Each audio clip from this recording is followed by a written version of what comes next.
In the vast territory of the Qian Empire, spanning millions of miles, there lay the Blackpool Mountain in the northern region, a silent witness to the tribulations of the world. On July 9th, the fate of the Jiang Clan hung precariously in the balance. The martial training ground of their earthen fortress depicted despair and tension. 15-year-old Jiang Xuan stood protectively beside his 14-year-old sister, Jiang Yao, gazing intently at the dueling platform. Are there no men left in the Jiang clan who dare to fight to the death with me? Today marks the end of your clan, Jiang. Ha ha ha. On the platform, Shentu, a formidable innate warrior of the Shentu Tribe, flicked blood from his knife, a ghastly smile twisting his features as a lifeless body of a Jiang innate fighter lay at his feet. According to the laws of the Qian Empire, while clan conflicts could escalate, total annihilation was forbidden. Thus, contracts were established, and the overseer from the main city would witness these life-and-death battles. Only adult males of the clan were permitted to fight. The second elder has fallen. A murmur passed through the crowd. It's been 3 years, and even the second elder has been bested. The women of the clan, wearing expressions of sorrow, surrounded the martial field.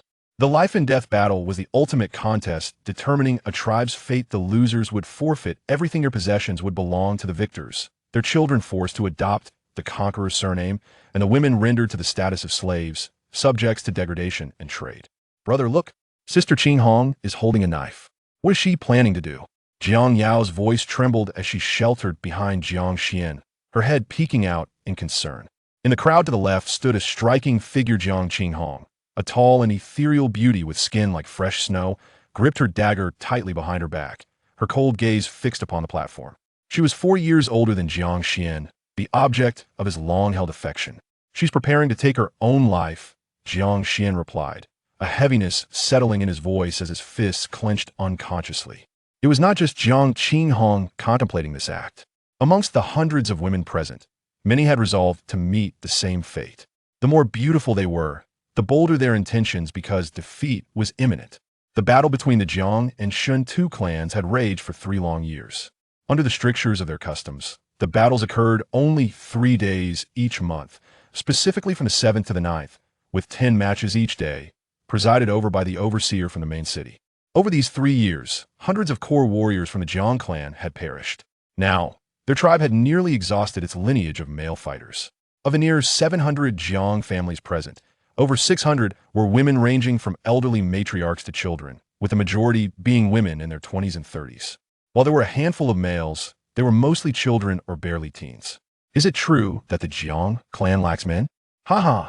Your clan is devoid of courage. I've heard many of your men fled during these years, unwilling to face us from the Shentu Tribe. I ask again, who amongst you dares to face me in this final battle? On the platform, Shentu stood triumphantly over the corpse of the second elder, grinning with disdain. Some girls, terrified by Shentu's brutish demeanor, stifled their cries behind their hands. The stakes of a clan's defeat in this battle meant unspeakable calamities, particularly for the women. After the battle concluded and the victor decided, the winning tribe would embark on a 3-day spree of indulgence, after which the women of the losing clan would suffer humiliation. In most cases, the survivors would be condemned to live as concubines, while only a fortunate few might become prized possessions of powerful men. You are Jiang Qinghong, are you not? Shentu scanned the platform until his gaze landed on Qinghong's face, licking his lips with a gluttonous grin. Indeed, the unrivaled beauty of the Jiang tribe. I've heard that the young master of the Huyan clan is willing to exchange 5 mountain peaks and 5 minor tribes for your hand in marriage. Yet you refused, stating you would rather die with the Jiang clan. A beauty like you should not meet such an end. How about I show you a pleasurable time first? Shentu's laughter brimmed with mockery. Ha! Let's indeed treat her well. On the southern edge of the platform, dozens of Shentu warriors joined in the laughter. You'll not have your way. Jiang Qinghong's beautiful eyes widened, her voice seething with defiance, though her weapon hand trembled uncontrollably behind her back. Brother, don't you love Sister Qinghong? Jiang Yao whispered worriedly behind Jiang Xuan. Can't you tell mother to take her with us? The Jiang clan was known for its striking features and capable individuals, and Jiang Qinghong stood out as an embodiment of beauty. Jiang Xuan was merely one of many who quietly admired her from afar, knowing well that to her, he was merely a younger brother. Mother would never agree, Jiang Xuan murmured. But Jiang Yao's eyes were swelling with tears. Father's gone, Jiang Xuan pressed on softly. Mother is risking everything to protect us. She won't invite further trouble. Jiang Xian's father, Deputy Chief Jiang Hanfeng, had been the strongest warrior of the clan, the lone figure to grasp the force of heaven and man. Over 3 years passed. He had vanished into the treacherous depths of Blackpool Mountain. 3 months after Jiang Hanfeng's disappearance, the Shentu Tribe deemed him dead and provoked the ongoing conflict, igniting the life-and-death battles. The Shentu were significantly stronger, and it was a known fact that the Jiang Clan would eventually succumb. Many fled during the course of these 3 years, yet only those with the strength could escape. The external world was rife with dangers, and without the requisite strength, one was as good as dead. Jiang Xian's mother, Wei Baiyun, had perpetually awaited the return of her husband. It had now been resolved that she planned to flee with her children. Though this would result in them facing a decree from the empire for violating the conditions of a life-and-death battle, it was better than the alternative of their family becoming enslaved. Whereas the fifth elder gone, what happened to him? The fifth elder achieved a breakthrough, but has been absent for half a month. Shentu Yong has already fought 9 matches today. Though he emerged victorious, it came at a cost, having already bled against the second elder. He's put on a show of wellness, but he's gravely injured, and certainly no match for the fifth elder. If the fifth elder appears, we might withstand the death battle this month. Perhaps Jiang Hanfeng will return if he is still alive. The fifth elder can surely win. In the midst of the whispers of hope among the women of the Jiang clan, the robust fifth elder, Jiang Jingsheng, despite being in his 50s with a head of jet black hair, arrived slowly. At the same moment, a mysterious figure cloaked in a long robe and had squeezed through the crowd, approaching Jiang Xian and Jiang Yao. Mother! Both Jiang Xian and Jiang Yao called out in unison. Wei Baiyun removed her hood, revealing a strikingly graceful visage. She bore an air of nobility that set her apart from the other women, her skin radiant as that of a young maiden, defying her nearing 40 a testament that time had been kind to her. The Wei family was one of the 4 prominent families of Feishui City, the capital. Originally a miss of the Wei family, her marriage to Jiang Hanfeng had made waves throughout. Mother, can we take Sister Qinghan with us? Jiang Yao tugged at her mother's garment. Wei Baiyun gazed at her daughter, gently stroking her hair but offering no response. Mother, you're an innate warrior. Is it truly impossible? Jiang Yao caught a glimpse of her mother's hesitance, her eyes shimmering with unshed tears. Mother can bring Qinghan, but should I also bring your sister Yue? Wei Baiyun scanned the surroundings, and your sisters Fengluan, Panxue, Qianhe, Chaoyan, and also the Ruoxiang, Jun, Ninqing, Inglian. So many. Who should I leave behind? Who should I take? As she spoke, her eyes traced the beautiful figures in the crowd, a flicker of sorrow crossing her features. These radiant girls of the tribe were those she had nurtured. They had merely been children when she arrived, now blossomed into young women. Wei Baiyun knew well the grim fate awaiting them. Yet for her, her own children were paramount. Even as an innate warrior, bringing along 1 son and 1 daughter while avoiding the clutches of the Shentu tribe's encirclement was already pushing her limits. She could not dream of saving anyone else. Jiang Xian scanned the crowd, his heart heavy with unspoken thoughts. Each sister evoked memories: the delicious buns made by Sister Panxue, the bold humor of Sister Qianhe, who always shared raunchy jokes, Sister Ruoxiang, and Sister Jiun, skilled artisans who had crafted the clothes he and his sister wore. Sister Inglian tended the clan's herb garden, and every time Jiang Xian wounded himself while practicing, he sought her care, and she always kept his struggles a secret from his mother. As he surveyed each one, nostalgia washed over him. All these sisters, cousins, and relatives had shaped his life, and it was their memories that rooted him to this place. Despite the turmoil, Jiang Xian secretly harbored thoughts of escape. No longer did he wish to remain hidden, even if it meant violating the commitment to the elder. Sure. Mother, Jiang Xian suddenly spoke, if father were still here, would he want me to flee like a coward, or to face this like a man? You're not a coward, Wei Baiyun exclaimed, turning sharply to interrupt her son. You are still just a child. This isn't your burden to bear. She feared her son would act impulsively and meet his doom. With his mediocre talents still in the primary realm, any innate warrior would easily put an end to him. Meanwhile, the 5th elder, Jiang Jingsheng, who had taken the stage, seized an ancient black jade ring from the right hand of the 2nd elder's corpse. The ring symbolized the chief's status within the Jiang clan, inheriting 1,000 years of legacy. Following the death of the former chief 2 years prior, the 2nd elder had been acting chief now. It was only fitting that the last surviving man of the Jiang tribe, the 5th elder, donned it. Jiang Jingsheng slipped the ring onto his finger and turned his cold gaze upon Shentu Yong. Fifth elder, kill him. Fifth elder, avenge the second elder. The women rallying around urged him on despite their stations. Many were fighters of art and valor barred for the life and death battle due to the empire's laws.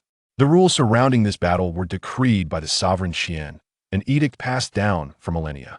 As one of the oldest entities across these lands, the sovereign had wielded might beyond mortal comprehension, unattainable by any none dare to mend such laws.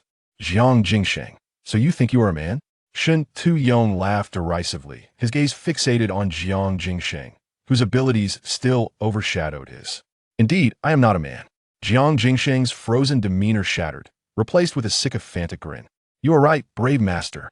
Compared to you, I, Jiang Jingsheng, am not but a coward.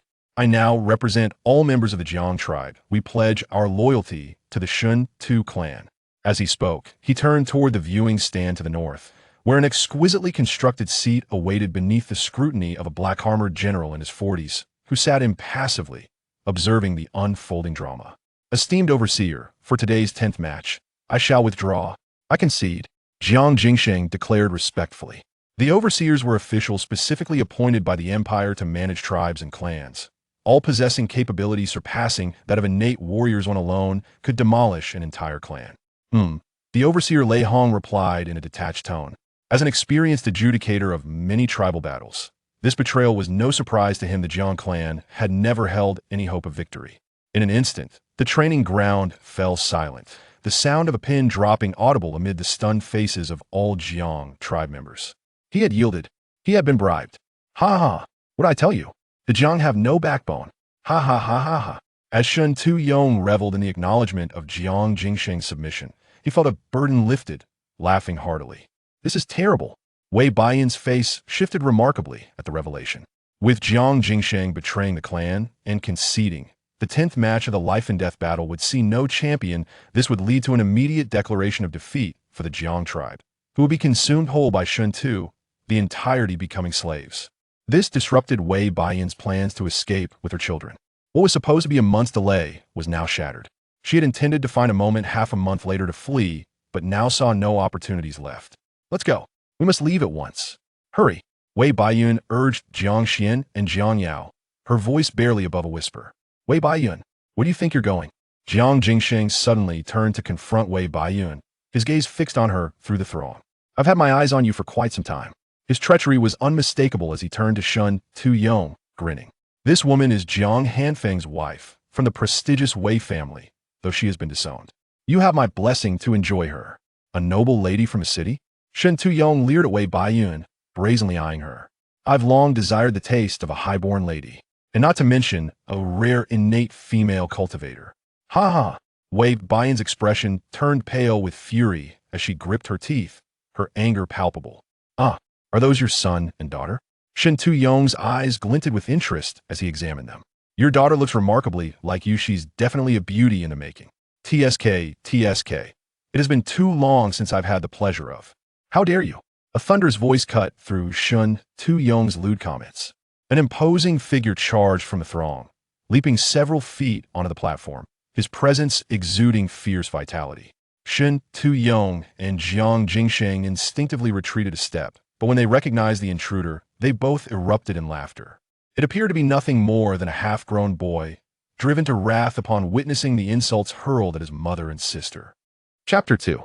Want to be a hero? Fulfill yourself, brave sir. He is Jiang Xian, the son of Jiang Hanfeng, and he is 15 years old. Jiang Jingsheng hastily introduced him to Shentu Yong. I know. I have heard of him. Shentu Yong nodded. As the only son of the Jiang clan's foremost warrior, Jiang Xian has been the center of attention since his birth, renowned for his early brilliance. A reputation that lasted merely 3 years. At the age of 5, he successfully cultivated qi, earning the praise of a tiger's son, not a dog's. At 6, he was lauded for lifting a 300-pound bronze cauldron. Hailed as having divine strength, by the age of 7, he mastered the first 3 forms of the chasing wind blade, regarded as a once-in-a-century prodigy of the Jiang clan, with talents that even surpassed his father. Jiang Hanfeng. The chasing wind blade is the premier sword technique of the Jiang clan and ranks among the top 3 martial arts of all 10 clans in Heighten Mountain, having been passed down for over 1,000 years. This technique consists of 9 forms, each learned form exponentially increasing its power, rendering it truly formidable. Jiang Hanfeng, the clan's foremost warrior, mastered the first form at 6, the third at 8, and the sixth by the age of 20. Until his mysterious disappearance over 3 years ago, he had perfected 8 forms, becoming nearly invincible within the innate realm that I in contrast. Jiang Xuan mastered the first 3 forms at 7, a year earlier than his father. His extraordinary talent even reaching the ears of Feishua City. However, what no one anticipated was the precipitous decline in Jiang Xuan's cultivation speed thereafter. The once promising genius fell into mediocrity, remaining so until the present day. Your father, Jiang Hanfeng, is a warrior worthy of admiration. He is the sole man of your Jiang clan. Shentu Tribe, broad-shouldered and robust, looked at Jiang Xuan, who felt dwarfed by his presence, and said with a grin, "As for you, I truly cannot fathom how your father could have fathered such a waste. I have heard that you harmed your foundation in pursuit of rapid cultivation during your youth, leading to your mediocrity. I see it as nothing but excuses. Your father is a paragon of the clan, and your mother hails from a prestigious family in the city, possessing great talent as well. How is it that you turned out to be so devoid of worth? Could it possibly be?" Shentu Yang's eyes twinkled as he chuckled. "You aren't truly your father's son, are you? You couldn't possibly be an illegitimate child born from your mother's infidelity, could you? Ha ha. Brothers, what do you think?" With the air of someone who had unraveled a mystery, Shentu Yang continued. "So that's it." The crowd erupted in laughter. The warriors of the Shentu clan, numbering in the dozens, joined in the mockery. Shentu Yang was among the top 10 innate warriors of the Shentu clan, enjoying considerable status, while most of the warriors surrounding him were of the acquired realm, with a few innate ones being his sworn brothers. In the crowd, Wei Baiyun's complexion paled and then flushed with anger, nearly losing control. This insult cut deeper than death itself, far more painful than killing Wei Baiyun would have been. The crux of the matter was that she could not prove her innocence. Her son was indeed of mediocre talent. Wei Baiyun almost drew her sword, but was restrained by a middle-aged woman beside her, who cautioned against acting impulsively. During the clan's life and death battles, dueling was strictly forbidden. Should she dare to strike, it would be a death sentence under imperial law. The city inspector sat on the high platform to the north, coldly observing everything. Ha ha ha ha. Shentu Yang continued to laugh heartily. Damnable wretch. Jiang Xuan gazed at Shentu Yang and uttered a phrase, before turning his attention to the high platform in the north. With a solemn gesture of clasped fists, he respectfully declared, "Lord Inspector, I am Jiang Xuan of the Jiang Clan, requesting to enter the fray." Enter the fray? Has he lost his mind? At merely 15 years of age, he is not yet of the required 16. The warriors of the Shentu clan murmured amongst themselves, while the women of the Jiang clan gasped in astonishment, believing Jiang Xuan had impulsively rushed to the arena due to the humiliation of his mother and sister. How could he possibly wish to engage in battle? Is he not just a mere 15? To the south of the platform, the innate powerhouse Shentu Yin observed with a bemused expression. Jiang Hanfeng had been breathtakingly formidable, suppressing us all before his disappearance. No clan dared to challenge the prowess of the heightened mountain. So why is his only son acting so recklessly, with mediocre talent and an impulsive disposition? It truly is a farce. Could it be that Yang's words hold truth, that he is indeed the spawn of Wei Baiyun's illicit affair? Shentu Maosher, also an innate master, chuckled in an odd manner. Who can say? Shentu Yin shrugged. The outcome of the clan's life and death battle had already been decided, and his tone was remarkably relaxed. Jiang Xuan, will you not withdraw? What chaos do you intend to stir? Do you, a mere youth yet to fully mature, presume to represent the Jiang clan in battle? Fifth Elder Jiang Jingsheng reprimanded Jiang Xuan, his heart racing with anxiety. Although Jiang Xuan lacked the requisite age, he feared the inspector might grant special permission, which would jeopardize his commitment to the Shentu clan. The power of the city's inspector is immense, akin to a promise that is unbreakable for the clans. I am unworthy. Are you, a traitor, truly deserving?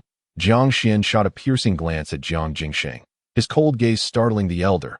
Yet, how could a mere postnatal practitioner exude such formidable presence? The postnatal realms, Qi induction, body forging, meridian opening, and Dan Yuan. Jiang Xuan had not even fully cultivated the postnatal stage, whereas Jiang Jingsheng was an innate expert. Boy, do you comprehend the consequences of disrupting the clan's life and death battle? Shentu Yang addressed Jiang Xuan. With your ineptitude, should I choose to strike, others would claim I am preying on the weak. To slay you would only soil my hands. Now, begone. Shentu evidently shared concerns that the inspector might grant special permission. This transcends mere victory or defeat. If no one steps forward for the 10th match, the Jiang clan will be declared the losers today by the inspector. The entire clan would be forfeiting all assets and populace to the Shentu clan. However, if the 10th match proceeds, regardless of the outcome, it will count as a complete bout. Today is the 9th of July, the final day of the triad of life and death battles occurring every month. The next such contest will not occur until the morning of August 7th, a month hence. Thus, should the inspector consent to Jiang Xuan participating in the 10th match, even if he meets a dire fate, the entire Jiang clan will be granted an extension of 1 month. This month is of utmost significance. Not only Wei Baiyun harbored plans for escape with her children, but many female warriors of the clan had similar intentions. All disrupted by the sudden betrayal of the 5th elder, Little Xian. Wei Baiyun, clutching her daughter with one hand while covering her mouth with the other, felt tears streaming down her face. She recalled her son's previous words, and it dawned upon her. Her son was willing to sacrifice his life to buy time for her and his sister to flee, thereby securing precious moments for all the women of their clan. He is the son of Jiang Hanfeng, the foremost warrior of the Jiang clan, and he would rather perish in the arena than be labeled a coward. Wei Baiyun feels an overwhelming pain in her heart. Yet she also takes immense pride in her son. His choice is one she cannot dissuade. He is a valiant warrior, a true man. Xian, her younger brother, Jiang Qinghong, gripping the dagger concealed behind her back, gazes blankly at the arena, tears silently cascading down her exquisite cheeks that eye in her eyes. Her younger brother, though just a few years her junior, had always seemed more composed than his peers, nothing particularly remarkable. Jiang Qinghong is not only breathtakingly beautiful, but also possesses exceptional talent for cultivation. Even with the limited resources allocated to her as a girl, she has already become a formidable master at the postnatal Danyuan realm. Little Xian is indeed a true man that he could have survived if only he endured a little longer. He is not yet 16 years old. Even in the direst of circumstances, he could merely adopt the surname Shentu. Yet he has chosen that he is a hero. How she wishes he could survive. The women around her comprehend Jiang Xian's intentions, many shedding tears for him. Who could have anticipated that, at the critical moment of the Jiang clan's survival, it would be a mere child who stands up to prolong their fate? Is brother Xian going to die? A 5-year-old girl, witnessing her mother, aunts, and cousins weeping, innocently inquires. The girl's mother quickly covers her daughter's mouth, urging her to remain silent. You, 15 years old? The inspector, Lei Hong, finally speaks, his expression devoid of anger yet imbued with authority. Yes, my lord. Jiang Xuan replies with a B-O-W-M-Y lord. Shentu interjects hastily. This brat has come to cause trouble. He is still a minor and lacks the qualifications to participate in the clan's life and death battle. The Jiang clan has no one left to fight. They have utterly succumbed to our Shentu clan. Please, my lord, make a clear judgment. Inspector, my lord, Jiang Xuan continues, addressing the northern platform. As far as I understand, the age of adulthood as stipulated by the Great Xia dynasty is 15 years. The notion of 16 being the age of maturity is merely a tradition in our heightened mountain region. Is it not? Lei Hong's face suddenly reflects astonishment. He had not anticipated that in such an ignorant, barbaric, and backward tribe, there would indeed be someone who meticulously studies the laws of the Great Qian dynasty. The territory of the Great Qian dynasty spans billions of miles. Though this figure may seem exaggerated, the true extent is beyond the comprehension of someone of Lei Hong's standing. Not even he, nor the exalted deities, could traverse the entirety of the Great Qian dynasty's vast expanse in their lifetime. Heightened Mountain is situated in a remote area, so claiming it to be billions of miles from the Great Qian dynasty is not an exaggeration. Such a vast territory, with a major city like Feishua City, encompasses at least over 1 million cities. Beneath Feishua City lie numerous prefectures, counties, and a multitude of tribal territories with autonomous rights, as well as noble lands. The vastness of the dominion makes it challenging to achieve uniformity in certain matters. For instance, what age constitutes adulthood? There are countless tribes across the realm, as numerous as the stars, and differing dialects can be found within just 10 miles. Let alone billions. Different regions harbor distinct customs, traditions, and beliefs. Some tribes consider 16 as the age of maturity, others arrange marriages at 14, and some require 18 years to slay a beast to be deemed an adult. In the vicinity of Heightened Mountain, the age of maturity is tacitly accepted as 16, even within the confines of Feishiwei City. The imperial laws of the dynasty choose to respect local traditions in this regard, refraining from imposing strict regulations. However, if one were to scrutinize the matter closely, the official age of adulthood as decreed by the Qin dynasty is, in fact, 15. Some matters are better left unspoken. But should they arise, the clash between tribal traditions and imperial law becomes evident. For Lei Hong, adherence to imperial law is paramount. You are permitted to engage in battle. Lei Hong offered no further commentary. Moments later, the arena was cleared, the body of the second elder removed, while the fifth elder descended to join the warriors of the Shentu Tribe. On the stage, Shentu Yong glared at Jiang Xuan with a look of frustration. He had not anticipated the situation escalating to this point. The notion of becoming an adult at 15 was foreign to him. Nonetheless, what the Inspector Lei Hong decreed was beyond question. You young fool, since you seek death so earnestly, do not blame me for using my strength against you. He assured, rest assured, once you are gone, I shall take good care of your mother and sister. Shentu Yong unsheathed his blade, licking his lips, ready to swiftly execute Jiang Xuan. Since you aspire to be a hero, I shall grant your wish. Below the stage, Shentu Yin and Shentu Maosher were equally incensed, their anger boiling over as Jiang Xuan's interference had prolonged matters by another month. Kill him already, spare us the talk, Shentu Yin impatiently urged. Wei Baiyun covered her daughter's eyes and turned away, tears streaming down her face, unable to bear the impending scene. Chapter 3, Half-Step Innate. A deadly strike. Though I have always honored the pact with the Elder of the Odd Stone and have never publicly revealed my true capabilities, I am, after all, not a genuine innate. Shentu Yong, however, ranks among the top 10 warriors of the Shentu Tribe. Jiang Xuan, dragging his blade, fixed his gaze upon Shentu Yong. Fortunately, Shentu Yong was gravely injured, his reactions considerably slower than usual. If I could exacerbate his injuries, I might seize the opportunity to slay him. Surprise is my ally. Commence, came the indifferent voice of Inspector Lei Hong. Boom. Jiang Xuan lunged forward, dragging his blade. The first form of the chasing wind blade was the dragging blade stance. Too slow, far too slow. With such meager skills, you dare to play the hero? Shentu Yong's feet trembled as he quickened his movements, foregoing any intricate footwork, leaping forth like a tiger or leopard, delivering a powerful downward strike aimed squarely at Jiang Xuan's head. The blade's momentum was overwhelming, fierce, and unyielding. Although Shentu Yong was gravely wounded, he remained an innate warrior, and in the stillness and motion, he summoned immense power, like a mountain crashing into the sea. In the blink of an eye, the blade's radiance seemed poised to engulf Jiang Xuan. At that moment, Shentu Yong was suddenly taken aback, his eyes widening in shock as he hastily withdrew his blade. However, given his injuries, such abrupt movements were anything but smooth, and in his haste, his footing became unsteady. Be cautious. Both Shentu Yin and Shentu Maosher sensed the shift. This aura. Innate? No, that cannot be. He does not possess an innate body. Yet the aura is undeniably innate. Half-step innate. Oh, the gaze of the Inspector Lei Hong brightened with intrigue. He had been idly observing everything around him, finding tribal conflicts barbaric and primitive, the slaughter between tribes, the tragic fates of tribal women, the incessant cries of life and death, did not stir even a fragment of his inner self. The 3-year-long battle between the two tribes seemed to him a lowly and tedious affair. Yet now, the situation appeared to have suddenly transformed into something captivating. At a 15-year-old at the threshold of innate mastery, how could such a small tribe possess such remarkable skills in concealing one's aura? Lei Hong's spirit jolted as he scrutinized Jiang Xuan. The threshold of innate mastery is a unique realm. The innate state possesses the characteristics of innate body and innate spiritual power. The term half-step innate refers to a practitioner whose primal energy has completely transformed into innate spiritual power.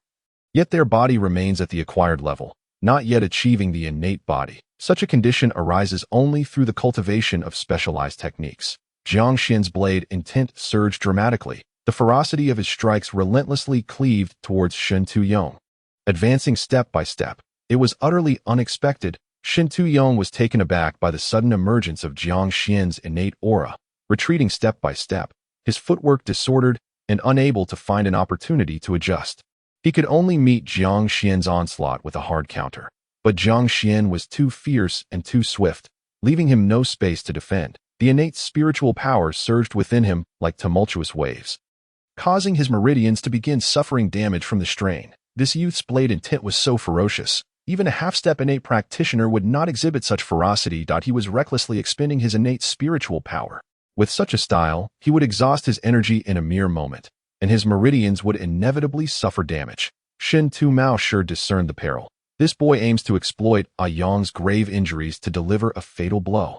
Shentu Yan's expression changed dramatically. Clang, clang, clang, clang. The clash of blades resonated. Sparks flew. Jiang Xuan slashed diagonally once more. He employed no particular sword technique, but pursued an extreme speed, channeling the utmost innate spiritual power with each moment to unleash his might.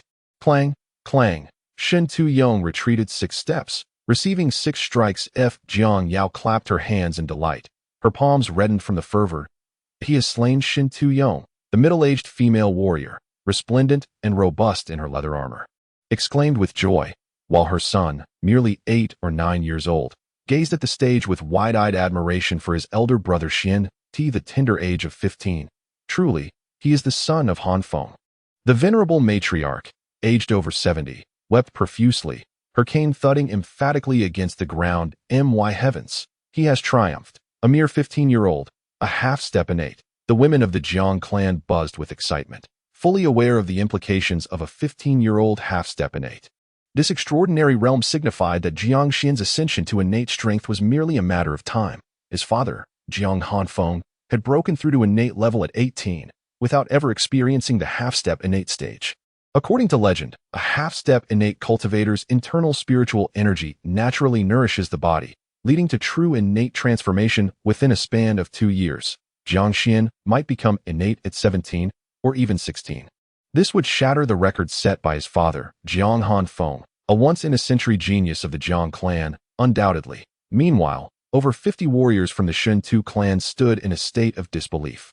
A half-step innate. This child must not be allowed to live. He has truly slain a Yong. Shentu Yan gazed at the stage, shock etched across his face, unable to comprehend the reality that a Yong, merely 34, was already one of the top 10 warriors in the clan, the youngest brother of the clan leader, who had intended to groom him as the next leader, allowing him to fight 9 matches today to make him the pivotal figure in securing victory in the 3-year life and death battles, granting him the greatest honor.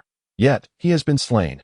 Elder Jiang Jingsheng had been compromised a fortnight prior. Today's 10th match should not have occurred. That we ought to have changed the combatants. Shentu Yan suddenly cried out in anguish and fury. At 44, he was the leader among the Shentu clan members present, his strength surpassing that of Shentu Yang, ranking within the top 3 of the clan. Unruly wretch, concealing your true prowess, taking advantage of our warriors' injuries to launch a surprise attack. What skill is that? Shentu Maosher bellowed. You shall see. In a month's time, our warriors will utterly annihilate you. You, mere half-step innates. While our clan boasts dozens of innate warriors, any one of them could easily slay you. I shall see what you will use to defend yourself then. Indeed, we shall shred you to pieces. Await your demise. Our clan leader, Shentu Lai, will personally come for you. The warriors of the Shentu clan echoed in furious agreement. With Shentu Yang slain, his elder brother, the clan leader Shentu Lai, is likely to take matters into his own hands next month. Shentu Lai, a rare marksman of the heightened mountain, had perfected his skills in his youth, challenging contemporaries from various tribes without encountering a worthy opponent, until Jiang Hanfeng returned from his travels and bested him by a narrow margin. Following Jiang Hanfeng's disappearance, the now vibrant Shentu Lai has subtly acquired the title of the foremost warrior of Heightened Mountain, revered as the Gun Overlord, a title signifying his supremacy in marksmanship. Jiang Xuan turned to the members of the Shentu clan, casting them a disdainful, derisive smirk. He then raised his hand, lifted his foot, and declared, "This dog's head is for you." Bang!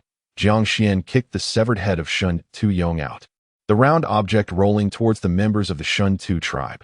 Shentu Yan caught the head of his sworn brother, blood splattering across his face, with eyes wide and veins bulging on his forehead. Shentu Yan glared at Jiang Xuan, his fury reaching its zenith. Yet, despite his rage, Shentu Yan found himself powerless. During the tribe's life and death battle, private duels were strictly forbidden. Earlier, Shentu Yang had insulted Wei Baiyun. But even though Wei Baiyun possessed greater strength than Shentu Yang, she could not retaliate and slay him. At this moment, Jiang Xuan humiliated the Shentu clan in such a manner, leaving them with nothing but grim expressions. Shentu Yin understood that now was not the time for verbal sparring. Go find the clan leader immediately. Ride my beast. Inform him of the situation here. Circumstances have changed. Advise him to delay any actions over there, and do so swiftly. It must reach him before sunset, or else heads will roll. Shentu Yin instructed a clan member in a hurried whisper. Yes, the young clansman, named Shentu Min, promptly departed. Jiang Xuan, having calmed the surging spiritual energy within him on the arena, reflected, I stepped into the threshold of innate power at the tender age of 12. Due to an agreement with Elder Qi Shi, I have concealed my true realm all this time. That my body has been nourished by innate spiritual energy for 3 years, although I have not yet achieved true innate status. The totality of my spiritual power has increased by no less than 20-fold. That he mused. If I were to break through, even as a novice in innate power, Shentu Yong, in the late stages of innate power, would hardly be my match. The techniques passed down by Elder Qi Shi are indeed formidable, incomparable to those of my own clan. Once this matter is resolved, I shall seek guidance from Elder Qi Shi on the path to breaking through. Having stabilized his breath, Jiang Xuan leaped down from the northern side of the arena and strode directly toward the members of the Shentu clan. However, his gaze was not on the faces of the Shentu tribe, but rather fixed upon the fifth elder, Jiang Jingsheng, who stood among them. Whoosh, whoosh, whoosh, whoosh. Several figures sprang forth from around the arena, all women of the Jiang clan, each possessing innate power. They represented the last line of innate combat strength for the Jiang clan, yet were ineligible to participate in the life and death battle of the tribes. The most formidable among them, Wei Baiyun, leaped to Jiang Xuan's side, sword drawn, her gaze piercing Jiang Jingsheng. Panic flickered across Jiang Jingsheng's face as he sought aid from several innate experts present from the Shentu clan. Shentu Yin stepped forward, placing himself in front of Jiang Jingsheng. Other innate members of the Shentu clan gathered around, shielding Jiang Jingsheng in their midst. The Jiang clan. Jiang Jingsheng was a traitor. Yet, to the Shentu tribe, he was a wise man who understood the times. They could not allow someone who had defected to be disheartened. He has voluntarily submitted. He is now one of us in the Shentu tribe. Do you intend to act against him? Shentu Yin exclaimed. His allegiance is his own affair, but he cannot take anything from my Jiang clan, especially the ring that symbolizes the chieftain's identity. This item has been passed down for a millennium in my Jiang clan. It not only signifies the leader's status, but also serves as a token of command over the 47 tribes of the 100 Ridge region. Jiang Xuan stretched out his hand, demanding the black jade ring be handed over. More and more Jiang clan members encircled them, brandishing their weapons. The inspector, Lei Hong, who was on the verge of departing, turned and furrowed his brows at the unfolding scene. Sensing the situation was turning awry, Shentu Yin worried that the Jiang clan might seize the opportunity to escalate matters and hastily signaled Jiang Jingsheng. I will hand it over. I never said I wouldn't. Jiang Jingsheng hastily removed the black jade ring and handed it over. Shentu Min rode forth on a magnificent steed, galloping out of the Jiang clan's earthen fortress. He journeyed southwest, mounted on a beast with blood-red fur, striking features, 6 eyes, and a single horn adorning its forehead. This creature, a third-tier demon beast known as the Crimson Mane Shadow Beast, could traverse 3,000 miles in a day, and its worth could easily secure a 3-courtyard estate in the capital city of Feishua, where land is as precious as gold. In the Shentu clan, such majestic steeds were a rarity, with even the clan leader's younger brother, Shentu Yong, unworthy of possessing one. This was the mount of Shentu Yin. Giddy up, giddy up. Shentu Min repeatedly cracked the whip, urging the beast onward. Faster, even faster. We must reach our destination before nightfall. Otherwise, dire consequences await. With a renewed vigor, Shentu Min lashed the whip, his heart racing with anxiety. He understood the gravity of his mission. Jiang Xuan's victory in today's final battle seemed merely a means to prolong the Jiang clan's existence by a month.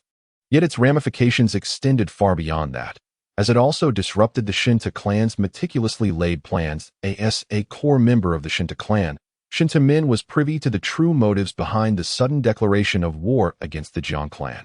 He had to convey the urgent message to the clan leader to cease hostilities at once. Giddy up. In the blink of an eye, an hour passed. Dusk fell over Old Bullhead Ridge, located over 300 li southwest of the Jiang clan's fort. This area remained within the Jiang clan's territory, where the Gemwood tribe pledged their allegiance and thrived. As Shentu Min rode into Old Bullhead Ridge, he skillfully evaded the patrols of the Gemwood tribe and, after a brief journey, approached a secluded valley. This valley was desolate, with scant vegetation and barren expanses, devoid of any wildlife. And even the Jiang tribe refrained from hunting here, making it a seldom trodden place. Look, someone is approaching. On the cliffside, a long-faced man stationed near a boulder took notice of the newcomer and quickly readied his bow. The clan leader had issued a decree. Any stranger approaching must be dealt with mercilessly. It's a member of our own clan, the scarred man on watch reassured. Huh, isn't he riding Uncle Yan's steed? Why the urgency? The long-faced man lowered his bow, puzzled. What could possibly be amiss? Surely, they've come to bear tidings of victory. The scarred man chuckled lightly. The valley, typically devoid of inhabitants, now buzzed with activity. Within the valley, a cave entrance with a diameter of several zhang loomed, its rocky facade towering over 20 zhang. As fragments of stone were continuously extracted from within, a group of Shentu clansmen appeared to be excavating something on Jiang Clan territory. The sound of hooves thundered as they surged into the valley. Quickly, take me to the clan leader, Shentu men shouted urgently upon seeing them. Chapter 4. Jiang Xuan? How is that possible? Inside the cave, a narrow passage was bustling with activity, as figures worked tirelessly to carve out holes in the walls, stuffing them with thunderfire explosives. Crates upon crates of these explosives were being transported into the cave, their sheer quantity sufficient to obliterate the entire valley in the deepest recesses of the cave. Before a luminous and potent green stone wall stood a man and a woman. Daughter, do you know what this is? Shentu leaned on his black long spear, with his other hand gesturing towards the stone wall. His tone tinged with excitement. The green stone wall shimmered like jade, translucent as crystal, interspersed with small red gemstones the size of fingernails. Within each cubic zhang of the verdant crystal, there were approximately 20 pieces of the red crystals. This was the melting crystal mine, with the red gems being the melting crystals, a material of high grade for refining tools. Each small fragment held a value exceeding 1,000 taels of gold. At 15, Shentu possessed a fair complexion, having immersed herself in a vast array of literature from a young age, her knowledge profound. The surrounding green crystals were the associated ore of the melting crystal, known as iron jade crystal, which was also a material for refining, valued equivalently to silver. Do you comprehend what it signifies for our clan to acquire these? Shentu inquired further. Shentu paused. Her exquisite and elegant face slightly flushed with excitement. The majority of the melting crystal mine lay deep underground, with only a portion exposed at the surface. The other accessible melting crystal mine was located over 10 miles away at Jinji Ridge. If these two melting crystal mines were indeed part of the same entity, it would indicate that this mine sprawled underground for over 10 miles. The worth of this melting crystal mine would surpass the combined assets of all 10 tribes of Heightened Mountain, including territories, trade caravans, vassal tribes, and mines, multiplied by tenfold, if not more. Instinctively, Shentu clenched her fists, her breaths becoming heavier with exhilaration. Once this mine belongs to our tribe, Father, not only will you restore the glory of our ancestral Shentu lineage from a millennium ago, but you could also take it a step further, acquiring the city-building rights to establish a true city within our tribal territory. You would become the city lord. This would elevate our Shentu clan from a tribe to nobility. Indeed, building a city and ascending to nobility. Shentu nodded firmly at that time. Our Shentu clan will no longer be threatened by other tribes. We will be under the protection of the city as patrol army. Noble territories can form their own armies, establish noble courts, and formulate tax laws. Furthermore, at least tens of thousands of commoners and merchants will migrate to the new city. Organizations like Tontian Pavilion Pinjai, founded by deities and demons, will also set up branches in our city.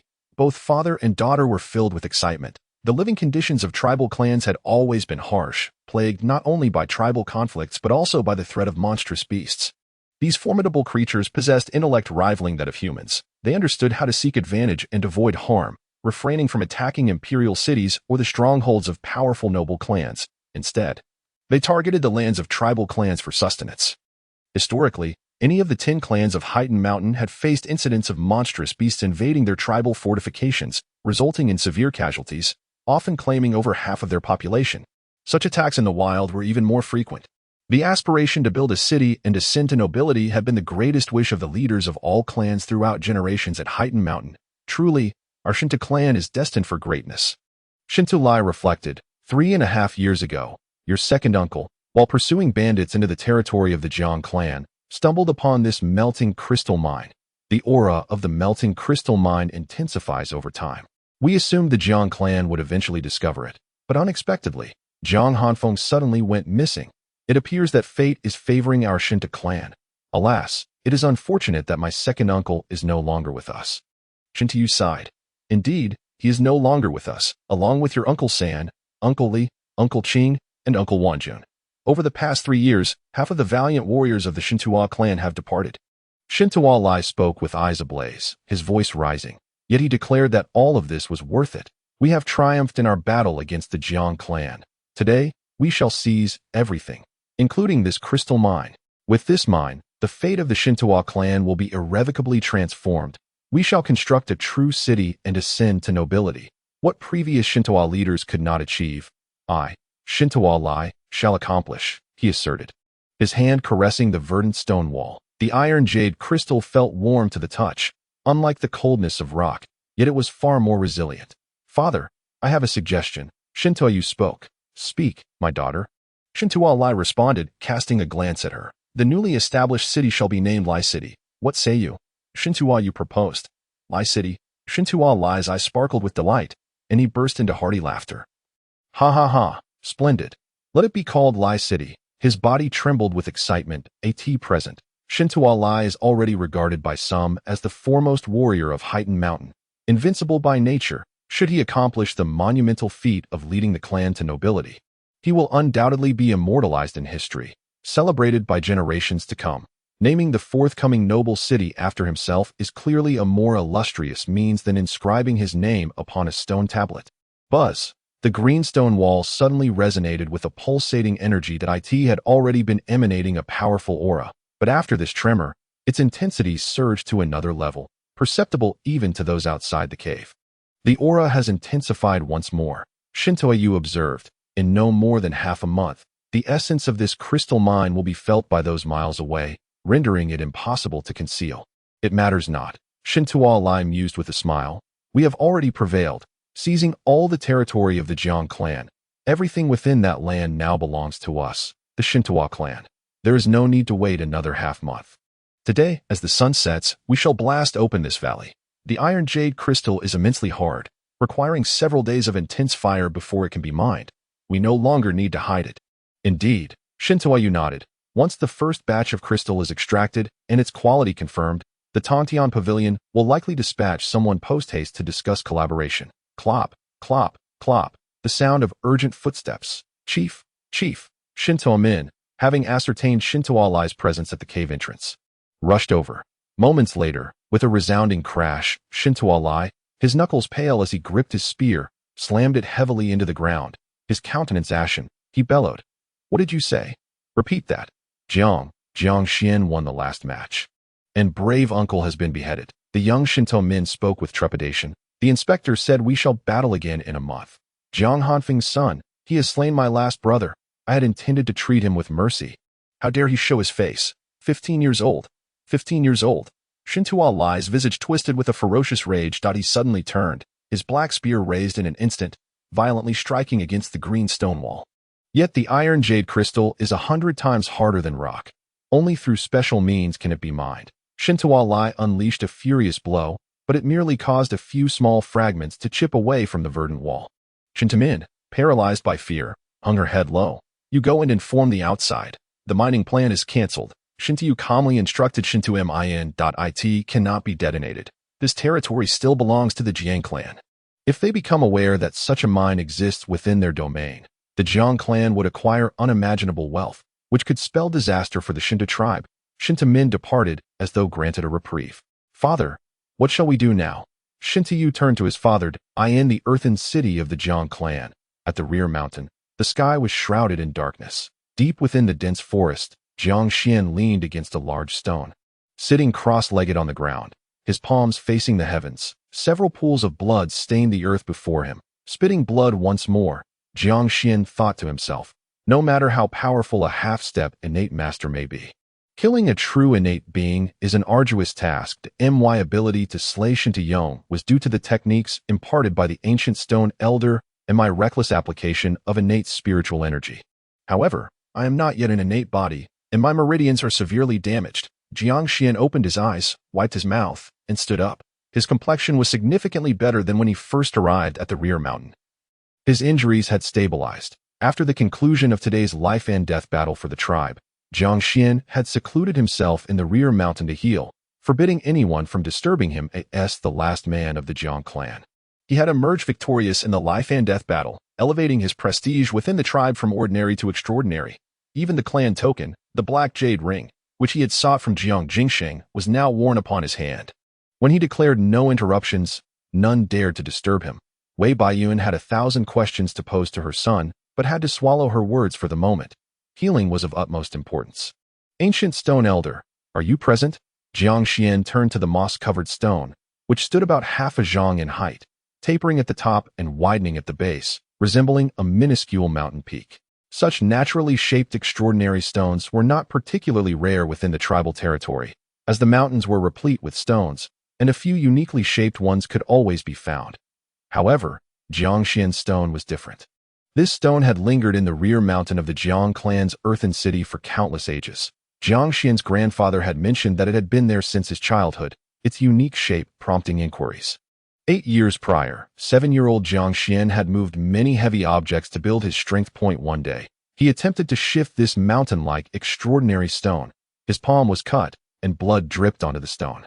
From that moment, Jiang Xuan forged a peculiar bond with it, one that only he could perceive. Initially, he was unaware of the nature of this connection, and the stone showed no signs of change. Shortly thereafter, after practicing his techniques before the extraordinary stone and speaking to himself, he was astonished to hear a response from the stone, a voice ethereal and indistinguishable in gender. Now, 8 years later, Jiang Xuan had come to understand that this mountain-like extraordinary stone was, in fact, an ancient transmission stone, capable of facilitating communication with individuals far beyond his reach. Ancient Stone Elder, are you there? Have you not returned? Jiang Xuan continued to speak to the stone, yearning for a reply a myriad of miles away, at the heart of the Daiqian dynasty, Qianjing City.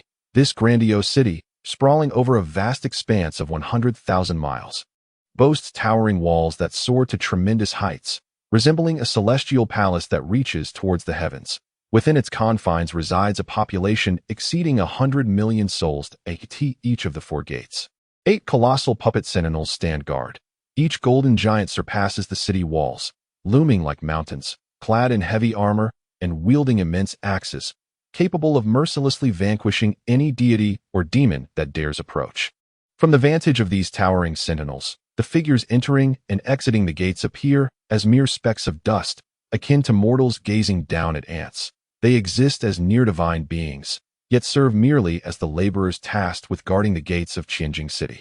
Within the city lies the Imperial Palace, where the Palace Hall, Xianlu Hall, is constructed atop the clouds at the peak of a mountain in the Celestial Pond. Fish of otherworldly origin, captured from the rifts between worlds, swim gracefully. A brown lion dog, the last of its kind, dozes beneath the window, a remnant of a world-ending mythical beast. The hall is adorned with numerous ornate decorations, including a screen crafted from time crystals, the scepter of an otherworldly demon emperor, the crystalline skull of a world-ending beast, and a small tree bearing fruit resembling stars, alongside a heavy, ancient broken blade resting upon a shelf in one corner. A peculiar stone, towering like a mountain, stands sentinel. Esteemed stone, are you there? Have you not returned yet? The youthful voice echoes from the stone, yet the purple-clad maid standing by the grand hall's entrance seems oblivious, remaining motionless in her place, until, suddenly, a figure manifests within the hall. How long has this little one been calling? The figure, adorned with a phoenix crown, materializes, her voice defying gender and rendering her features indistinct, as if one were gazing into a chaotic temporal vortex. The more one attempts to discern her visage, the more elusive it becomes. Your Majesty, he has been searching for you for an hour. The purple-clad maid respectfully approaches, not daring to meet the gaze of the presence before her. For she is among the oldest beings that still inhabit this land, the supreme sovereign of this territory. She symbolizes a divinity, having ruled the great Qin dynasty for millennia. Her longevity has rendered her visage, name, and even her gender forgotten by the world. She is known to all as the Qin Emperor. Chapter 5. Empress of Eastern Qin. It has been an hour, and he remains steadfast. It seems the little one has encountered great trouble, mused the Qian emperor. By the way, did he mention how their tribe fared in today's life and death battle? He did not, replied the purple-clad maid, her head bowed. Although she had been in the emperor's company for several millennia, making her one of the closest to him, she still dared not look directly at him.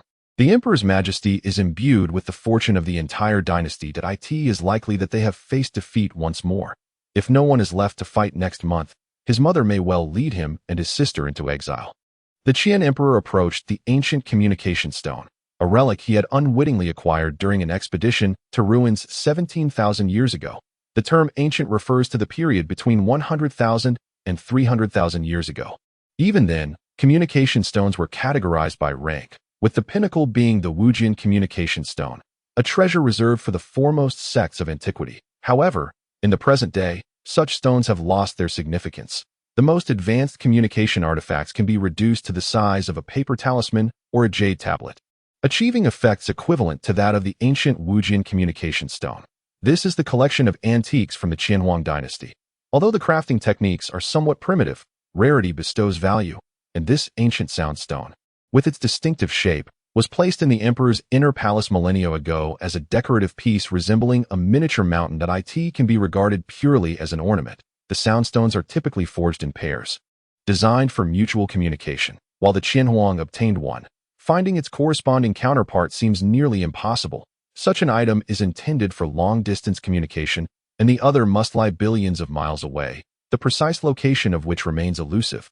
Compounded by the likelihood that it has long since perished as an artifact from antiquity, it is merely a decorative item of some historical significance, unworthy of the Qianhuang's active pursuit. The emperor never considered that this object might one day resonate.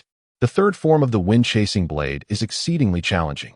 I grasped the first form, the dragging blade technique, within a month, mastered it in 3, and perfected it in 6. That the second form, the intercepting blade technique, took me a year to master flawlessly. Yet this third form, the shattering blade technique, has eluded me even after 7 months of practice. 8 years ago, on that fateful day, the Qianhuang heard a child's voice. Innocent and youthful, emanating from the ancient sound stone. The boy, named Jiang Xuan, was 7 years old, a tribal child from the Blackpool Mountain region, who idolized his father and believed his sister, Jiang Qinghong, was the most beautiful in the tribe. He was practicing a tribal blade art known as the wind-chasing blade, and so forth. From that day forth, the Qianhuang frequently utilized the sound stone to glean insights into the daily lives of the distant tribes under his rule. Occasionally offering casual guidance to the young lad, it was merely a pastime, a means to find someone willing to converse with him normally. This day, it remains so. Master Qisher, are you not back yet? Jiang Xuan sat cross-legged on the ground once more, this time facing the sound stone, appearing rather listless. That I have returned. A soothing voice resonated from the stone. Master, Jiang Xuan's spirits lifted, and he sprang to his feet. Master, I must first confess my mistakes. I did not adhere to our agreement. You took action? The Qianhuang surmised, yet was astonished. But there were still the second elder, fifth elder, and others. Was that not enough to make 10? Why did it fall to you? The fifth elder betrayed us, leaving one less. And so you took action, to challenge the innate? If I did not act, no one would escape, and that Shentu Tribe. Jiang Xuan recounted the details of the situation, adding, thanks to you, Master, for informing me a few days ago that one is considered an adult at 15 under imperial law. Otherwise, I would not have qualified to ascend the arena. I was merely curious to see if you, young lad, possess the courage to strike. You have indeed surpassed my expectations, the Qianhuang remarked. Master, you are truly peculiar. You impart the techniques to me, advise me against displaying them publicly. And now you wish to see if I dare to take action? Jiang Xuan responded with a tone of resignation. The enigmatic Master Qisher has always been quite curious. For instance, Jiang Xuan remains oblivious to the name of the esteemed elder Qisher, who steadfastly refuses to disclose it, compelling Jiang Xuan to refer to him simply as Qisher. Furthermore, regarding the Heishuan Gong, this is the very martial art that the elder Qisher imparted to him. If Jiang Xuan's conjecture holds true, the name of this technique should be a fusion of He from Heightened Mountain and Xian from his own name, implying that the elder Qisher is reluctant to reveal the true title of the technique he is taught. Jiang Xuan has an inkling that elder Qisher wishes to keep his true identity concealed from him. Hence the secrecy. Elder, I, as a junior, have not yet attained the innate realm, and under duress, publicly employed the technique you bestowed upon me. This was a necessity, as it pertains to the survival of my clan. And I had no choice but to act that I humbly ask for your forgiveness. Jiang Xuan earnestly acknowledges his transgression once more. Despite his utter ignorance regarding the elder Qishi's stature, appearance, or character, having interacted solely through voice, Jiang Xuan harbors an unwavering belief that Elder Qishi is an extraordinary powerhouse of unimaginable strength. This conviction stems from the casual guidance the elder provided him in the early days of their acquaintance. 8 years ago, upon their introduction, they often engaged in light-hearted conversation, while Jiang Xuan grappled with the nuances of the third stance of the chasing wind blade, despite his struggles. One day, during their casual chat, the elder, having overheard Jiang Xuan's musings on the blade technique, casually offered a few words of insight. Remarkably, Jiang Xuan grasped the third stance that very day. Subsequently, under the elder's tutelage, he mastered the third stance in a mere half-month, a feat his father had taken 2 years to achieve. From that moment onward, Jiang Xuan had no doubts regarding Elder Qishi's formidable prowess. He proactively sought the elder's counsel on various cultivation dilemmas. Elder Qishi, at times, would patiently guide him, yet at other times, would encourage him to discover the answers independently, speaking little, when Jiang Xuan shared the details of his cultivation technique. The Jiang Clan technique. With Elder Qishi, he received a remarkably lowly appraisal in return. The technique was deemed subpar, so much so that the elder displayed no interest in offering any further guidance. Consequently, Jiang Xuan beseeched Elder Qishi to impart a technique to him. At that time, he approached the request with a sense of trepidation, considering their lack of familial ties. To his astonishment, Elder Qishi acquiesced, albeit with certain stipulations. These included a requirement to frequently converse with him via the communication stone, to practice in secrecy, to temporarily abandon other martial arts, and to refrain from publicly using the imparted technique until he reached the innate realm. After a brief yet thorough consideration, Jiang Xuan consented. Although he was still young, he was acutely aware that this represented a significant opportunity that he must seize. Thus, Jiang Xuan relinquished his previous practice of the Jiang Clan technique and halted his training in the chasing wind blade, channeling all his energy into mastering the Heishuan Gong. This technique did not disappoint him. Despite the scarcity of resources, he achieved a half-step into the innate realm by the age of 12. Were this information to circulate, it would undoubtedly cause a sensation, potentially attracting divine beings eager to take him as their disciple. However, due to his agreement with Elder Qishi, Jiang Xuan was compelled to feign mediocrity, employing the elder's teachings on breath control to disguise his true level of cultivation, since your motives are for your kin and the survival of your clan. It is indeed understandable. The voice of the Qian Emperor resonated ethereally. But have you considered what you shall do a month from now? With your current capabilities, slaying an early-stage innate practitioner is already your limit. To defeat a severely injured late-stage innate warrior would be nothing short of serendipity, fueled solely by the anger within you. A month hence, any late-stage innate practitioner from the Shentu Tribe could effortlessly eliminate you. What if I managed to break through to the innate stage within a month? Jiang Xuan inquired. You little trickster, do you still wish to extract information from me? The Qian Emperor replied bluntly. You have no chance. To fully transcend the innate realm with the Heishuan Gong requires an abundance of resources. It is not merely my guidance that will enable your breakthrough. This technique was originally an ancient foundational method that I have slightly modified. It can either consume vast amounts of resources for a quick breakthrough or, by absorbing the spiritual essence of heaven and earth, take a bit longer. Currently, you are on the latter path. You need only to remain diligent. And by the age of 18, a breakthrough is inevitable. 18. That means 3 more years. Does that not imply that I am doomed to die a month from now? You could also choose to concede before stepping onto the arena. The Qian Emperor attempted. Concede? Absolutely not. Jiang Xuan retorted vehemently. My father taught me that a true man can only die standing, not kneeling. I am the last man of the Jiang Clan. Even if the Shentu Tribe ultimately enslaves us, they must first tread over my corpse. You certainly possess spirit, the Qian Emperor remarked. Senior, please speak candidly, senior. Will you think of me after I am gone?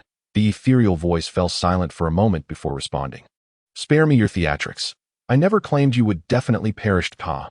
I knew you wouldn't allow me to die. Please, senior, instruct me on what I should do.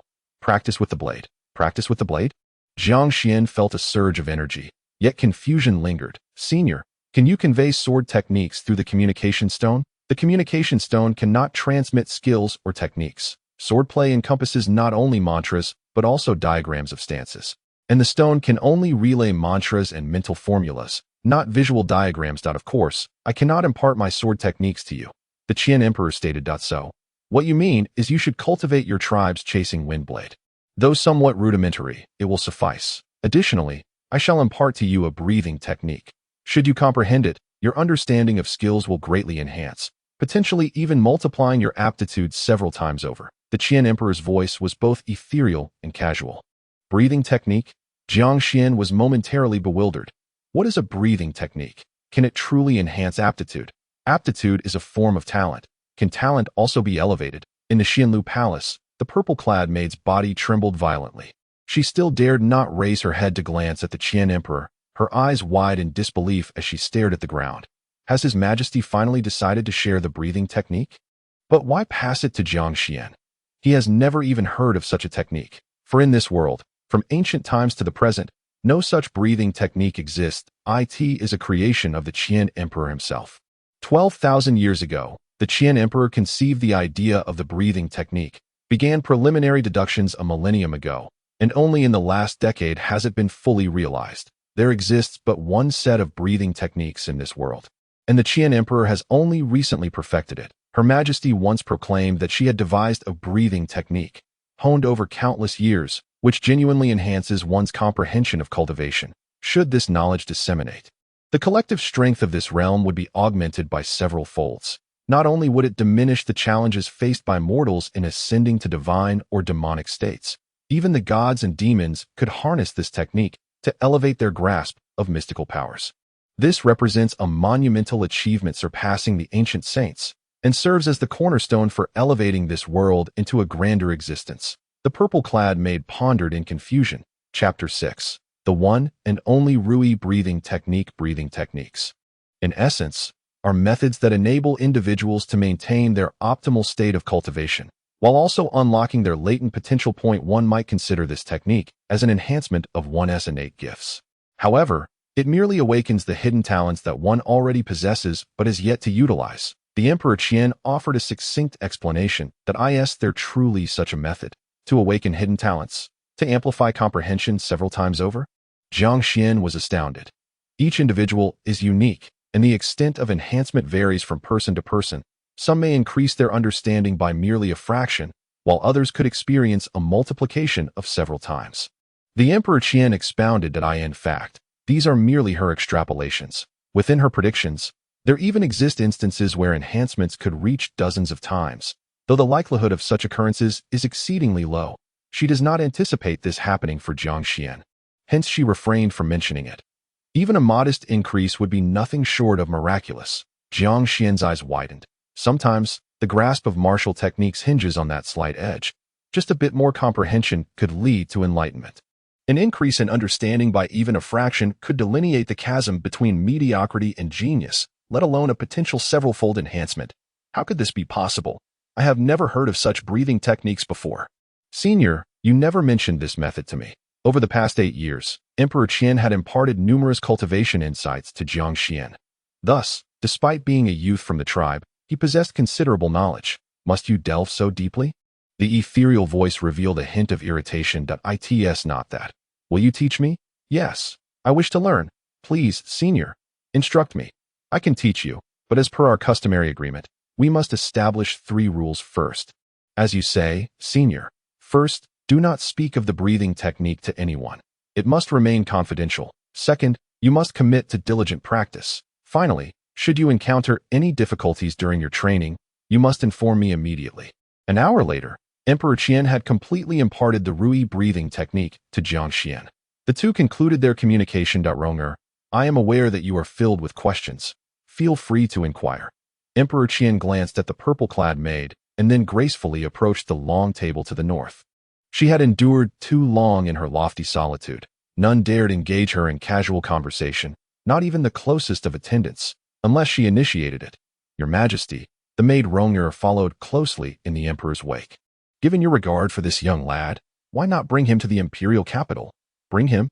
For what purpose? To have yet another person who dares not meet my gaze after a single glance? Emperor Qian replied, And furthermore, with his talent, he is utterly unworthy of being my disciple. He falls far too short, let alone a 15-year-old half-step innate. Even a 15-year-old god or demon would scarcely qualify as my registered disciple. The maid Ronger was undoubtedly aware of Jiang Xuan's lamentable talent. In the confines of a humble tribe, he might be considered gifted, yet when placed within the vast expanse of the entire Deqian Empire, spanning billions of miles, Jiang Xuan could be deemed exceedingly mediocre. Your Majesty, why bestow upon him the breathing technique you have painstakingly developed? Inquired the maid. There must be a first practitioner of this technique. Why should it not be him? The Emperor of Qian walked over to the long table and took a seat. The breathing technique is intended for the populace and must be approached with utmost caution. Although my calculations indicate that the technique poses no inherent flaws and can be passed down directly, the results of such calculations are not infallible. That a group of individuals must first practice it to identify any potential issues. This little fellow possesses a unique affinity with me. While I cannot guide him directly, as long as he faithfully reports his progress to me, I will be able to rectify any problems that may arise with the breathing technique in a timely manner. The Emperor paused momentarily. That is to say, Your Majesty, are you concerned that he may practice the breathing technique and still fail to become a divine being? Ronger interjected. Indeed, the Emperor nodded. For a mortal to ascend to the realm of divinity is akin to crossing an abyss. It represents a profound elevation of one's existence. If he cannot transcend to become a divine being, he will be unable to observe the practice of the breathing technique among those who have. Why not select a group of mortals with sufficiently high talent? Suggested Ronger. The higher the talent, the lesser the effectiveness of the breathing technique. Explained the Emperor. In this world, there exists a ceiling for one's cultivation aptitude. I am that ceiling. No one possesses talent that surpasses mine. Those whose abilities approach my own inevitably harbor only the faintest trace of hidden potential. Conversely, the less talented individuals may possess a greater abundance of concealed aptitude. Jiang Xuan's talent is indeed quite mediocre.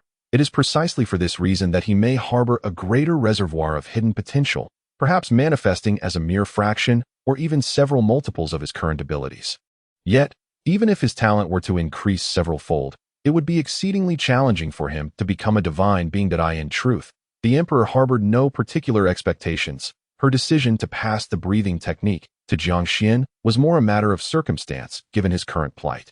She had long devised a plan for evaluating the technique, and Jiang Xuan was merely an unexpected addition to it.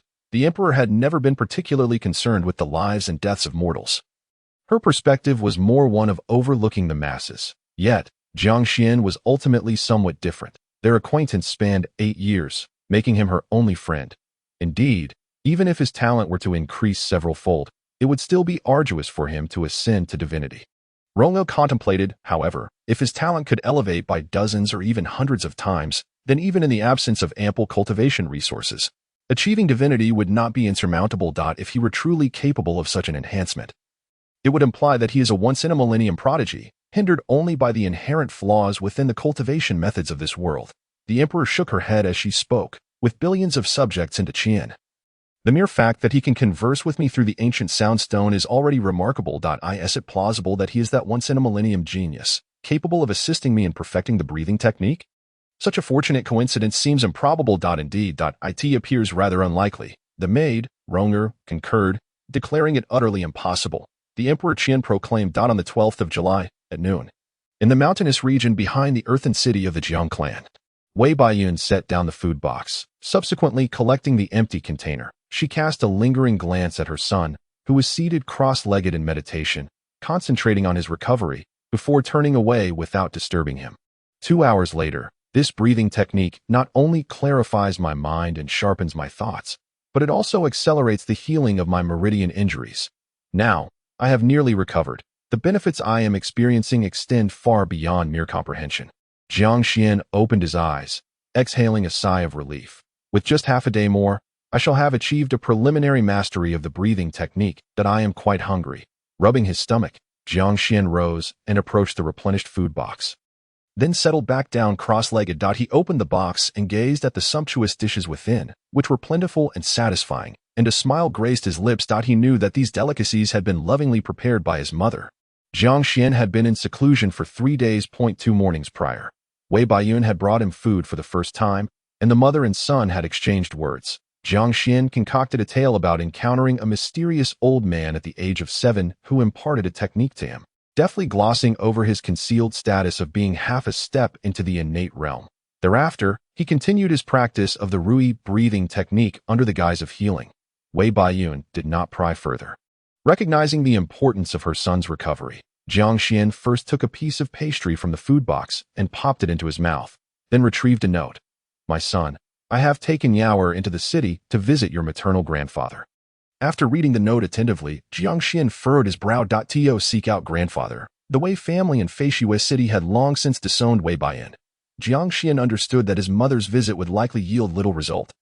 Not only would it be challenging to enlist the Wei family's influence in the tribal life and death struggle, but even requesting some cultivation resources would be a daunting task. Years ago, the Wei family had arranged a marriage for his mother with the son of a noble chieftain. Yet she chose his father instead, becoming pregnant with him before the wedding. Jiang Xuan had often heard uncles and elders recount the love story of his parents.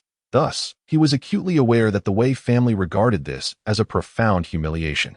In the eyes of the affluent families of the great city, what they termed tribes were merely seen as a band of savages, and even the strongest warriors of the tribes were not exempt from this disdain. Nevertheless, Jiang Xuan felt his brow gradually relax. Although his mother might face rejection, at least she had taken his little sister away if he were not alive to emerge victorious from the arena in a month. His mother and sister would be spared from misfortune. He understood that his mother's decision to take his sister along was undoubtedly motivated by this concern, by securing Jiang Yao's safety outside. Regardless of the outcome a month hence, she ensured that Jiang Yao would remain unharmed. As for Jiang Xuan himself, he had already chosen not to leave, a resolution he had discussed with his mother 2 days prior. In truth, even if he wished to depart now, he had no opportunity, having already taken action and killed the younger brother of the Shentu Clan's leader. Both the inspector and the Shentu Clan would be keeping a watchful eye on him, forbidding any sudden disappearance. After finishing his meal, Jiang Xuan once again entered a state of cultivation. Time passed swiftly, and soon it was deep into the night that I did it. Jiang Xuan abruptly opened his eyes, a glimmer of brilliance flashing in their depths. Having initially mastered the Rui breathing technique, there were no extraordinary phenomena or unique fluctuations in energy. The sole alteration lay in Jiang Xuan's breathing rhythm, which underwent a permanent transformation, imperceptible to others. The breathing rhythms of individuals inherently vary. With this distinct rhythm, the innate spiritual energy within him flowed in a wondrous manner, harmonizing beautifully. After several days and nights without sleep, Jiang Xuan felt an unprecedented clarity in his mind, even experiencing a direct enhancement in his perceptive abilities. The esteemed elder of the Qishur had once stated that upon the initial mastery of a breathing technique, one's comprehension would experience a direct elevation. As time progresses, more latent talents would be awakened until all hidden potentials were fully realized. It remained uncertain just how much my comprehension had improved. Eagerly, Jiang Xuan retrieved a tome bound in beast hide from his bosom. It was none other than the Chasing Wind Blade, one of the top 3 martial arts masterpieces of Heightened Mountain. When considering the blade's might alone, it undoubtedly stood as the foremost technique of Heightened Mountain. However, its training was exceedingly arduous. Even with Jiang Hanfeng's talent, he had only managed to master the first 8 forms. Perpetually unable to grasp the ninth, his father had relied on the first 8 forms of the Chasing Wind Blade to remain invincible in the vicinity of Heightened Mountain, and it was uncertain how long it would take for me to master even a single form now. Jiang Xuan opened the beast hide book, diligently studying the illustrations of the 4th form, ring blade style. Without delay, he commenced his practice. Chapter 7. A surge of talent on the afternoon of July 13th. Along the official road a little over 10 miles from Feishuo City, a crimson beast of burden sped forth, carrying a mother and daughter. "Mother, how much longer?" inquired Jiang Yao, nestled in her mother's embrace. "Soon, no more than half an hour," replied Wei Baiyun. They had set off the previous afternoon, with Wei Baiyun's late-stage innate realm, evading the surveillance of the Shentu Tribe while escorting her daughter, proved effortless. The pair had first arrived at the nearest county town to the Jiang Clan, where they exchanged for a superior beast of burden and then galloped furiously towards Feishuo City. They traversed through the night, running from dusk until dawn, without a moment's rest. Ahead on the official road, a procession of riders atop exquisite beasts approached, moving leisurely, seemingly unhurried. At the forefront rode a middle-aged man clad in a brocade robe. Second master, it seems that our audacious demands towards the Wei family have been met.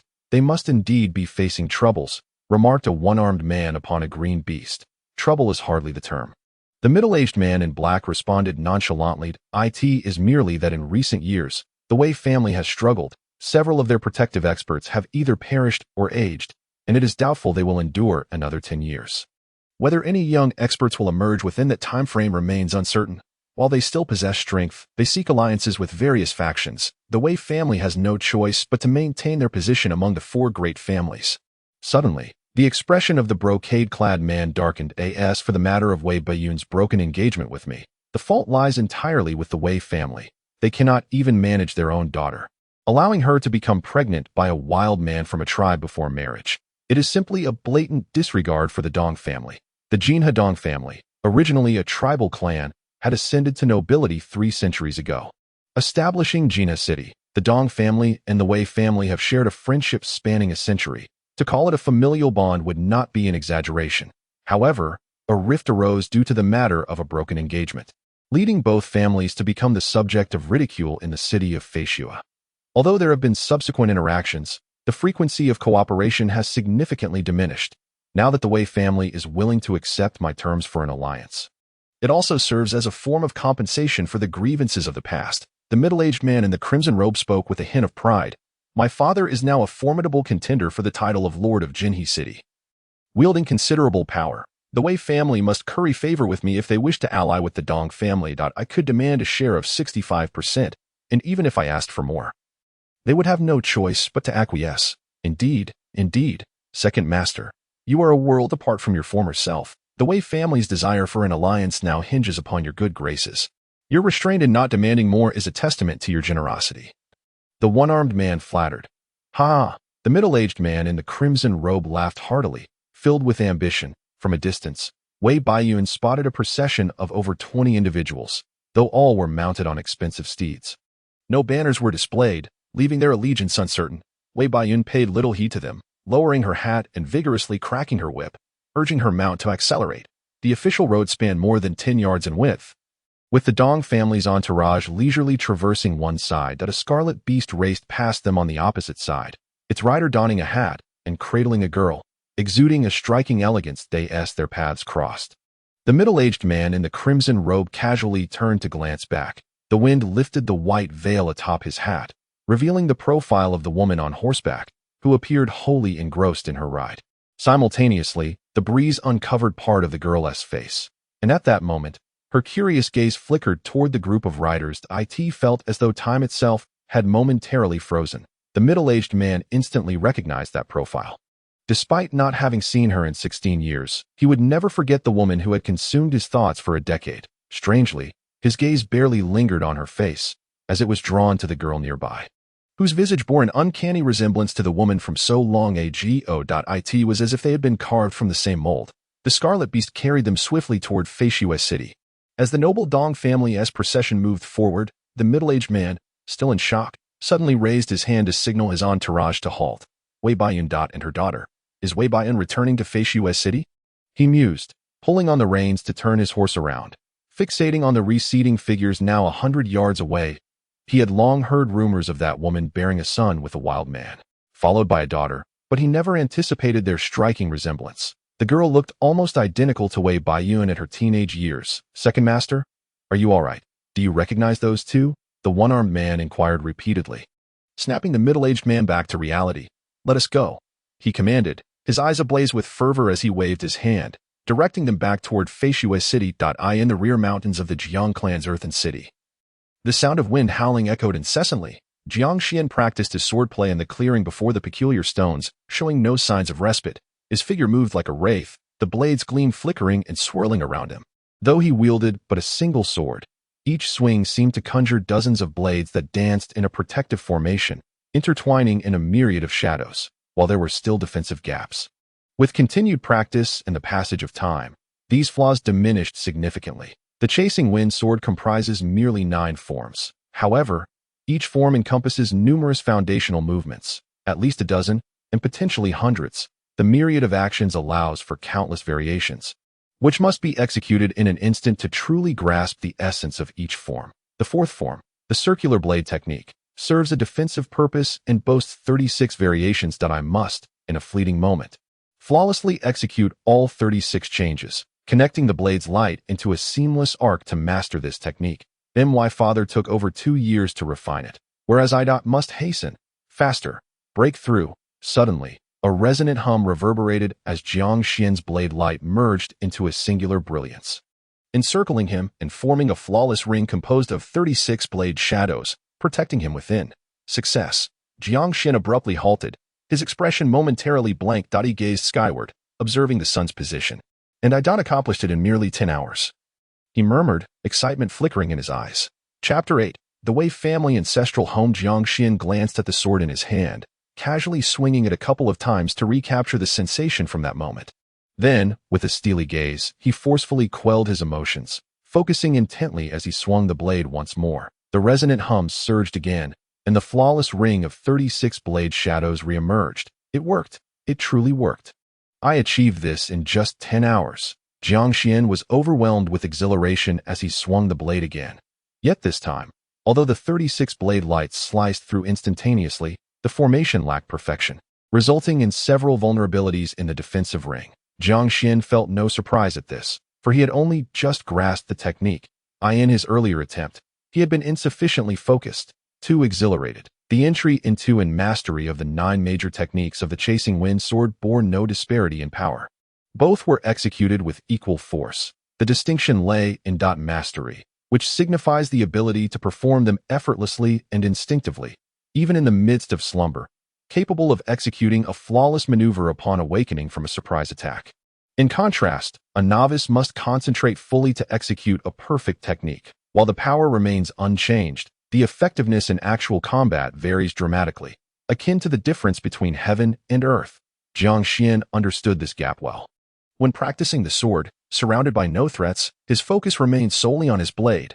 Once the technique was mastered, re-execution was not a challenge, provided one maintained sufficient concentration. In the heat of battle, where peril lurks at every turn and the threat of ambush looms large, one must remain ever vigilant, for injury is a constant companion. The mental strain is immense, and in such circumstances, the aspiration to execute flawless techniques demands absolute mastery. My father, having devoted 2 years to mastering the ring blade technique, progressed from novice to expert in under a year, thanks to the rigors of real combat, joining hunting parties in the mountains to engage in life and death struggles with beasts and monsters, thereby honing his skills with remarkable rapidity.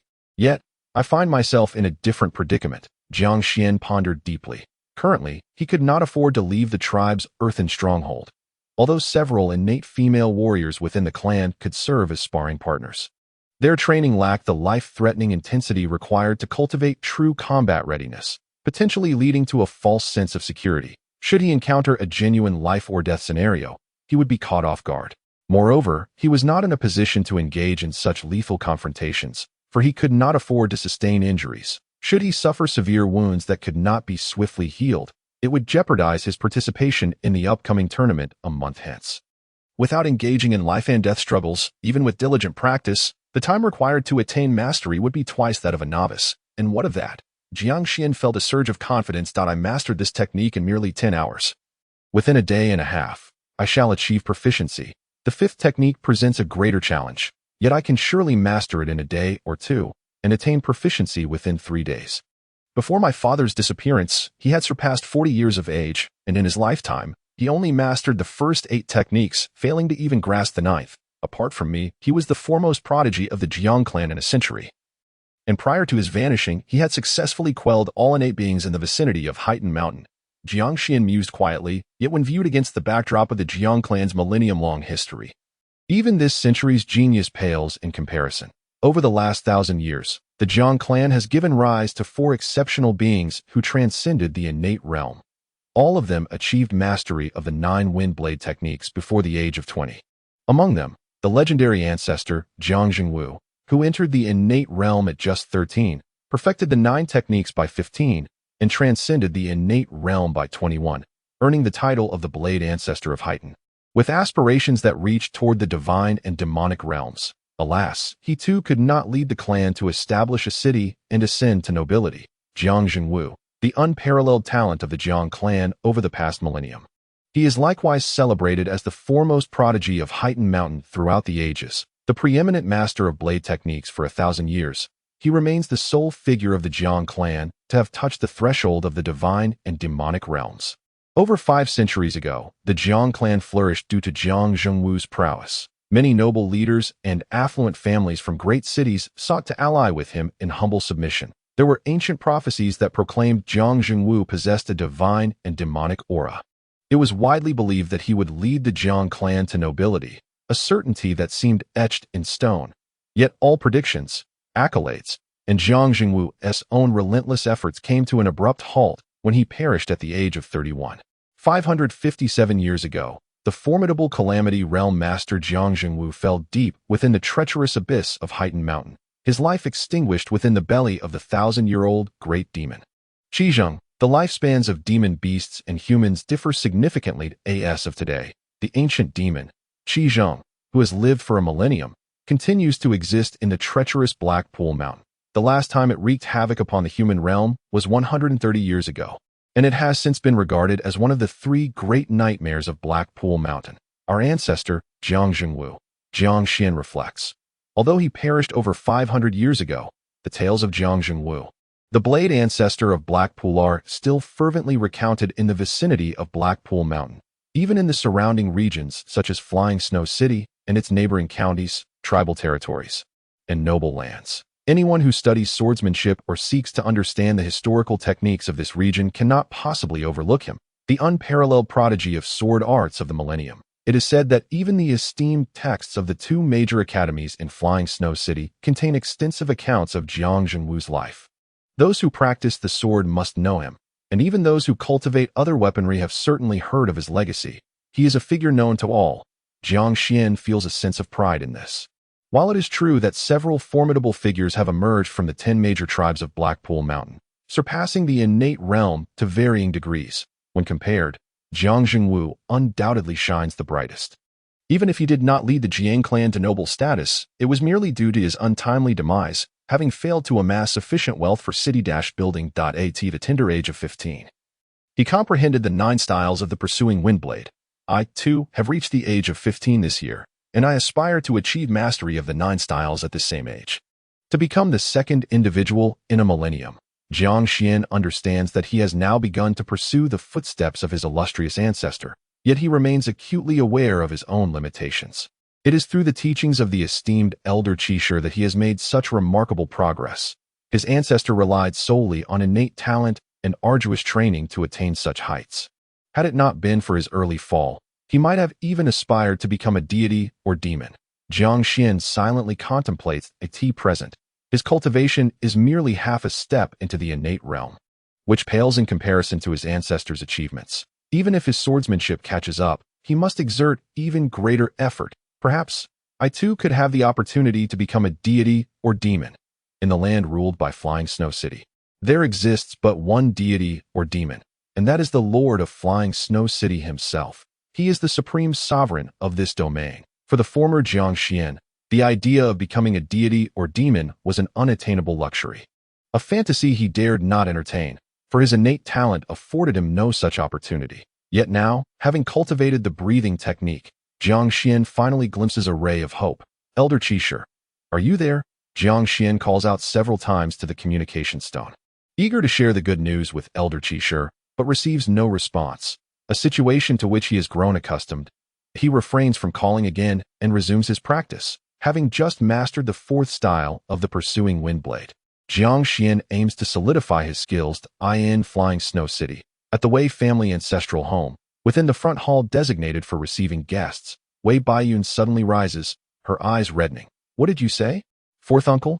My father, has he passed? The journey home was smoother than Wei Baiyun had envisioned, yet she never anticipated that the first news she would hear upon returning was that her father had died 2 years prior.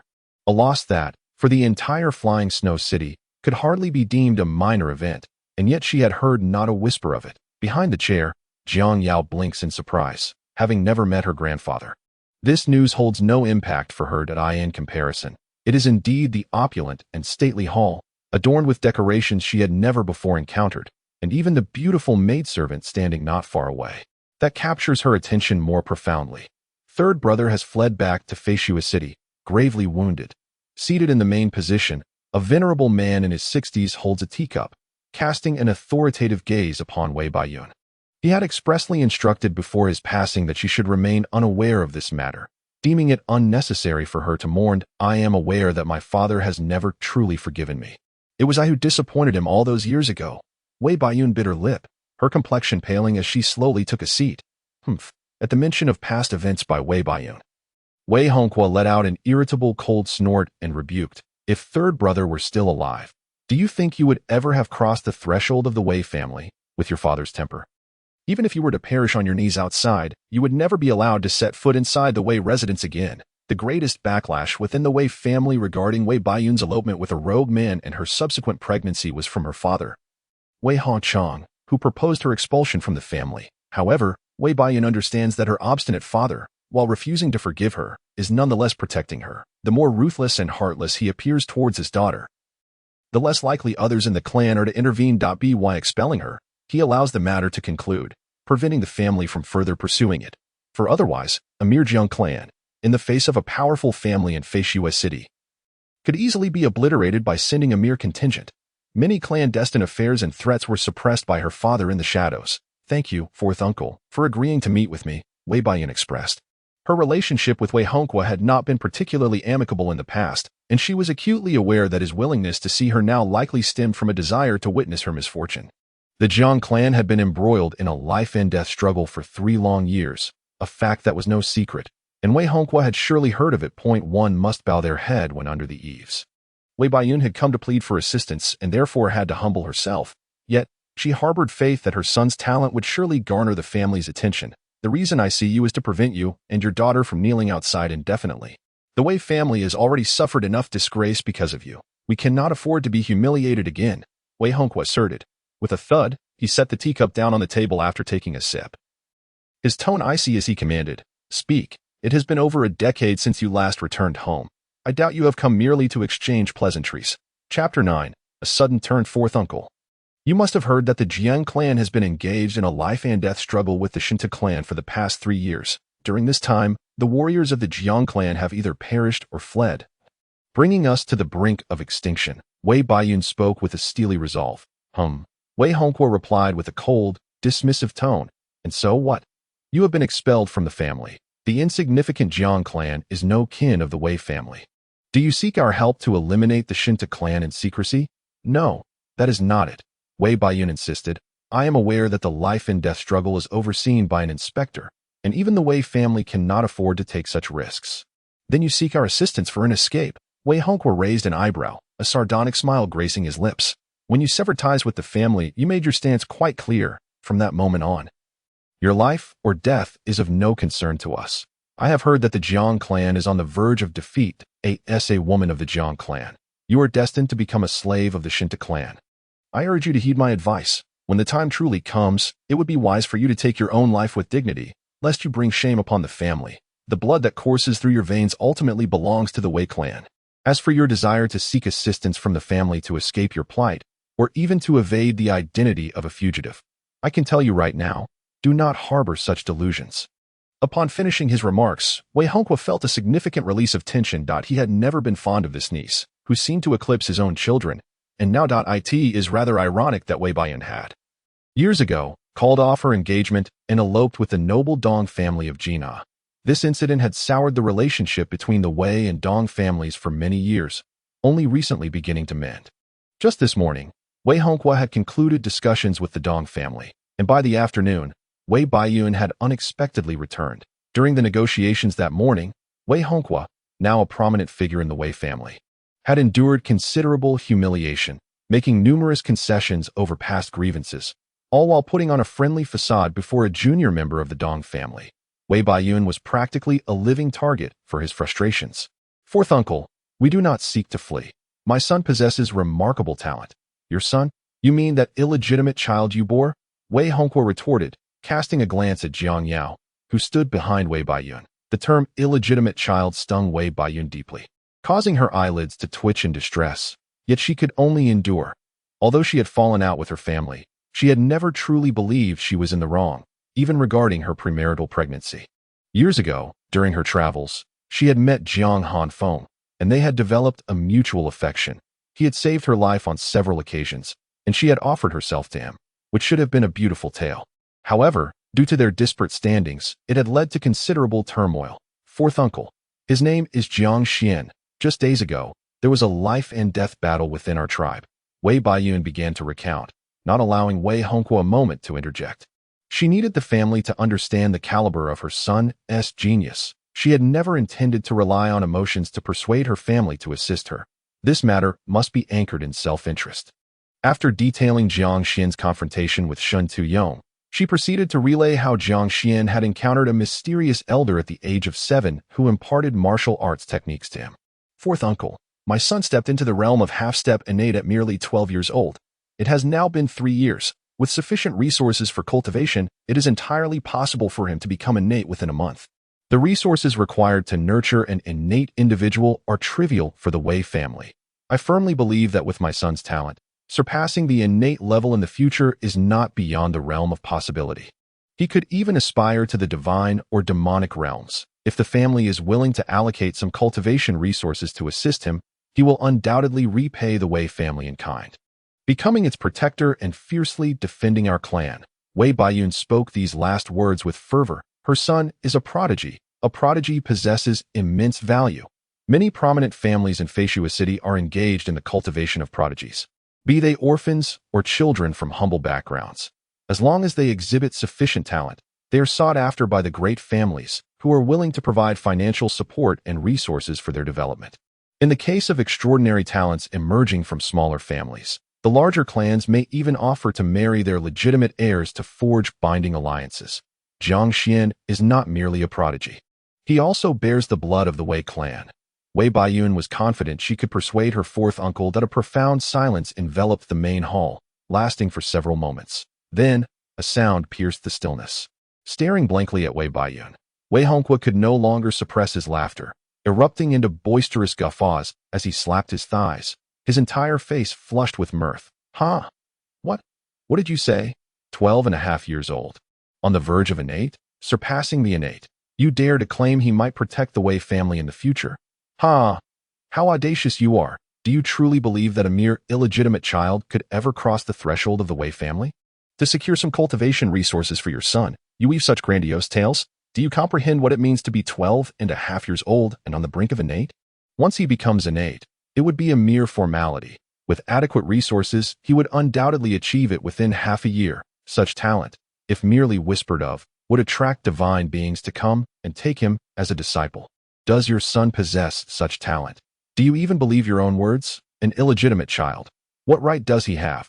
And what of this mysterious elder who supposedly imparted techniques to him at the age of 7? You believe such a blatant lie? You must truly be foolish. Ha! Wei Hongque, now past 60, could no longer contain himself that it was not just him laughing. In the corners of the hall, the maids who had kept their heads bowed in silence, as well as the young servant in the blue robe standing outside, all wore barely suppressed smiles, exchanging knowing glances that it was simply too amusing. The exaggerated claims had taken on a comical effect. Fourth master, a middle-aged figure, appearing to be in charge, hurried into the hall. Yuan Zhong, you arrived just in time. Do you remember Wei Baiyun? My third brother's daughter. Let me tell you, she just in this moment. Wei Hongque was filled with a strong desire to share, deliberately wishing for the entire family to know the absurdities that Wei Baiyun had uttered. He wanted everyone to have a hearty laugh at her expense. In your heyday, you were so brilliant that even the entire third branch gained greater attention and resources because of you.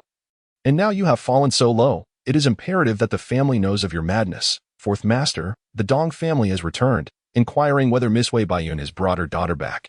You may need to go and address this. The steward, Wei Yuanzhong, however, did not engage with this, instead hastening to Wei Hongque's side, leaning in to whisper while casting odd glances at Wei Baiyun and Jiang Yao. Returned again. Wei Hongque's laughter quickly faded, his brows furrowing. He glanced at Wei Baiyun, and without uttering a word, he rose to depart alongside the steward. The hall fell silent for a moment. It seemed that Wei Baiyun had reached a realization.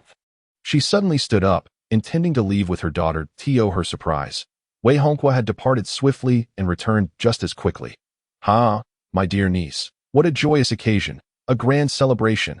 Wei Hongqua, shedding his earlier demeanor, entered with a warm greeting, his face beaming with smiles. This left Wei Baiyun momentarily bewildered. Could there be a turn of events? Just as Wei Baiyun was about to speak, she saw Wei Hongqua stride over to Jiang Yao, his expression softening as he asked kindly, "What is your name? How old are you this year?" Earlier, Wei Baiyun had not allowed her daughter to pay respects to Wei Hongqua, deeming it a humiliation. Now, with him initiating the conversation, there was no way Jiang Yao could remain silent. Jiang Yao has turned 14 today. She cast a fleeting glance at her mother and obediently remarked, 14. How wonderful, Wei Hongqua.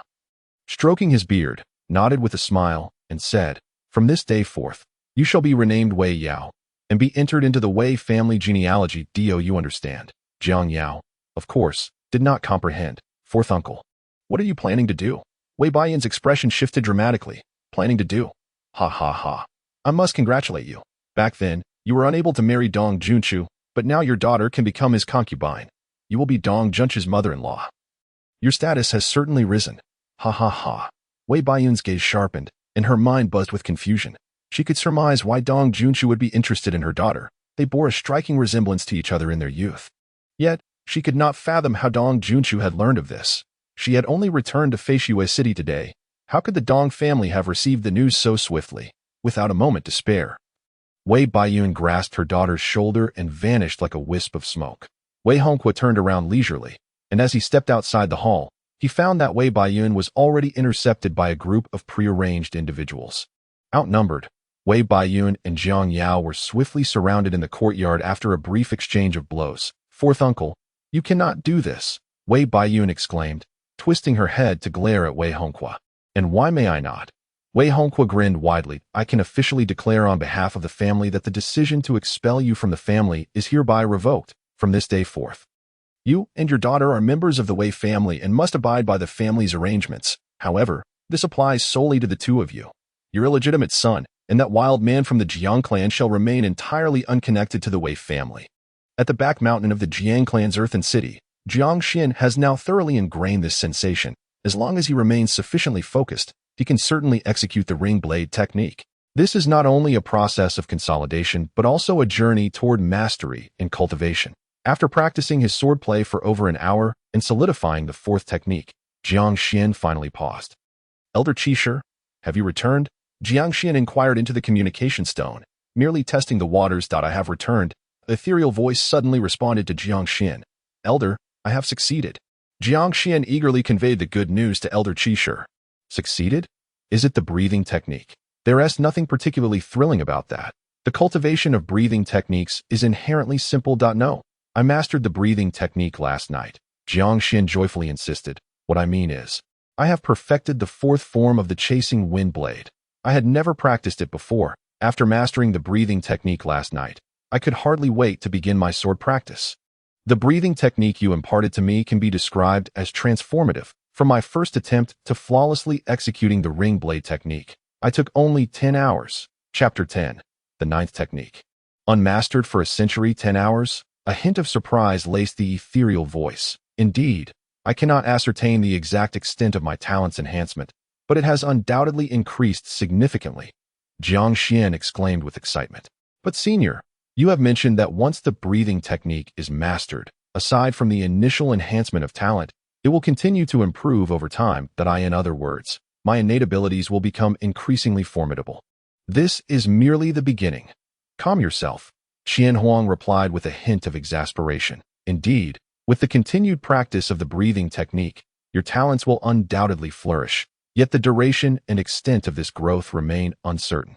It is not contingent upon your initial enhancement, but rather on how much hidden talent you possess. So, do not rejoice too prematurely. I understand, Jiang Xuan said, gazing at the transmission stone.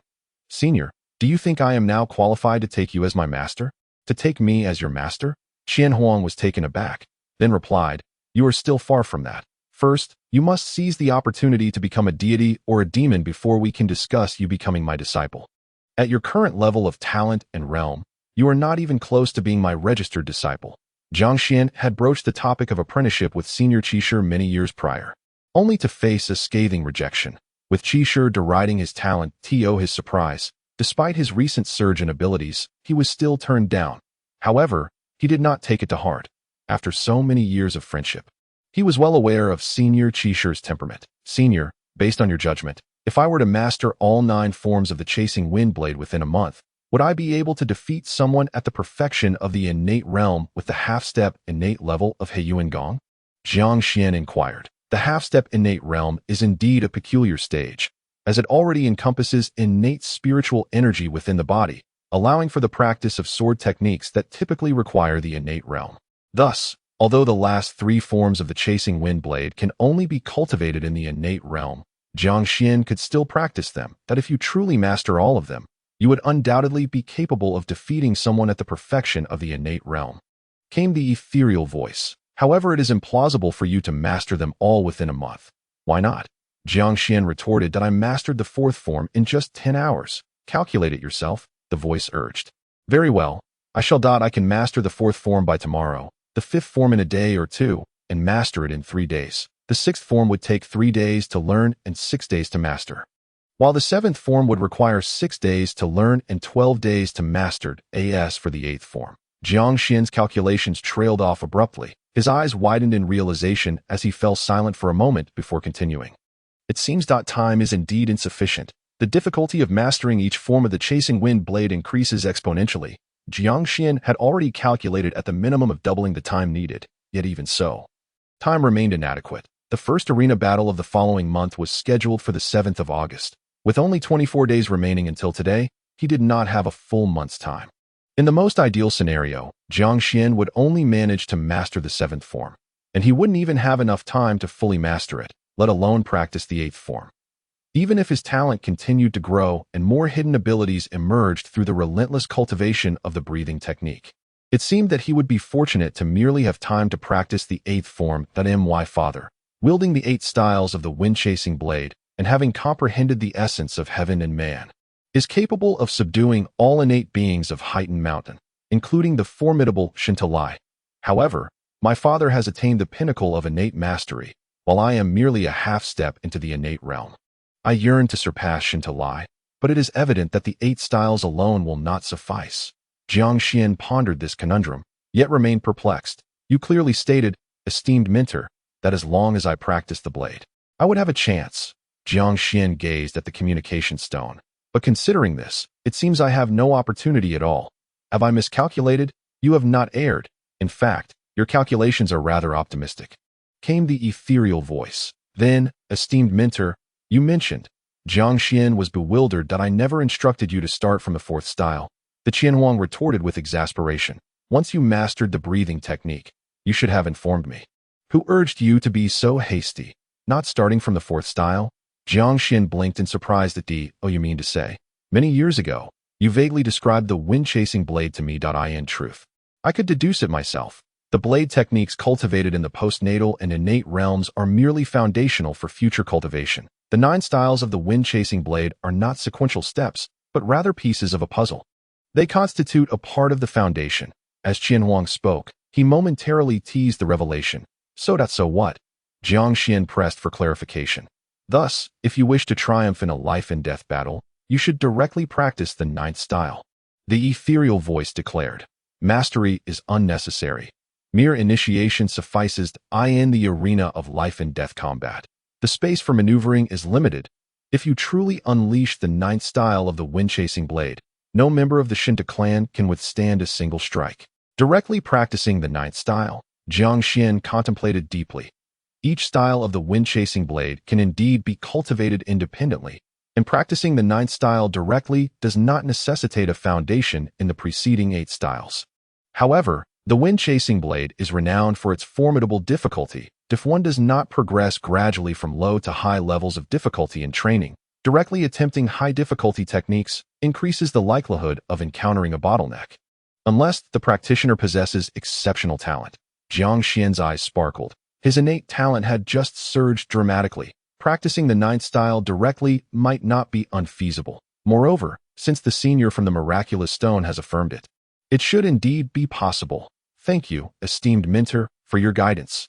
Jiang Xuan bowed deeply to the communication stone.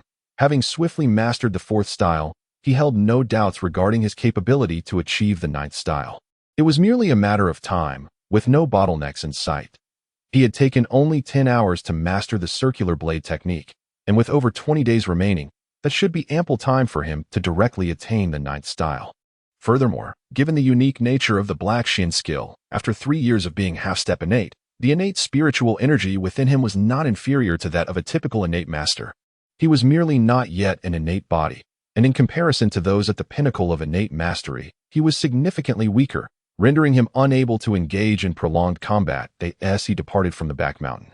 Strolling along the woodland path, Jiang Xuan reflected on his current situation. However, once he perfected the ninth style, he could annihilate his opponent with a single move in the arena. The adversary would have no chance to retaliate. Even if they unleashed their most powerful technique, it would not surpass the might of the ninth style of the wind-chasing blade. Not even Shentu Tribe could withstand the overwhelming force of the ninth style. Directly mastering the ninth style in the life and death battles of the tribes, it is inconceivable that I could face defeat. However, should I encounter conflicts, skirmishes, or even assassination outside the arena, my current half-step innate state renders me significantly weaker. Injuries that may not be fatal to those in the innate realm could prove to be lethal for me. In the event of a siege, my ability to escape is likewise greatly diminished, and my mastery of techniques is not yet refined enough to be reliably employed. Jiang Xuan possesses confidence in triumphing at next month's tribal life and death contest. Yet, he is acutely aware that this is merely the beginning. Even if he secures a maximum of 30 consecutive victories and eliminates 30 members of the Shentu Tribe, it does not equate to a definitive victory in the tribal contest, although mastering the ninth style guarantees success in the arena. Outside of it, during the life and death contest, both tribes are meant to be safeguarded, engaging solely in combat within the arena, as dictated by in practice. However, the means employed outside the arena never cease. Hiring assassins, poisoning, kidnapping, coercion. When it pertains to the survival of two tribes, none would be so foolish as to restrict their efforts solely to the arena, provided they do not attract the scrutiny of the overseer. These extraneous tactics, unless executed excessively, such as causing disturbances in the presence of the overseer, are often overlooked. For one at the half-step innate level, facing assassination from those in the innate realm poses significant danger. Jiang Xuan contemplated the possibility of being targeted for assassination, if only he could break through to the innate realm, utilizing the Heishuan Gong to achieve that breakthrough, even if he were merely at the initial stage of the innate realm. Or even if he had not yet mastered the ninth style, he should possess the prowess of a top-tier innate expert, thus alleviating any concerns regarding assassination. As this thought emerged, Jiang Xuan swiftly cast it aside. The esteemed elder Qishir had clearly stated that, barring an abundance of resources, a breakthrough in Heishuan Gong within a short time frame is virtually impossible. Jiang Xuan surmised that the abundance referred to by elder Qishir would likely require resources surpassing even the entirety of the Jiang Clan's wealth. Hence, he deemed it unnecessary to dwell on this matter further, opting instead to diligently hone his skills with the blade in Feishua City, within a concealed chamber of the Wei family's ancestral residence. Dong Junshu has expressed that once that girl is married off, the Dong clan shall concede half of the profits from our collaboration. Furthermore, Dong Junshu is willing to facilitate cooperation between our families in other areas as well. Wei Hongqua bowed respectfully. Seated upon a mat was a venerable elder of 90 years, listening intently. This man is none other than the current head of the Wei family. Wei Qingshan. Where are they now? Wei Qingshan inquired. Wei Baiyun. My son has arranged for her to be placed under soft confinement to prevent her from causing any trouble. That girl, Wei Yao, after all, is a wild child raised in the untamed lands. Lacking the demeanor of a noble family's daughter, my son has already assigned 2 of the most experienced matrons to educate her. Wei Hongqua respectfully added, 2 years is ample time. Once she reaches the appropriate age, she shall be wed to Jinha City. With this girl in our midst, for these 2 years, Dong Junshu will likely find himself seeking to curry favor with our Wei family. Dong Junshu also mentioned that, although it would be a concubinage, it would be conducted with more grandeur and celebration than a formal marriage, ensuring that our Wei family does not lose face or be tainted with the disgrace of selling off a daughter. With an impassive expression, Wei Qingshan nodded slightly. Wei Hongqua lowered his head. Despite being over 60, he still felt quite anxious in the presence of his patriarchal father. What are your plans regarding the third families? Son, Wei Chengshan inquired. A 15-year-old with mere innate talent, he pales in comparison to the prodigies of our Wei clan's younger generation, that I see no value in nurturing him. Wei Hongguo replied, currently, the Jiang clan is embroiled in a life-and-death battle, and we have reached a critical juncture that I have already arranged for someone to keep an eye on the situation. Once the news of that bastard's demise in the arena reaches us, I will inform Wei Baiyun. Zhang Hanfeng has been missing for several years. He should have perished long ago in the Shifeng abyss. Wei Baiyun's last connection to the Jiang clan rests solely with that illegitimate child.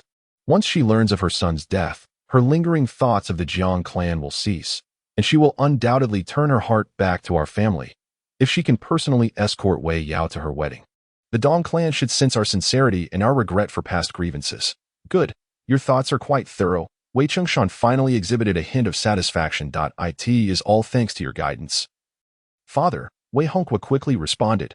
Wei Chengshan had 5 sons and 2 daughters, among whom the 4th son, Wei Hongguo, was regarded as the least favored. Due to his limited talent, he had long been deemed incapable of surpassing the innate stage. And indeed, this was the case. 30 years prior. With the aid of family resources, Wei Chengshan had achieved innate perfection, yet he had never grasped the heavenly momentum, making no progress in 3 decades. Wei Hongguo was also mediocre in martial arts and in managing family affairs. Had it not been for the tragic death of his 3rd brother, Wei Hongchang, 2 years ago, his influence within the family would not have reached such heights. Since you have devised a plan, I entrust this matter entirely to your stewardship, including the arrangements for that girl's marriage and all dealings with the Dong clan, Wei Chengshan declared, casting a glance at his son, who had always been so ordinary. Do not let me down. Thank you, Father, Wei Hongguo exclaimed joyfully, kneeling and bowing several times. That I assure you, I will not disappoint you. Just wait and see. Chapter 11. Xiaoyu, it is time for you to make your contribution. Stepping out of the dim chamber, Wei Hongguo straightened his back, feeling exuberant and invigorated. His father had increasingly recognized his worth, and he silently vowed not only to fulfill his duties but to excel in them. 4th Master, Wei Yuanzhong, the steward waiting beneath a nearby eave, approached swiftly as Wei Hongguo emerged, and the two conversed while making their way outside. 4th Master, the patriarch, Wei Yuanzhong inquired, has entrusted everything to me. Wei Hongguo replied, lifting his chin slightly. Congratulations, 4th Master. This is wonderful news, the steward exclaimed. The patriarch has finally acknowledged your talents. It is likely that in a few years, the position of family overseer, or perhaps even deputy patriarch, will be yours. Ha ha ha, spare me the flattery. I am well aware of my limited talents. The deputy patriarch role is beyond my aspirations. If I can become the family overseer, I will be thoroughly satisfied. Wei Hongguo laughed heartily, exuding a sense of self-awareness. Yet his eyes brimmed with ambition. By the way, he continued, make arrangements immediately to keep an eye on the Jiang clan. The moment that wild offspring named Jiang Xuan meets his demise, report to me without delay. Understood, replied Wei Yuanzhong. Accepting the command as they conversed, they exited the courtyard, spotting a proud figure of a young man in white approaching from a distance. Wei Hongguo quickened his pace, a warm smile spreading across his face. Xuan, have you concluded your seclusion? Wei Hongguo inquired with a beaming expression. 4th uncle, the white-clad youth, Wei Xuan, bowed respectfully. There is no need for such formality, Wei Hongguo said, gently raising a hand in a friendly gesture. Though Wei Xiaoyun was not his biological grandson, he was one of the 3 prodigies of the Wei family. In recent years, the Wei clan had suffered significant losses, leading to a precarious situation where the ranks of the most talented within the clan had swiftly risen, receiving the family's unreserved support for their cultivation, despite being a direct descendant of the Wei family.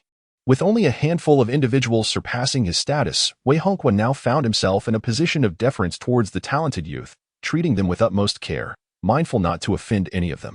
Are you on your way to see the clan leader? Wei Hongguo asked with a smile. Indeed, Wei Xiaoyan nodded, recalling his earlier agreement with his great-uncle to meet him immediately upon completing his seclusion. As his great-uncle wished to provide him with personal guidance at the entrance of the back mountain of the Jiang clan's earthen city, 2 female clan members on guard greeted Jiang Xuan with excitement as he emerged. In their 20s, they were both strikingly beautiful, clad in relatively fine armor, one wielding a sword, the other carrying a bow, exuding an air of valor. After slaying the valiant Shentu Tribe, Jiang Xuan had secluded himself in the back mountain for several days. And this was his first appearance. Sister Kaidai, Sister Huanju, Jiang Xuan greeted them, adding, "You don't need to call me clan leader. It feels strange. Just call me Xiaoxian as before." Jiang Kaidai and Jiang Huanju exchanged glances before nodding in agreement. As the last man of the Jiang Clan, 15-year-old Jiang Xuan was indeed the clan leader, yet he refrained from adopting an authoritative demeanor with his elder sisters, who had watched him grow up, fostering a close relationship with him. "How is your injury, Xiaoxian?" Kaidai inquired.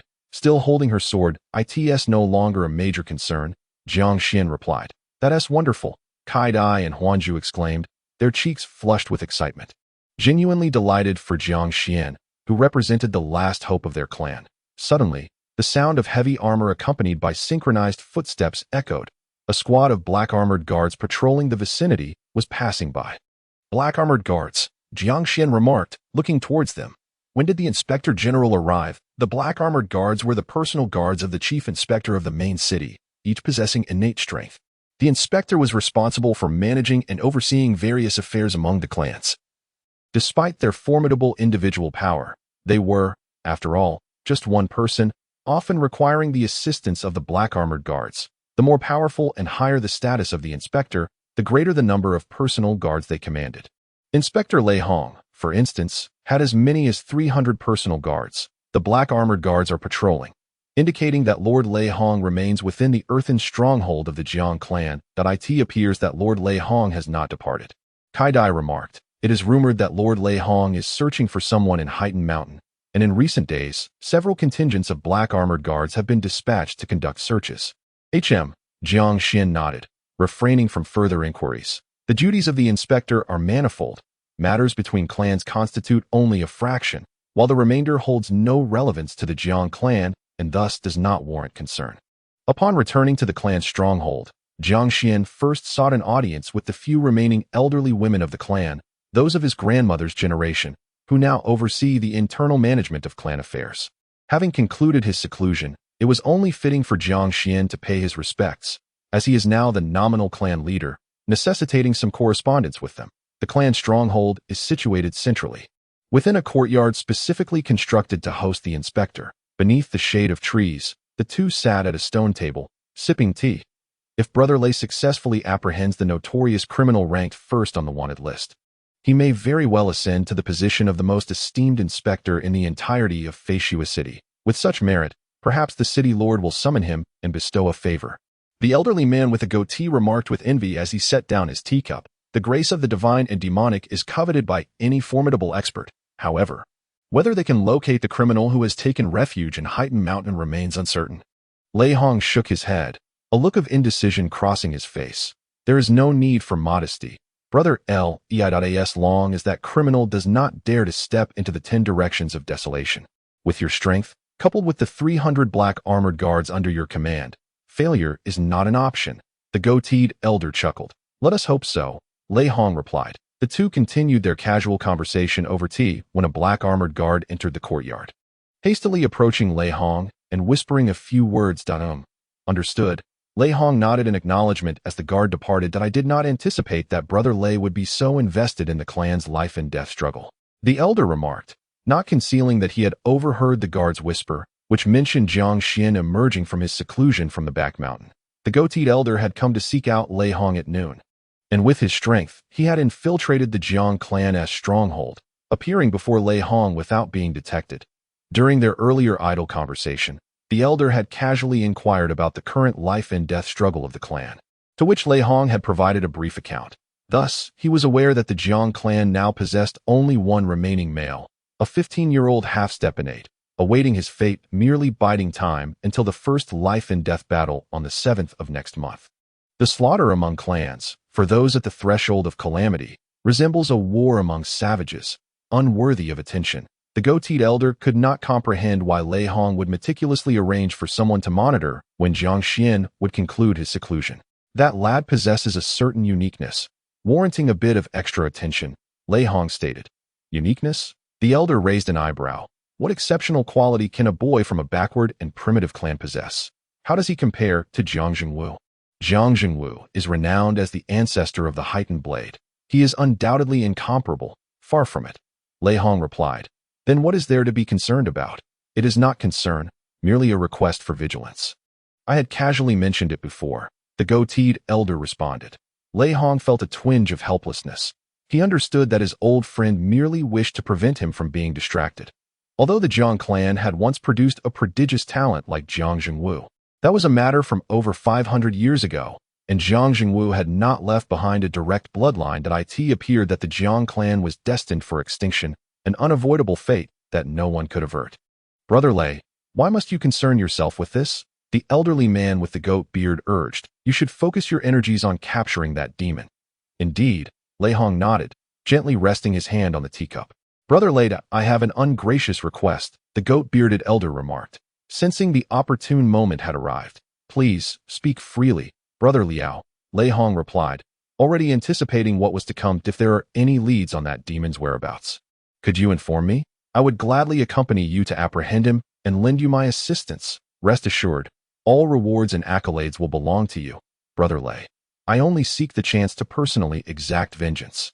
The elder's eyes flickered with a glint of hatred as he spoke. Without waiting for Lei Hong's response, he continued, if you could capture him alive, it would be even better. I implore you to spare his life, so that I may bring him back to Feishua City and deliver my vengeance upon him. Name your price, and I shall not haggle. I am willing to pay any cost to have the opportunity to slay him with my own hands. Alas, Lei Hong sighed, waving his hand dismissively. There is no need for monetary compensation. Everyone is aware of the blood feud between you and that demon. Rest assured, if I acquire any leads, I will certainly inform you. The goat-bearded elder displayed a look of gratitude, raising his teacup in lieu of a toast. To you, Brother Lei.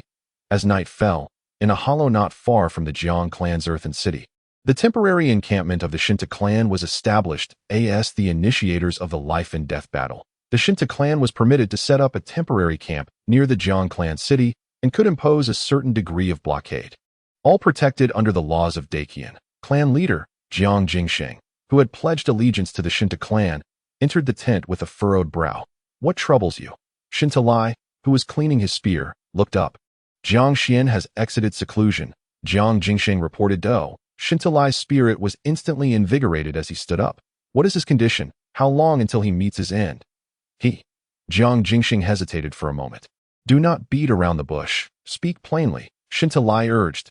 According to current information, it seems he has fully recovered from his injuries. He will be able to fight in next month's life and death battle.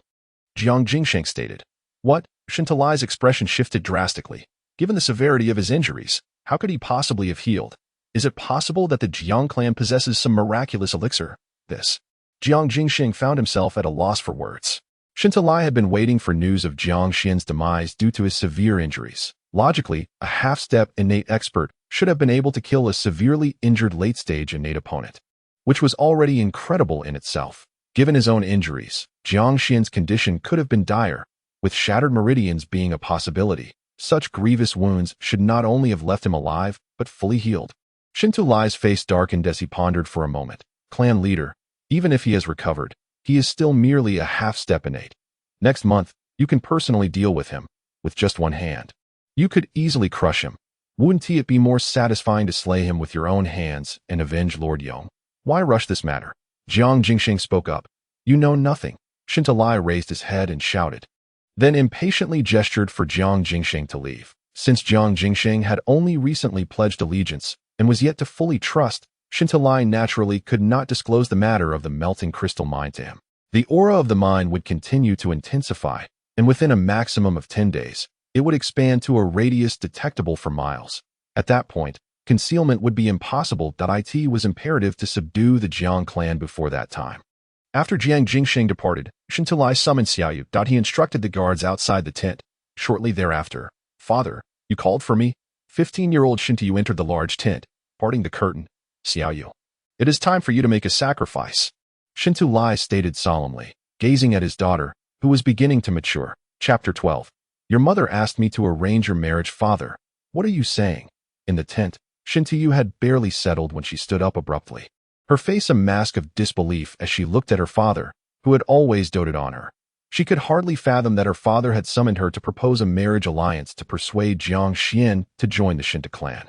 Xiaoyu, you are well aware of the situation regarding the melting crystal mine.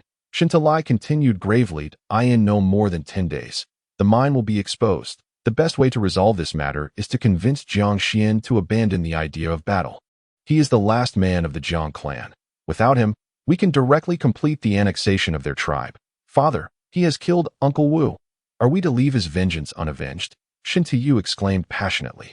In comparison to the monumental task of ascending to nobility, the life and death of a single tribesman seemed inconsequential. I, as the elder brother, mourn the death of a young even more than you, his niece. Yet, such is the nature of tribal conflicts, for thousands of years, the clans of Blackpool Mountain have borne deep-seated grudges against one another. So you intend to sacrifice me, is that it? Shentu retorted, anger flashing in her eyes. Father, you promised me you would not arrange a marriage for me, at least not until I turned 16 and have had the chance to explore the world. To choose for myself. What do you mean by sacrifice? You are not unfamiliar with Jiang Xuan, Shentu insisted. Before Jiang Hanfeng went missing, I was both adversary and ally to him. Did we not engage in sparring and combat each year? You met Jiang Xuan when you were young. If one were to put it that way, you could be considered childhood sweethearts. We have only met 4 times. Shentu clenched her teeth. Moreover what? Do you believe he deserves me? Shentu raised her chin defiantly, a proud expression on her face. Even if he has had some fortunate encounters and has concealed his strength, so what if he is half a step into the innate realm? Do you think he is worthy of marrying me? He is not worthy. Shentu's face darkened, yet he contended, but if the price is a melting crystal mine as a bride price, then he is worthy. Father, Shentu was exasperated. From a young age, she had perceived herself as exceptional, remarkably intelligent, and well-read beyond her years. During the 3-year life and death struggle, she had assumed the role of strategist within the clan. At just 15, many in the tribe even believed her to be an reincarnated being. Otherwise, how could she be so astute? Yet despite her brilliance, she found herself unable to escape the fate of becoming a sacrificial pawn for the tribe's ambitions. Daughter, you are being foolish. Upon seeing his daughter's genuine distress, Shentu could only change his approach. I suggest you speak with Jiang Xuan and persuade him to marry into our clan. You can weave your words into a tapestry of promises, and ultimately that once he joins the Shentu tribe as your husband, won't you have the freedom to shape his fate as you desire? He would be at your mercy. Even if you were to chain him and make him crawl like a dog, he would have no means to resist you. Why can't you comprehend this? A moment of silence fell within the grand tent. Father, I understand now, Shentu declared, a glint of determination flashing in her eyes. After visiting several elderly women responsible for managing affairs within the tribes, Jiang Xuan decided to return home. Although he was aware that his mother and sister had gone to their grandfather's house in the city, and even if his mother returned alone after settling his sister, it would take time, he still wished to visit his home before retreating to the back mountain for seclusion. Once more, to his surprise, he found someone at home who had prepared a feast. Qinghongjie, did you make all this? Jiang Xuan gazed at the radiant Jiang Qinghong illuminated by candlelight, scratching the back of his head. Hurry and eat, or the food will get cold. Jiang Qinghong said, handing him a pair of chopsticks. It was my master's instruction before she left to take care of you. Kai Dai told me you had completed your seclusion. I even visited Grandma Jean Lan's house. I didn't go inside but waited outside. I knew that once you finished your discussions with them, you would certainly come home, and your timing is just perfect. Jiang Hanfeng, the most formidable warrior of the Jiang Clan, had taught many tribe members. Although he had not formally taken on disciples, some of the younger members still referred to him as master, and Wei Bai Jun as mistress. Qinghongjie, your culinary skills are truly remarkable. Jiang Xuan praised as he ate. If it's delicious, then eat more, Jiang Qinghong replied, tearing off a piece of beast leg and placing it in Jiang Xuan's bowl. The atmosphere during the meal was delicate. Jiang Xuan had harbored a secret affection for Jiang Qinghong for years. He was aware that she knew of his feelings, yet it seemed inconsequential, for Jiang Qinghong's beauty was unparalleled in the Jiang tribe. Renowned for producing stunning women, her fame was such that in the tribes surrounding Heightened Mountain, countless men were infatuated with her, some even to the point of madness. For instance, the heir of the more powerful Huyan tribe had sought her hand in marriage for years prior, offering 5 mountain peaks and 5 tribes as a bride price, but was turned down. Jiang Qinghong was accustomed to being the object of unspoken affection and did not exhibit any unusual emotions as a result. However, Jiang Xuan sensed that the familiar Qinghongjie seemed different today. At times, she avoided making eye contact, instinctively diverting her gaze and occasionally appearing lost in thought, a flicker of subtle shyness dancing in her eyes. leaving him to wonder what occupied her mind. Jiang Xuan understood that Qing Hongjie had always regarded him as a younger brother. Could it be that his recent act of saving the tribe and ascending to the role of leader had garnered her newfound respect? No, something felt amiss. Jiang Xuan quickly dismissed this notion from his mind. He knew Jiang Qinghong's character well. If she were to regard him differently or harbor any romantic inclinations, she would never be coy about it. "What is the matter with you, Qing Hongjie?" Jiang Xuan asked, pushing his food aside as he glanced at her. "Not much." Jiang Qinghong glanced at Jiang Xuan, offering a gentle smile as she served him some greens. Something seems off. Jiang Xuan squinted, a sudden spark of realization illuminating his mind. Did my mother say something before she left? Jiang Qinghong's chopsticks paused momentarily before she withdrew them, neither confirming nor denying his suspicion. Indeed. Jiang Xuan admired his own cleverness and hurriedly inquired, "What did my mother say? Do you truly wish to know?" Jiang Qinghong cast a peculiar glance at him, her expression a mix of amusement and intrigue. "Of course." Jiang Xuan nodded emphatically. "Are you not afraid that you won't be able to sleep after hearing it?" Jiang Qinghong added. Jiang Xuan, puzzled by her remark, but driven by his curiosity, promptly replied, "Not at all." He feigned a facade of inner strength, casually taking a few bites of rice. "Your mother suggested that I should consummate the marriage with you," Jiang Qinghong stated, her gaze fixed on Jiang Xuan. "Puffed, cough, cough." Jiang Xuan spat out a mouthful of rice, fortunately turning his head just in time, followed by a series of coughs. "Look at you." Jiang Qinghong rose and approached him, patting his back. Chapter 13. The uninvited proposal from Shentu. "You all right?" "All right, Sister Qinghong. What did my mother say? Did she pressure you?" Jiang Xuan took the handkerchief Jiang Qinghong offered to wipe his mouth, looking up at her. "The master did not pressure me." Jiang Qinghong returned to her seat. Continuing, "She mentioned that you have feelings for me and asked if I could accept you. Then she said, if I could accept you, would I be willing to arrange the marriage this month, insisting that we consummate it before next month's life and death battle. The sooner, the better, so that if you were to perish in the arena, there might be a chance that I could bear your child." If I agreed, the master promised to take me away from the tribe before the battle begins next month. Jiang Xuan's mouth parted slightly, a look of shock on his face that he had not anticipated his mother would take such measures. Yet, considering the tribe's impending doom, it was not surprising that Wei Baiyun, as a mother, sought to preserve her son's legacy, even if she could not save the tribe or the son who was determined to die standing. Jiang Qinghong spoke with a calm demeanor, exuding the air of a mature older sister, while Jiang Xuan found himself momentarily at a loss for words. Then, "Sister Qinghong, you. Jiang Xuan finally managed to stammer. "I am still contemplating," Jiang Qinghong interjected, understanding his unspoken concerns. "That I have told the master that I will provide her with my answer upon her return. I see." Jiang Xuan blinked in response. "Are you still able to sleep?" Jiang Qinghong, surprisingly more at ease than Jiang Xuan, even teased him. I won't sleep," Jiang Xuan declared. "After finishing my meal, I will return to the back mountain to meditate and cultivate. Then eat more. You must be nourished to have the strength to practice," Jiang Qinghong remarked, serving him more vegetables. She refrained from broaching the subject of marriage and consummation further, and Jiang Xuan dared not bring it up again, leading their conversation to the current state of the tribe. Jiang Xuan could sense the harsh reality of this situation weighed heavily upon Jiang Qinghong. A TO refuse would mean knowing the dire fate awaiting them if they lost the tribe's life and death battle. To agree would result in becoming a widow shortly after marriage, living life as a fugitive, perhaps even raising a child in hiding, constantly on the run. One believed Jiang Xuan could triumph in next month's battle, and he was unable to prove otherwise at present. Thus, unlike the other women of the Jiang Clan, Jiang Qinghong possesses a third path to choose from. She is renowned as the fairest maiden of Heightened Mountain and has numerous admirers of considerable standing, all eager to secure her freedom in advance. Therefore, should she choose to make her intentions known, even if the Jiang Clan were to lose the life and death battle, the Shentu Clan would not dare to harm her. Rather, they would seek to sell her for a handsome price. However, Jiang Xuan understands well the loyalty Jiang Qinghong holds towards her clan. Having dined sufficiently, he departed his home and made his way once more to the back mountain. As he traversed the narrow forest path, he pondered how difficult a decision Jiang Qinghong must be grappling with. He mused silently, uncertain of her eventual choice, for it was challenging to speculate. He had always held a sense of reverence for her, not merely due to her being a few years his senior or his unspoken affection for her, but also because of her extraordinary talent. Who, after all, is the foremost genius of the Jiang clan in a century. It is not Jiang Xuan, but indeed Jiang Qinghong.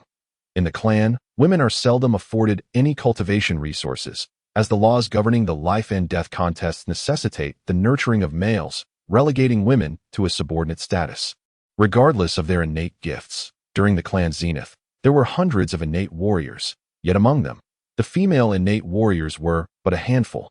Excluding those who married into the clan, the native women of the Jiang clan each ascended purely through talent, achieving innate status around the ages of 30 to 40 without consuming any clan resources. Jiang Qinghong, however, reached the pinnacle of her acquired abilities by the age of 17, and now at 20. She remains at her peak. Wei Baiyun lamented years ago that had Jiang Qinghong been born into a prominent family in the city rather than the clan, her gifts might have allowed her to attain innate status by the age of 15. Beautiful, of admirable character, and possessing a talent that surpasses my own prior to mastering the breathing technique, such a person faces a harsh fate solely due to her birthright within the clan. This cannot be. Under the moonlight, Jiang Xuan grasped the long knife embedded in the ground before the transmission stone, vowing, for his mother, for his younger sister, and for Jiang Qinghong, he must hasten to master the ninth form. Whoosh! The blade shimmered to life. He practiced his swordplay. Hours later, in the latter part of the night, Jiang Xuan paused to rest, his body glistening with sweat as he ventured into the woods, moving southwest. After traveling a considerable distance, he suddenly found himself in a serene clearing, where a small lake nestled amidst the trees, its surface dancing with moonlight. Clad in his clothes, he leaped into the water for a brief cleansing. And upon emerging, he utilized his innate spiritual energy to dry his garments swiftly. This location had become his refuge for washing up during his days of seclusion. It was, however, no longer entirely safe. Lying at the fringes of the clan's earthen city, Jiang Jingsheng was indeed correct. You have come here after all. I feared I would be waiting in vain tonight. A soft, melodious voice interrupted his thoughts. What brings you here? Do you not fear that I might kill you? Jiang Xuan was not taken aback by the sudden voice. He had sensed the hidden presence as he approached the lake. The individual's realm was inferior to his own. Kill me. Shentu emerged from the depths of the forest, a distance of over 10 zhang, and cast a glance at Jiang Xuan, smiling faintly. You are indeed the last man of the Jiang clan. During the life and death battle of our tribes, you chose to slay your own kin outside the arena. Are you not concerned that your clan may lose at an even swifter pace? Jiang Xuan met Shentu's gaze. Although their encounters had been infrequent, she was not an unfamiliar figure to him. In contrast to Jiang Qinghong, Shentu was equally renowned, often lauded for her exceptional intellect, and was affectionately dubbed the Jade Fox at a tender age. Are you alone? Jiang Xuan inquired casually, surveying the surroundings. Rest assured, I am here by myself. Shentu replied with a gentle smile, taking a few steps closer to Jiang Xuan before continuing. Let us dispense with trivialities. I wish to propose a transaction. What do you mean? Jiang Xuan asked. We shall marry, and you will join the Shentu clan as a member, uniting our tribes as one, thereby ending the cycle of warfare. Shentu declared, her eyes fixed upon Jiang Xuan. Jiang Xuan raised an eyebrow, a peculiar expression crossing his face. In the span of just a few hours, this marked the second woman to broach the subject of marriage with him. Could the practice of breathing techniques truly bestow such romantic fortune? He dismissed the notion as mere jest, fully aware that Shentu's intentions were far from whimsical. You wish for me to concede defeat? To submit to the Shentu clan? Jiang Xuan scrutinized Shentu. You may interpret it as such, she acknowledged without denial, adding, however, by joining the Shentu clan as my husband, you would have the opportunity to inherit the position of clan leader, provided you adopt the Shentu surname. Our two clans share a long history of intermarriage, and our bloodlines are already intertwined. You need not worry about your identity being unrecognized, though you have slain my uncle. My father still sees great potential in you. If you are willing to call him father, he will invest his utmost efforts in cultivating your abilities, positioning you as the clan leader. Your Jiang clan stands on the brink of annihilation, and our Shentu clan has also suffered considerable losses. If you agree, we can swiftly bring this conflict to an end, ensuring no further lives are lost. I assure you, once the overseer announces the outcome of this life and death battle, our Shentu clan will forego the 3 days of revelry and treat the women of your Jiang clan with kindness. Your smile has grown rigid. Jiang Xuan abruptly interrupted Shentu's words. What? Shentu failed to grasp his meaning. I said your forced smile has rendered your face stiff. Jiang Xuan remarked. If you wish to entice me, at least practice a more genuine expression, would you not? The facade of delicate charm Shentu had maintained since her appearance vanished, her gaze turning somber. No more pretense, Jiang Xuan questioned. In truth, you are all well aware that the veracity of my earlier statements holds little significance. What truly matters is this. If you agree, you shall survive and live well. While I cannot guarantee the safety of every woman in your Jiang clan, at the very least, your mother and sister will remain untouched. Both rationally and emotionally, as long as you marry me. I can marry you, Jiang Xuan replied. What? Shentu was taken aback, his sudden acquiescence catching her off guard. However, it is not I who shall be wed into the Shentu tribe, but rather you who will join the Jiang clan as my concubine. Furthermore, I require that all the men of the Shentu tribe surrender unconditionally, henceforth establishing the Jiang clan as the sole ruling tribe. With the Shentu tribe rendered obsolete, I shall also treat the women of the Shentu tribe with kindness. What say you? Jiang Xuan stated with utmost seriousness, his stance unmistakably clear. There was nothing left to negotiate. Huh, Shentu sneered coldly. You truly fear not for your life? Oh, and one more thing. Considering your father is the instigator of this conflict, the others may live, but I shall execute your father. However, should you agree to become my concubine, I might spare his corpse from dismemberment. Jiang Xuan added, My father will tear you to pieces on the arena. Shentu retorted fiercely, Don't say I didn't warn you. Are you truly unafraid? Jiang Xuan remained undaunted. I offer you one final opportunity. Shentu lifted her chin defiantly. As long as you consent, I shall belong to you. You may live, kill your father, and you will also be mine. I too can survive. Jiang Xuan boldly countered, for his words held merit.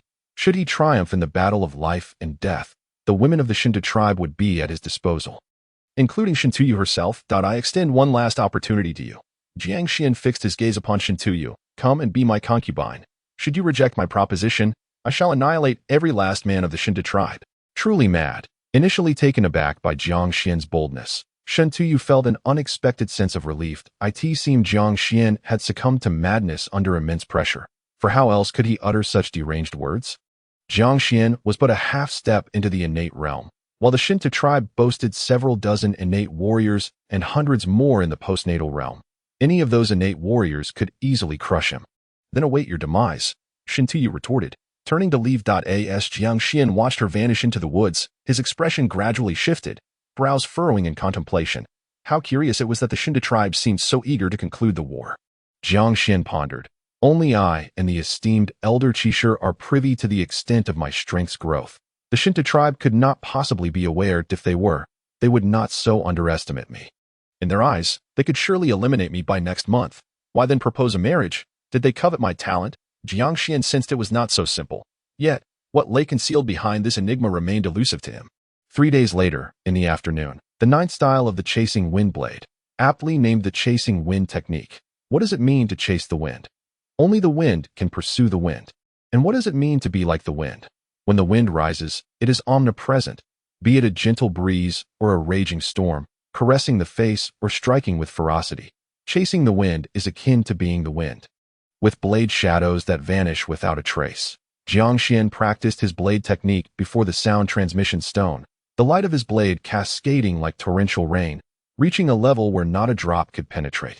Simultaneously, sharp and piercing sounds echoed, reminiscent of 1,000 whips striking in unison, creating an intensely fervent atmosphere. Boom, boom, boom, crack, crack. With a gust of wind, a low hum resonated, and the surrounding spiritual energy seemed to be instantly siphoned away. Jiang Xuan transformed into an afterimage, his speed magnified several times over, as he instantaneously covered a distance of over 10 zhang. At last, there is a semblance of progress. Jiang Xuan, invigorated, stood resolutely in place as the remnants of his shadow transformed into a corporeal form. After 3 consecutive days of relentless cultivation, he had finally attained a rudimentary grasp of the ninth technique. Although merely superficial, even this scant understanding allowed Jiang Xuan to effect a transformative change in his offensive capabilities. In comparison to the full manifestation of the chasing wind technique, the difference was staggering. By a factor of 100, that last strike barely reached the level of an initial stage innate attack at full strength. Jiang Xuan gazed at the blade in his hand. The expenditure of innate spiritual energy was minimal. The true chasing wind technique, however, rendered sound into silence and blade light into invisibility, within a radius of several yards. It would sweep through like the wind, slicing through all in its path. Even those possessing superior swordsmanship, akin to my father's comprehension of the Tianren momentum, would find it exceedingly difficult to perceive the blade shadow, let alone discern the origin of the attack. How could one possibly defend against such an onslaught? The chasing wind technique is intricate, yet ultimately converges into the Tao that if I could master it further. Comprehending the Tianren momentum would perhaps not be an insurmountable challenge for me. Xiao Xian, a melodious call, interrupted Jiang Xian's contemplation. Jiang Qinghong, carrying a lunchbox, stood at the edge of the thicket for the past few days. She had been bringing him meals. Sister Qinghong, what delicacies do we have today? Jiang Xian inquired as he approached. All your favorites, Jiang Qinghong replied. Spreading a beast skin blanket on the grass, Jiang Qinghong sat down beside Jiang Xian and opened the lunchbox. Not only had she prepared and delivered meals for him, but she had also shared every meal with him over the past few days. Jiang Xian sensed that Sister Qinghong was actively seeking to cultivate a bond with him. Though he remained uncertain, halfway through their meal, an abrupt thought struck Jiang Xian, and he turned to ask, Sister Qinghong, has my mother not returned yet? No. Jiang Qinghong shook her head that a flicker of concern passed through Jiang Xian's eyes. Regardless of the outcome of her visit to their maternal grandfather's home, after settling his younger sister Jiang Yao, their mother should have returned to the Jiang clan first. It had been 4 or 5 days. How could there be no news at all? He would need to enlist someone to inquire. Half an hour later, in the tribal earthen city, a black-armored guard hurriedly entered an exquisite courtyard and approached the tea-drinking inspector Lei Hong to convey, My lord, Jiang Xuan of the Jiang clan requests an audience that Lei Hong, momentarily perplexed, pondered before responding.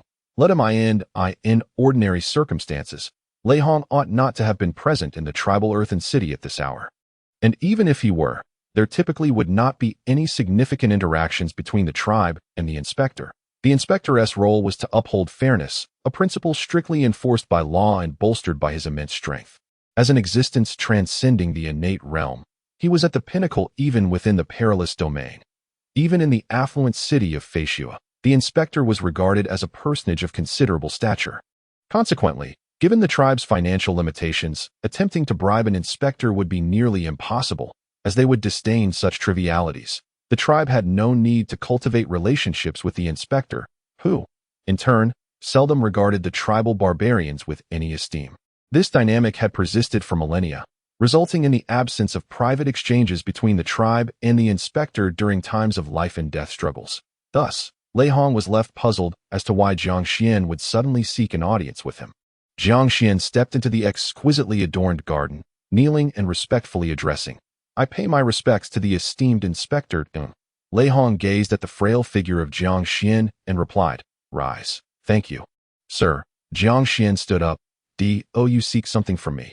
Lei Hong inquired. Sir, I wish to request your assistance. Jiang Xuan implored. My mother, Wei Baiyun, took my younger sister to Feishua City 4 days ago to visit relatives, claiming she was going to my grandfather's house. According to our agreement, they should have returned by now, yet we have received no word. Our Jiang clan lacks connections in Feishua City, thus I beseech you for help.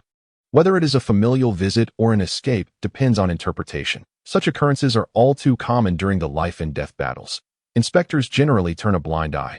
Lei Hong mused, surprised by the audacity of Jiang Xuan, who dared to approach him for aid. Considering his mother and sister had violated the rules of the life and death contest, you possess quite a bold spirit, Lei Hong remarked with a low growl. Jiang Xuan felt a momentary tremor of apprehension, yet swiftly regained composure through his breathing technique, which left Lei Hong astonished, silently acknowledging, What a strong will. Please forgive me, sir. Jiang Xuan did not attempt to justify himself. This demeanor oddly put Lei Hong at ease. On what grounds should I assist you? Lei Hong replied evenly, You are well aware of my position.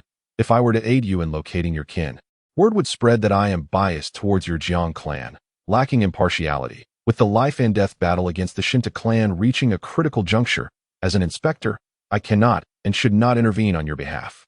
Jiang Xuan discerned that Lei Hong was merely adhering to formalities. No inspector genuinely feared accusations of partiality, for none dared to voice such claims against them. They were formidable enough to disregard many regulations. Sir, your impartiality is renowned and beyond reproach that I believe that even if you were to assist me, no criticism would arise. as it merely involves tracing the whereabouts of two individuals, Jiang Xuan insisted. Sir, I have heard from my clansmen that you seem to be searching for someone recently, hiding within Heighten Mountain. I propose a trade. I am now the leader of the Jiang Clan. And this ancient ring I possess can command the 47 tribes under the Jiang Clan in the 100 Ridge territory that we have lived at the foot of Heighten Mountain for generations. No one knows it better than we do. We have the finest guides and hunters. Sir, should you help me uncover the whereabouts of my mother and sister, I can order them to assist you in searching for the person concealed within Heighten Mountain. Even in the outer regions of the 10 Directions Desolation, where our people can also venture, provided we do not delve too deep.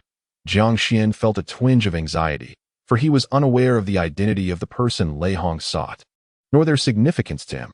Typically, those who ascended to the rank of inspector would not easily alter their principles. Jiang Xuan was uncertain if he could persuade Lei Hong, and thus he was gambling. Lei Hong pondered for a moment, scrutinizing Jiang Xuan with a discerning gaze, and finally spoke. Very well, it is settled. Thank you, sir, Jiang Xuan exclaimed with delight. The speed of Lei Hong's investigation surpassed Jiang Xuan's expectations. Merely a day later, Jiang Xuan received notification from the Black Armored Guard to return to the courtyard and meet with Inspector Lei Hong. Lei Hong's demeanor remained as unperturbed as ever, as he conveyed the findings of his inquiries in an indifferent tone. What? Jiang Xuan felt as though struck by a thunderclap. Mother and little sister have been detained by the Wei family? At the tender age of 14, my sister Jiang Yao was forcibly renamed Wei Yao by the Wei family and betrothed to Dong Junqiu of the noble Dong clan of Jina, with plans for a delayed marriage 2 years hence. Dong Junqiu is the very man who caused your mother to regret her marriage vows, and he is now over 40 years old. Meanwhile, your mother has been confined within the ancestral abode of the Wei family, and since her imprisonment, she has commenced a hunger strike. Lei Hong recounted these events in a calm tone. Jiang Xuan, more composed than Lei Hong anticipated, lowered his head to conceal his expression from him. Lord Xie is assisting with the investigation, Jiang Xuan stated, his voice somewhat hoarse, that I will dispatch someone to notify the 47 tribes shortly. Indeed, Lei Hong nodded. My lord. How can I rescue my mother and younger sister? Jiang Xuan suddenly lifted his gaze, his eyes glistening with a trace of bloodshot intensity. You should focus on winning the life and death battle next month. Lei Hong advised. My lord. Is the Wei family truly formidable? Jiang Xuan inquired. Noticing Jiang Xuan's unwavering determination, Lei Hong understood the sentiments of this tribal youth. Both as a son and an elder brother, he succinctly elaborated. The Wei family is one of the 4 great clans of Feishua City, possessing considerable influence throughout the entirety of Beihangzhou, at the height of their power. The Wei family boasted over 10 individuals at the tribulation stage and thousands of innate retainers, though the Wei family has significantly declined. A withered camel is still larger than a horse. They remain a colossal force. You are still young and have not ventured beyond the tribal territory, so you may find it difficult to grasp the magnitude of my words. Allow me to ask you, do you consider me strong? Indeed, Jiang Xuan affirmed. How strong do you believe I am? Lei Hong pressed further. One man could obliterate my tribe, Jiang Xuan replied. The Wei family is even stronger than I am. Lei Hong regarded Jiang Xuan with a calculating gaze, stating, crushing you is akin to squashing an ant. The only distinction lies in their willingness or necessity to act. That I understand. Jiang Xuan nodded. Although he acknowledged this, Lei Hong discerned no hint of despondency in Jiang Xuan's demeanor. The resolve in the young tribesman's eyes was even more steadfast than he had anticipated. That in truth, this predicament may not be entirely unfavorable for your mother and younger sister. At least they are still alive. Compared to those tribal women who have lost in life and death battles, they are fortunate. Perhaps you should take solace in the knowledge that, before you spill blood in the arena, you are aware that your loved ones are under protection. Lei Hong admired Jiang Xuan, a 15-year-old tribal warrior who was willing to face certain death in the arena for the sake of his kin. Such bravery was indeed commendable. It was rare for Lei Hong to offer consolation. However, Jiang Xuan did not welcome it. Thank you, my lord, for sharing all this, he interjected boldly, but I already know what I must do. Very well, Lei Hong replied. Then you may go. Jiang Xuan turned and strode away. Lei Hong watched his departing figure, a flicker of perplexity crossing his eyes. This youth exuded an extraordinary confidence, seemingly dismissive of the impending life and death battle. His demeanor devoid of any feelings of helplessness. He remained unwaveringly resolute. This was beyond Lei Hong's comprehension. How could someone so aware of their imminent demise in the arena maintain such an attitude? Liao Xiong, has everyone left, and you still remain hidden? Lei Hong suddenly called out. Humph! The elderly man with the goat beard materialized beside the stone table in the shade of the trees. His brow slightly furrowed. You cannot possibly intend to intervene in the tribal life and death battle, can you? You have never done so before. The elder with the goat beard had already returned to the city. But upon receiving news yesterday from the Lei family of the Jiang Clan, he hastily made his way back to the tribal territory. He had just arrived not long ago and, upon seeing Lei Hong engaged in conversation with Jiang Xuan, chose to remain in the shadows. The it was merely a transaction. Lei Hong gestured for the elder to take a seat, as he offered to assist in locating the elder's mother and sister. In response, the elder dispatched tribal members to collaborate with the black armored guards to venture into the mountains in search of them. With the assistance of local inhabitants, the likelihood of finding that fiend would indeed be considerably higher. Understanding the situation, the elder with the goat beard felt a sense of relief. He poured a cup of tea for Lei Hong and another for himself, taking a few sips before placing the cup down and saying, Yesterday, I heard about your inquiries into the Wei family, and I thought something significant had transpired. I even had someone look into it, and lo and behold, the Wei family truly has fallen low. Wei Qingshan, at his age, has no shame left. He has long ceased to manage affairs. It is his fourth son who orchestrates everything. Lei Hong gently adjusted his teacup, recognizing the Wei family's decline. It was indeed a disgrace to send a teenage girl to marry a middle-aged man, using such a method to stabilize familial power, unafraid of ridicule. No matter how diminished they may be. They were not something a mere boy from a small tribe could shake. The elder with the goat beard shook his head, saying, I just observed that lad discreetly. I can only say he possesses some talent. But it is far from sufficient. If his aptitude were truly high, given the current state of the Wei family, he would undoubtedly be recognized and returned to the clan, and thereafter nurtured with utmost care. They would not dare treat his mother and sister in such a manner. Alas, he falls short and holds no value. Indeed, his talent is somewhat lacking. Lei Hong nodded in agreement, raising his cup to sip his tea.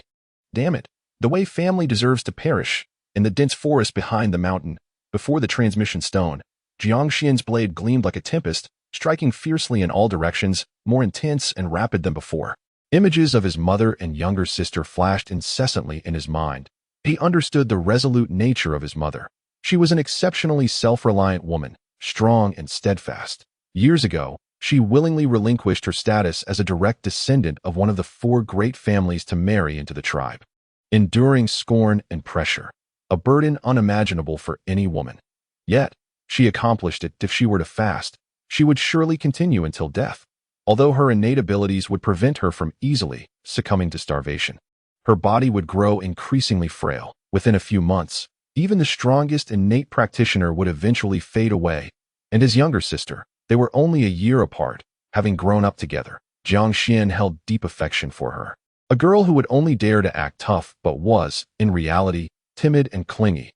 Damn it, the blade danced like rain. Little one, what troubles you? Suddenly, a faint and questioning voice emerged from the transmission stone. Jiang Xuan abruptly halted. Senior, you have arrived, he said, a sense of despondency in his tone. Who are you cursing? The ethereal voice inquired. The Wei family. Jiang Xuan did not conceal the truth. The Wei family? Your maternal family's Wei family? Qian Huang pressed on. What has transpired? They have captured my mother and sister. Jiang Xuan sat cross-legged before the transmission stone, laying his blade across his lap, recounting the entire situation in detail to the elder of the strange stone. For many years, he had been open with him, rarely hiding anything. To Jiang Xuan, the elder of the strange stone, was a confidant that I see. Qian Huang responded with remarkable calmness. Jiang Xuan had grown accustomed to this tranquility. It had been 8 years since the Jiang clan had encountered a multitude of events, particularly in the recent 3 years where countless lives had been lost. Jiang Xuan had previously informed Elder Qi Shi, who had always maintained an indifferent and unconcerned attitude that a peerless powerhouse would indeed overlook the lives of mere mortals, and Jiang Xuan understood this principle. He did not expect Elder Qi Shi to be outraged upon hearing his account or to condemn the Wei family on his behalf. However, he was taken aback by Elder Qi Shi's apparent concern for him this time. Therefore, I shall impart to you a secret technique, the ethereal voice proclaimed. Chapter 15. The Thousand Threads Secret Technique. Secret Technique? Jiang Xuan sprang to his feet, inquiring eagerly. What is it? He had heard of secret techniques before. Unlike martial arts or combat skills, secret techniques were abilities that practitioners could master in addition to their cultivation. Yet their lack would not hinder one's realm or strength. There existed numerous types of secret techniques. For instance, the Jiang Clan possessed a tribal secret technique known as Beast Return. This technique was employed to tame wild beasts possessing demon bloodlines. While its rank was not high and its effectiveness rather modest, it still held certain utility and was thus quite rare, with all the seasoned hunters in the clan having practiced it. What I wish to impart to you is searching technique. The ethereal voice continued. Did you not just mention that Inspector Lei Hong is currently searching for something in Blackpool Mountain? You stated it was a search for individuals, and he did not deny it. Regardless of what he seeks, this secret technique will prove invaluable. The inspector is a formidable existence, second only to deities and demons. Not only is he immensely powerful, but he also wields considerable authority. If you can cultivate a good relationship with Lei Hong, it will undoubtedly aid you in the future when you endeavor to rescue your mother and sister. Elder, do you wish for me to master this secret technique to assist the esteemed inspector in his search and to build rapport with him? Jiang Xuan comprehended the implication. Not entirely, the ethereal voice corrected. The power of this secret technique will surpass your imagination. It can search not only for living beings, but can even traverse the barriers of the earth, perceiving treasures and mineral deposits buried deep underground.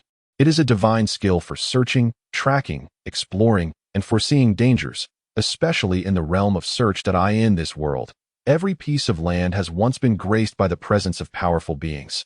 This world is ancient, rich with relics and undiscovered treasures. For instance, within the depths of Blackpool Mountain, there surely lie treasures yet to be uncovered.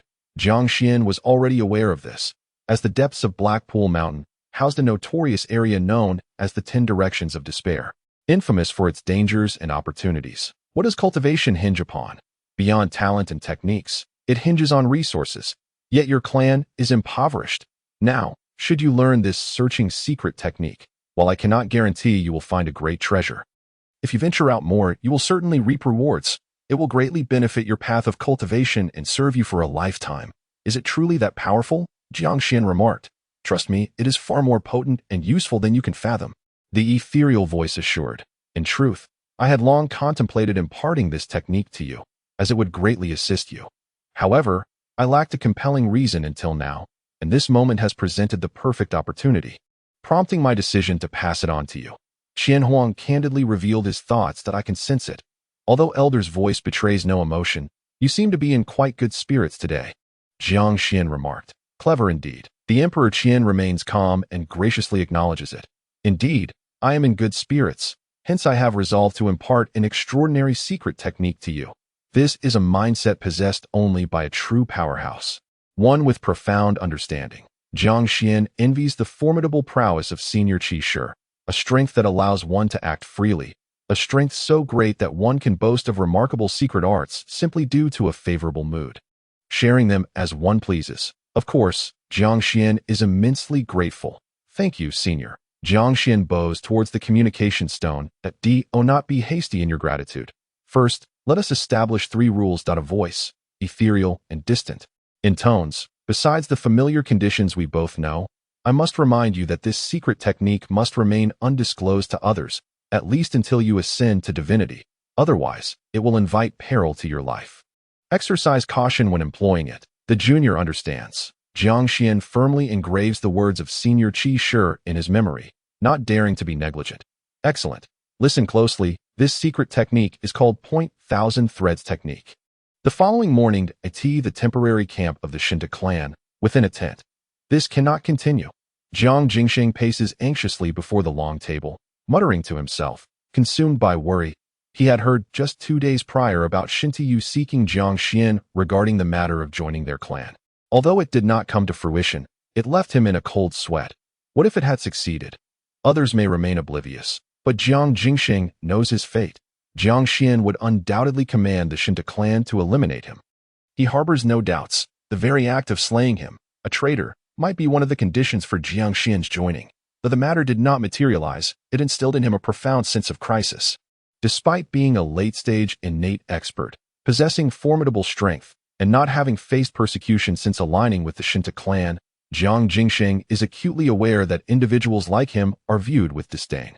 The Shentu clan neither trusts nor dares to rely on him. Their kindness is merely a faade to attract others. If his life could be sacrificed for the Shentu clan's gain, even for trivial benefits, they would not hesitate to abandon him.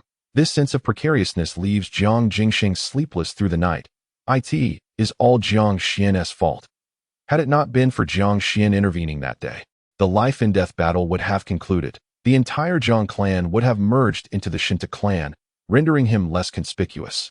He would no longer be the sole traitor for the stability following the merger. The Shentu clan would surely have relied heavily on him. Alas, there are no what-ifs. Damned wretch. Jiang Jingsheng mutters curses to himself. Jiang Xuan not only thwarted his plans, but has also become his greatest threat. As the Shentu clan is intent on hastening the absorption of the Jiang clan, not waiting for next month's life-and-death battle, any scenario could unfold. Should Jiang Xuan suddenly falter and reconsider, approaching him to agree to join, Jiang Jingsheng feels his head would be in peril that very day. My lord. Suddenly, the voice of a guard is heard from outside. What is it? Jiang Jingsheng inquires. Despite his precarious situation, his nominal position remains relatively high, as those from the Shentu clan would still refer to him as my lord. My lord. Someone seeks you at the back gate of the camp. You must step outside.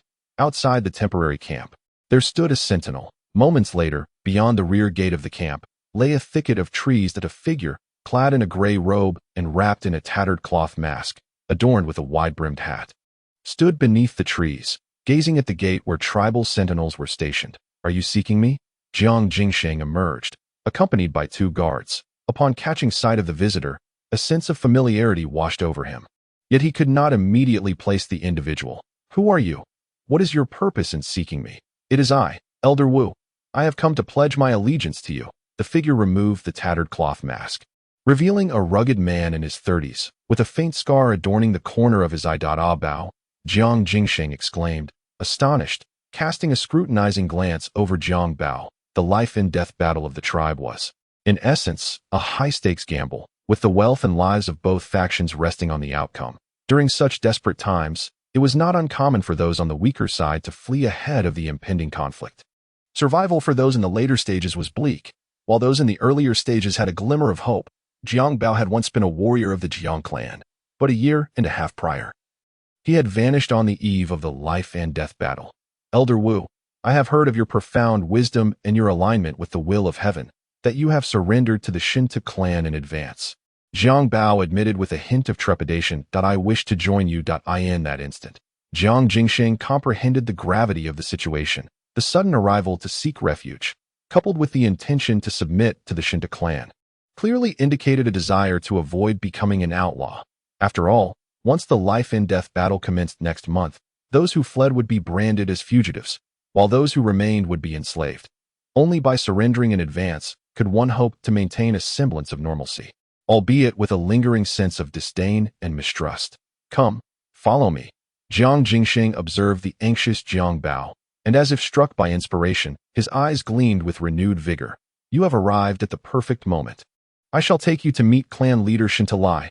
A nefarious scheme began to take shape in Jiang Jingsheng's mind. That on their way to meet Shentu Lai, Jiang Jingsheng inquired about Jiang Bao's recent circumstances and subsequently unveiled his plan.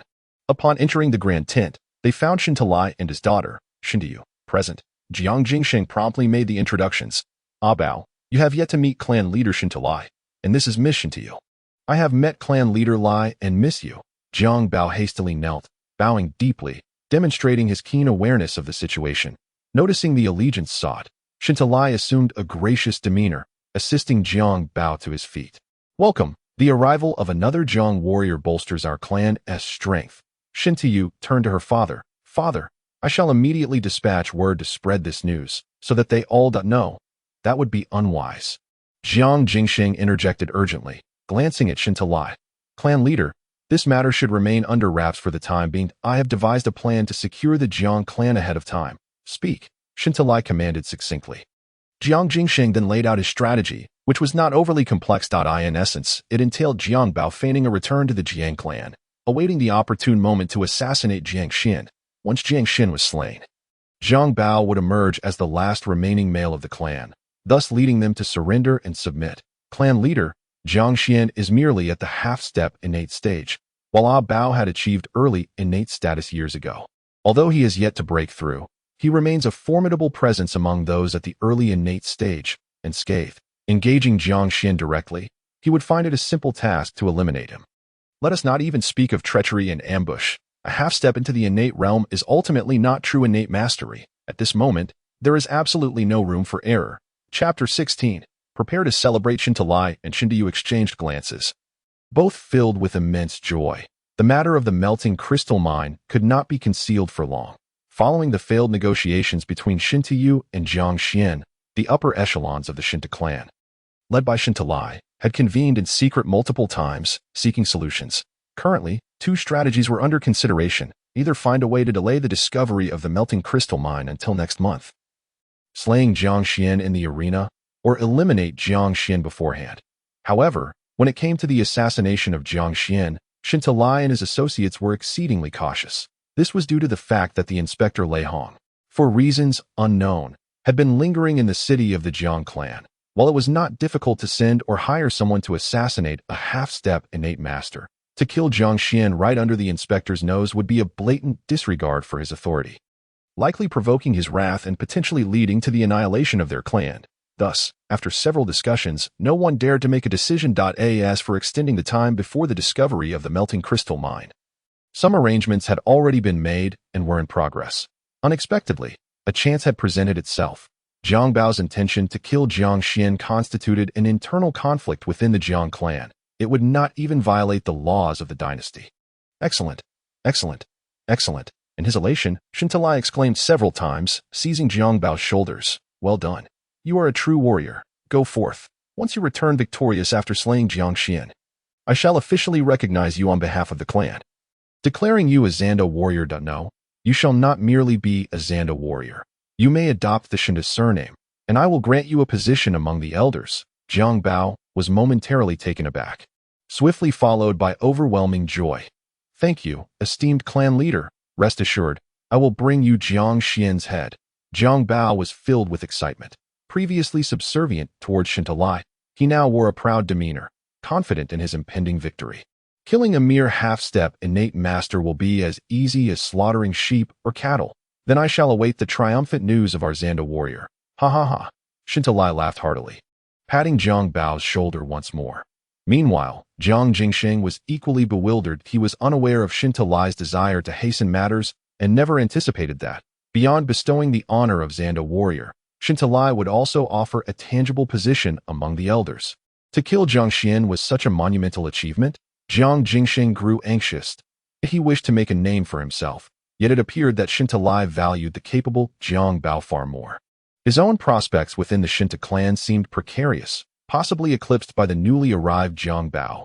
This simply could not stand. Clan leader, I possess something that can ensure this endeavor's success, Jiang Jingsheng suddenly proclaimed, producing a small jade vial from his bosom.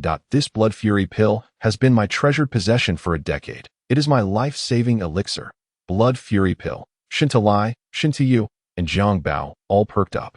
Clearly familiar with the esteemed name of this pill, it was a forbidden drug, said to exponentially enhance one's strength for half an hour at the cost of several years of one's lifespan. Shentu remarked, the reduction in lifespan is a consequence of overuse. Jiang Jingsheng elucidated, casting a glance towards Jiang Bao, as he entrusted the vial into Jiang Bao's hands. Ah Bao, take this for your survival. While it may be effortless for you to dispatch Jiang Xuan, should your escape not proceed smoothly, this item may prove invaluable in critical moments. Acknowledging the esteemed worth of the blood fury pill, Jiang Bao did not hesitate to accept it, hastily stowing it away. Excellent. Indeed, united in purpose, we shall achieve great things. Shentu turned his gaze towards Jiang Jingsheng, assuring him, rest assured, brother Jingsheng, once Jiang Xuan falls, your contributions shall not go unnoticed. The address of brother Jingsheng struck a chord deep within Jiang Jingsheng, making him feel that all sacrifices were worthwhile, though he feigned modesty, dismissing the notion of merit, stating, having already pledged my allegiance to the Shentu clan, I must naturally act for the tribe's benefit. Ha! Well said. Shentu laughed heartily. Subsequently, Jiang Bao vowed to Shentu that he would slay Jiang Xuan within a day, before departing with him. Father, It appears that divine providence is indeed favoring our clan's prosperity, that ignorant fool's demise is imminent, Shentu remarked. Previously, when I proposed an alliance through marriage, he refused, even mocking me. She lamented the fact that she would not witness his regret in his final moments. Ha! My clever daughter is still miffed, Shentu chuckled. Proud individuals often embody contradictions. She, unwilling to be a mere tool for gain, found herself begrudgingly trading for results that were unappreciated by the other party, leading to her frustration. From certain perspectives, this could also be deemed a humiliation. There's no need to be indignant. I merely find his counterproposals utterly laughable, Shentu replied, shaking her head.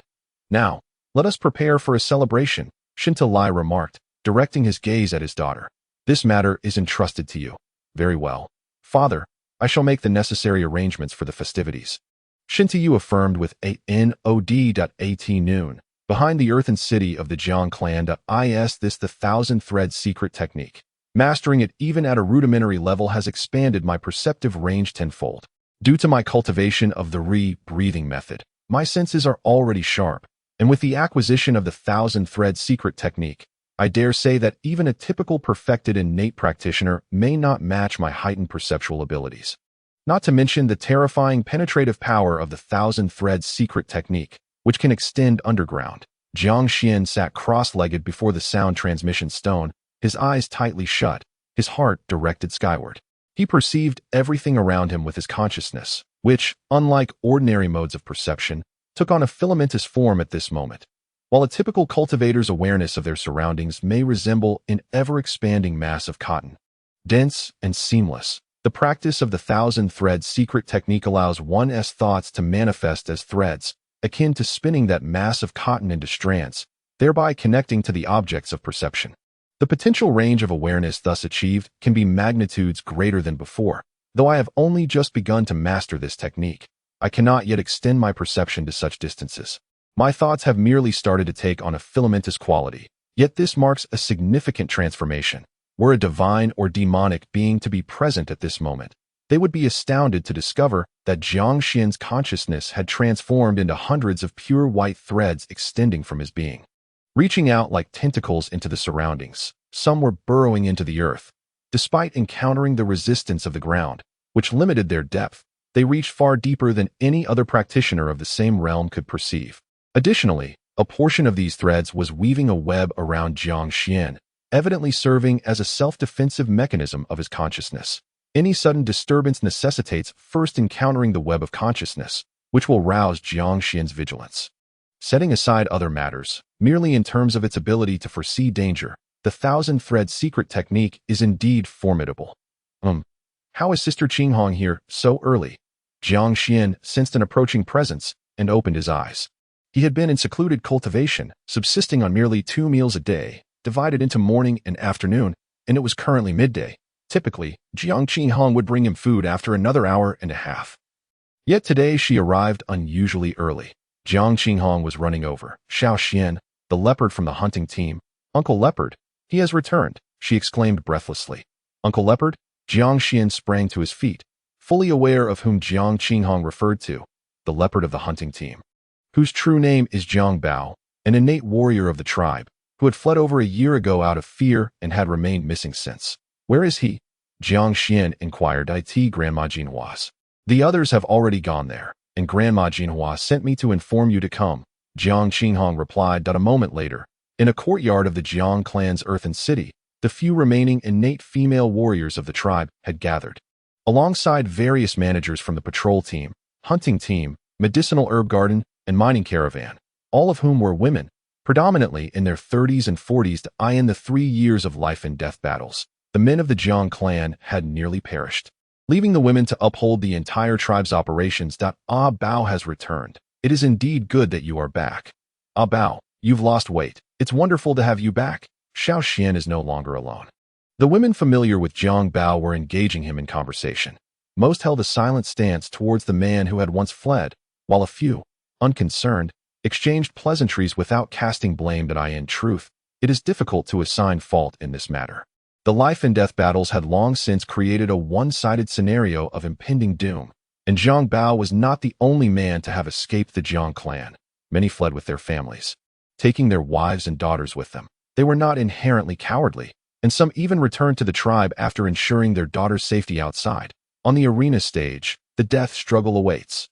Thus, although Jiang Bao had been absent for over a year, he managed to return before the conclusion of the life and death battle. Once he revealed himself, leaving again would not be an easy feat. Next month he would have to step onto the arena, marking him as commendable, even tragically so. Amidst the crowd, an elderly woman clad in animal skin armor and bearing a blade was surrounded by several innate female warriors. Her expression was stern, yet she appeared vigorous. Despite being over 60, her posture was upright, exuding an extraordinary demeanor. She is the de facto leader of the entire Jiang Clan, Grandma Jinhua. Her husband had perished on the arena stage, being the third elder of the Jiang Clan. Upon Jiang Bao's return, there was no hint of joy on Grandma Jinhua's face. Jiang Xuan and Jiang Qinghong entered the courtyard together, their footsteps drawing the attention of the crowd. Xiao Xian, Jiang Bao approached Jiang Xian, and before he could utter a word, he enveloped him in a bear hug, heartily patting his back. After stepping back to assess him from head to toe, he laughed heartily. Ha ha ha, it's been over a year. And you've grown taller, looking more like a man. You resemble your father more and more? Chapter 17. Establishing authority through death. The fervor exhibited by Jiang Bao left Jiang Xian feeling somewhat uncomfortable, as their acquaintance was not particularly close. Prior to the life and death battle, the Jiang clan boasted nearly 2,000 direct descendants, and before dismissing the servants, there were also thousands of individuals stationed in the clan's earthen city, which served as a vital trade hub in this land of 100 leaders, with a permanent population exceeding 4,000 or 5,000. Thus, even among kin, the degrees of familiarity varied significantly. Jiang Bao, is it not disrespectful to the clan leader? Have you not yet paid your respects? Grandma Jinhua suddenly interjected, her tone exceedingly grave. This made Jiang Bao, who had been enthusiastically embracing Jiang Xian, feel a moment of embarrassment. Though he was irritated, he dared not show it. He quickly released his hold and stepped back 2 paces, kneeling on one knee. Jiang Bao pays his respects to the clan leader. Uncle Bao, please rise, Jiang Xian said, gently assisting him. Sighing, Jiang Bao rose, his face reflecting a sense of shame that I am but a coward. It was my timidity that led me to falter. I dared not ascend the arena, merely wishing to survive. Thus I fled. I am unworthy. I do not deserve the title of a warrior of the clan. Returning is what matters, Jiang Xian replied, noting the formality in his tone. Due to their lack of familiarity, Jiang Bao's return would not evoke deep emotions in him, nor would he feel contempt. After all, Jiang Xian himself had once contemplated fleeing with his mother. Jiang Bao, Grandma Jinhua suddenly shouted. Why have you returned? Jiang Bao turned to face Grandma Jinhua. In the year and more that I have been fleeing, I have endured restless nights, and each time I heard of another warrior from our clan perishing in battle, I felt a heavy burden of guilt. Recently, I learned of Xiao Xian's deeds. I could no longer bear it. A mere 15-year-old child, willing to stand upon the arena and fight to the death for our clan. How could I, a grown man, merely cling to life? Thus, I have returned to atone for my past mistakes. Even if it means death, I shall die on the arena. A man of the Jiang clan can only die standing, never live on his knees. His heartfelt declaration culminated in a fervent shout, brimming with passion. Bao, you are commendable. You are a true warrior. Why must this be? Why must this be? It is all coming to an end. Some tender-hearted women of the clan were already on the verge of tears. Very well, Grandma Jinhua maintained her stoic expression. For next month's first battle, you shall participate. I will indeed. Jiang Bao readily agreed. After a brief exchange of pleasantries, Jiang Bao decided to return to his former residence. Grandma Jinhua instructed everyone to disperse and attend to their own matters. Jiang Xian too intended to leave to practice in the back mountains, but Grandma Jinhua called out to him, her face softening with affection. Xiao Xian, do not leave just yet. I have made some glutinous rice cakes for you. Take them to enjoy while you practice. A moment later, only the 2 of them remained in the room. Xiao Xian, be wary of Jiang Bao, Grandma Jinhua said earnestly. Be ye wary of him. Jiang Xian raised an eyebrow, pondering her implication that it was rare for one who had been fleeing for over a year to suddenly return seeking death. Though it was not entirely beyond comprehension, Grandma Jinhua expressed her doubts, questioning how he could possibly sway you. I find it perplexing. He is older than you and possesses a higher realm of understanding. Originally, you were the last man of your clan, but with his return, that is no longer the case. When I inquired about his reasons for coming back, his response was remarkably eloquent, perhaps a genuine and heartfelt expression. Yet, in Grandma's memory, he was never one to articulate so well. In any case, something feels amiss. Jiang Xuan comprehended that Grandma Jinhua was merely suspicious, since she harbored doubts about him. Why not? Jiang Xuan decisively made a gesture. They could detain him. Keep him confined. He must not be allowed to move. Grandma Jinhua shook her head, asserting that your influence was insufficient. Moreover, he is a man, and a man who is considerably stronger than you. You have just witnessed the attitude of the clan's women towards him upon his return. Previously, you rescued the tribe, which is why you now hold the title of leader. There is no dissent against you. However, should Jiang Bao return and be captured, it would incite a division within the clan. For he is of the innate realm. This could lead to a direct split. With your mother absent, the few innate female warriors may not necessarily support you. Jiang Xuan listened, pondering deeply. Admittedly, he lacked experience in tribal governance. Yet, he understood the significance of men within the tribe. The life and death battles only permitted men to participate, and these battles determined that men would always hold the foremost position in the tribe's survival. This notion has been ingrained for millennia. Although Jiang Bao had left, he had not committed any acts detrimental to the tribe. His previous departure was acceptable.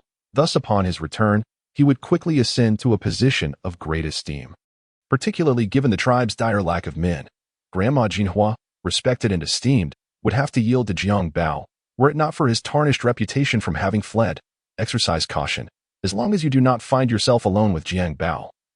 You should be fine, Grandma Jinhua assured Jiang Xuan. I will arrange for someone to keep watch over Jiang Bao. I understand. Jiang Xuan nodded.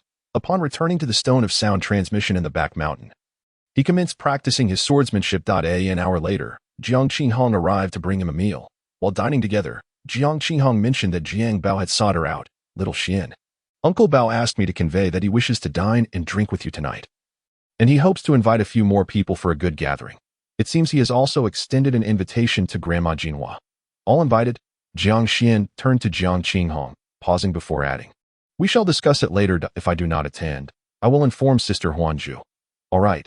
Jiang Qinghong nodded. Suddenly, she reached out to touch the corner of Jiang Xuan's mouth, where a grain of rice had lodged itself. She deliberately showed him, ensuring he understood her action. Just as he was about to brush it away, Jiang Xuan lowered his head and consumed the grain from her fingertip. And no need for waste. Jiang Xuan remarked before taking a bite of the beast's leg. Indeed, no waste, Jiang Qinghong echoed, her demeanor unaffected.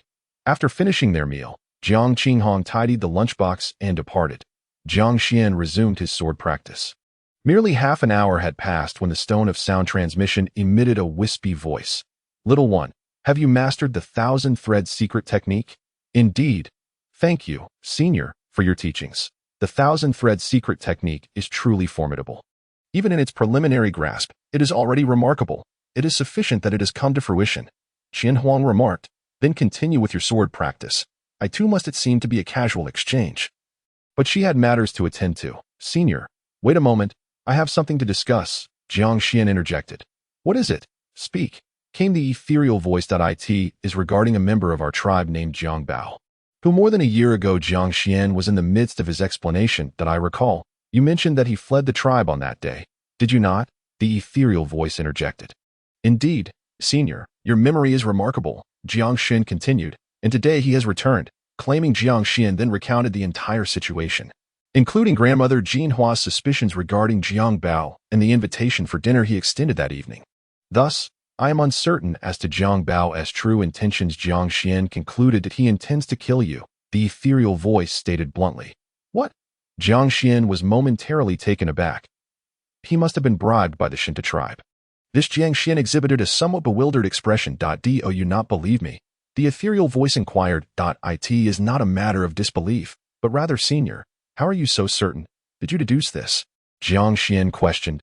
If you have witnessed such matters frequently, you would easily discern his flaws from the very moment he laid eyes on you. He has endeavored to gain your trust while attempting to alleviate his own suspicions. For him, returning is tantamount to courting death. While there are those who face death with composure, he is clearly not one of them. He has displayed an urgency to meet you, yet lacks the courage to do so alone. Fearing your suspicions, I suspect he will arrange to meet you alone by tomorrow morning at the latest. In order to ambush you, do you understand? The ethereal voice explained. Understand? How could I possibly comprehend? Jiang Xuan felt that the words of Senior Qishir were exceedingly ambiguous. How could such a conclusion be drawn? Senior, you are not deceiving me, are you? You are so powerful. Do you possess some means of divining the secrets of fate? Did you directly deduce that he intends to harm me? Although such methods are utterly absurd and should not exist, you yourself are inscrutable, Jiang Xuan inquired. How could such a method exist? The ethereal voice refuted. Yet, whether it was merely an illusion, Jiang Xuan sensed that the response was not entirely genuine. He could not ascertain how Senior Qishir knew of Jiang Bao's intent to kill him. But he believed that since Senior Qishir had the audacity to speak of it, it must hold truth. Senior, what do you believe I should do? Jiang Xuan asked humbly, fully aware that it was a stroke of fortune to learn how to navigate various situations from Senior Qishir. What is Jiang Bao's level of cultivation? The ethereal voice inquired. He is at the early stage of the innate realm. He has likely not yet reached the mid-stage, Jiang Xuan replied. Then he cannot match you. The ethereal voice insisted. Prior to your training in the breathing technique, you were merely a half-step into the innate realm, yet with the strength of the Heiyuan Gong, you were already capable of contending with those at the early stage. Now that you have recently practiced the Rui breathing technique and begun training in the 9th style of chasing Windblade, along with the secret art of Thousand Threads, you are certainly able to confront those at the mid-stage of the innate realm. A mere Jiang Bao, you could dispatch with ease. So Jiang Xuan hesitated before saying, should I go and kill him now? To strike directly? No, the ethereal voice interjected. Did he not invite you and the others to dinner? Moreover, the venerable matriarch of your clan, Granny Jinhua, has expressed doubts about your standing. Hence, you should eliminate him under the veil of night, in the presence of an audience. The more witnesses, the better. Expose him. Slay him with great fervor. Establish your authority. Do you comprehend? Yes, I understand. Jiang Xuan nodded, grasping the gravity of the situation. In the blink of an eye, night fell. Chapter 18. The Banquet of Intrigue. Bao. Come, let me raise a toast to you. Sister-in-law, come, drink. I never anticipated that Xiao Xian would possess such a remarkable tolerance for liquor. Xiao Xian is in high spirits today. After all, he is no longer alone. Although next month. Alas. Regardless, the return of a valiant warrior to our Jiang clan is indeed a joyous occasion. Once the news spreads, who knows, perhaps more warriors will return. Let us all drink to that. The banquet organized by Jiang Bao took place in the small square in front of the Jiang clan's ancestral hall, where 5 tables were set. Virtually all the officials of various ranks from the Jiang clan were present, including Granny Jinhua and others. Despite the near extinction of the Jiang clan's men over the past 3 years and a significant decline in wealth, there remained enough resources to ensure that food and drink were not a concern. Besides the Jiang clan's own mines and merchant caravans, the 47 tribes that have sworn allegiance to the Jiang clan for generations contribute tributes every 6 months. As the banquet reached its midpoint, under the bright moon and sparse stars, Xiao Xian, uncle, allow me to toast you once more. Jiang Bao approached Jiang Xuan, placing an arm around his shoulders while shaking his wine glass. Come, drink. Jiang Xuan did not refuse, clinking glasses with him before downing the contents in one go. Granny Jinhua, seated at the same table, frowned, her gaze flitting between Jiang Xuan and Jiang Bao. She found Jiang Bao suspicious, yet lacked absolute certainty, feeling the need to remain vigilant. With Jiang Xuan inebriated and so close to Jiang Bao, should Jiang Bao suddenly strike, no one would be able to intervene. Xiao Xian, you are intoxicated. Granny Jinhua cautioned, casting a significant glance at Jiang Qinghong, who sat beside Jiang Xuan. Xiao Xian, do refrain from drinking, Jiang Qinghong urged, tugging at Jiang Xuan's arm. You haven't eaten much tonight. Even enjoy, you must not overindulge, lest you hinder your training tomorrow. Jiang Xuan dismissed her concern, shaking off Jiang Qinghong's hand. Mind your own business regarding men's affairs. Jiang Xuan appeared to be quite intoxicated. Jiang Qinghong's expression shifted instantly, her brow furrowing in irritation as she pinched Jiang Xuan's waist. Where had that admirable younger brother gone? He had only been the clan leader for a few days, and already he was behaving in such a manner while drinking. How would this be in the future? This is hardly becoming of him. She had expected something extraordinary, but he was merely a drunken braggart, filled with reckless fervor. Jiang Bao observed everything, feeling a sense of disdain for Jiang Xuan.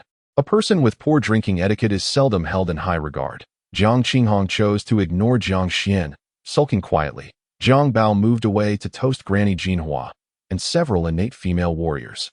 while Jiang Xuan turned back to Jiang Qinghong, still grasping her hand beneath the table, drunkenly inquiring, "Sister Qinghong, what troubles you? Who has upset you?" "Dog," Jiang Qinghong retorted sharply. "Who?" Jiang Xuan seemed oblivious, gazing at Jiang Qinghong's exquisite profile, and suddenly pulled her hand to his lips, kissing it with a smacking sound. Many eyes were upon them, and notably, they were all women. "Doe, why did Xiao Xian kiss Qinghong's hand? Is Qinghong not destined to be the clan leader's wife?" He truly kissed her. Xiao Xian has truly grown up. The sisters, aunts, and cousins of his deskmate were stirring up quite a ruckus, causing Jiang Qinghong's face to flush with embarrassment and her heart to swell with indignation. It was not the sudden act of Jiang Xuan kissing her hand that irked her, but rather the inebriated state in which he had done so, in full view of others. They say that a person's true character is revealed under the influence of alcohol, and she certainly did not wish for Jiang Xuan to be the kind who loses control after drinking. Jiang Qinghong began to ignore Jiang Xuan. He appeared to be genuinely intoxicated, joking with the other sisters at the table, which only heightened her displeasure. Unbeknownst to her, the meal was nearing its conclusion. "Uncle Bao, could we have a word in private? I have something to discuss with you." Jiang Xuan stood up and beckoned to Jiang Bao, saying, "Come, let us go over there." Jiang Bao momentarily froze, his heart soaring with joy. He had intended to quickly establish trust and arrange a private meeting with Jiang Xuan on the morrow at the back mountain, seizing the opportunity to strike. Little did he expect such an opportunity to present itself so swiftly. Jiang Xuan wanted to speak with him alone, and he was drunk. Wasn't that as easy as killing a chicken? Fortune was smiling upon him. Jiang Bao felt incredibly fortunate.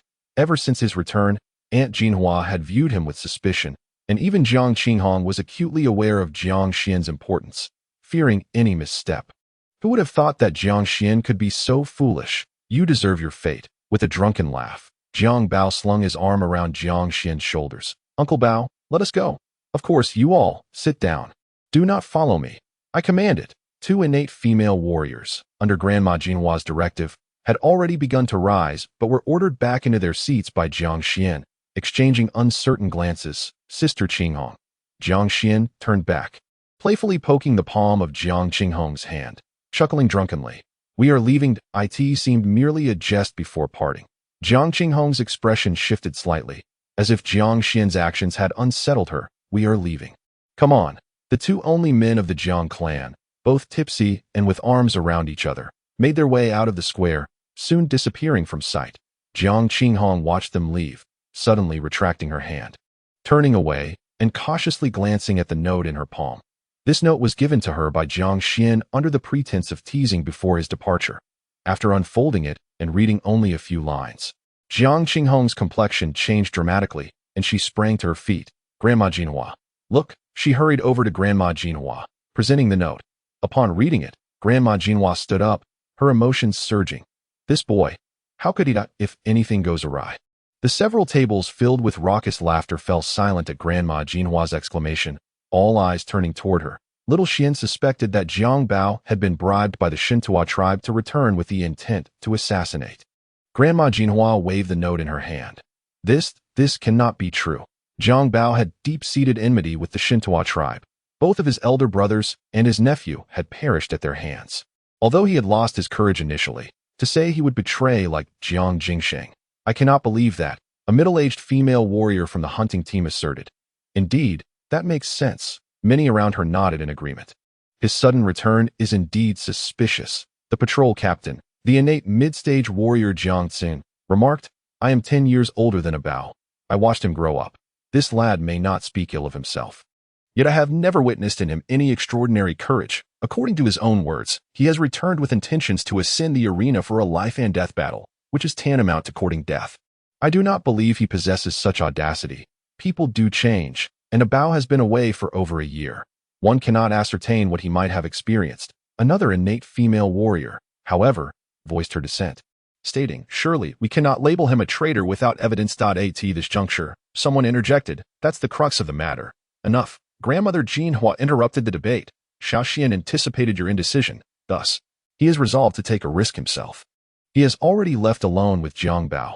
Jiang Bao has been an innate warrior for many years, far beyond Xiao Xian's capabilities. Should Jiang Bao be an assassin, he would undoubtedly seize this opportunity to eliminate Xiao Xian." "What? How could Xiao Xian die in an instant?" Everyone at the tables rose to their feet. Whether they deemed Jiang Bao suspicious or opposed the notion, all were agitated. Xiao Xian was truly risking his life in this test. Even if he had prepared in advance, one misstep could lead to dire consequences, which would be catastrophic for the entire Jiang clan. Arm yourselves. Follow me, Grandmother Jean Hua commanded. Bao, Uncle Bao, let me tell you. Jiang Xian and Jiang Bao engaged in light-hearted banter, discussing clan matters, their pressures, and their animosity towards the Shentu clan, all while stumbling along, occasionally belching from the drink. Jiang Bao, too, was in a similar state. The two remained linked by their shoulders, wandering aimlessly, going wherever their path took them. Unbeknownst to them, they traversed through the woods on one side of the square, ascending the hillside near the back mountains, winding along the narrow path until they arrived at a cliff. This was the famed Eagle Beak Cliff within the Jiang clan's earthen city, named for its protruding shape that could be seen from afar. With the land below curving gracefully, standing at the edge of this precipice offered a sweeping view of much of the clan's earthen city, making it indeed an ideal spot for private conversation. This place. Ha ha. Eagle Beak Cliff. What a reckless venture. Jiang Bao was nearly laughing madly to himself, releasing Jiang Xian and stepping back, resting his hand on the hilt of his dagger. Jiang Xian was still gazing down at the vast earthen city, rambling in his inebriated state. Wait, how could this be so effortless? It feels as though it was meticulously arranged for me. Just as Jiang Bao silently drew his dagger an inch, he hesitated, suspicion creeping into his mind. It was indeed too smooth. The ease of it all left him almost incredulous. But soon, he dismissed all his doubts, for he could not fathom any reason why Jiang Xian would survive without a mere half-step innate warrior. If truly testing me in this manner, would that not be akin to courting death? Grandmother Jean Hua and the others would never consent to such a plan. It was far too perilous for Jiang Xian. Surely, I am overthinking this. This lad is merely foolish to the point of absurdity. Jiang Bao's perception of Jiang Xian's folly stemmed from the latter's sudden fervent outburst. This is my clan. I am the king of the clan. Jiang Xian clenched his fists and waved his arms, shouting drunkenly, I in that instant. Jiang Bao's gaze became piercingly sharp. The long knife was drawn. Jiang Bao transformed into a fleeting shadow, lunging towards Jiang Xian. The distance between them was less than a yard, a mere heartbeat for a congenital warrior. The blade flashed past Jiang Xian's body. It worked so effortlessly. Haha. I am now the elder of the Shentu Tribe. Jiang Bao rejoiced. Chapter 19. The elder's command, however, Jiang Bao's elation was short-lived, for he soon realized that what he had struck was merely an afterimage. True to his congenital prowess, Jiang Bao reacted with lightning speed. The momentum of his blade shifted, pursuing the direction in which the afterimage had evaded with even greater velocity. A resounding clang echoed. The weapons clashed. Jiang Xian, who had already drawn his knife, engaged Jiang Bao in a fierce duel. Using the force of the impact to propel himself backward, his leap spanned several yards. Jiang Bao found himself at the edge of a cliff, while Jiang Xian was positioned near a narrow path.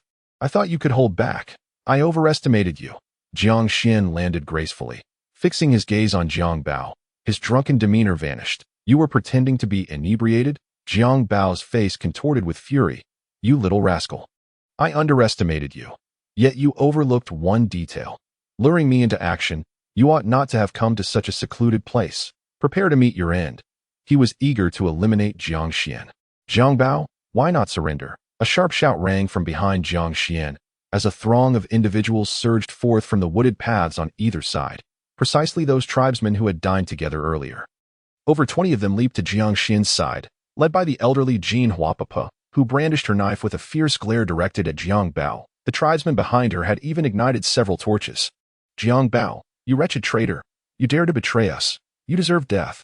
I shall slay this beast. The crowd was incensed, and the patrol captain, Jiang Xuan, was determined to advance and personally execute Jiang Bao. Jiang Bao, taken aback and anxious, retreated a step, only to find himself with no further ground to give, standing at the precipice of the cliff. At a height of over 20 yards, even as a congenital warrior.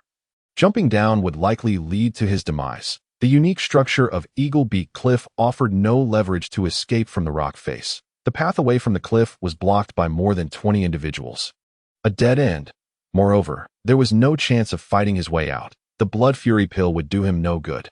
Even if his strength surged several-fold for a brief period, he could scarcely contend with a true mid-stage congenital warrior, let alone the multiple mid-stage congenital warriors present. I did not betray you. I simply refused to submit. Jiang Bao cried out in despair, but he was merely a half-grown child. Why should I be beneath him? Why is he the elder? Any person of sound mind would recognize that Jiang Bao was merely making excuses. And all present were of sound mind. Tio remained defiant at the brink of death. How foolish of me to have spoken in your defense earlier. Ambushing the elder is a capital crime. Kill him! Kill him! Those tribal female overseers of the postnatal realm immediately clamored for his execution. They lacked the strength to kill Jiang Bao, and even together, it would be a challenge, yet for the few congenital female warriors present. Eliminating Jiang Bao would be effortless in one trusted Jiang Bao. Yet at that moment, Jiang Xuan felt a stir in his heart, for he had intended to slay Jiang Bao himself. Stepping forward, he declared, "You refuse to submit? Then by all means, challenge me openly. Why resort to ambush? Challenge." Jiang Bao was momentarily stunned. Jin Hua Papa, Jiang Qinghong, and others were equally taken aback, their eyes fixed on Jiang Xuan in bewilderment. Jiang Xuan's words were quite remarkable. Were they to have come from Jiang Bao, one might dismiss them as the desperate fantasies of a fool. Jiang Xuan need only have refused outright, yet astonishingly, he proposed that Jiang Bao could challenge him? Well said. I had been foolish before. Jiang Xuan, I hereby issue you a challenge. Let us engage in a one-on-one duel to determine the victor, and the winner shall be the clan leader. Do you dare to accept? Jiang Bao brandished his sword, his heart brimming with excitement. Should Jiang Xuan acquiesce, he would have the opportunity to seize him, thereby escaping. I know. You may possess hidden cards, but a half-step innate is still merely a half-step innate. Lacking a true innate body, your physique is fragile beyond measure. You truly believe you could best a genuine innate? If you had such prowess, divine beings would surely vie to take you as their disciple. Merely having slain the severely wounded and dying Shentu Yong, you dare to consider yourself invincible? This is precisely why I wish to confront you directly, for I know that should I challenge you, you would not have the courage to accept. You are nothing but a coward, consumed by reckless fervor. Fearing that Jiang Xuan might not consent, Jiang Bao further provoked him with his words. Noise, truly a dreamer. Granny Jinhua shook her head and sighed. Resolutely uninterested in hearing more of Jiang Bao's drivel, she raised her hand and commanded, "Soon, you all go forth and slay him." Yes, a few innate female warriors prepared to act. Stop. Jiang Xuan raised his right hand adorned with a black jade ring, then turned to Jiang Bao and declared, "As you wish, I will engage in a one-on-one fight. Let us determine victory and defeat. Life and death." Xiao Xian, Xiao Xian. The crowd turned sharply to gaze at Jiang Xuan, their faces etched with disbelief. "That I now command you, in my capacity as the current leader of the Jiang Clan, to stand by and observe," Jiang Xuan proclaimed. "Those who disobey shall face the clan's laws. Step back." He raised his hand, his demeanor grave. Establish authority. Demonstrating formidable strength can instill fear, yet to cultivate genuine respect. To ensure that one's commands are heeded by the clan, mere might is insufficient. One must also tame. Granny Jinhua may not be the strongest in the clan currently, yet she is the de facto highest authority. Before Jiang Hanfeng's disappearance, he was universally recognized as the strongest of the Jiang clan, even the preeminent innate of Heightened Mountain. Yet he was merely the deputy leader, not the chief. Prestige in the hearts of the people are paramount. Previously, Granny Jinhua had alluded to Jiang Xuan's insufficient standing within the clan, serving as a timely reminder for him. With Jiang Bao, an early-stage innate, having returned, Granny Jinhua harbored doubts, feeling apprehensive about directly apprehending him. What if other, more powerful male clan members were to return? Jiang Xuan understood that he had played the hero once, accumulating considerable prestige, yet he remained too young and inexperienced. Praise from the clan did not equate to obedience to his commands. Thus, Jiang Xuan knew he must take action. He must begin by issuing a firm command to them. The 20-odd individuals froze, unsure whether to retreat, allowing Jiang Xuan to risk his life, or to defy clan rules and reject this leader. They found themselves in a quandary, their gazes shifting to Granny Jinhua for guidance. Granny Jinhua furrowed her brow slightly.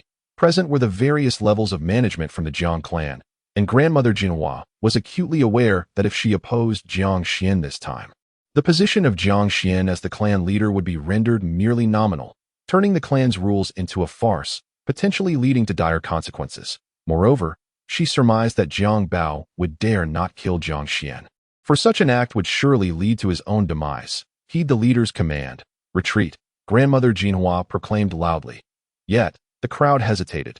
Despite their reluctance, they gradually stepped back, creating ample space for a confrontation between Jiang Xuan and Jiang Bao.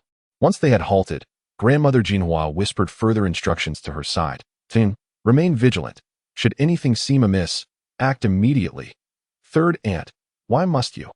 Jiang Xian questioned, her anxiety palpable as she feared for Jiang Xian's safety. Little Xian is merely half a step into the innate realm. Although Jiang Bao's previous taunts were harsh, they held a kernel of truth. A half-step innate cannot possibly triumph over a genuine innate. And as I understand, Jiang Bao achieved a breakthrough over a year ago and mastered the sixth form of the chasing wind blade. He has mastered the sixth form? The sixth form's shadow transformation is an exceptionally formidable killing move. Suyun, did you not also master the sixth form? You are indeed a level above Jiang Bao. Yes, true. Currently, within our Jiang Clan, those who practice our blade techniques have only reached the sixth form at most. Even among those in the later stages of innate or even perfection, few have achieved the seventh form, and only Brother Hanfeng has reached the eighth form. Now, they are either missing or have fallen in battle. Jiang Tian's expression momentarily darkened. Once the shadow transformation is unleashed, there is no return. How could little Xian possibly withstand that? Jiang Qinghong, positioned nearby, expressed her mounting anxiety. The crowd failed to comprehend why Grandmother Jinhua urged them to comply with the command. Jiang Bao would not dare to kill little Xian. He will not employ the complete sixth form, so there is no need for concern, Grandmother Jinhua reassured. However, should little Xian show signs of faltering, act without hesitation.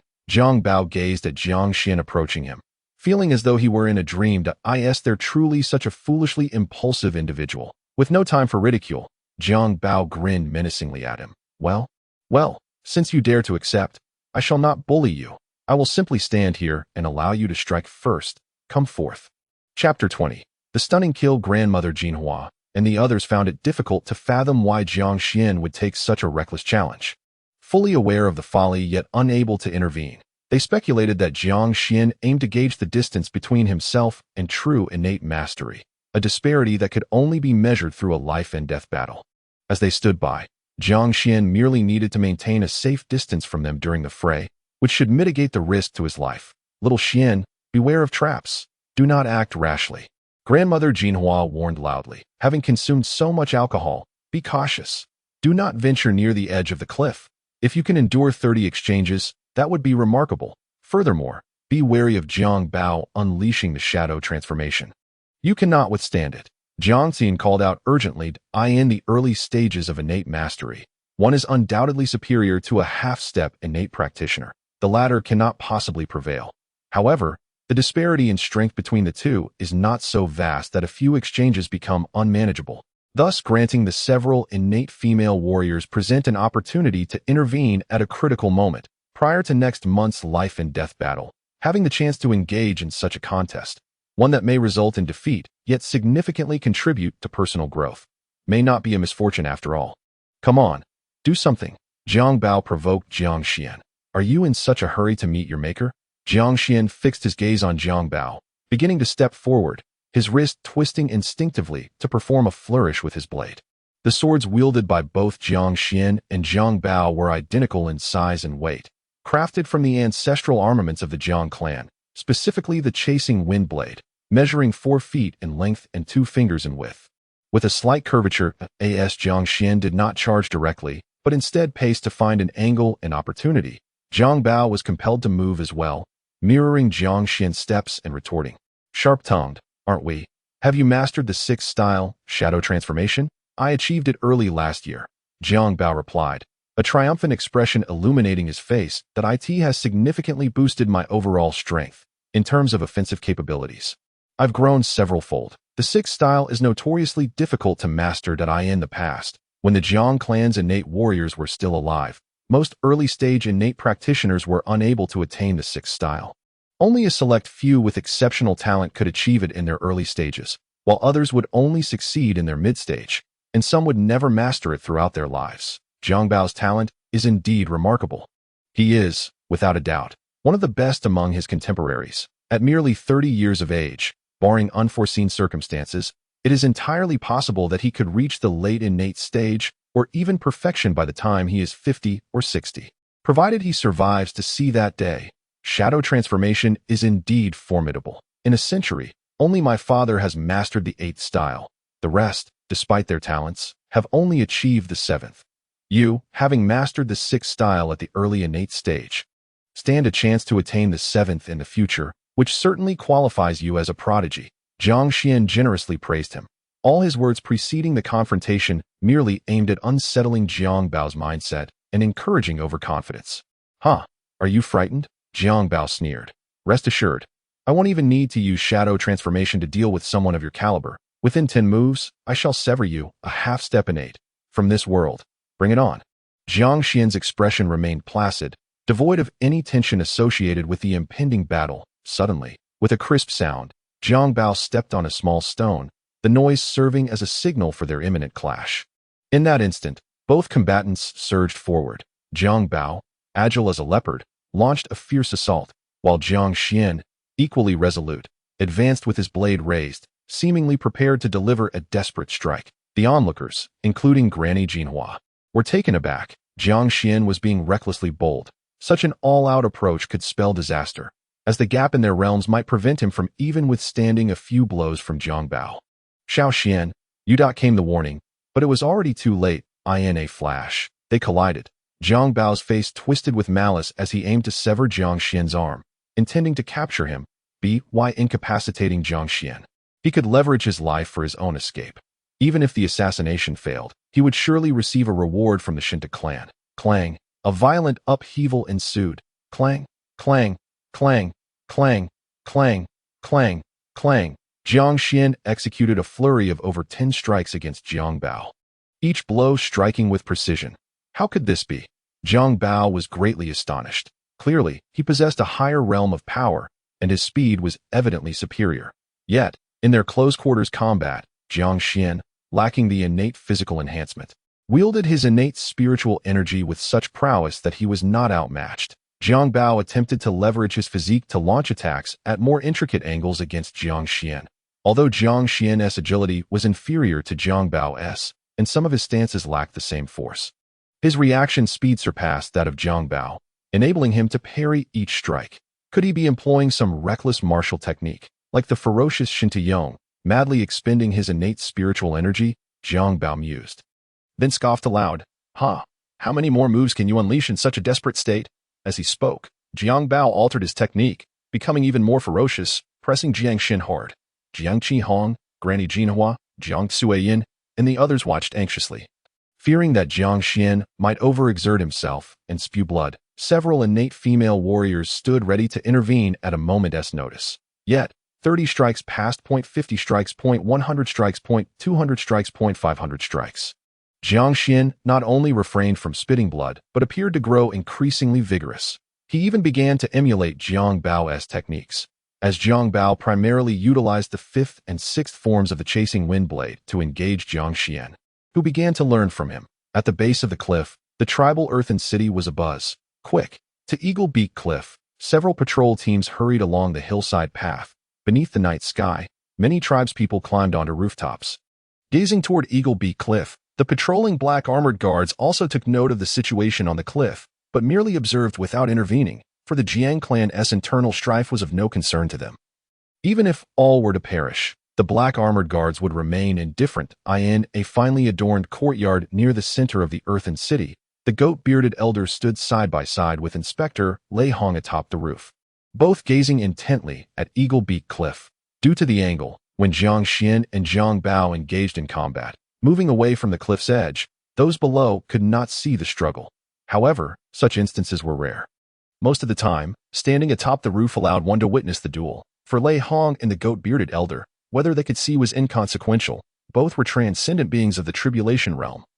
And Lei Hong, being among the pinnacle of such, could perceive the battle clearly through his heightened senses. The clash between Jiang Xuan and Jiang Bao upon the cliff resonated with all present. No wonder you have taken note of him. He indeed possesses some skill, the goat-bearded elder remarked, stroking his beard. Yet, the outcome remained undetermined. The elder had yet to exert his full strength. Once he unleashed his lethal move, that young man would surely be unable to withstand it. A half-step innate practitioner could never rival a true innate opponent. To endure such a prolonged battle was already remarkable. Yet what does duration matter? Lei Hong replied coolly. A half-step innate, no matter how strong, relies entirely on innate spiritual energy for support, lacking the endurance of a true innate being. After such a lengthy engagement, that young lad is close to exhaustion. I never claimed he would win, Lei Hong retorted, unwilling to engage in a debate with the goat-bearded elder on the matter. You actually used me as your training dummy? Jiang Bao suddenly exclaimed. Having only just realized the situation, he could sense Jiang Xian's astonishing rate of progress. Initially, Jiang Xian's imitation of his techniques was somewhat lacking, merely characterized by speed and ferocity. However, after exchanging thousands of blows, Jiang Bao felt that Jiang Xian had begun to execute the fragmented movements of the fifth and sixth techniques with remarkable proficiency. It seemed he no longer regarded Jiang Bao as a formidable opponent. Moreover, Jiang Xian's intensity only escalated, and Jiang Bao found himself increasingly pressured, nearing his limits. At this moment, he did not wish to kill Jiang Xian. If Jiang Xian perished, he too would find no escape. Containment was the rightful path. Yet now, if he did not unleash a lethal strike soon, he feared he might be the one to perish. Death. Jiang Bao erupted in fury, his blade transforming into a myriad of shimmering shadows. True and false, shifting in an instant. The startled cry of Granny Jean Hua echoed at that moment as Jiang Xuan and several innate female warriors rushed toward the cliff's edge, caught off guard by Jiang Bao's ruthless execution of the sixth technique. The shadow transformation. There was no time left. He would drag you down with him. Humiliated and enraged, tangled in a web of despair, Jiang Bao was consumed by madness at this moment, just as the blade was about to descend. Jiang Xian vanished from Jiang Bao's line of sight. A gust of wind swept down from the cliff, and like a ghost, Jiang Xian shifted from Jiang Bao's left to his right. Jiang Bao's body went rigid. The wind continued to blow, severing his head with a clean, smooth cut at the neck, blood gushing forth like a fountain. Nothing more. Jiang Xian displayed the demeanor of a master, killing him with such ease. Jiang Xian had possessed the ability to slay him long ago. Throughout, Jiang Bao had never posed any real threat, allowing Jiang Xian to effortlessly employ even the rudimentary aspects of the ninth technique. Despite the fierce combat, the old man with a goat beard, stroking his beard atop the roof, suddenly froze in his movements, his eyes wide with exaggerated astonishment as he gazed upon the scene. As if he had witnessed a ghost, unconsciously tugging at his own beard. That last move he had never seen before. How could it be so terrifying? He had actually slain a true innate warrior at the half-step innate realm. And with such ease. The goat-bearded elder was astonished. It was a residual technique. I have never encountered such a move. Lei Hong was equally stunned. Jiang Xuan and her companions, who had rushed toward Jiang Xian and Jiang Bao, halted, including Granny Jean Hua, Jiang Qinghong, and the female steward, all left dumbfounded, gazing in shock at the unfolding scene. They could not discern the technique Jiang Xian had employed. No one from the Jiang Clan had mastered the ninth technique in nearly a century. And Jiang Xian's execution, though superficial, bore little resemblance to the true ninth technique as described in the clan's secret texts. Thus, none could ascertain what Jiang Xian had utilized. However, they all understood the significance of Jiang Xian having slain Jiang Bao. He had killed Jiang Bao, a half-step innate warrior, surpassing a true innate, and that was a Jiang Bao who had perfected the sixth technique. Jiang Bao had entered the innate realm for many years, and after mastering the sixth technique, he ranked among the top at the early innate stage. Given such strength, it was difficult for an ordinary newcomer to the innate realm to exchange over 100 blows with him. Yet Xiao Xian had slain him. Moreover, that final move had been executed with such ease. Do you remember? Before his death, Jiang Bao had said, Xiao Xian used him as a practice dummy. He had never regarded him as a threat. Such a remarkable talent, such a terrifying prowess in combat. If Xiao Xian were to truly become a congenital being, how formidable would he be? He is merely 15 years old. Huh? He is but 15. The crowd was electrified, as Jiang Xian's sudden dispatch of Jiang Bao's onslaught momentarily made them forget about Jiang Xian's impending fate in the arena next month. Completely engrossed in the astonishment brought forth by Jiang Xian's extraordinary strength and terrifying aptitude, even the clansmen perched upon the rooftops within the Earth City found it hard to believe their own eyes. It was utterly insane. Was there perhaps an unseen hand at play? How could he have moved so swiftly, causing Jiang Bao's head to fall with such suddenness? The clan leader, capable of slaying a congenital, Jiang Xuan, the foremost genius of the Jiang Clan in a century. He is truly deserving of the title. A fervent excitement rapidly spread throughout the Jiang Clan's Earth City. Jiang Xuan heeded the counsel of the elder Qi Shi. Every step he took, including the deliberate act of first striking 1,000 blows to capture the attention of the entire Earth City, was all aimed at establishing his authority. He succeeded. He astonished everyone. He witnessed the fervor in their eyes. But alas, Jiang Bao has fallen. What to do now? In a residence in the southwestern part of the Earth City, two unremarkable women, one plump and the other slender, stood upon the roof, their demeanor starkly contrasting with the fervor of other clansmen. They remained remarkably composed, devoid of any hint of joy, for they had long betrayed the clan. Serving as spies for the former elder Jiang Jingsheng, we must find a way to promptly inform Elder 5, the plump woman declared. Meanwhile, in a residence in the southern part of the Earth City, a scarred middle-aged woman pondered. The Wei family has provided me with a substantial sum, sufficient for my daughter and me to live incognito in the county. They only instructed me to monitor Jiang Xuan's situation within the clan, and to immediately notify the Wei family's associates in the nearby village of any significant developments or Jiang Xuan's demise. This, though Jiang Xuan remains alive, he has indeed slain Jiang Bao. Could this not be considered significant news? Chapter 21. A Millennium Talent. At the temporary camp of the Shentu Clan. Could it be that Jiang Bao acted tonight? He is quite resolute in pursuit of this monumental achievement. Jiang Jingsheng sat alone in the tent, lifting a jug of wine to his lips, his heart a tumult of emotions. Not long ago, those tasked with surveillance outside the Jiang Clan's Earth City reported a sudden commotion within the clan. Many guards stationed at the city gates had departed in haste, unsure of the cause of the disturbance. Jiang Jingsheng realized that it was most likely Jiang Bao taking action. The assignment received in the morning. Return to the Jiang Clan in the afternoon, and strike in the evening. Rather than joy, Jiang Jingsheng felt a tinge of worry, a hint of bitterness. Blood Fury pill is merely a supplement. Its necessity is debatable, but with Jiang Xuan's demise, the credit will surely belong to Jiang Bao. Jiang Jingsheng took another large swig of wine, then consoled himself. Perhaps it is for the best, if Jiang Xuan perishes. It ultimately spells good fortune. I will no longer have to live in fear within the Shentu clan. The clamor within the Jiang clan gradually subsided. Night deepened, and the entire Earth City fell largely silent, save for the martial arts arena, which still echoed with a hint of noise. Thud, thud, thud. Jiang Xuan retreated several steps, each footfall leaving deep impressions in the ground, and his hand, clutching the blade, trembled faintly, clearly indicating his exhaustion. Suiyin, I concede, Jiang Xuan declared to Jiang Suiyin. Where have you faltered? Jiang Suiyin replied, you have not even employed that lethal move. Yet you have engaged me in combat until both of us are spent. I, relying on my superior physical prowess, could not subdue you either. Had you unleashed that killing technique, the outcome would have been far from certain. Suiyin had entered the mid-stage of the innate realm 6 years prior. Her cultivation solidified, while Jiang Xuan was merely half a step into the innate stage. For him to engage Suiyin in battle for such a prolonged duration was truly a testament to his extraordinary talent.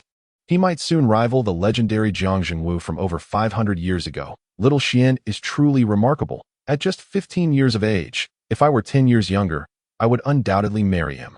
The onlookers, after witnessing Jiang Xuan decisively slay Jiang Bao, resumed their previous activities. Subsequently, the patrol leader Jiang Ziyun expressed her desire for a duel with Jiang Xuan, clearly aiming to assess his strength. And the others eagerly anticipated this encounter, to which Jiang Xuan acquiesced. The crowd gathered at the training ground, where Jiang Xuan and Jiang Ziyun engaged in a public contest. After a prolonged struggle, Jiang Xuan ultimately conceded. Although he admitted defeat, it was apparent to all that Jiang Xuan would rather exhaust himself in combat with Jiang Suiyun than resort to that lethal technique, evidently fearing he might inadvertently harm her. Had he unleashed it, it was uncertain whether Jiang Ziyun could withstand it. This result indicated that Jiang Xuan had already attained a level of strength comparable to that of the mid-stage innate realm, despite his cultivation being merely half a step into it. A truly astonishing feat. Even Jiang Zhengwu might not have achieved such a milestone. However, it was noted that Zhengwu had entered the innate realm at the age of 13.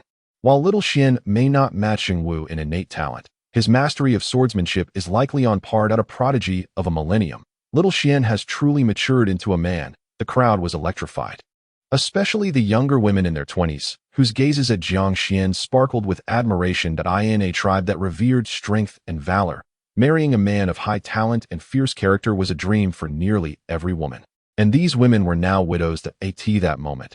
A small team of 5 women from the tribe, all of whom had attained the post-heaven realm, entered the training ground from the west. They had been tasked with handling Jiang Bao's remains. "Captain, this is what we found on Jiang Bao," the leading middle-aged woman stated, handing over a collection of items to Jiang Xuan.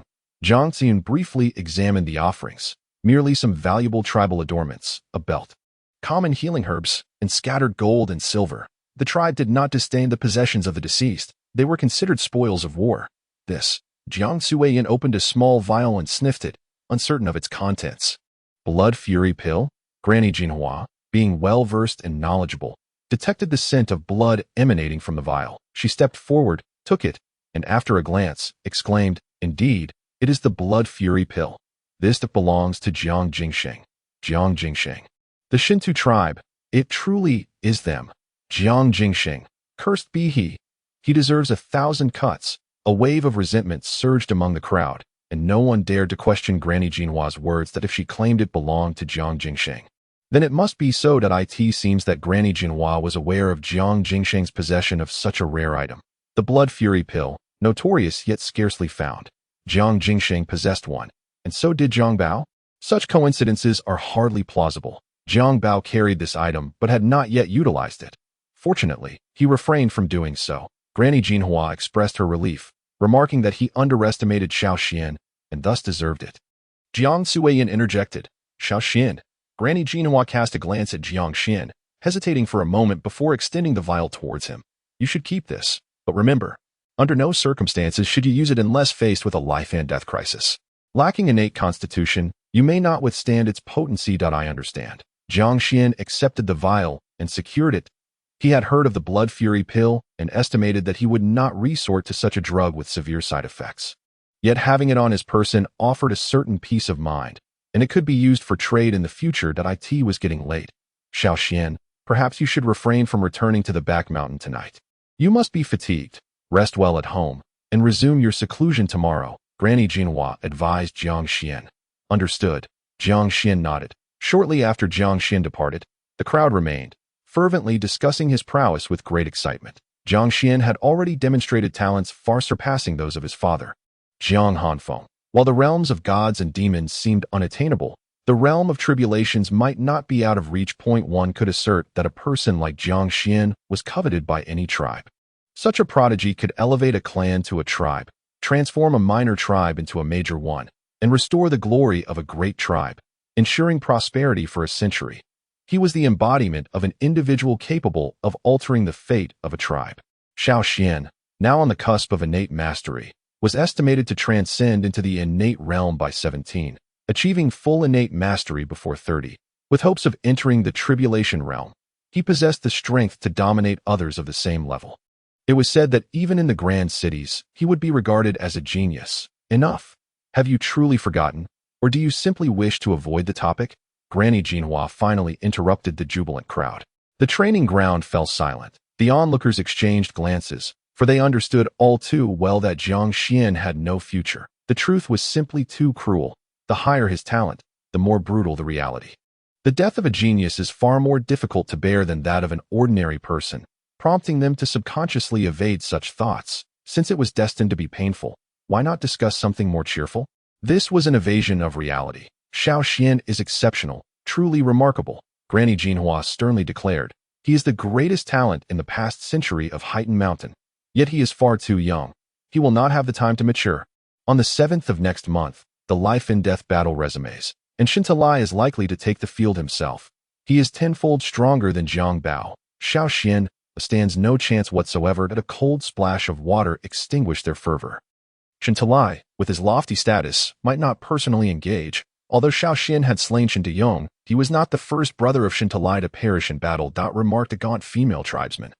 Bearing a blade. If not Shentu, then which perfected innate master could Xian contend with? Granny Jinhua continued. Even if the Shentu tribe sent a mid-stage innate warrior to face him, should Xian fight desperately to win. The life and death battles require 10 matches a day, spanning 3 consecutive days. As soon as Xian reveals his true prowess, Shentu will undoubtedly take matters into his own hands in the second round. Xian has been concealing his abilities. Neither his realm nor his swordsmanship could have been achieved in a short span of time. His enigmatic killing move must have been honed over many years. With merely 20 days remaining, what significant progress can we expect from him? The crowd fell silent that in truth, they all comprehended this, yet their hearts shied away from the thought. Perhaps it would be best for Xiao Xian to depart before ascending the platform. Such remarkable talent squandered in battle would be a tragic fate. As long as he survives, who knows, he might one day restore the clan. Jiang Xuan remarked. Allow him to flee? Grandma Jinhua shook her head, stating that even his mother could not dissuade him. How could we?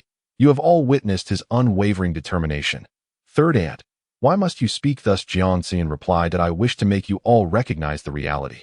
Abandon any illusions and prepare for a fight to the death. Grandma Jinhua's voice rose in intensity. The men of the Jiang Clan would fight valiantly for their tribe, falling one after another. The women of the Jiang Clan would also refuse to live in weakness. Do not be timid. Do not falter. Compared to the agony of living for decades, death is not to be feared. When the last man falls in battle, I hope you all seize your weapons and charge at our enemies, slaying as many as you can, until the very last one, until the final moment. The Jiang Clan shall never be enslaved. Never. The Jiang Clan shall never be enslaved. Never. The crowd fervently echoed Grandma Jinhua's declaration. Furthermore, Grandma Jinhua cast a sweeping gaze and declared, from this moment forth, I wish for you to treat Jiang Xuan as a true chieftain. You may call him Xiao Xian, but remember, he is the chieftain, the last man of the Jiang Clan. He once stood upon that platform and severed his enemies' heads. He is prepared to ascend once more and shed his last drop of blood. He deserves all of our respect and admiration. Yes, understood. At the temporary camp of the Shentu Clan, within the central tent. Come, drink. Ha, drink. A long table, hastily assembled, occupied the center of the tent, where Shentu Lai, Shentu Yu, several elders of the Shentu Clan, top-ranking warriors, and the captain of the affairs were engaged in a feast, drinking and reveling into the late hours of the night. Chieftain, after Jiang Bao's success, will he truly be granted a position as elder? Shentu Maosher suddenly inquired, casting a glance at Shentu Lai. Since I have promised, I must fulfill it. Shentu Lai nodded, but Shentu Maosher cautiously glanced beside him and continued. He is an outsider, and moreover, quite young with a low realm. Appointing him as an elder, even in the last position, would likely fail to garner respect. What outsider nonsense. Once we have absorbed the Jiang Clan, and he adopts the Shentu surname, he will be one of us. Throughout the centuries in Heighten Mountain, how many clans have risen and fallen, divided and united? Is it not always so? Half drunk, Shentu Lai's expression hardened. He was not fond of having his authority questioned. That may be so, but Shentu Maosher, emboldened by drink, retorted. Maosher. Seated beside him, Shentu Yin promptly interjected, fully aware that this brother was speaking out on his behalf. He, Shentu Yin, was among the top 3 warriors of the Shentu tribe, and it was only natural that he should inherit the position of elder after the annexation of the Jiang tribe. To his astonishment, however, it had been snatched away by an outsider. Maosher, how can you fail to comprehend the chieftain's deep concerns? Shentu Yin feigned reprimand, continuing, do you not realize the magnitude of merit Jiang Bao would gain should he slay Jiang Xuan? Shentu Maosher fell silent. The aura of the molten crystal mine could no longer be concealed. If Jiang Xuan were not dealt with promptly, there remained but one course of action: to seal the entire valley where the molten crystal mine was located. Shentu Yin inquired, do you have any idea how much wealth would be required to procure the sealing materials? Let me enlighten you. It would amount to more than all the cash our Shentu tribe possesses combined. Unless we begin selling our territory, which is simply out of the question, to amass such a sum, we would not only need to exhaust all our liquid assets, but we would also have to prematurely sell portions of the Jiang tribe's territory, mines, and populace. Other tribes are convinced of our victory, but selling to them in advance would undoubtedly lead to substantial losses. The news of the advance sale of war spoils had already been disseminated, and buyers were expected the day after tomorrow. Had it not been for Jiang Bao's sudden appearance, which had proven immensely helpful to us, we would have certainly squandered this opportunity. Is that not a significant contribution? Shentu Maosher remained silent, taking a swig from the wine jar. Shentu Yin shook his head, adding, moreover, what of Jiang Bao's ascension to elder? If he performs admirably, it speaks to our chieftain's discerning eye. If he falters, the chieftain will naturally replace him. Report. A voice suddenly rang from outside. The tent fell silent for a moment. What is it? Shentu inquired. That we have apprehended a short, plump woman from the Jiang tribe. Acting furtively, she claims to be delivering news to Jiang Jingsheng. Though we cannot ascertain its veracity, came the response from outside. Delivering news? Has Jiang Bao truly taken action? A collective tension surged among those in the tent. Quickly, bring her in. I shall question her personally, Shentu declared, unable to contain his excitement as he rubbed his hands together. Chapter 22. Could she possibly return for vengeance in the future? The short, plump woman was ushered into the tent, and upon seeing the core figures of the Shentu tribe gathered, she instinctively recoiled. Fear not. Soon you shall be among your own. Shentu's spirits were high, and he even gestured kindly for the woman to approach. She had no choice but to comply, kneeling at Shentu's feet. You are here to deliver news to Jiang Jingsheng? Why yes, she stammered. Lift your head. Why yes. Then tell me, what news do you bring? What has transpired in your tribe's earthen city? There has been an assassination attempt on the chieftain. Is your current chieftain Jiang Xuan? Why yes. Then, is Jiang Xuan dead? And no, not dead. Shentu's voice escalated sharply, the affable demeanor evaporating as he glared, while the others in the tent collectively turned to fixate on the kneeling woman. But a moment of silence ensued. Then, is Jiang Xuan gravely injured? Shentu asked hopefully. And no, the chieftain is unharmed. Then what is the situation? Shentu demanded. The chieftain has slain Jiang Bao. He killed Jiang Bao, like a cat whose tail has been stepped on. Shentu sprang to his feet, his voice soaring to an almost unnatural pitch. As if he had heard some ghastly tale, he had considered the possibility of Jiang Bao failing. After all, the Jiang Clan had formidable innate female warriors like Jiang Xuan. If Jiang Bao had exposed his vulnerabilities and was besieged, that would be quite normal. But Jiang Xuan killed Jiang Bao. Did he conspire with others to slay him? Or did he do it alone? Shentu abruptly stood up and inquired. Alone, stammered the frightened, stout woman. That he killed an innate warrior. A half-step innate killing an innate warrior. The occupants of the room could no longer remain seated. They all rose in a flurry, exchanging glances and glaring at the stout woman. Shentu bellowed. Be more specific. The stout woman then recounted in detail what she had witnessed. With each word Shentu heard, his expression darkened until he could no longer contain himself and struck the stout woman on the crown, killing her instantly. He truly is a genius, Shentu fumed. His talent has likely surpassed Jiang Hanfeng entirely. Fortunately, our clan has initiated a life and death battle. Had he been granted another decade to grow, the title of the foremost warrior of Heighten Mountain would surely have been his. This boy must not be spared.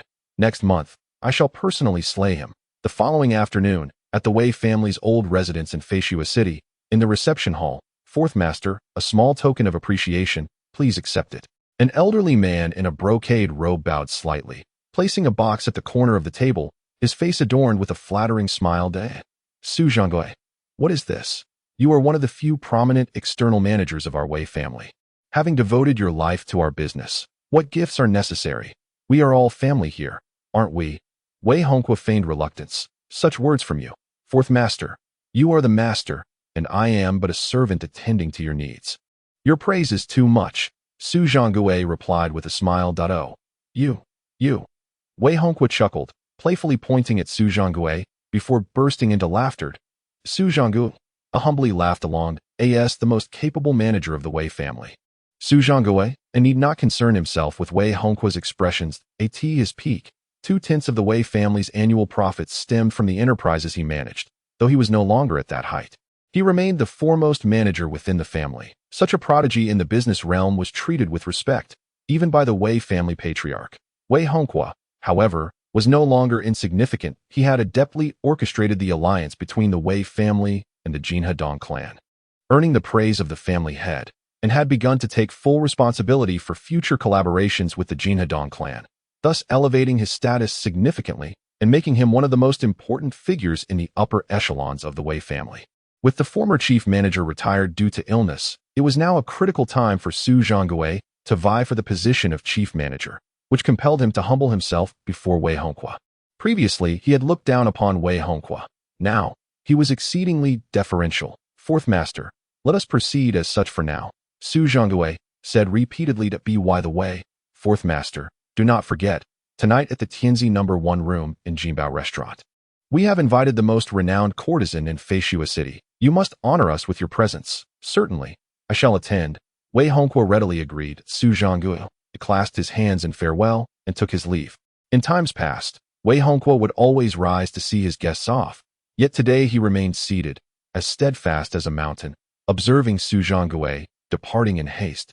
He shook his head and hummed a few cheerful notes, exclaiming, Su Zhangguo, there shall come a day when you, too, seek my favor. His gaze fell upon the box at the corner of the table, and out of curiosity regarding the treasure Su had bestowed upon him, he opened it. Immediately, Wei Hongqiu's eyelids fluttered, and he gasped in astonishment. Within the box lay a jewel, the size of an infant's fist, of a delicate green hue, seemingly infused with a flowing essence, exuding an exquisite beauty. This was no mere ornament. It was a spirit-gathering pearl of considerable quality, while its ability to concentrate the spiritual essence of heaven and earth may not rival that of a formation. Its portability made it exceedingly convenient, hence its exorbitant price. Quite a generous gift indeed. With a beaming smile, Wei Hongqiu took the pearl in hand, toying with it, not because he particularly coveted this treasure. He possessed several even finer spirit-gathering pearls, but rather, he relished the sense of being esteemed and cherished, the taste of power. Just then, his trusted aide, Wei Yuanzhong, rushed in, seemingly in urgent need. Yuanzhong, steady yourself. You are soon to be promoted, yet you still exhibit such impatience. Wei Hongqiu remarked, continuing to hum a few more cheerful notes. Once he had finished, Wei Yuanzhong spoke up. What is the matter? With a measured tone, Wei Hongqiu inquired. What news from Heighten Mountain? The message relayed is grave. Jiang Xuan was ambushed last night by his kin, Jiang Bao. This Jiang Bao fled the Jiang Clan a year and a half ago, only to return unexpectedly yesterday afternoon, wielding the strength of the early innate stage, while Jiang Xuan stands at the threshold of innate mastery. Wei Yuanzhong reported. After the banquet, Jiang Bao struck when Jiang Xuan was isolated, but fell victim to Jiang Xuan's cunning, becoming ensnared by the Jiang Clan's innate masters at the cliff's edge. In a public duel, they exchanged over 1,000 blows, culminating in Jiang Xuan decapitating Jiang Bao without sustaining a scratch. Crack. The pearl began to fissure. Bang. It shattered into dust, crushed by Wei Hongqiu's hand. Wei Yuanzhong lowered his gaze. Fully aware of his master's temperament, he would never concede a mistake. The Wei family, in a state of decline, was in dire need of prodigious talents. Outsiders would suffice, even through marriage, let alone those with the Wei bloodline. However, the incidents involving Wei Baiyun and Jiang Yao had left Wei Hongqiu with a heavy burden. In truth, Wei Yuanzhong understood that a mere tribal prodigy could not sway the collaboration between the Wei family and the Jiang clan. He was far from being extraordinary. Yet, once the news spread, Wei Hongqiu's reputation would undoubtedly suffer, as he had not even attempted to vie for the talent. What a prodigy! Wei Hongqiu squinted, scoffing. Individuals of such caliber have flitted through the annals of our Wei lineage like fleeting blossoms. The innate beings of the tribes are barbaric and foolish, their strength inferior to that of innate masters from the great cities, even at the same level. That Jiang Bao is likely a fool. Caught off guard. Indeed, the innate beings from that region are somewhat weaker, Wei Yuanzhong concurred. What of the auction held by the Shentu clan? Wei Hongqiu suddenly inquired. I intend to personally attend, Wei Yuanzhong replied. I shall set out before nightfall. Very well.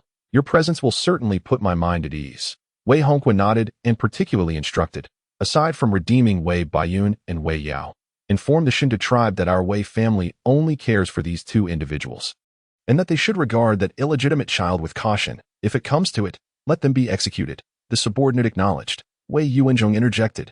Go. Yes. Wei Yuanzhong departed.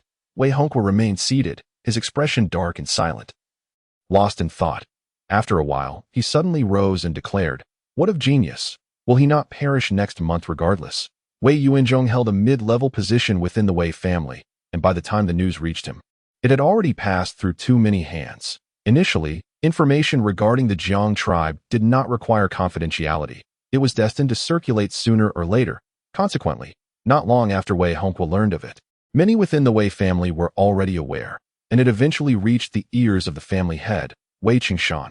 Apart from a few who mocked Wei Hongqiu for his failure to recognize talent and missing the opportunity to attract geniuses to the family, the majority adopted a nonchalant attitude towards the matter, lacking even the desire to discuss it with others. Though he was a genius, he was not of such remarkable caliber, despite the Wei family having captured his mother and sister.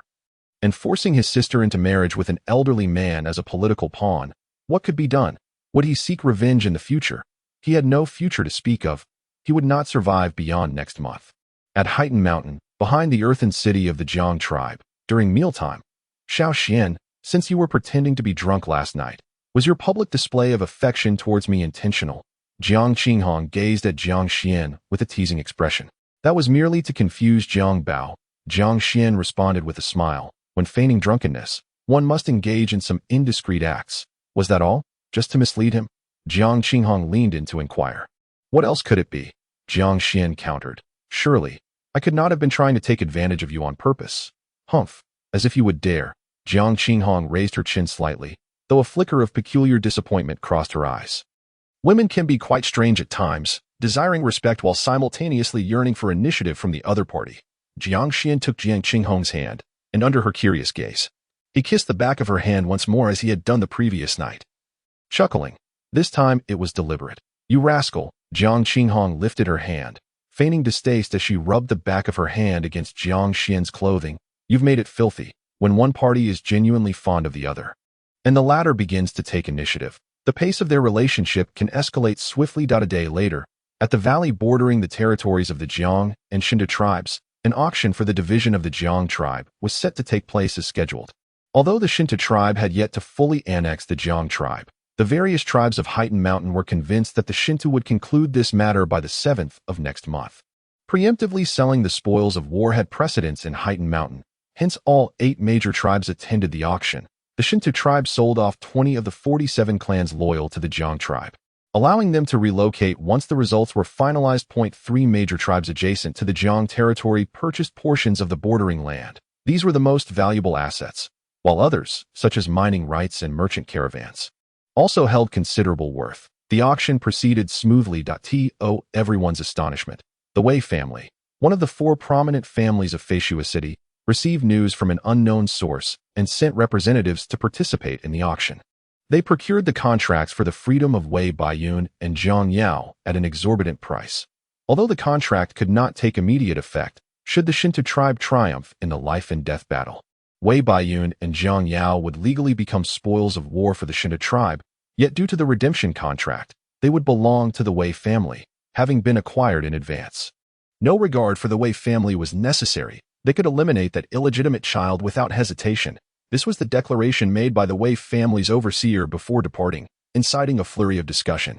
However, the Wei family was not the most captivating presence at this auction. The center of attention was none other than Hu Yanqi, the young lord of the Hu Yan tribe, who was willing to offer 5 mountain ranges along with 5 tribes as a bride price to acquire a woman of perfected innate abilities from the Jiang Clan, Jiang Qinghong. This revelation stunned all attendees of the auction. Although Hu Yanqi had proposed to the Jiang Clan 4 years prior, offering the same bride price, it had been a matter of tribal alliance.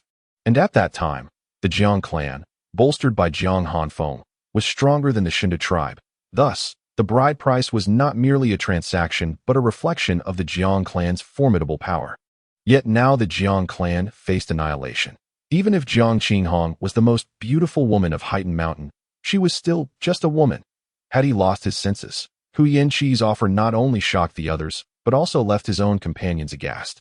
The elder named Hu Yan Dagong, who accompanied him, attempted to dissuade Hu Yanqi, but to no avail. It was unanimously concluded that Hu Yanqi's infatuation with Jiang Qinghong had reached an unhealthy obsession. 4 days later, at the entrance of the Hu Yan tribe's earthen city, the young lord ventured out alone, forbidding anyone from following. Hu Yan Dagong gazed at Hu Yanqi's departing figure on horseback, pondering. Many years prior, a peculiar habit had emerged. Hu Yanqi would venture out alone every 10 days or so, issuing orders for no one to accompany him. This was indeed strange, yet no one dared to defy his command. Unlike other tribes, the leadership of the Hu Yan tribe had always been inherited through a core bloodline, and Hu Yanqi was the sole male descendant of this lineage, which had led to great expectations placed upon him since childhood. The tribe's chief would often indulge his extravagant requests, as the sun dipped toward the west. Still within the territory of the Hu Yan tribe, deep in the mountains, Hu Yanqi dismounted and continued on foot, traversing peaks and valleys, crossing ravines and gorges, until he reached the innermost depths of this mountainous region. He pushed aside the enormous stone blocking the entrance of a cave, ignited a torch, and ventured into the depths of the cavern.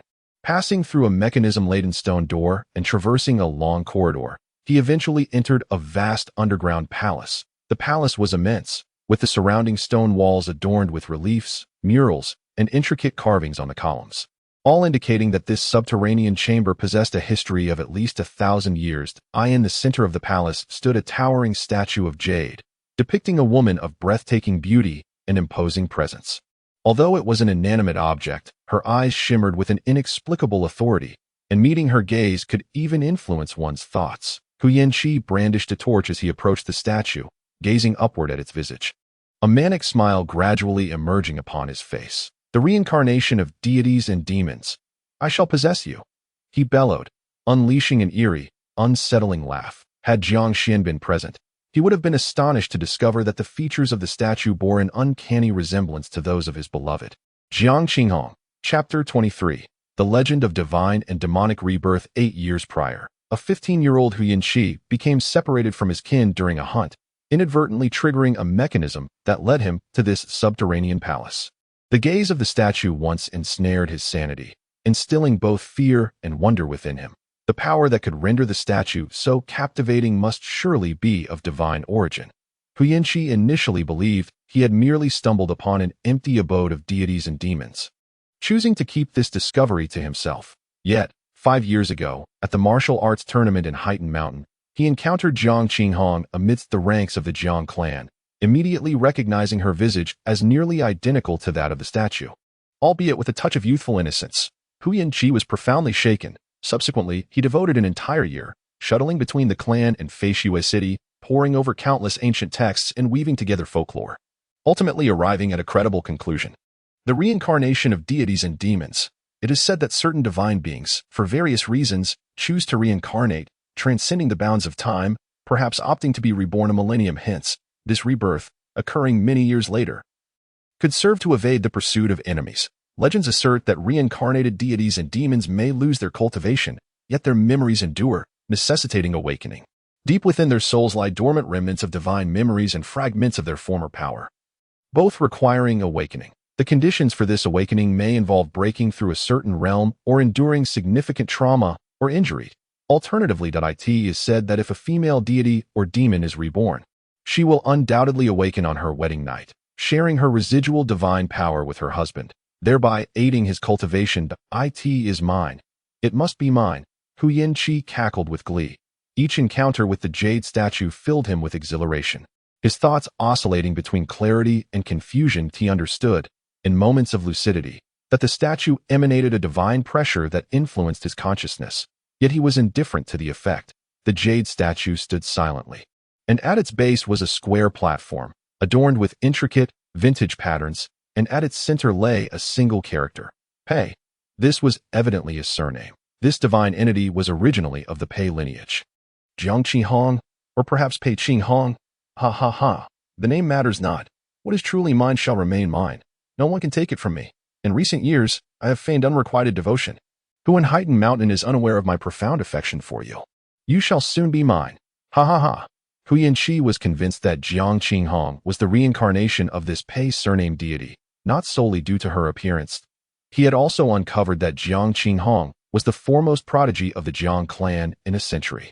However, being a girl, she had been deprived of any cultivation resources since childhood, preventing her from breaking through the innate stage. No one can take you away.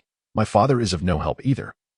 I have not even divulged these matters to him, for I am aware that if I did, he would attempt to seize them from me. Who among the gods and demons does not harbor greed? Do you comprehend? You already belong to me. I have purchased you. Once the Shentu Tribe triumphs in the life and death battle next month, you shall be brought to my side. Alas, I am unable to reach the realm of gods and demons. I yearn to know who you truly are and what status you hold among the divine beings. How do you compare to the Lord of Feishuo City? Hu Yanqi muttered to the statue, lost in contemplation for an extended period. Eventually, exhaustion overcame him, and he departed from the grand hall. The further he walked away from the statue, the clearer his mind became. Yet one thought remained unwavering and resolute. He must never speak of the statue to another soul. In just a few days, news of Jiang Xuan slaying Jiang Bao spread throughout Heighten Mountain. Those who had a vested interest in the impending life and death battle between the Jiang Clan and the Shentu Tribe had all heard of this development. Approximately half a day's journey from the Jiang Clan, within the small, dilapidated county of Qinglin, a frail young man with wide eyes exclaimed with fervor, "Guang, have you thought this through? Do you truly intend to betray the Jiang Clan and align yourself with the Shentu Tribe?" The word traitor pierced the heart of the young man clad in gray before him. Xing, I am far more discerning than you realize. Jiang Guang scoffed. Why did we flee, if not to survive? Now the Shentu Tribe has released news that any Jiang Clan man who joins them before the 7th day of next month will be granted the status of a Shentu tribesman. This announcement coincided with the tidings of Jiang Xuan's killing of Jiang Bao. Accompanying these reports were rumors that Shentu Lai would personally take action next month to eliminate Jiang Xuan. This would be the only occasion in the 3-year life and death struggle where Shentu Lai would intervene.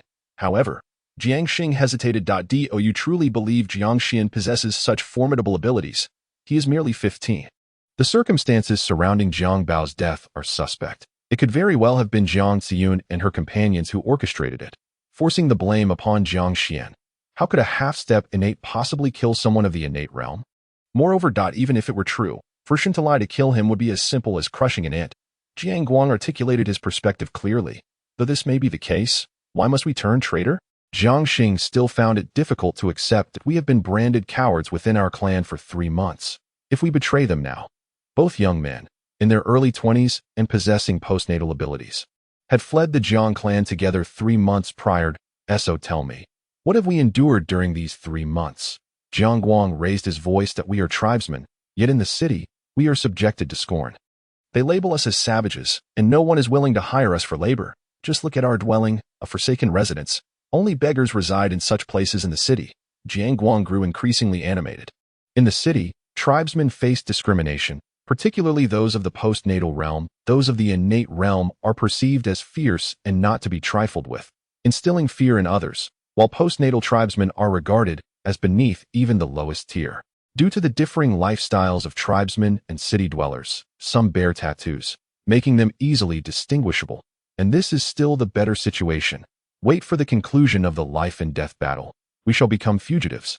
With no refuge in the city, shall we flee to the wilderness and mountains? Given our capabilities, how long can we survive?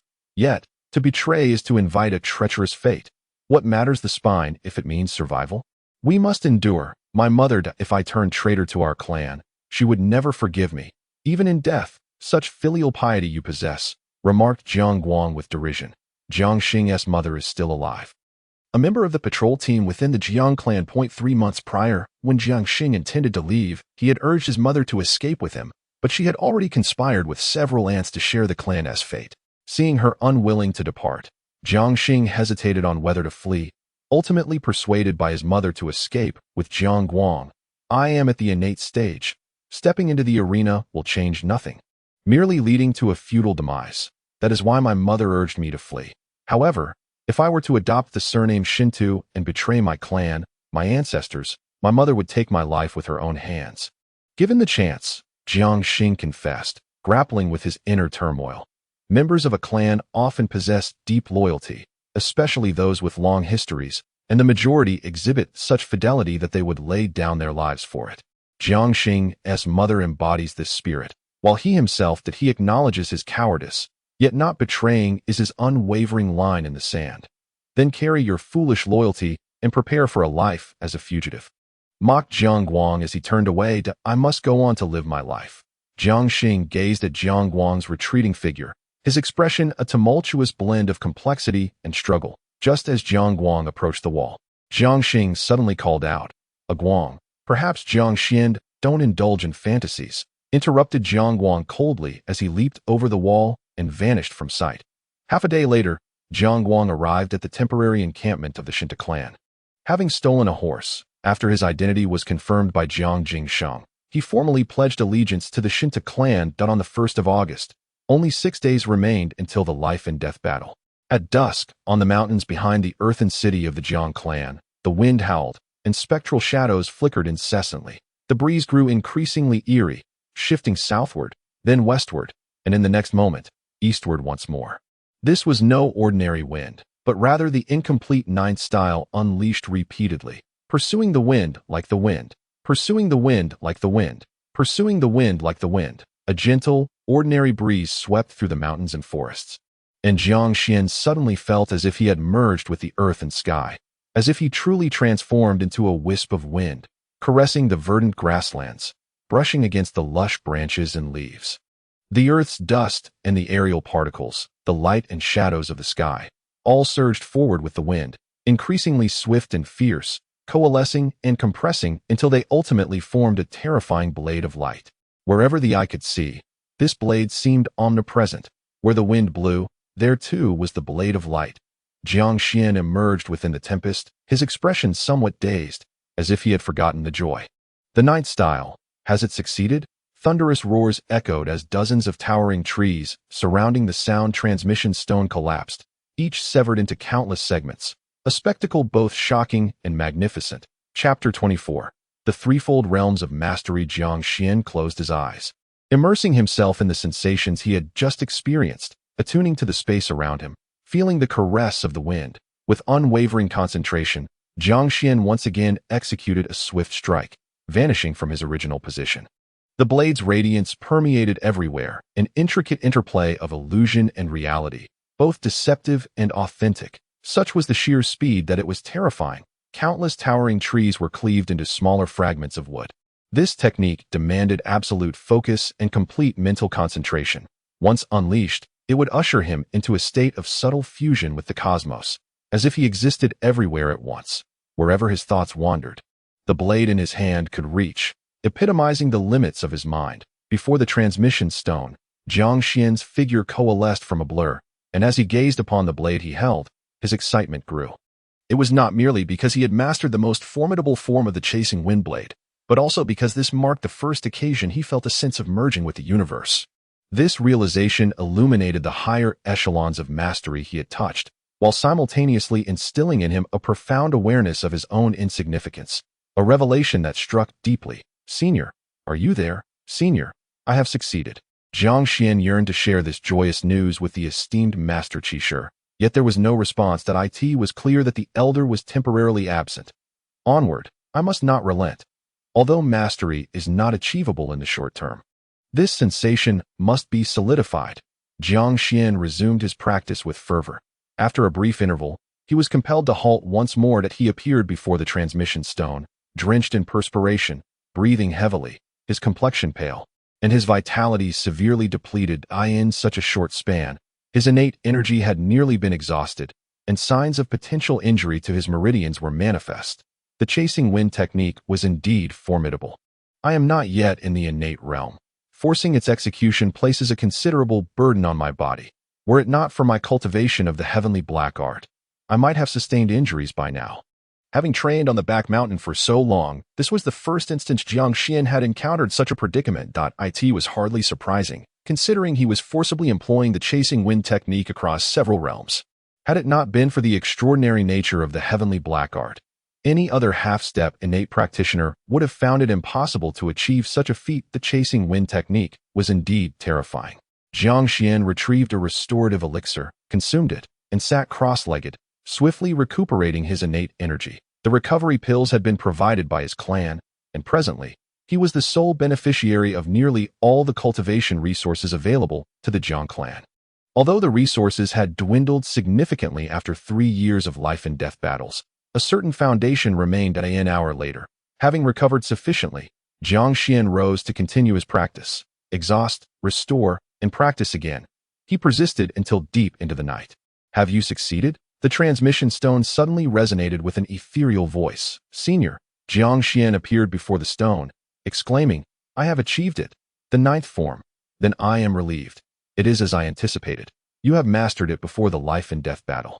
In that contest, you shall have no rival. No innate practitioner from any clan can withstand this strike." The voice replied, "Since you say so, it must be true." Jiang Xuan said, "By the way, esteemed elder, I wish to seek your counsel on a matter.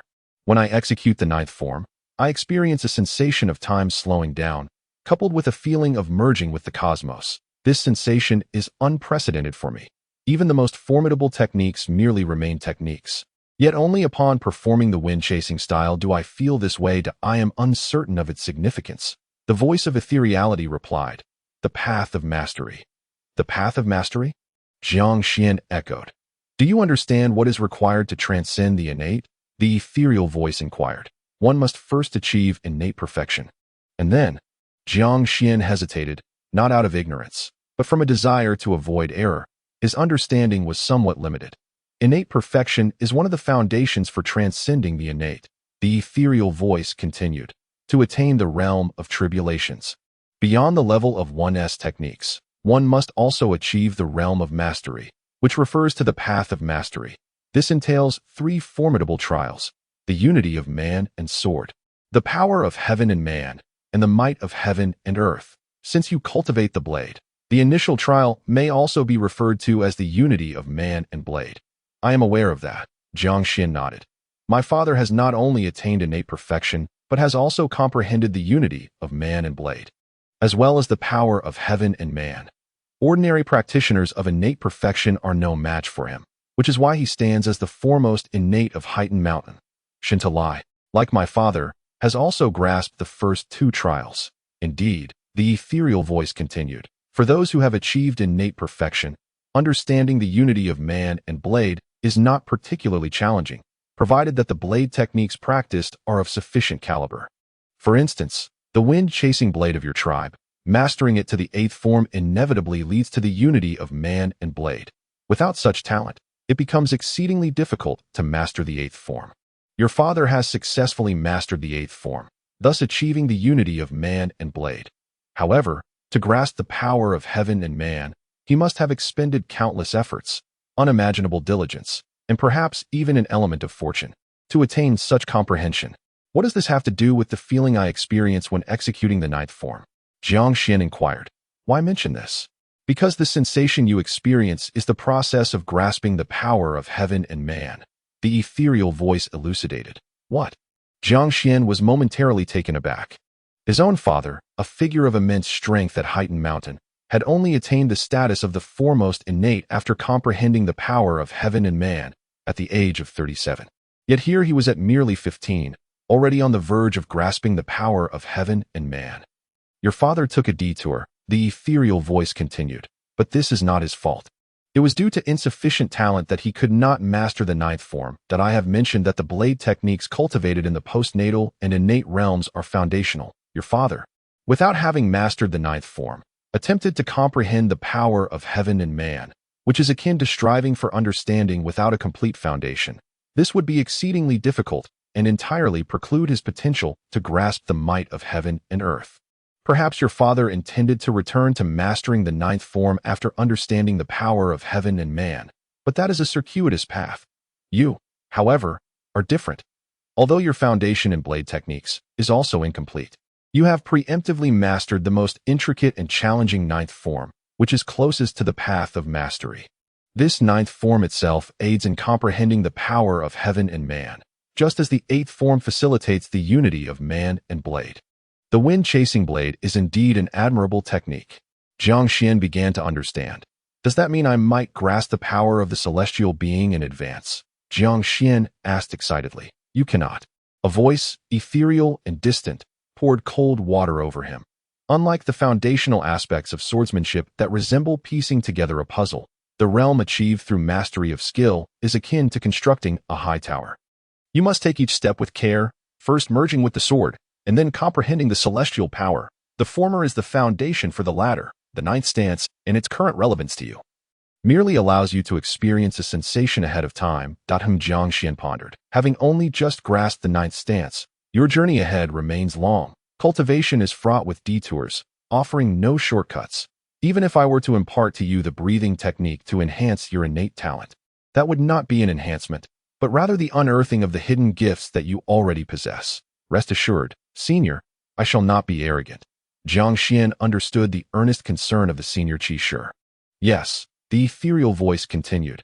However, given the talent you have thus far displayed, should you achieve innate perfection and subsequently return to master the 5th, 6th, 7th, and 8th stances of the chasing wind blade, the merging of man and sword will come naturally.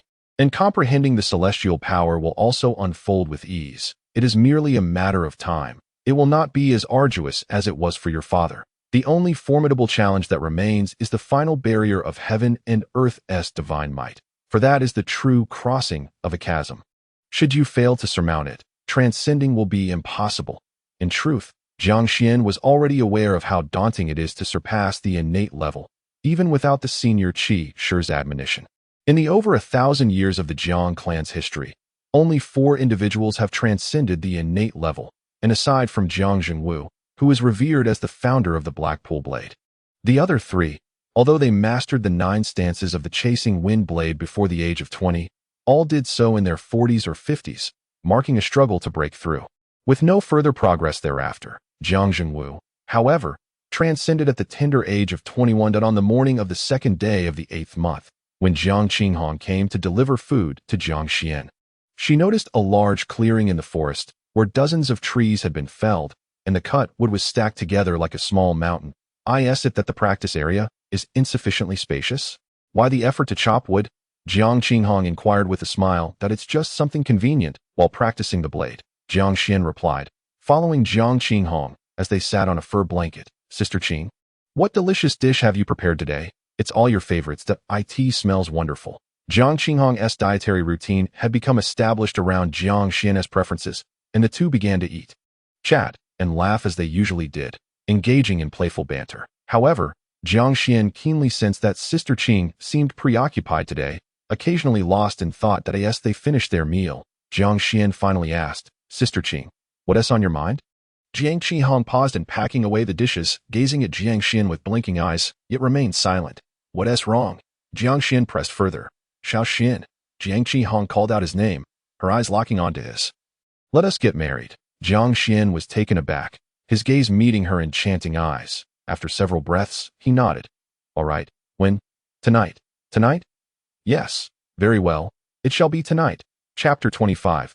Marriage and union. Such a significant matter was decided so effortlessly by the two, neither revealing any signs of agitation, until Jiang Qinghong finished tidying up the lunchboxes and other items, and rose to leave. She walked further and further away, her cheeks gradually flushing, her beautiful eyes inadvertently shimmering with charm, hinting at shyness. Last night, she had confided in Grandma Jinhua, who had thoughtfully imparted some wisdom to her. Hurry, faster. After Jiang Qinghong departed, Jiang Xuan swiftly entered a fervent state of practice with his sword, growing increasingly frenzied, as if an inexhaustible well of strength coursed through him. Time passed unnoticed. Last, Jiang Xuan, appearing suddenly, leaned back and collapsed onto the grass, his body forming a large character, his chest heaving painfully. Gasping for breath as he gazed up at the sky, he seemed to have finally calmed down, though it could also be that he was simply too exhausted to move. Father, are you still alive? Mother, wait for your child to rescue you. Your child is to be wed. Jiang Xuan stared vacantly at the heavens. You are to be wed, a distant voice suddenly echoed. Senior, Jiang Xuan sat upright in alarm, turning to face the communication stone. This morning, I made arrangements with Sister Qing. We shall marry tonight. Congratulations, you have grown up. The ethereal voice carried a tone of nostalgia. Indeed, it was bittersweet, for she had known Jiang Xuan for 8 years. And when they first met, he had been a mere 7-year-old child, his speech still tinged with childishness. Yet now he had blossomed into a man. Senior, cough. Jiang Xuan abruptly stood, lightly coughing as he approached the communication stone. Resting a hand upon it, he hesitated momentarily, then spoke. There is a matter. What is it? The ethereal voice inquired. Regarding marriage. Consummation. How should point one to ensure Sister Qing becomes with child that Theo you understand? Jiang Xuan stammered out his question, genuinely unsure of whom to ask. With his father absent, his mother gone, and indeed, in the Jiang clan, aside from him, there was not another man. He felt far too embarrassed to consult his aunts, or even his grandmother. Dai was far more comfortable to seek guidance from the wise stone. Silence enveloped the other end of the communication stone. Across countless miles, at the Xinlu Palace, a figure adorned in a phoenix crown and flowing robes reclined gracefully on a long couch, one hand propping her head, while the other held a fruit resembling a miniature star. Savoring it. When the peculiar question arose from the communication stone, she momentarily froze, her entire being stiffening. This was undoubtedly an offensive question to her, given the disparity in gender between her and Jiang Xuan. Yet she clearly could not cast blame upon anyone, for the world had long since symbolized her. Jiang Xuan was unaware of her true identity. Senior, the communication stone crackled to life again, as the Qian Emperor had fallen silent for a moment. The Qian Emperor pondered for a while, then sat up, directing his gaze toward the purple-clad maid. Ronger, standing in the corner. Ronger sensed the Emperor's scrutiny, looked up, and shook her head. Having accompanied the Qian Emperor for millennia, she too was at a loss regarding this matter. I have never been wed, and thus you should not seek my counsel on this. After a moment of contemplation, the ethereal voice finally spoke. Yet you need not worry. Even though you are the last man of your tribe, the experienced women may not be able to instruct you, but they will certainly guide your sister Qing. So there is no need for you to prepare in advance. Focus on being a good groom. Understood. Jiang Xuan nodded slightly. In the afternoon, when it was time for Jiang Qinghong to bring the midday meal, it was not she who arrived, but rather several middle-aged women from the clan, all of whom Jiang Xuan ought to refer to as aunts. They pulled Jiang Xuan away. It was time to prepare. Jiang Xuan and Jiang Qinghong were not the first couple to marry during the life and death battles of the Jiang clan. Over the 3 years of conflict, there had always been a few such pairs each year. As their beloveds were about to step into the arena to face death, many women had made the same choice as Jiang Qinghong. With precedents set, the marriage ceremony followed established customs. There would be no grand celebration, nor would outsiders be invited to witness the event. Given that lives were lost every month during the battles, with many fatalities, the simplest arrangements were deemed the most suitable, even if Jiang Xuan was now the clan leader. Only around 20 individuals would attend this tribal wedding, which was to take place in the courtyard of Jiang Xuan's home. As night fell, a bonfire was lit in the courtyard, clad in the traditional wedding attire of the Jiang clan. Jiang Xuan stood alongside Jiang Qinghong, who was adorned in a similar garment embellished with ornaments, as they pledged their vows under the witness of the moonlight and flames. With Jiang Qinghong's mother having passed away and her father killed in battle, and Jiang Xuan's father missing while his mother remained absent, Grandma Jinhua stepped in to fulfill that role, offering blessings to the newlyweds. Following tradition, the couple then paid homage to the brave warriors who had fallen for the clan. They danced and sang around the bonfire, a circle of hands clasped together, raising their voices in tribal songs. The wedding proceedings were numerous, though fewer guests were invited in accordance with custom. The feast consisted solely of roasted meat and wine. The newlyweds were required to personally slice the choicest portions of the roast and present them to the elders before others could partake. As midnight approached, the bonfire in the courtyard was nearing its end. Amidst the raucous encouragement from Jiang Ziun and the spirited female warriors, Jiang Xuan scooped up Jiang Qinghong in his arms and headed toward the candlelit wooden building. It was time to consummate their marriage. With Jiang Qinghong cradled in his arms, he kicked the door open and strode confidently into the chamber, coming to a stop before the bed, where he gently laid her down. Jiang Qinghong, her hands entwined around Jiang Xuan's neck, wore a rosy blush on her cheeks, whether from intoxication or shyness, her beautiful eyes gazing affectionately into his. Jiang Xuan set her down, yet she did not release her hold around his neck until he uttered, "I don't need to close the door." Only then did Jiang Qinghong let go. Jiang Xuan moved to shut the door. Sitting up on the bed, Jiang Qinghong glanced at the flickering candlelight on the table, her heart fluttering at the lingering sounds from outside. Feeling increasingly bashful, despite having received some instruction, the matter at hand was not something easily approached. "Sister Qinghong." Jiang Xuan drew near. "Still calling me Sister Qinghong?" Jiang Qinghong shot him a teasing glance, her eyes sparkling. "Wife, my lady." "Madam?" Jiang Xuan slowly settled beside her. "Such a chatterbox." Jiang Qinghong giggled. "I'm not from the city, so why call me madam?" "You speak wisely," Jiang Xuan replied. Playfully feigning banter, he merely sought to enliven the atmosphere, allowing Jiang Qinghong to relax, for he too required a moment of respite amidst the palpable tension. Jiang Xuan subtly shifted his hand, placing it upon the back of Jiang Qinghong's. Startled, she instinctively moved slightly, yet soon acquiesced to his grasp. "How about it we engage in some conversation?" Jiang Xuan suggested. "Xiao Xian? What do you call me? Still calling me Xiao Xian? Have you taken to imitating me?" Jiang Qinghong shot him a playful glare, then feigned a soft tone. "My dear husband." "Oh, my beloved husband. Let us maintain a semblance of normalcy." Jiang Xuan felt a shiver run down his spine. "You look rather amusing in that outfit." "Wherein lies the humor? Is it ill-fitting?" "Not at all. Rather, I meant that I have never seen you wear such attire before, and now, seeing it on you feels... And what of my wedding gown? Is it not beautiful?" "It's acceptable, I suppose." "What do you mean by acceptable? Are you implying I do not look good?" "No, you inquired about my attire, did you not? It is beautiful. You are beautiful, and so is the outfit. Xiao Xian, you have grown taller than me. I recall you once being significantly shorter. I am a few years younger than you, naturally shorter. You matured first. Are you suggesting I am aging? Do you find me old? Qinghongjie, let us refrain from such banter. Qinghongjie, will you depart afterwards? No, I shall not leave. You have lost, and I will remain to accompany you. That table seems rather unsteady. Did I guess it? It appears to be somewhat uneven. Their conversation ebbed and flowed. The night deepened, and the clamor outside gradually faded. Even the most boisterous of guests having taken their leave, the world seemed to fall into a profound silence as a result. Perhaps that I shall make some adjustments. Jiang Xuan suggested, indicating towards the table before rising.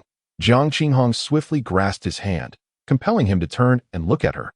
She shook her head, prompting Jiang Xuan to slowly retake his seat. Inching closer, gazing into her eyes, Qinghongjie, suddenly, with a flick of her wrist, Jiang Qinghong extinguished the candles in the room with a surge of energy, plunging the space into darkness, after which she pushed Jiang Xuan down. The two consummated their union. Chapter 26. Breakthrough. Innate realm thunder rumbled ominously across the heavens. Rain began to pour. After a prolonged drought, the Jiang Clan's territory finally welcomed the much-needed rain that night. As the fury of nature unleashed lightning, thunder, fierce winds, and torrential downpours, the rain fell with such ferocity, akin to the heavens spilling forth, and after a relentless half-hour, it subsided just as swiftly. Yet, moments later, a light drizzle commenced, which swiftly escalated into another downpour, even more violent than the last. Another half-hour passed, the rain persisted, and the winds did not relent, culminating in a third deluge. It was not until less than an hour remained before dawn that the skies finally cleared. The dark clouds dissipating, revealing a tapestry of stars that sparkled brilliantly across the firmament. The ancient consciousness began to awaken. Jiang Qinghong abruptly opened her eyes, revealing an expression that was both unfamiliar and imposing, tinged with a hint of confusion that swiftly subsided. The memories of this lifetime surged into her consciousness, prompting her to recollect the recent events and how she had awakened the memories of the divine and the demonic. How is it that I find myself born into a tribe? I should have been born in Feishua City. A flicker of astonishment and fury ignited in Jiang Qinghong's eyes. What had gone awry? A tribe, a savage and foolish tribe, a tribe that offered no cultivation resources to women, leaving me unable to break through the innate stage even at the age of 20. I ought to have achieved that before the age of 14. I should have awakened during my breakthrough, not on the night of my marriage. He has taken from me. Damn him. Jiang Qinghong suddenly turned her gaze toward Jiang Xuan. A surging sense of danger jolted Jiang Xuan from his reverie, causing him to spring upright from the bed. He believed himself swift, yet the hand that approached was even faster. Realizing he could not evade it, Jiang Xuan prepared to counter, but fearing he might harm her, he restrained his strength. Boom! Jiang Xuan was hurled backward, crashing into the furniture, sliding a considerable distance. This was the result of his attempt to mitigate the force. He stared in disbelief at the bed. Qinghong, you! Silence! Jiang Qinghong fiercely yanked a blanket around herself, her gaze fixed intently on Jiang Xuan as she descended from the bed, advancing toward him step by step. What have you done? What have you done? I thought we got married, and then... Jiang Xuan instinctively replied, sensing something was amiss with Jiang Qinghong. Her eyes were unrecognizable. More alarmingly, he noticed her aura was steadily rising. She had effortlessly broken through to the innate stage. The presence of an innate being emanated from her, and the transformation was both rapid and direct, yet it did not end there. With each step she took, her aura intensified, soon reaching the mid-innate stage, then the late innate stage, and finally the completion of the innate stage. Her presence stabilized at this pinnacle. This alone left Jiang Xuan astounded. How could such a swift breakthrough be possible? Moreover, who was she? She was not Qinghong. The Qinghong he knew would never regard him with such eyes, nor would she harbor any intent to kill. Jiang Xuan could not comprehend the situation, nor did he have the time to ponder it. He realized that Jiang Qinghong intended to take his life. To make matters worse, his previous palm strike had been a mere reflex. He had held back to avoid causing her harm. Now, however, it made no difference whether he restrained himself or not. He was unarmed, and he could not match the speed of a true innate completion stage fighter. Jiang Qinghong was now capable of killing him. Whoosh! Jiang Qinghong suddenly transformed into a fleeting shadow, charging at him. Qinghong, Jiang Xuan shouted, making no attempt to evade. Jiang Qinghong appeared right before him, their faces mere inches apart, as her hand clutched his throat, their eyes locking in a moment that seemed to freeze time itself. "What did I ask wrong with you?" Jiang Xuan inquired. That a flicker of inexplicable struggle crossed Jiang Qinghong's eyes, influenced by memories from the past decade. But soon her gaze returned, cold as ice. "He could not perish at my hands. The battle of life and death must not conclude because of me, that I cannot afford to draw attention to myself until my strength is restored." Thus, Jiang Qinghong reasoned with herself, gradually loosening her grip before suddenly transforming into a fleeting shadow, retreating to Jiang. Finally, she cast a glance at Jiang Xuan, a flicker of complexity flashing in her eyes. "Oh, not let me see you again," Jiang Qinghong declared coldly, once more becoming a fleeting shadow, crashing through the window with a resounding shatter. Throughout this process, her aura receded into nothingness, rendering her undetectable. Jiang Xuan was left bewildered. What in the world is happening? The wife I had just acquired has fled. "Xiao Xian, are you all right? Was there an assassination attempt?" "We are coming in." Several presences swiftly approached, leaping into the courtyard while shouting, followed by the door being violently shattered. Jiang Xuan and several innate female warriors surged into the room, all wielding long blades, scanning the area with vigilance. They had been residing nearby, having sensed the unprecedented innate aura emanating from Jiang Xuan's home, compelling them to rush over. Jiang Xuan remained, appearing unscathed. The furniture lay overturned, the windows shattered, yet there were no other signs of a struggle. Furthermore, Jiang Qinghong was nowhere to be found. "Qinghong has been captured?" Jiang Tian exclaimed suddenly. This was the most dreadful outcome she could fathom aside from Jiang Xuan's demise. "Damn it! Is it the Shentu Tribe?" Jiang Xuan slowly shook his head. Moments later, clad in a night robe, Jiang Xuan sat at the edge of the bed. Aside from him and Jiang Tian, Granny Jinhua had also arrived. Having been informed solely to come, Jiang Xuan succinctly recounted the absurd events that had transpired, directly ascending from postnatal perfection to innate perfection. "And they still wish to kill you? Could they be possessed? Even gods and demons cultivate step by step. How could one achieve such a breakthrough overnight? This matter is extraordinary. If it spreads, it may incite considerable turmoil, potentially bringing unpredictable calamities to the tribe. Qinghong.in her case. We must not allow harm to befall her." Granny Jinhua paused, then turned to Jiang Xuan, saying, "Xiao Xian, only 5 days remain until the battle of life and death. That if Qinghong has departed, it may not be a misfortune for her. There is no need for us to search for her. I understand." Jiang Xuan nodded. He comprehended that no one believed he could win, thus Jiang Qinghong's safe departure, in their eyes, was not a calamity, and no matter how dire her situation, it could not possibly be worse than what the women of the tribe would endure upon losing the battle of life and death. Yet, Jiang Xuan still yearned to ascertain what had truly transpired. "We shall keep this matter to ourselves. If anyone inquires later, we shall simply state that Qinghong has left, without further elaboration," Granny Jinhua advised.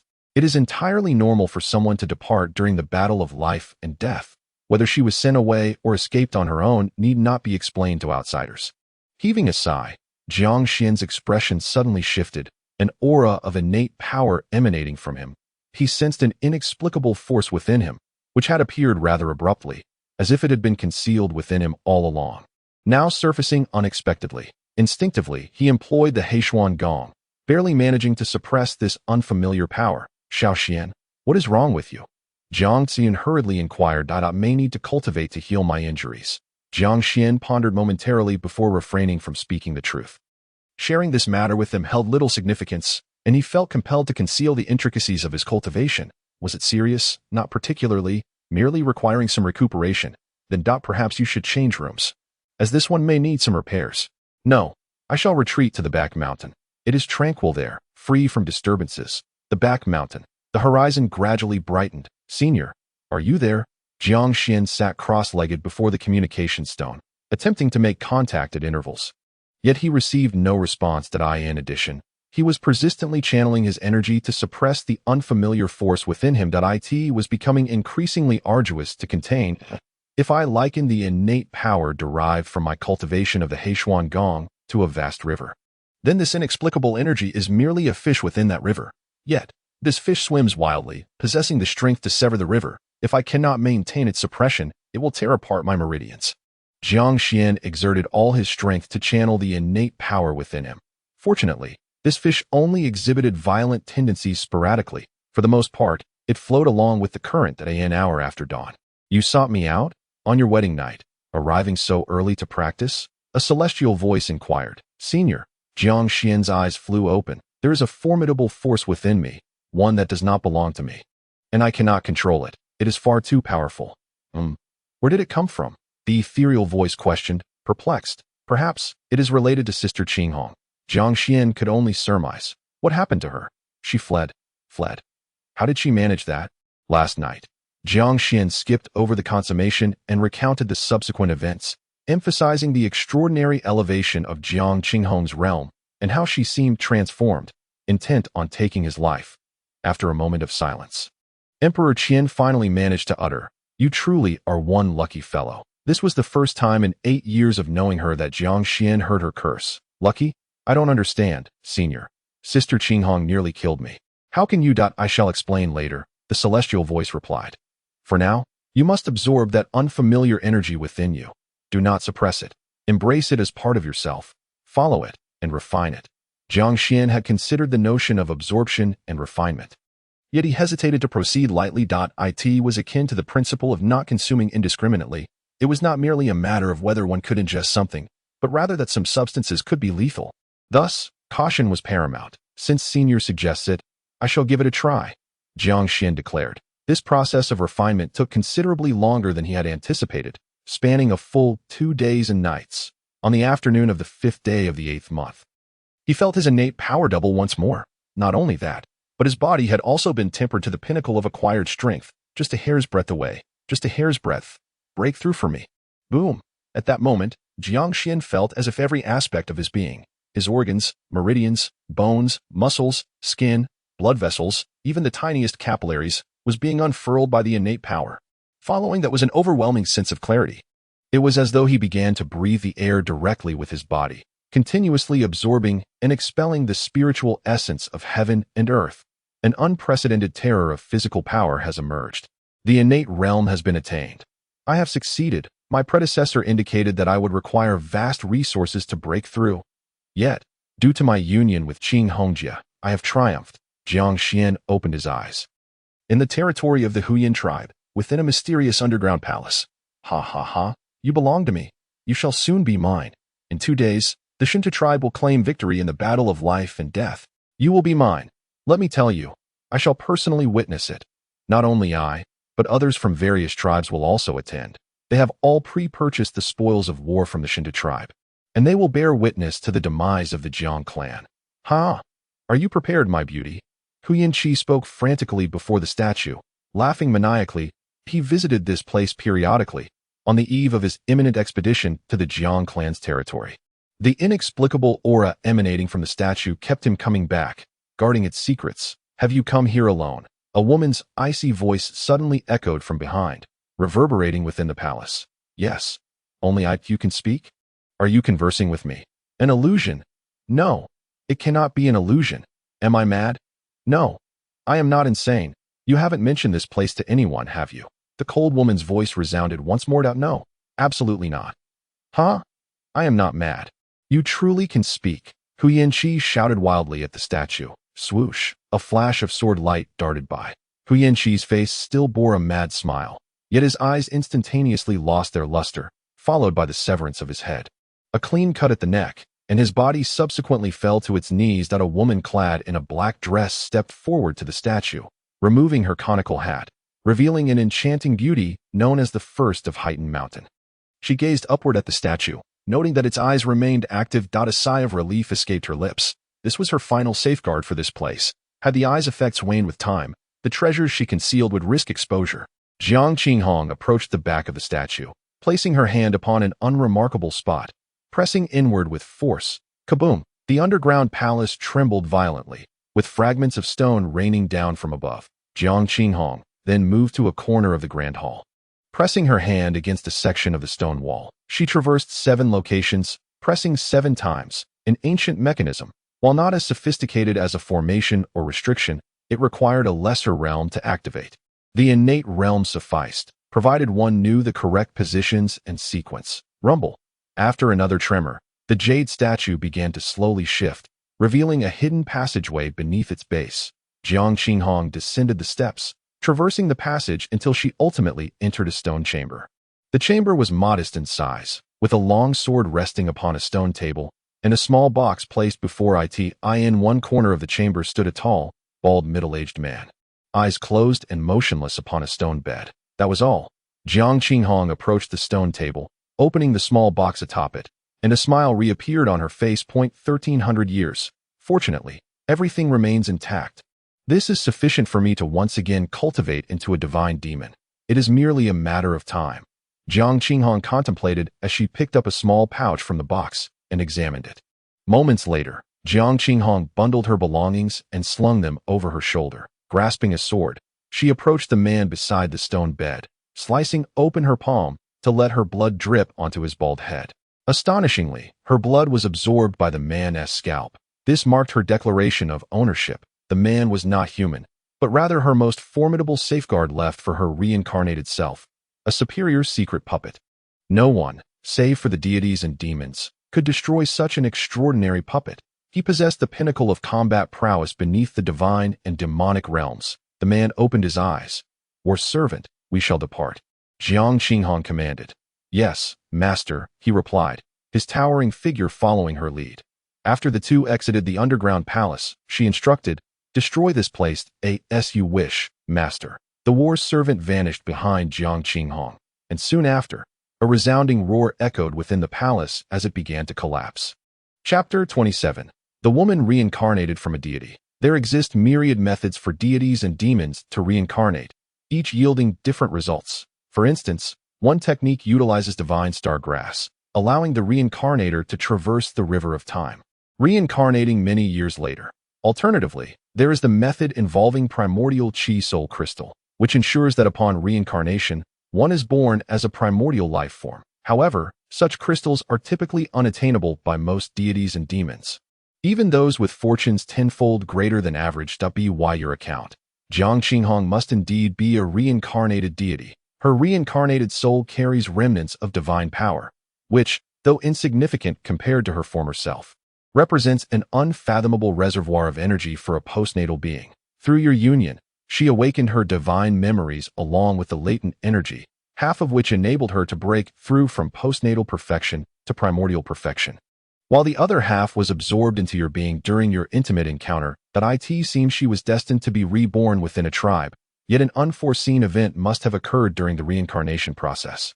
Otherwise, she would not have delayed until the age of 20.1 ought to enter the primordial stage in their teens. According to her original plan, upon awakening from reincarnation, she would have enjoyed the remnants of her divine power alone, granting her the ability to elevate her physical form to the tribulation stage. However, with half of that power siphoned away by you, it is no wonder she harbors a desire to eliminate you. That she has not slain you is merely fortuitous, the ethereal voice elucidated to Jiang Xuan. Sister Qinghong still holds feelings for me, Jiang Xuan remarked. "Do not indulge in such fanciful notions," the ethereal voice chided Jiang Xuan, reminding him that typical deities and demons cannot reincarnate. Only those of 1,000 years or more possess sufficient resources for their own rebirth. Those who choose to reincarnate are often either aware that they cannot withstand the next great tribulation or are fleeing from formidable enemies. In either case, she must be an ancient entity, her age perhaps surpassing even that of your tribe's history, though she may possess memories of you spanning over a decade in comparison to her millennia of recollections. You are but a fleeting blip in her extensive journey. She refrained from killing you. Perhaps she deemed the outcome inevitable and wished to avoid drawing attention, especially considering the weight of scrutiny you currently bear. "So, you mean to say that my newlywed wife is simply gone?" Jiang Xuan inquired. "You may regard it as such." A voice, ethereal and distant, cautioned, "I must remind you that the reincarnation of deities and demons inevitably leads to their resurgence as such. For you, they represent an unattainable pinnacle, an insurmountable chasm. The disparity between you and Jiang Qinghong shall only widen. You are inhabitants of two disparate worlds, and she shall never perceive you, a boy from a barbaric and backward tribe, in any other light." "Hey," Jiang Xuan called out. Though aware of the elder Qishi's good intentions, the words struck too harshly. How could one refer to him as a barbaric and backward tribal boy? It's not merely my perception, but rather how she undoubtedly views you. While you may find my words unpalatable now, they are far preferable to the peril of losing your life at her hands in the future. The Qian emperor harbored no desire for his sole friend to act foolishly over a woman. Although she had never interfered with Jiang Xuan's choices beyond offering guidance, she remained indifferent to his perilous pursuits, should he perish. It would be due to his inadequacies. However, the matter of deity and demon reincarnation is exceptional. For Jiang Xuan, it poses a grave threat, potentially leading to an untimely and inexplicable demise. The Qian emperor did not expect Jiang Xuan to conquer a reincarnated deity and demon through mere bravado. Those who ascend to such heights have traversed mountains of corpses and rivers of blood. They are all too familiar with the myriad evils of the mortal realm. The sole method to conquer a female deity and demon lies in becoming a being of greater strength. There exists no other recourse. Yet, Jiang Xuan has yet to even reach the calamity realm. Heed my counsel and forget your past marriage. There are innumerable women in this world, along your future path. You shall encounter kindred spirits who will hold you dear. As for Jiang Qinghong, relinquish those thoughts. Without becoming a deity or demon, your lives shall be but fleeting centuries, and you are ill-suited for one another. The ethereal voice concluded, by the way, should you ever encounter Jiang Qinghong again, turn and flee. Run as swiftly as you can. She will truly seek to end your life. Do you still believe I cannot become a deity or demon? Jiang Xuan inquired. You possess the opportunity, the ethereal voice replied. However, history is replete with exceptionally talented youths who have outshone you in brilliance, hailed as geniuses and revered by the masses, yet only a scant few have ascended to the status of deities and demons. To attain such a state requires a holistic approach, and fortune plays a role as well. Beyond those reincarnated with experience, others, no matter how superior their innate talents, can merely be said to possess a slightly higher probability of achieving divinity. Rather than an absolute certainty. Do you understand? Jiang Xuan contemplated this and nodded slowly, a glimmer of comprehension dawning upon him. He did not feel disheartened. Rather, a fierce resolve ignited within him, for he had transitioned from a realm of impossibility to one of opportunity. Even the slightest chance was enough. In the county closest to the Jiang Clan's territory, Fenggu County, a young man clad in a brocade robe strode through the bustling streets alongside a middle-aged man wielding a golden blade.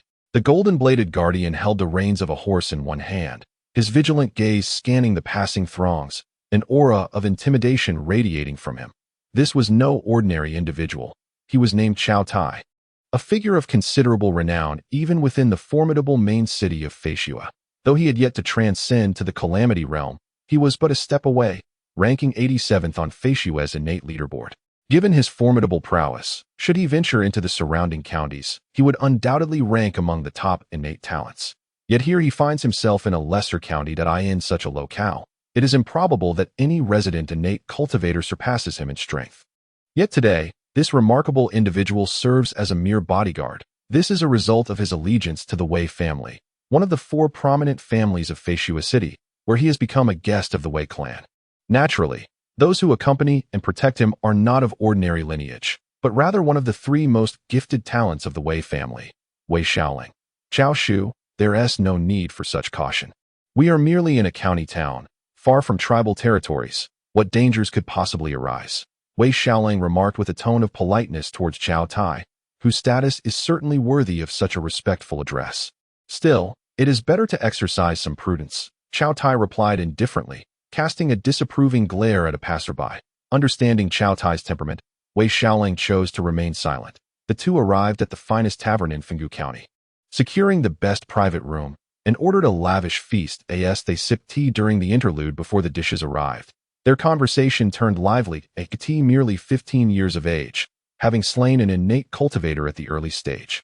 What truly qualifies him as a genius? My fourth uncle has faced considerable ridicule due to this, Wei Shaoling observed with a faint smile while lifting his teacup. Moreover, whether or not he was the one to deal the fatal blow is still a matter of debate. In Feishua City, such feats are hardly noteworthy, yet it is indeed rare for a tribal faction to possess someone of such caliber, Chao Tai interjected.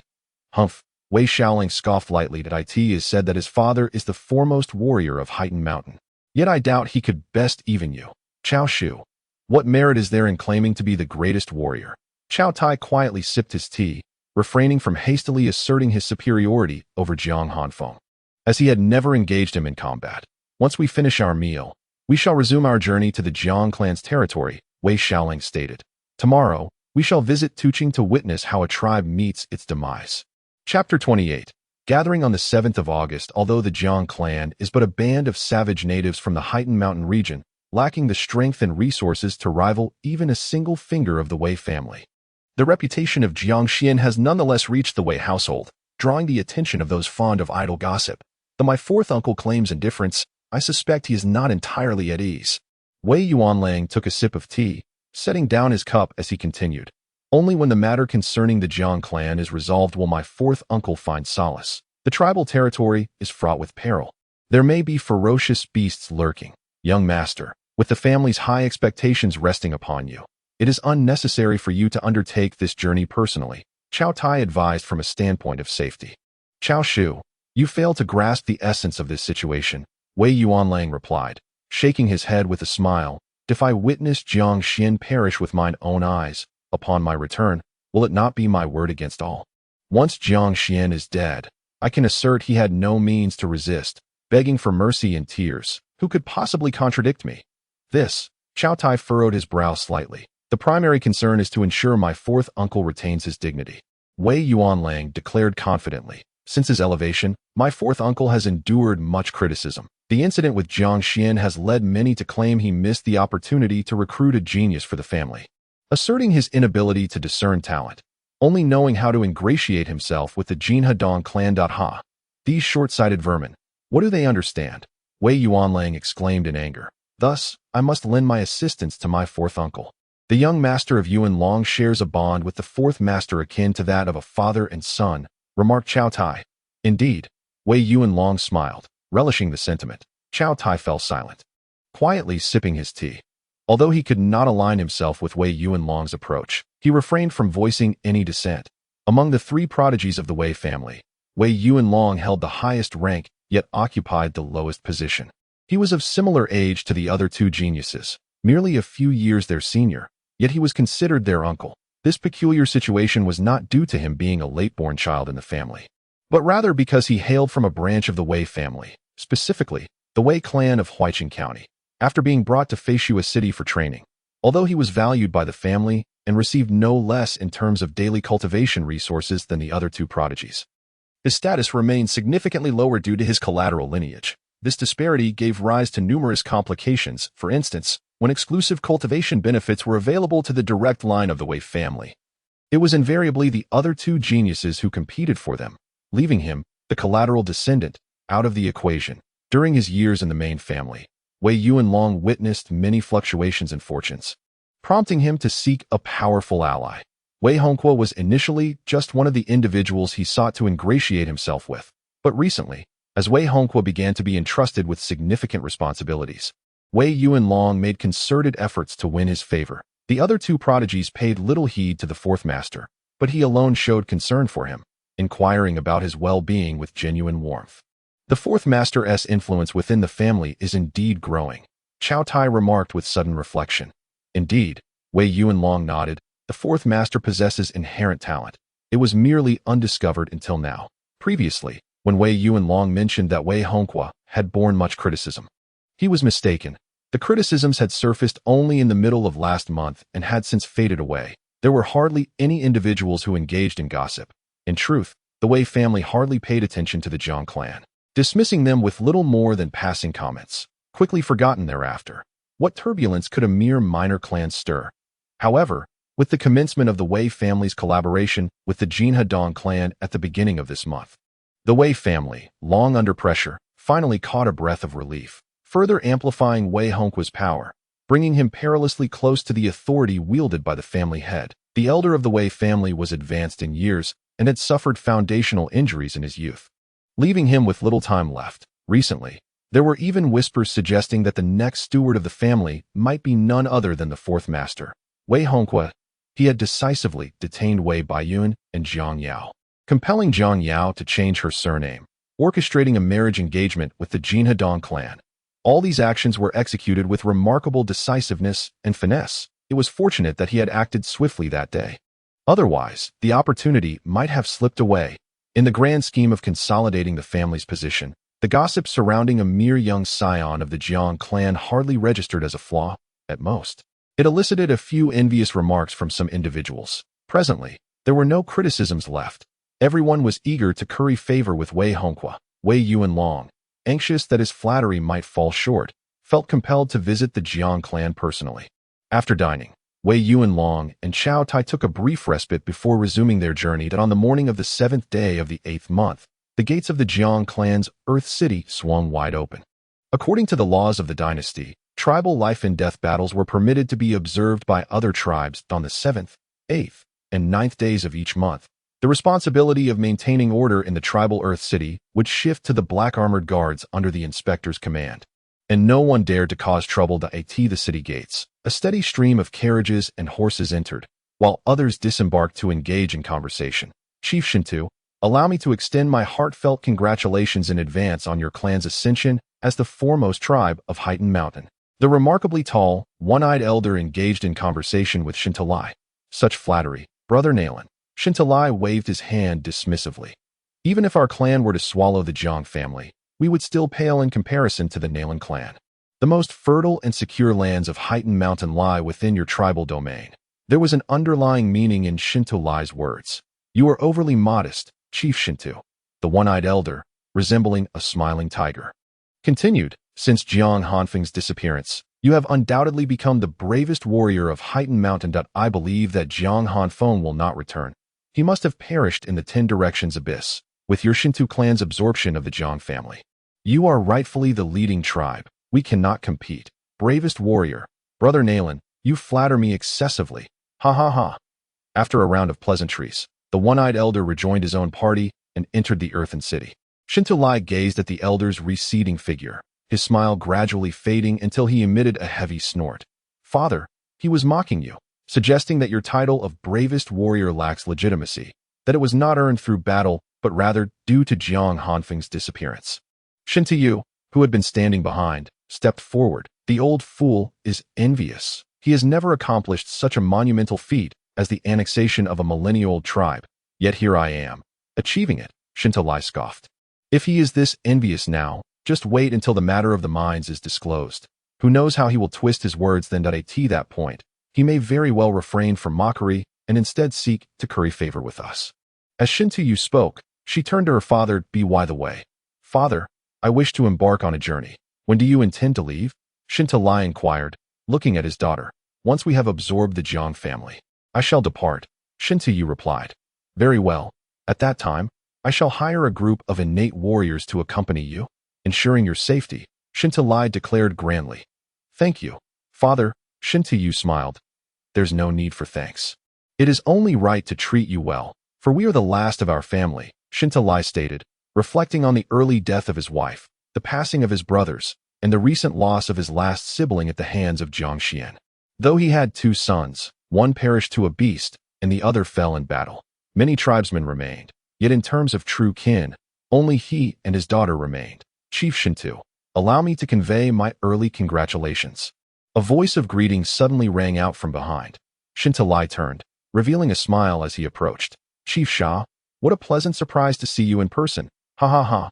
Please, do come in. For the past 3 years, the existential struggle between the Jiang tribe and the Shentu tribe had gone largely unnoticed by other tribes, for it held little significance. Slaughter was a common occurrence in Heighten Mountain.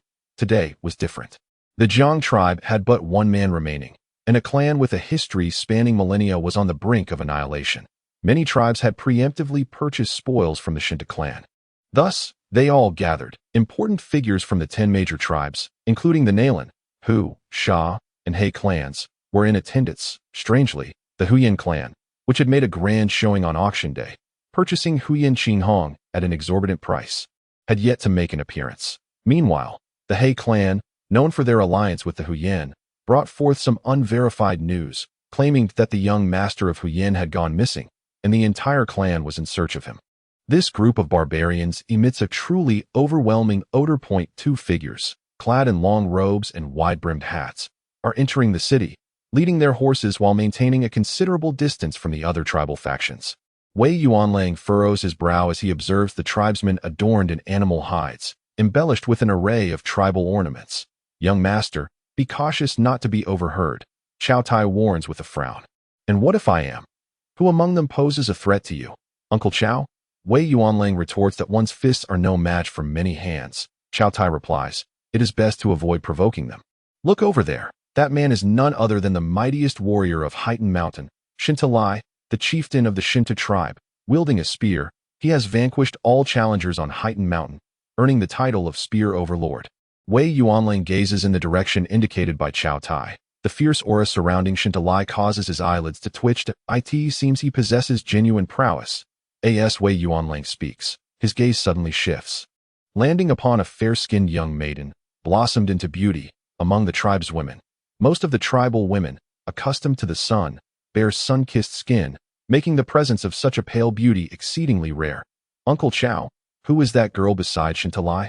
His young wife? Wei Yuanlang inquires eagerly. That is his daughter, Shentu Yu, renowned for her extraordinary intelligence since childhood, hailed as the finest talent of Heightened Mountain.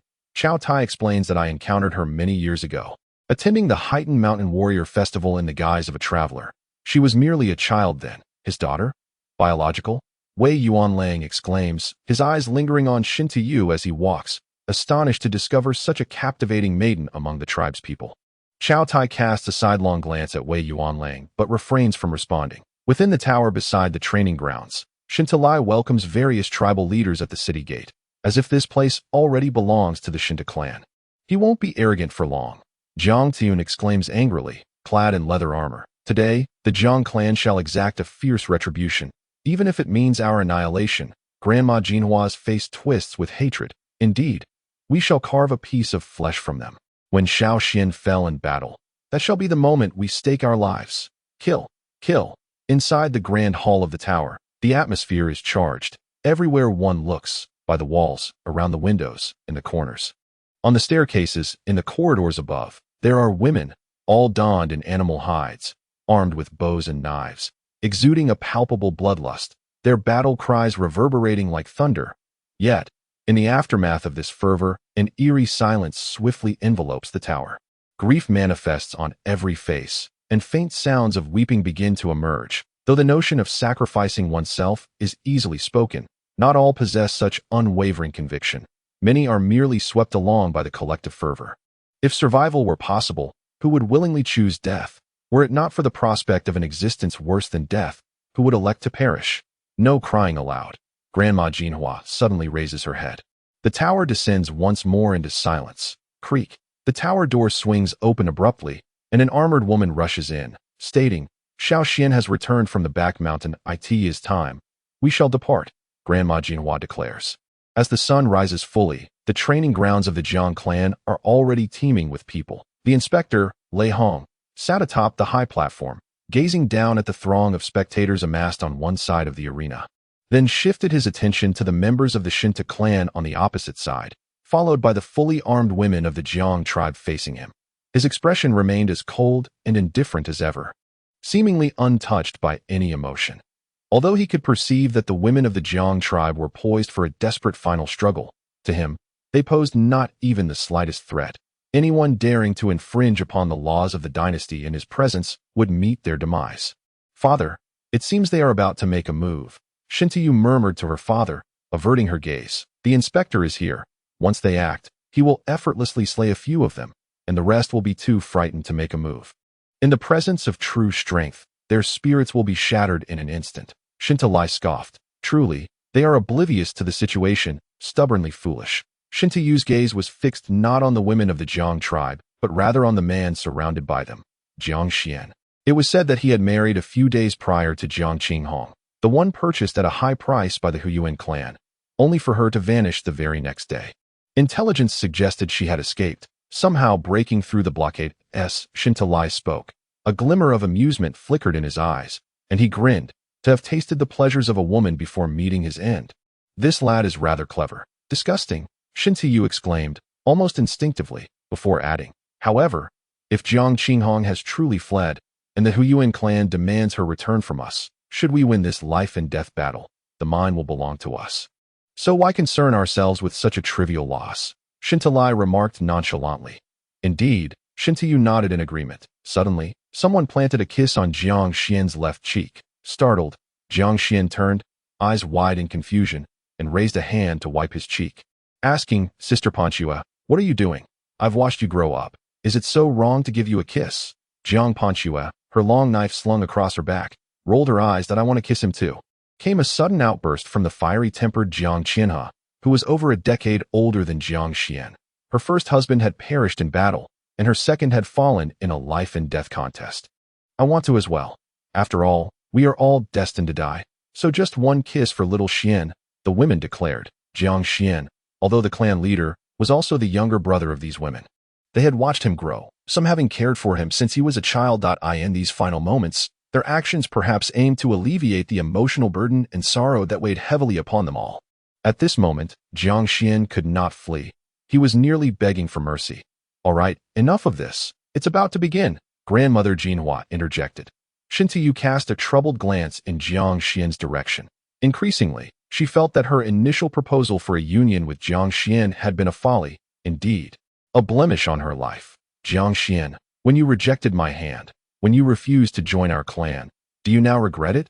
Shentu suddenly called out, her gaze fixed upon him. This was her chance to deliver one last humiliation to Jiang Xuan, the one who had once turned her down. Chapter 29. To speak of killing your father is to kill your father. The training ground was abruptly enveloped in silence. The Shentu clan had indeed attempted to forge a marital alliance with Jiang Xuan. Was this not an effort to draw him in? How could Jiang Xuan have forsaken such an opportunity? Was he truly prepared to engage in a battle to the death with the Shentu clan? The members of the Nalan, Hu, and Sha clans all turned their gazes towards Jiang Xuan, uncertain whether to commend him for his loyalty to the tribe or to deem him a fool. Shentu's willingness to sacrifice even his only daughter was indeed a testament to his sincerity. Xiao Xian, you? Jinhua Nai and the others looked at Jiang Xuan in disbelief. Who would have thought such a thing had transpired? Jiang Xuan had never confided this to them. Among the crowd of the Shentu tribe, several young individuals standing alongside Jiang Sheng changed their expressions. For in the past month and a half, exiled members of the Jiang Clan, including Jiang Guang, had defected to the Shentu tribe. Since their betrayal, they had become the very individuals who wished for Jiang Xuan's demise. For only with his death could the Jiang clan be extinguished, allowing the traitorous label upon them to fade, and granting them the chance to truly integrate into the Shentu tribe. The revelation was indeed astonishing. What a fool he must be! Jiang Guang sneered at those beside him, asserting that Jiang Xuan's choice was a humiliation to those like them who had allied with the Shentu tribe. His intellect is evidently lacking, a young man named Jiang Sheng concurred. Shentu furrowed his brow slightly, surprised that his daughter would suddenly disclose this matter. However, upon reflection, he realized that at this juncture, it mattered little whether it was spoken or not, as the situation was nearing its conclusion. Jiang Xuan, you have made a wise choice in refusing. You are unworthy of my precious daughter. It seems you possess some self-awareness. Shentu stepped forward, striking the ground with his spear, grinning. This marks my first public display of aggression in 3 years. To perish at my hands would indeed be your fortune. Jiang Xuan had no intention of responding to Shentu. The arena was already a place where life and death were determined. Yet, given that Shentu had also entered the fray with such words, did you fail to inform your father about my conditions? Jiang Xuan inquired, feigning confusion as he looked at Shentu. Upon the utterance of these words, the gazes of the crowd towards Jiang Xuan shifted once more. He had actually discussed conditions with the Shentu clan? So it was not a matter of outright rejection, but rather an issue of negotiations falling through. Shentu's expression changed subtly, her lips pressed together as anger flickered in her eyes. At that time, Jiang Xuan's remarks had been both audacious and unpleasant, clearly intended as a retort, a blatant insult, which she had deemed unnecessary to convey back home. Yet now, with Jiang Xuan bringing it up publicly, it was evident he sought to provoke her once more. Shentu glanced at his daughter, a questioning look in his eyes. Shentu slightly shook her head, conveying that no further explanation was required. Clan leader Jiang, what conditions did you and Shentu fail to agree upon? An elder with a single eye from the Nalan clan called out. If you were to marry into the Shentu clan, not only would your life be secure, but with your talents, you might even receive special training. Changing your surname to Shentu, you could potentially become the clan leader in the future. What conditions could possibly remain unresolved? Indeed, what conditions, clan leader Jiang, do enlighten us? There were indeed those who relished the spectacle, and not just one. Oh, it's nothing really. I simply requested that she marry into the Jiang Clan and serve as my concubine, along with the condition that the Shentu Tribe merge with the Jiang Clan. In return, I would spare her father, leaving him with a complete corpse, and allow the other members of the Shentu Tribe to go free. She did not consent. Jiang Xuan spoke nonchalantly, as if he had been genuinely negotiating at the time. The martial arena fell into a profound silence. Many regarded Jiang Xuan with expressions of utter incredulity. The one-eyed elder of the Jiang clan was momentarily rendered speechless. I asked this your way of negotiating. Surely, you are merely trying to disgust me. It seemed that the negotiation process was fraught with difficulties. Jiang Xuan's intention was clearly to provoke Shentu Yu, hence such remarks. There was no genuine desire to negotiate. Then, Jiang Xuan gazed intently at Shentu Yu and continued, "She told me that as long as I agree, she would be mine." I replied, "If you kill your father, you shall also belong to me." Ha ha ha. What a true hero Jiang Clan leader is. The one-eyed elder laughed heartily. Indeed, heroes emerge from the youth. Such integrity commands our admiration. While he may not have sincerely praised Jiang Xuan, his intent to vex the Shentu clan was undoubtedly genuine. Among the 10 clans of Heighten Mountain, the Jiang clan has been the strongest in recent centuries. Yet now the Shentu clan seeks to annex the Jiang clan, threatening to usurp the title of the foremost clan of Heighten Mountain. The Jiang clan leader is truly a man of valor. We hold him in high regard.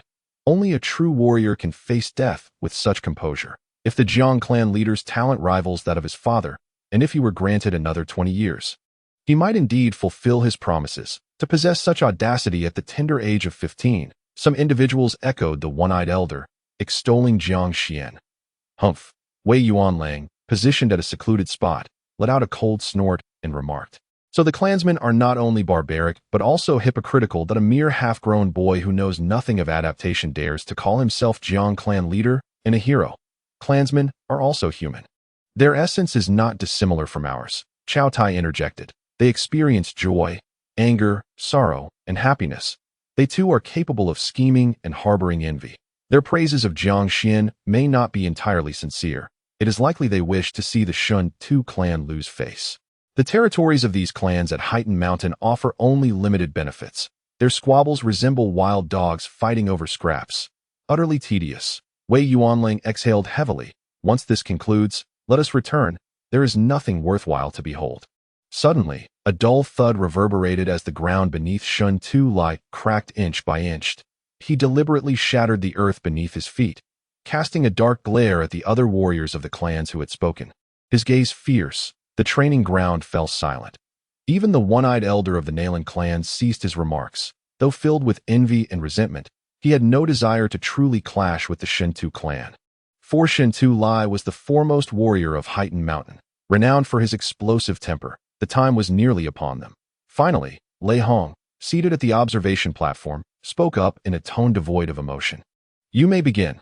"Yes, my lord." Jiang Xuan and Shentu Lai both bowed respectfully toward Lei Hong. With a whoosh, Shentu Lai leapt onto the arena, swinging his thick-handed spear with casual grace, conjuring a flourish.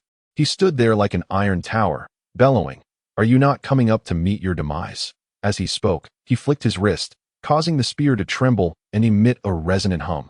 Some of the spectators, even those at the postnatal level, experienced rapid heartbeats, difficulty breathing, and dizziness. Such effects could only be achieved by someone who comprehended the heavenly human momentum. The mastery of this momentum by the Shentu clan leader had deepened significantly. In recent years, he had not publicly demonstrated his prowess, yet in his cultivation, he had never faltered. Did I just speak too loudly? Within the Jiang clan, many individuals found themselves in a state of dizziness. Grandmother Jinhua, suppressing her discomfort, finally squeezed Jiang Xuan's hand and bestowed upon him a resolute gaze. "I shall go." Jiang Xuan took a few steps towards the arena before vaulting onto the stage. Suddenly, a shimmering light enveloped him, and a formidable aura surged skyward. His body and this aura were in complete harmony, in stark contrast to the chaotic and unstable energy he had exhibited at the threshold of innate mastery. Jiang Xuan's current presence was both stable and sustained. All onlookers were momentarily taken aback. Innate, a true innate realm. He has actually entered the innate stage, genuine innate power, possessing both an innate body and innate strength at the tender age of 15. A once-in-a-century occurrence in Blackpool Mountain. A wave of astonishment rippled through the crowd, and amidst their shock, the warriors of various clans felt a sense of relief, grateful that Jiang Xuan was on the brink of death and would not pose any further threat to them. "What a pity for such talent," muttered Chaodai softly. "What a pity indeed. Even with such gifts, he would only be considered second-rate in Feishiwei City," Wei Yuanlang remarked nonchalantly. This was not due to any arrogance on his part. Rather, he was indeed qualified to make such a statement. Take himself as an example. He had entered the innate stage at 14, as one of the 3 great talents of the Wei family. He struggled to even rank among the top 10 of his contemporaries in the entirety of Feishiwei City. Innate? Ha! A true innate. Jiang Hanfeng has raised a fine son. Shentu Tribe, initially astonished, soon offered praise. His gaze turning icy as it fixated on Jiang Xuan. With a grin, he said, "What a shame you refused to become my son. Thus, I shall have no choice but to kill you. You, a butcher with hands stained in the blood of the innocent, truly deserve death." Jiang Xuan glared at Shentu Tribe, a fierce killing intent igniting within his eyes. Over the course of 3 years of life and death battles, too many of Jiang Xuan's loved ones had perished. His uncle, his third uncle, 4 cousins, and 2 close second cousins. All had fallen in the arena. Victims of the Shentu clan, blood debts must be repaid in blood. The time has come. Am I a butcher? Ha! How naive you are. Shentu Tribe mocked, lifting his 830-pound spear with one hand, pointing it menacingly at Jiang Xuan. Die! Shentu Tribe lunged forward. This strike must not miss. At that moment, Jiang Xuan closed his eyes, his hand resting on the hilt of his blade. Shentu Tribe hesitated for a moment, then bellowed, "Stop feigning mystery." He transformed into a blur, his movements barely perceptible to those present unless they were of the innate realm. Without holding back, he swung his spear, heavy as a mountain, crashing down upon Jiang Xuan. Even an innate body would be reduced to a mist of blood by this blow. At the peak of this crisis, Jiang Xuan vanished. The cold glint of his blade flashed forth. A gust of wind swept through the training grounds, the terrifying killing intent emanating from the blade enveloping not only Shentu Tribe but all present. The rapidity and vastness of its reach leaving them unable to react in time. Several icy glints intertwined, slicing through Shentu Tribe's form. Sensing the imminent approach of death, he merged with his spear, enabling him to respond in time. While the power of his innate mastery allowed him to grasp the spatial dimensions to an extraordinary extent, he attempted to block with the spear, yet the glints seemed to leap through space itself, piercing directly through his body. With a sudden exhalation, Jiang Xuan materialized several paces behind Shentu Tribe, the 2 standing back to back, each still gripping the hilt of their swords as if the blades had never left their sheaths. Turning to face Shentu Tribe, a resounding clang echoed as the long spear, wielded with both arms, crashed heavily onto the arena floor. His body began to shatter, the intersecting cuts slicing through him, reducing him to a dozen fragments. His head rolling away, blood swiftly staining the ground on the 7th day of the 8th month in the northern Blackpool Mountains of the Great Qian dynasty, Jiang Xuan had slain Shentu Tribe. The training ground was so silent that a falling pin could be heard. Almost everyone stared, wide-eyed, transfixed by the scene on the stage. Shentu Tribe's head lay at the edge, horizontal and wide-eyed, and no one dared to believe what had transpired. The foremost warrior of Blackpool Mountain, the mightiest existence of Blackpool Mountain, the ambitious, capable, and audacious Shentu Tribe. And yet, he was vanquished by a bizarre and terrifying technique. What manner of technique was this? What had Jiang Xuan mastered? How formidable was he? This stroke, I have not witnessed in my 20 years of wandering. Chaodai was profoundly shaken. Such an extraordinary skill should not belong to an unknown individual. To have mastered such a technique at the initial stage of innate skill was astonishing. The arena was so confined that there was no way Shentu Tribe could evade it. Impossible. This cannot be. Wei Yuanlang could not accept it. He recalled whether he could have unleashed such a powerful killing move at the initial stage of his innate skill, and the answer was a resounding no. Then he thought back to his 15-year-old self and his capabilities. There was something amiss. He must have a secret. Xiao Xian won. He won. He won. After the shock came the ecstatic shrieks. The women of the Jiang clan embraced each other, laughing and crying, enveloped in a dreamlike haze. As if none of this were real, a single strike had slain Shentu Tribe. Xiao Xian was now the foremost warrior of Blackpool Mountain. What technique had Xiao Xian practiced? This swordplay felt familiar, yet did not belong to our clan's chasing windblade. What could it be? Who would dare to claim it was not the chasing windblade? Granny Jinhua's eyes sparkled as if she had returned to her youth. her body trembling with excitement. The indifferent expression on Inspector Lei Hong's face vanished as he gazed at Jiang Xuan, rapidly recalling every detail of that decisive strike. That blow carried the force of the wind, reminiscent of the Jiang Clan's inherited technique, chasing wind blade. Even in Feign City, its power would rank among the top 10. However, its arduous training regimen hindered its overall acclaim. This move must be the final technique of the chasing wind blade, the ninth form that even Zhang Hanfeng had failed to master. Just last month, he had forcefully defeated Shentu Tribe. Today, he could wield such a powerful technique. Two possibilities arose. Either he had practiced the ninth form for years, but could not unleash it due to insufficient mastery, only succeeding upon truly attaining the innate realm, or he had dedicated a month to intense practice of the ninth form, finally achieving mastery. The ninth form greatly aided one's comprehension of martial arts, and mastery of one technique often opened the door to countless others, thus facilitating his breakthrough into the innate realm. Therefore, he had transcended. He ascended to the position of clan leader, seizing the cultivation resources of the entire clan, which is a pivotal reason for his remarkable progress, regardless of the true circumstances. The fact that he was able to enter the innate realm at the tender age of 15 and comprehend techniques of such caliber indicates that he possesses an extraordinary talent for martial arts. In terms of swordsmanship, he is a prodigious genius. Even in Feign City, perhaps only the exceptional talents from the Star Pavilion could rival him, and among the Wei clan, only the foremost genius, Wei Shaoqing, could be considered his equal. Lei Hong continued to grapple with numerous uncertainties, all mere conjectures, including whether Jiang Xuan had indeed employed the wind-chasing blade. It was merely a reasonable deduction. After much contemplation, feeling the matter too convoluted, he decided to speak directly. Jiang Xuan, I ask you, was it the ninth form of the wind-chasing blade that you just executed? Chapter 30, A person's desperate counterattack. The inspector's inquiry could not be evaded. Indeed, my lord, I have mastered the ninth form of the wind-chasing blade, known as chasing the wind. Jiang Xuan respectfully replied, directing his words towards Lei Hong. How many forms have you mastered in total? Lei Hong inquired further. The first 4 forms and the ninth form. Jiang Xuan responded. I see. Lei Hong nodded, comprehending that Jiang Xuan had temporarily bypassed the practice of the other forms of the wind-chasing blade and had forcefully cultivated the ninth form, which he had indeed succeeded in mastering. This further underscored Jiang Xuan's prodigious talent in swordsmanship, categorizing him as an unparalleled genius. Lei Hong refrained from asking more. Previously, only a select few had discerned or speculated about the technique Jiang Xuan was utilizing. But with Lei Hong's question, everyone present became aware, and a wave of astonishment swept through the crowd. The ninth form. He has mastered the ninth form. Even Zhang Hanfeng has only perfected 8 forms of the wind-chasing blade.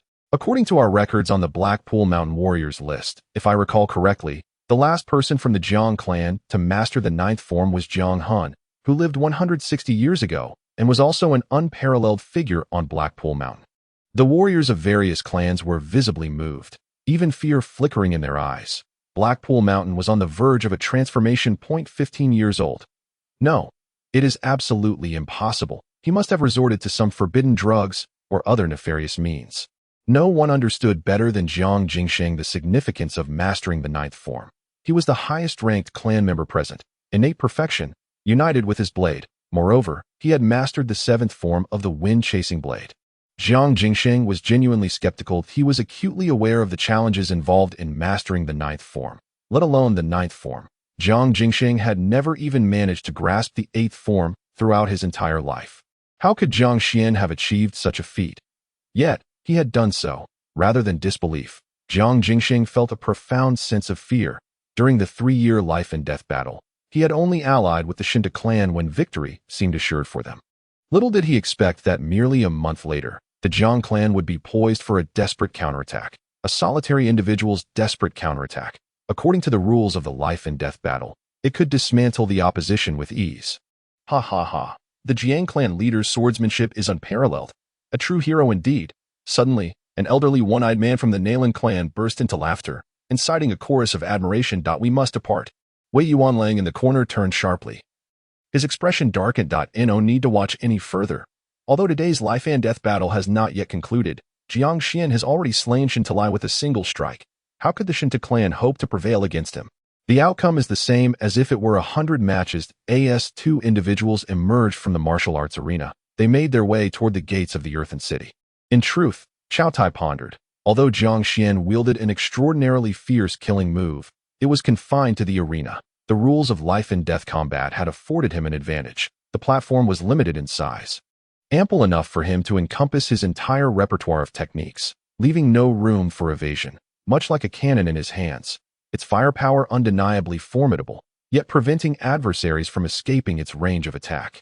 However, in a more fluid and chaotic battle, such as an ambush in the woods, the ample space available would allow one to evade his onslaught, maneuvering to engage in a protracted struggle, by relying on superior physical strength and swifter agility.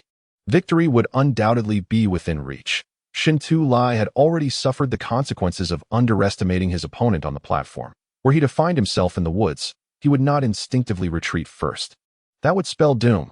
Yet, had Shentu Tribe been aware of Jiang Xuan's lethal technique prior to their confrontation, and had they engaged in combat within the forest or an open field, then the outcome would be uncertain. I believe Shentu Tribe would have a greater chance of triumph. Jiang Xuan's lower realm ultimately poses a significant issue.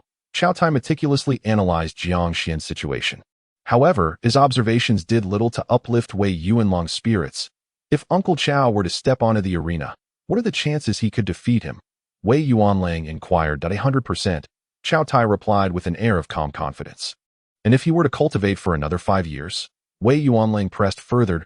That is difficult to ascertain. Cao Tai suddenly realized that Jiang Xuan was merely 15 this year. In 5 years, he would only be 20. As the most exceptional innate warrior of Feign City, Cao Tai could not guarantee victory. This, indeed, was the crux of the matter. Based on my understanding of the cultivation practices among tribal folk, a youth like Jiang Xuan, hailing from a millennia-old clan and possessing such talent, would have no trouble achieving the unity of man and blade in the future. However, mastering the heavenly man's momentum could potentially be within his grasp at 18 or 19. Or he might not attain it even by 30, or perhaps throughout his entire life. Shaking his head, Cao Tai remarked that the tribal methods of cultivation were fundamentally flawed and lacking in sophistication. The absence of adequate guidance and a clear framework was precisely why, despite possessing a rich historical legacy, the overall prowess of the tribal people fell short when compared to that of the city dwellers. As their conversation continued, they arrived at the city gates, procured their horses, and galloped forth. Uncle Cao, let us not return to Feign City just yet. Since we've ventured out, why not explore other counties? Wei Yuanlang suggested eagerly. Very well, I shall heed young Master Yuanlong's wishes. Cao Tai did not object, understanding that Wei Yuanlang sought to evade the impending situation. Originally, he had come to witness Jiang Xuan's demise firsthand. Intending to relay the good news to Wei Hongqua without delay, he had planned to personally oversee the matter, confident that Wei Hongqua would comprehend his intentions. However, now he would share only good tidings, leaving the grim news for others to convey. After all, it wouldn't be long before someone else reported the matter to Wei Hongqua. On the day of life and death combat, 10 matches were held daily. Typically, after each match, both sides would rest for half an hour, after which the victorious party could choose to swap participants or continue without substitutions. And of course, they could opt to forego rest altogether. Once the arena was cleared, Jiang Xuan leapt back onto the platform, casting a cold, silent gaze upon the members of the Shentu Clan. Since the demise of Shentu Tribe, some members of the Shentu Tribe have succumbed to utter despair. Their emotions akin to being struck by 5 thunders, particularly for Shentu. It felt as if the heavens had collapsed at this moment. Dozens of individuals from the Shentu Tribe stood in profound silence, their faces ashen. Shentu, clutching a square box containing his father's severed head, stood there with a vacant gaze. Shentu Clan, are you all cowards? Is there not a single man left among you? The taunting voice arose from the crowd of the Jiang tribe, where the women, increasingly agitated, shouted passionately, some even bursting into tears, as they provoked their adversaries. I shall take on this challenge. A man from the Shentu tribe stepped forward. Approaching his 50s, he was a robust figure with a hawk-like nose, sharp eyes, and scars adorning his face. Notably, 2 fingers were missing from his left hand, giving him the appearance of a seasoned warrior. This was Shentu Donghu, at the mid-stage of the innate realm by familial ties. He was the cousin of Shentu Lai. Shentu Donghu removed 2 sections of a spear from his back, aligning them before twisting them together to form a long spear. Many from the older generation favored such detachable spears for ease of transport during their mountain excursions. There are no cowards among the Shentu. Shentu Donghu leaped onto the stage, fixing an impassive stare on Jiang Xuan, and then charged forward like a famished tiger, spear raised in challenge. Jiang Xuan did not waste words. He too sprinted toward Shentu Donghu, drawing his long knife with ferocity. The blade shimmered, akin to a slender thread that threatened to tear through space, humming as it sliced through the air, colliding fiercely with the spearhead of Shentu Donghu. The spear was weightier, its force overwhelming compared to the knife. Yet the knife possessed agility and versatility. Even at the same realm, a direct clash of blade against spear would typically favor the latter, especially since Jiang Xuan was merely at the early stage of the innate realm. However, due to the peculiarities of his cultivation technique, Jiang Xuan was able to match Shentu Donghu's strength without exerting his full power.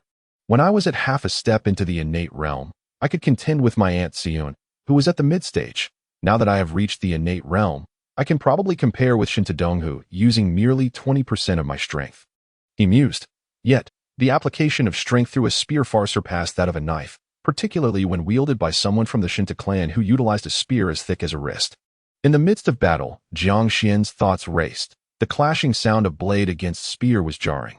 Jiang Xuan retreated 3 steps, while Shentu Donghu stepped back 2, neither hesitating nor pausing as they advanced to clash once more.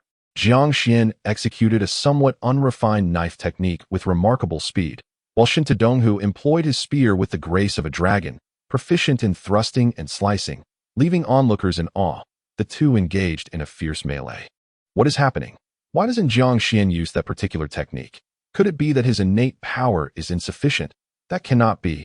He clearly could have rested for half an hour, yet he hardly took a break. It must not be a matter of innate strength that he refrains from using that technique. Jiang Xuan, at the early stage of the innate realm, can still battle against someone at the mid-stage, such a prodigy. Indeed, in his early years, Jiang Hanfeng, during the initial stages of his innate abilities, had once engaged in fierce combat with opponents of the mid-stage and emerged unscathed. Jiang Xinqing, surpassing his predecessor, possesses the formidable strength characteristic of the mid-stage innate stage, which is hardly surprising. However, Shentu Donghu, a seasoned warrior renowned for his valor, possesses greater physical strength and innate power at the mid-stage, rendering prolonged encounters increasingly disadvantageous for Jiang Xuan. What is Jiang Xuan doing? Why does he not simply eliminate Shentu Donghu? Could it be that he is not practicing his swordplay? The one-eyed elder of the Jiang clan widened his remaining eye in astonishment. Throughout his life, he had witnessed numerous life-and-death battles. The conflicts among various clans were too numerous to count. Some ended in reconciliation, while others saw the strong devouring the weak, and there were even instances where fierce beasts unexpectedly attacked, slaughtering half of those present. Now in his 70s, he was the oldest among those gathered. He had seen it all, yet had never encountered anyone audacious enough to practice swordplay amidst a life-and-death contest. Such reckless behavior, should it falter, would lead to utter ruin. How intriguing. Lei Hong tapped his fingers against the armrest of his seat, observing the unfolding events in the arena, musing that it had been a long time since a tribal life-and-death battle had been this captivating. The 5th form of the wind-chasing blade, he exclaimed. He is practicing the 5th form of the wind-chasing blade, Jiang Jingxing shouted, urging, attack his lower body. Make sure he doesn't turn around. Quickly, force him to continue fighting. Jiang Jingxing, too, had lost his composure, vociferously instructing Shentu Donghu on how to counter Jiang Xuan's moves. Having mastered the 5th form of the wind-chasing blade for decades, no one present understood it better than he did. Old dog, silence yourself. Aren't you afraid of retribution? Grandmother Jinhua yelled angrily at Jiang Jingxing. Traitor, cursed traitor, when Xiao Xian wins this life-and-death battle, you shall all perish. You deserve to die. The women of the Jiang clan were consumed by righteous fury. Jiang Jingxing paid them no heed. He had no time for disputes. If Jiang Xuan did not survive, he would face death himself that he wished to live, regardless of the scorn he might incur. Shentu Donghu possesses an abundance of experience. As soon as Jiang Jingxing uttered a few words, he grasped the situation and immediately adjusted his strategy. Indeed, it was not long before Jiang Xuan's footwork began to falter, and his swordplay lost its previous swiftness. As the balance shifted, Shentu Donghu elevated his offensive prowess to 60%, while his defensive capabilities comprised 40%. Conversely, Jiang Xuan devoted 60% of his time to defense, and only 40 to offense. The principle that prolonged defense inevitably leads to failure is not solely applicable to warfare. It equally pertains to the conflicts among cultivators. Shentu Donghu's advantage became increasingly apparent as he pressed Jiang Xuan relentlessly. Jiang Jingsheng lifted his gaze to the platform. He employing the seventh technique's disassembly. The seventh technique inherently balances offense and defense, capable of both protecting and attacking. Jiang Jingsheng grew anxious, his urgency mounting with each moment. Jiang Xuan remained focused on practicing his sword technique. Furthermore, from the moves Jiang Xuan executed, it was evident that his lack of fluidity stemmed not from being at a disadvantage, but rather from his unfamiliarity with the techniques. As he endeavored to master them, could no one perceive this? What is wrong with Shentu Yin and the others? You have all previously sparred with Jiang Hanfeng. You have witnessed these techniques. Urged Shentu Donghu to fight for his life. Jiang Jingsheng's heart raced with concern, yet he dared not speak, for the inspector had already cast him a warning glance. Shentu Donghu believed he had Jiang Xuan cornered, thinking he could further extend his advantage. In reality, he possessed no true advantage. It was merely an illusion. He could only hope to engage Jiang Xuan in a life-or-death struggle, adopting a mindset of exchanging life for life, utilizing his trump card to have any chance of victory. Otherwise, Jiang Xuan could simply maintain distance and effortlessly unleash the ninth technique to slay Shentu Donghu. Lei Hong also discerned that Jiang Xuan was still honing his swordsmanship, executing his moves with ease. Suddenly, a figure appeared on the observation platform out of thin air, not through spatial displacement, but due to extraordinary speed. Why are they still fighting? The first match? Shentu Lai has not yet taken the stage? The elder with the goat beard frowned, having come from the main city, expecting that by the time he arrived, the life and death battles would have concluded, allowing him to discuss matters with Lei Hong. To his astonishment, the fighting persisted. This is the second match. In the first, Jiang Xuan defeated Shentu Lai. Lei Hong stated indifferently. What? The elder's face contorted in shock. Lei Hong succinctly explained the situation, prompting the elder to reflect. What a prodigy of swordplay! A genius, though his realm and talent may be somewhat lacking. Realm and talent are still considered second-rate, Lei Hong added. Brother Lei, I wish to speak with you privately, the elder with the goat beard proposed. Lei Hong regarded him thoughtfully, then nodded, surprising himself by standing up, a gesture he had not made in 3 years. Let us conclude this match swiftly. I have matters to attend to, he declared. Yes, my lord. Jiang Xuan was certain that Lei Hong was addressing him. Shentu Donghu, on the other hand, was convinced that Lei Hong could not possibly be speaking to him. Are you mocking me? Shentu Donghu shouted in anger. You deserve to die, Jiang Xuan replied coldly. Ha! If I am to die, then so be it. Come, use your wind-chasing style to kill me. 16 years later, I am still a warrior. Come on. Shentu Donghu's techniques suddenly surged with ferocity. Embodying true fearlessness in the face of death, Jiang Xuan unleashed a ferocious strike. He channeled 80% of his strength into this blow, 4 times his previous power. Clang! Shentu Donghu's spear was unexpectedly knocked away. Jiang Xuan swiftly drew his blade, executing a flourish before seamlessly sheathing it. Chasing wind style? You dare to claim it. Jiang Xuan remarked coolly that a line of blood appeared on the neck of Shentu Donghu. In Chapter 31, the second talent of a millennium, Shentu Donghu's head rolled onto the arena floor. Jiang Xuan refrained from employing the ninth technique, yet he was still able to slay him, inciting a cacophony of astonishment in the training ground. Everyone comprehended that even beyond the arena, even amidst the wilderness of mountains and forests, Jiang Xuan's conventional combat prowess surpassed that of an average mid-stage innate, nearing the late innate stage. This extraordinary capacity for slaying across realms was often emblematic of a super genius. Jiang Hanfeng, in the early innate stage, had not achieved such a feat. He was undoubtedly the foremost talent of the past century from the entirety of Heightened Mountain. It was likely he could rival the first genius of the millennium. Blade ancestor Jiang Zhengwu. In comparison to Jiang Zhengwu, he still seemed to fall considerably short, for Jiang Zhengwu possessed a godlike presence, having entered the innate realm at the tender age of 13 and transcended it by 21. Unfortunately, he met his demise in the 10 directions of despair at the hands of a millennial demon. Reviewing the illustrious figures from Heightened Mountain over the past 1,000 years, Jiang Zhengwu stood unrivaled. Not merely as the first, but also with a significant gap from the second, the one-eyed elder remarked. While the warriors of various tribes engaged in fervent discussion that in the past millennium, Our 10 major tribes in Heightened Mountain have produced prodigies who entered the innate stage by the age of 14. Some ultimately transcended, while others did not. Jiang Xuan's clan leader entered the innate stage at 15, yet his comprehension of the ninth style of the chasing wind blade distinguishes him from the rest. All things considered, while he may not contend for the title of the millennium's foremost genius, he certainly can vie for the title of the second genius of the millennium. Indeed, to deem him the second of a millennium is not an exaggeration. Although he pales in comparison to Jiang Zhengwu, he is still worthy of holding the title of the second genius of Heightened Mountain in a millennium. To coexist in the same era as such a hero is a privilege for us all. The members of the Shentu clan, overhearing these discussions, wore expressions of profound displeasure.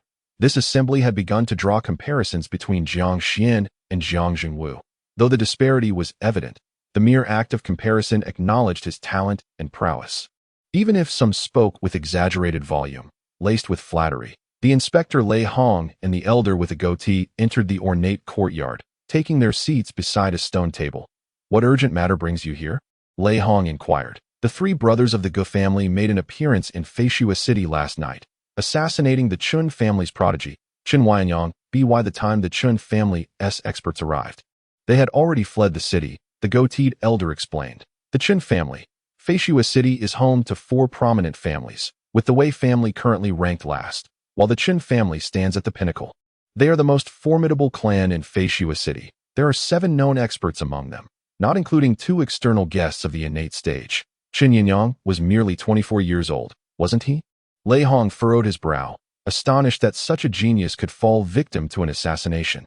Yes, just 24. Last year, he defeated Gu Haoqing, ranked 76th on the innate list, making his way into the top 100. He was among the finest innate practitioners in Feishua City. Even within the powerful Chen family, his strength at such a young age positioned him among the most exceptional prodigies. The elder with the goat beard remarked that this incident had already stirred up considerable turmoil in Feishua City, prompting the other 3 prominent families to distance themselves from it. The Chen family mobilized all their resources and offered an exorbitant bounty, determined to locate the 3 brothers of the Gu family and uncover the identity of their employer. It would not be an easy task. Lei Hong shook his head. The 3 brothers of the Gu family were disciples of that fiend, possessing the ability to evade and conceal themselves, having truly mastered the art from their sinister master. Indeed, El Kong's skills in evasion and concealment were formidable. Among all those in the realm of robbery within Feishua City, he could be ranked in the top 3, even if the Gu brothers possessed merely half of his evasion skills. They could vanish without a trace. However, this time, they had not left the scene unscathed. Although they successfully killed Chen Yinyang, they were also injured and left a considerable amount of blood at the site.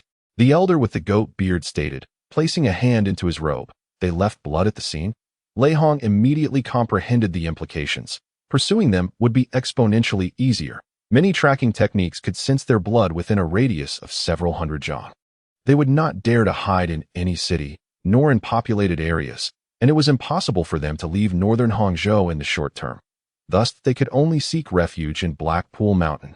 Their master, El Kong, was also within Blackpool Mountain. Would they make contact? Indeed, the elder with the goat beard said, pulling out a blood-stained cloth from his robe and handing it to Lei Hong. I shamelessly requested this from the ancestral elder of the Chen family. They have collected nearly every drop of blood. This is merely a small portion. The fiend, El Kong, was the #1 wanted criminal in Feishua City, notorious for his bloodthirsty practices in martial arts, having committed the heinous act of slaughtering an entire county city in a single night. The reason Lei Hong had remained in the tribal territory without returning was to capture him. Now that his 3 disciples had taken refuge in Blackpool Mountain, it effectively provided an additional lead in the search for El Kong, in the training grounds. Upon his return, Jiang Xuan once again leaped onto the arena, eager to commence the 3rd battle of the day. This time, however, the Shentu tribe surprisingly sent forth a warrior of the postnatal realm to compete. The tribal deathmatch regulations stipulated that only men from the tribe could enter the arena. And while it was not mandatory for them to be of the innate realm, sending a postnatal warrior into the fray was tantamount to a death sentence, intended merely to delay the inevitable. The Jiang Clan had managed to endure for 3 years largely due to having sufficient postnatal warriors to sacrifice. Now it was the Shentu tribe's turn. Such an opponent was far too weak for Jiang Xuan to practice his swordsmanship against. He did not even draw his sword, but instead gestured to his clansmen for a bow and arrowed as he strung the bow and aimed. The middle-aged man known as Shentu Tribe did not relinquish his resistance. Perhaps seeking a heroic death, he charged toward Jiang Xuan while employing complex footwork to evade his aim. Whoosh! Thud! An arrow pierced through Shentu Tribe's left eye, sending him crashing to the ground, dead beyond revival. This showcased the stark reality of the disparity between the innate and postnatal realms. Jiang Xuan was not particularly skilled with the bow and arrow, yet being of the innate realm, the arrows he loosed were infused with innate power, rendering them far too swift for a postnatal warrior to evade. The fourth matched, the fifth matched, the sixth match. The Shentu Tribe sent a postnatal warrior to compete every half an hour. Jiang Xuan wished to engage in consecutive battles, but they did not acquiesce, perhaps because persuading their clansmen to face death required time. Everything that transpired today had occurred too suddenly, leaving everyone unprepared psychologically for the significantly weaker members of the Shentu Tribe. Jiang Xuan never displayed any leniency to an enemy is an enemy. In the past, he had witnessed his own kin, his uncles and elders, being ruthlessly shot down. In the afternoon, during twilight, after a half-hour wait, the 10th match of the day finally commenced. Jiang Xuan stepped onto the arena once more. This time, the Shentu Tribe sent forth a warrior of late innate stage, named Shentu Tribe. Although his realm was formidable, Shentu Tribe possessed a glaring weakness. He had no right arm. This was not Shentu Tribe's first appearance. 2 years prior, he had fought against a warrior of the Jiang Clan in the late innate stage, emerging with a Pyrrhic victory at the cost of his own arm, and had not returned to the arena since. Shentu Tribe. How could he return to the arena? Was he truly meant to face death at such a level? He had arrived late, not being part of the Shentu Tribe's lineup earlier. Having lost his right arm, his dominant hand, and nearing 50 years of age, wielding a spear which required 2 hands, it was uncertain whether he still retained his former strength. It was likely he was no match for Jiang Xuan. Perhaps only destined to meet his demise. The old, weak, sick, and disabled, he certainly belonged to the latter category. In times of life and death crises, it was indeed a tradition for the frail to be sacrificed first. Jiang Xuan, dare you practice your blade upon me? Shall we engage in a straightforward battle? Shentu Tribe seemed to have accepted his fate, casually wielding his spear with one hand, grinning at Jiang Xuan. That depends on your capabilities, Jiang Xuan replied. In an instant, both transformed into fleeting shadows, rushing towards one another. As they drew near, Jiang Xuan unsheathed his blade, while a glint of madness flashed in Shentu Tribe's eyes. He unexpectedly hurled his spear at Jiang Xuan as if it were a javelin. Such a reckless weapon toss, coming from a late innate stage warrior, was terrifyingly powerful. Jiang Xuan sidestepped to avoid the attack. In that moment, Shentu Tribe struck his own chest with his palm. Clad in a voluminous beast-hide armor, it was so oversized that one could not discern if he concealed anything beneath it. With this strike, he erupted in a conflagration of fire, a terrifying blaze expanding rapidly. Mighty blaze thunder. It was over. The warriors from various tribes were struck with horror, especially those in the front ranks, all of whom were at the peak of innate stage. In that instant of fiery emergence, they realized what Shentu Tribe was attempting. Mighty blaze thunder was not a rare item. It was possessed by many tribes, utilized for quarrying and mining. However, it was not particularly effective in battle. Too far, and it could be easily dodged. Too close, and it became an indiscriminate area attack, risking harm to both friend and foe, leading to mutual destruction. Shentu Tribe intended to perish alongside Jiang Xuan at such a close distance. If the quantity was sufficient, even an innate body could be obliterated. It was over. Granny Jinhua gazed at the swelling flames, her eyes filled with despair. Die, die. Shentu Yen, Shentu Maosher, and others fixated on the arena, witnessing the Shentu Tribe's desperate counterattack. Although this transgressed the laws of the dynasty, Shentu Tribe, as the executor, would meet his end on the spot. One could not allow the dead to die once more, could they? A life for a life. The greatest dilemma for the Jiang Clan was that only Jiang Xuan remained. Kill him, as long as we slay him. Any cost is worthwhile. On the northern observation platform sat the Inspector Lei Hong, his brow furrowed. With a flick of his wrist and a deft curl of his fingers, he unleashed a surge of energy that struck the erupting flames. Rather than consuming Jiang Xuan, the fire began to collapse inward, as if some unseen force was voraciously devouring it. The scene was intricate, yet appeared as if the flames had exploded only to swiftly retract. Reminiscent of time reversing, the members of the Shentu Tribe gaped in disbelief, turning their heads toward Lei Hong in astonishment. Was this truly the inspector's prowess? With a sudden appearance on the arena, Lei Hong witnessed the flames rapidly condensing into a sphere. The body of Shentu Huai was similarly compressed by the gathering fire, which had initially burst outward into several large fragments, now squeezed inward into a singular mass. Ultimately, the flames extinguished, leaving naught but a pool of blood upon the ground. Such audacity! How dare they employ such tricks before me? Taking several strides toward the members of the Shentu tribe, Lei Hong casually flicked his sleeve. Bang! Bang! Bang! Bang! Bang! Bang! The sound resembled that of fireworks. Among the assembled 70-odd members of the Shentu tribe, half on the right side erupted into a mist of blood with Lei Hong's mere gesture. Although most of these men were at the acquired realm, 8 among them were of the innate realm, including 2 who had reached perfection in their cultivation. A simple motion resulted in the obliteration of over 30 individuals, as if crushed by the very forces of heaven and earth.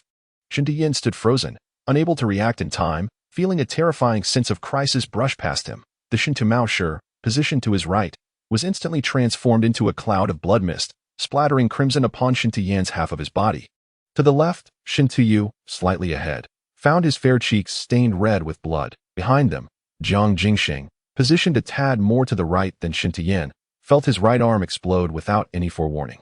The pain failed to elicit a cry, for terror engulfed his consciousness. Lord, please temper your wrath. The remaining 30-odd members of the Shentu tribe prostrated themselves in abject fear, pleading for the inspector, Lei Hong's mercy. The crowd of Jiang Clan members and warriors from other tribes also fell to their knees en masse, not out of sympathy for the Shentu tribe, but from fear of being collateral damage. They simply hoped for Lei Hong's calmness. It had been far too long since any tribe dared to provoke an inspector. People seemed to have forgotten that, in comparison to the brutal struggles for survival between tribes. The inspector represented a far more terrifying entity. The inspector's menace lay not only in his ability to effortlessly annihilate an entire tribe, but also in his capacity for indiscriminate slaughter without reason. If he deemed you wrong, you were wrong. If he believed you deserved death, then you must perish. Shentu Clan, I warn you this time. I do not wish for the life and death struggle of the tribes I oversee to conclude through despicable means. Lei Hong declared, turning his gaze toward the other tribes. And you as well. Do not think to frame the Shentu Clan by assassinating Jiang Xuan. A genius should not fall victim to cowardly ambush. Should any of you dare to do so, do not blame me for the extermination of your entire clan. Thank you for your mercy, my lord. Rest assured, we would never dare, came the chorus of responses. We shall heed your teachings, my lord. The voice of the response was still laden with fear. Even the mere aura emanating from a top-tier cultivator during a moment of anger could suffocate those nearby. The life and death battle concluded today, with Jiang Xuan achieving victory in all 10 encounters, and another bout awaited him on the morrow. Lei Hong made a brief announcement, his form flickering momentarily before vanishing completely. A collective sigh of relief swept through the crowd as they rose to their feet. Jiang Xuan stood upon the arena, gazing at the spot where Lei Hong had disappeared, his eyes sweeping over the pool of blood beside him. A profound shock reflected in his gaze. He had heard tales of Calamity realms since his childhood, yet today marked the first occasion he had witnessed such a force in action. The methods employed by the Calamity realm seemed to transcend mortal capabilities. Was it a characteristic of all Calamity realms, or was it merely the case that the inspector, being a top-tier cultivator, possessed such prowess? If Calamity realms were this fearsome, what then could be said of the existence of gods and demons? What of the esteemed elder who regarded even gods and demons with disdain? Jiang Xuan's thoughts drifted momentarily. Xiaoxian, are you all right? Jiang Ziyun and others rushed onto the arena, gathering around Jiang Xuan. I'm fine, Jiang Xuan replied as he regained his composure, shaking his head, eye in the face of the explosive force. Not a single thread of his clothing was torn. It wasn't that he had completely evaded the blast, but rather that Lei Hong had redirected a surge of energy towards him. That surge of energy seemed to manipulate the very forces of nature from a distance. Jiang Xuan was uncertain whether his perception was accurate. Yet he distinctly felt it. On August 8th, Jiang Xuan again achieved 10 consecutive victories. On August 9th, Jiang Xuan maintained his flawless record of 10 victories. The month's life and death battles came to a close. On the afternoon of August 9th, at the Wei family estate in Feishua City, Wei Yuanlang and Chao Tai returned, weary from their journey. They handed their horse to the guards at the entrance and hurried inside. Making their way deeper into the estate, I should never have gone, Wei Yuanlang lamented as he walked. Uncle Chao, Why didn't you stop me back then? The tribal lands are fraught with danger. I did try to intervene, Cao Tai replied. Your intervention lacked conviction. Wei Yuanlang shook his head. Cao Tai chose not to respond further. Wei Yuanlang didn't truly blame Cao Tai. He simply hadn't anticipated being summoned back for questioning. It was a direct order from the family head, instructing him to return home immediately to report on what he had witnessed in the Jiang Clan's territory. He was reluctant to come back and speak, for praising Jiang Xuan too highly would surely offend his fourth uncle. Yet with the family head's personal command, he had no choice.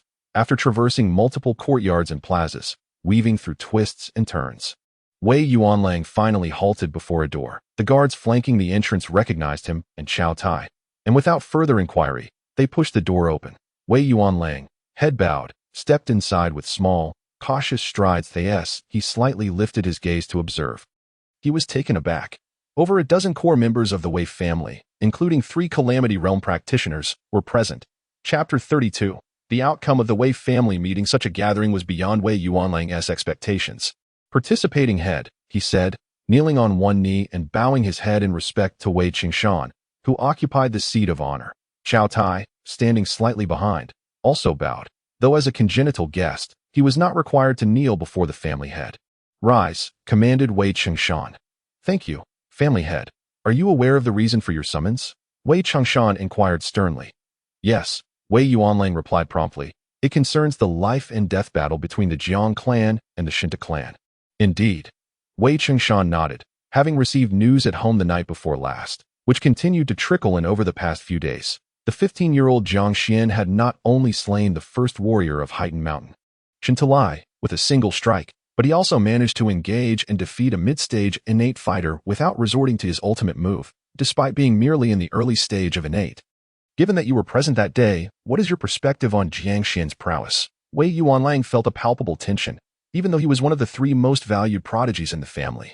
He found it impossible to relax in the presence of the family head of the robbery realm. The other 2 prodigies addressed Wei Qingshan as great-grandfather, while he merely referred to him as family head, a stark reminder of his status as a side-branch talent, which was inherently inferior unless he could eventually ascend to the robbery realm. Thus, Wei Yuanlang had long harbored the desire to cling to the powerful.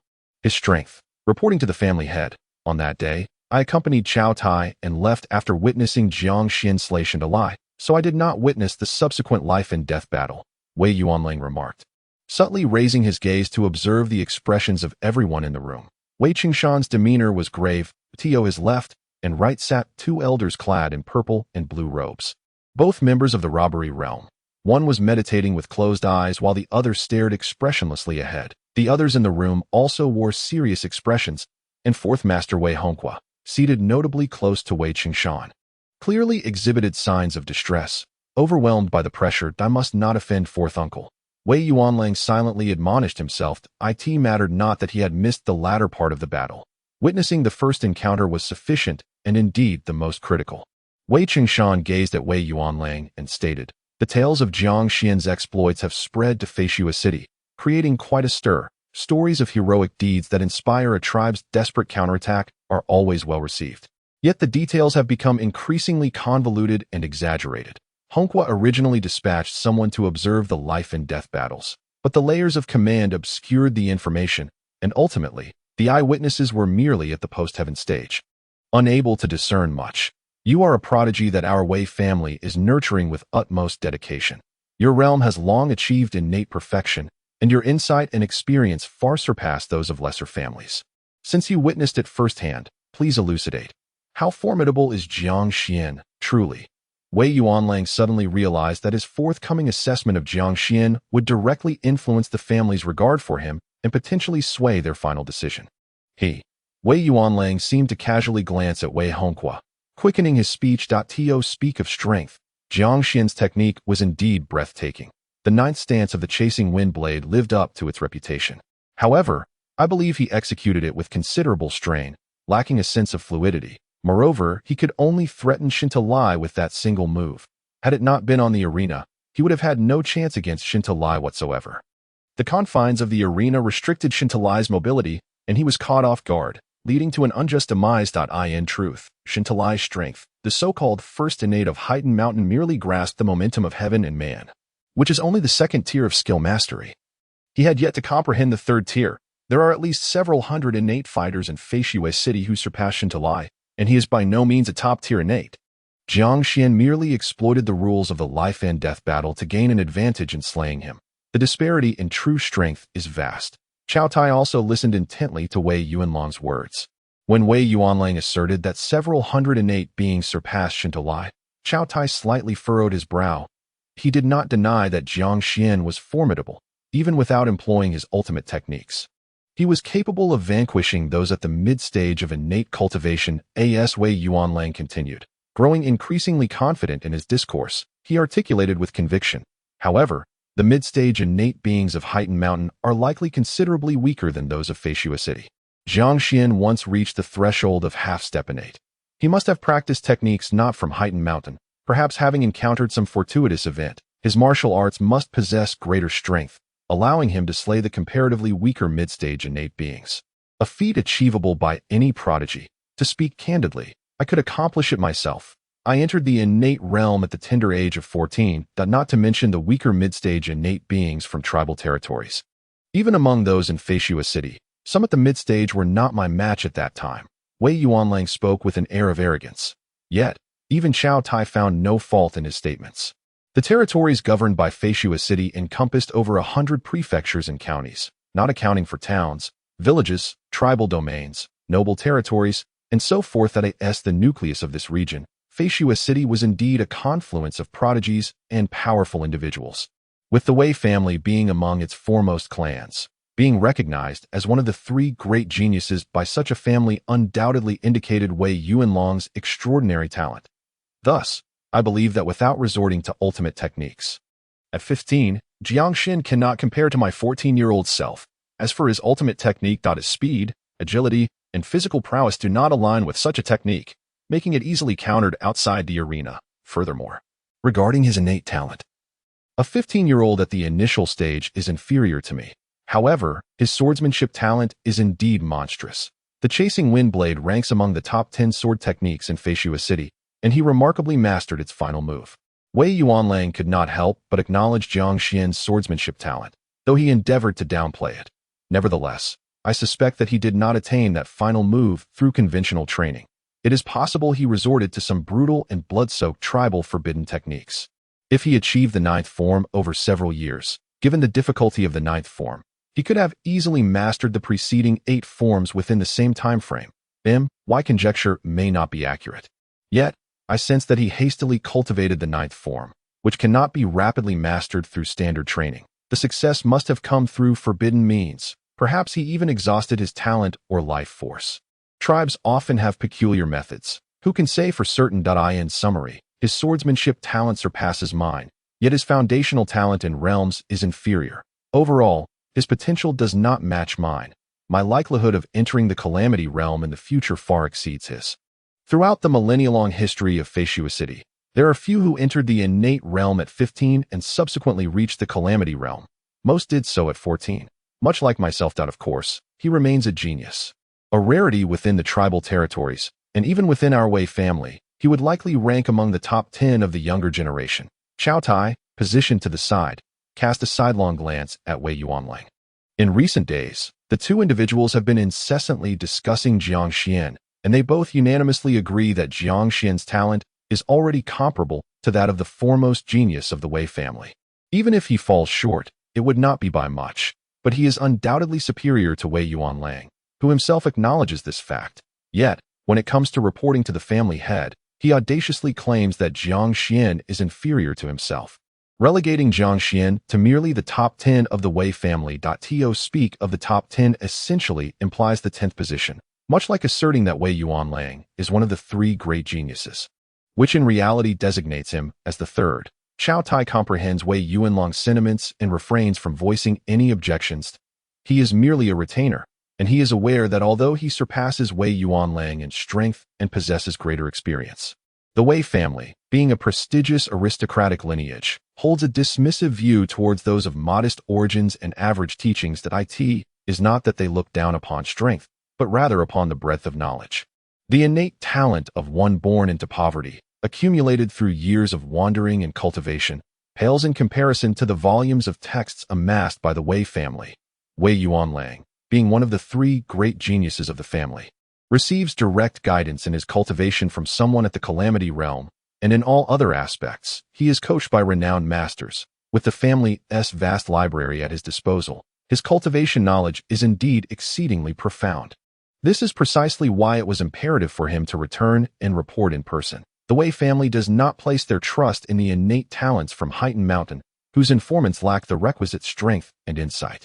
Wei Yuanlang himself has personally witnessed life and death battles, which for the Wei family is nothing short of a revelation. No one can provide a more reliable account than he can. The half-step innate realm is a unique threshold, one that is generally absent from common martial arts, and there is no record of Heightened Mountain possessing such techniques. It could either be a fortuitous encounter for Jiang Xuan or derived from the teachings his father, Jiang Hanfeng, obtained during his travels. Indeed, the realm of cultivation and innate talent are paramount, serving as the very foundation of all that. If Jiang Xuan is merely equivalent to the top 10, then his value diminishes significantly. It truly does. While Wei Yuanlang is reporting, there are murmurs in the room as others engage in discussions beside him. Their voices, though subdued, do not disrupt Wei Yuanlang, and they largely concur with his step-by-step analysis, finding his arguments cogent and compelling. Wei Honghua finally regained his composure and cast a look of admiration towards Wei Yuanlang. Although he still elevates Jiang Xuan to a status rivaling the top 10 geniuses of the Wei family, for Wei Honghua, this suffices. Prior to Wei Yuanlang and Chao Tai's entrance, Wei Honghua had been caught in a tumultuous emotional whirlwind, besieged by rampant rumors that had split the room into two factions, one deeming Jiang Xuan's talent as merely mediocre, while the other contended that his talent might well surpass that of all the Wei family's geniuses. With each utterance from the latter, Wei Honghua felt as though he were being repeatedly struck. The foolish label affixed to his visage, leaving him breathless. Now, however, with Wei Yuanlang's statement, the Wei family can no longer harbor any illusions regarding Jiang Xuan. I had been contemplating whether to forsake the alliance with the Jin Hedong family for Jiang Xuan, a prodigy capable of leading the family to revival, far outweighing the importance of any mere ally. Clearly, I had overestimated him, even gathering everyone to deliberate on the matter. Family head Wei Qingshan remarked. The Jin Hedong family is currently our strongest ally, and Honghua has handled the situation impeccably. Seated in the third chair to the right of Wei Qingshan, a septuagenarian remarked, while that wildling possesses a modicum of talent. It is merely that, just a modicum. In my opinion, even if his gifts were to be amplified, our Wei family cannot afford to lose credibility with the Jin Hedong clan again. Such a misstep would not only jeopardize our alliance, but could also foster enmity. Wei Honghua, finally emboldened to speak, asserted with the tone of someone who had long since come to terms with the reality. Those who enter the innate realm at the age of 14 and subsequently transcend to the calamity realm are exceedingly rare. The number diminishes even further for those who achieve the innate realm at 15 and manage to enter the calamity realm thereafter. Thus, regardless of how formidable his combat prowess may appear, we must not accept him. Ultimately, it is a matter of value. We already have a few geniuses within the Wei family, and we do not require another. The elder in the blue robe to Wei Qingshan's right interjected. Then his worth is significantly insufficient, far less critical than that of the Jin Hedong clan, a Calamity Realm practitioner. His stance was evidently one of support for Wei Honghua, perhaps that he may not necessarily oppose his sister's marriage into the Dong family. A matron adorned with a golden hairpin suggested, if he refrains from causing a stir regarding this matter and is welcomed into the Wei family, would it not be a win-win situation? How could he not oppose? Wei Honghua retorted vehemently, he will undoubtedly heed his mother's wishes, and my niece is currently on a hunger strike, resolutely refusing to consent. Then in the future, will he seek revenge? The matron inquired hesitantly. After all, he does possess some talent. The room fell into a brief silence. A group of elderly men exchanged glances before erupting into hearty laughter. The remark was akin to an emperor fearing a beggar's insurrection. As the saying goes, a starving camel is still larger than a horse, and the Wei family is far from starving. I propose we eliminate him and be done with it, sparing ourselves the effort of dealing with him. Wei Yuanlang interjected eagerly. This is unthinkable. The reaction from the others took Wei Yuanlang by surprise, revealing their considerable apprehension. What? He stammered. Yuanlang, you are unaware of the full picture, Wei Honghua. in high spirits, kindly explained, on the 7th day of the month. During the 10th match, the Shentu clan resorted to trickery, sending individuals whose garments were laden with explosive fire thunder, intending to take Jiang Xuan's life in exchange for theirs, thereby ending the life-and-death battle. Shaking his head, he continued, "These barbaric folk truly have no sense of their own mortality, daring to scheme before the inspector." The inspector had extinguished the explosive fire thunder and, with a single strike, eliminated over 30 elite members of the Shentu clan, warning them that any further transgressions would result in the annihilation of their entire lineage. He also cautioned the other tribes present, declaring that anyone who dared to assassinate Jiang Xuan and frame the Shentu clan would meet the same fate. Wei Hongqiu reiterated, although this warning was directed at all tribes, the inspector's words have now made it clear that no one can act against Jiang Xuan in secret. Otherwise, if discovered by the inspector, even our Wei family would not escape unscathed. Lei Hong is one of the most powerful inspectors in Feishua City, deeply favored by the city lord. The elder in the purple robe opened his eyes and stated, "Even the Chun family would not dare to offend Lei Hong lightly." Another elder with short hair added, "Jiang Xuan may not amount to much, but Lei Hong's favor must be respected. To offend Lei Hong for the life of a mere wildling? He is not of such import. Let him be. He is unlikely to stir any significant upheaval." As the crowd exchanged opinions, it seemed that there was little left to discuss regarding this matter. Suddenly, the family head, Wei Shan, spoke up, casting a glance towards Wei Hongqiu. "Yes, father, she has been on a hunger strike, refusing to eat a single morsel from that day until now," replied Wei Hongqiu. Wei Shan remarked coldly. "Then let her remain hungry. Not let her learn of the news about her illegitimate child. If she truly starves to death, let it be. Furthermore, from today onward, she is not permitted to see Wei Yao. That little girl should be taught diligently, so she understands who has provided her with a life of luxury. She must learn the etiquette of a prominent family, lest she brings shame upon herself when she marries." "Yes, rest assured, father, I understand." Wei Hongqiu nodded repeatedly. Dismissed, Wei Changshan declared as he rose. Chapter 33. The talents of Feishua City, the news of Jiang Xuan's life and death battle, resulting in the slaying of Shentu Lai, first reached the Wei family. In truth, the other top families of Feishua City received the news not long after. Various factions in Feishua City had informants spread across the tribal territories, initially not to keep an eye on any particular tribe, but rather to monitor the happenings of all tribes, especially regarding Heightened Mountain.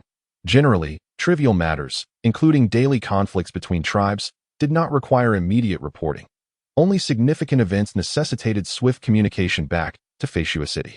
For instance, the merger of two tribes among the top 10 of Heightened Mountain into a single larger tribe was a matter of great consequence, as it would affect the business interests of various factions within the tribal territories, including the fundamental trade of furs, medicinal herbs, and ore.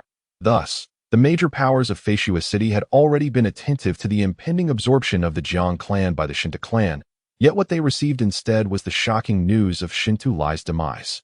This stirred a considerable uproar. The foremost innate talent of Heightened Mountain had fallen to the hands of a mere 15-year-old. Merely relaying this news was enough to instill fear. As time passed, further reports reached Feishua City, and many began to acquire a clearer understanding of Jiang Xuan.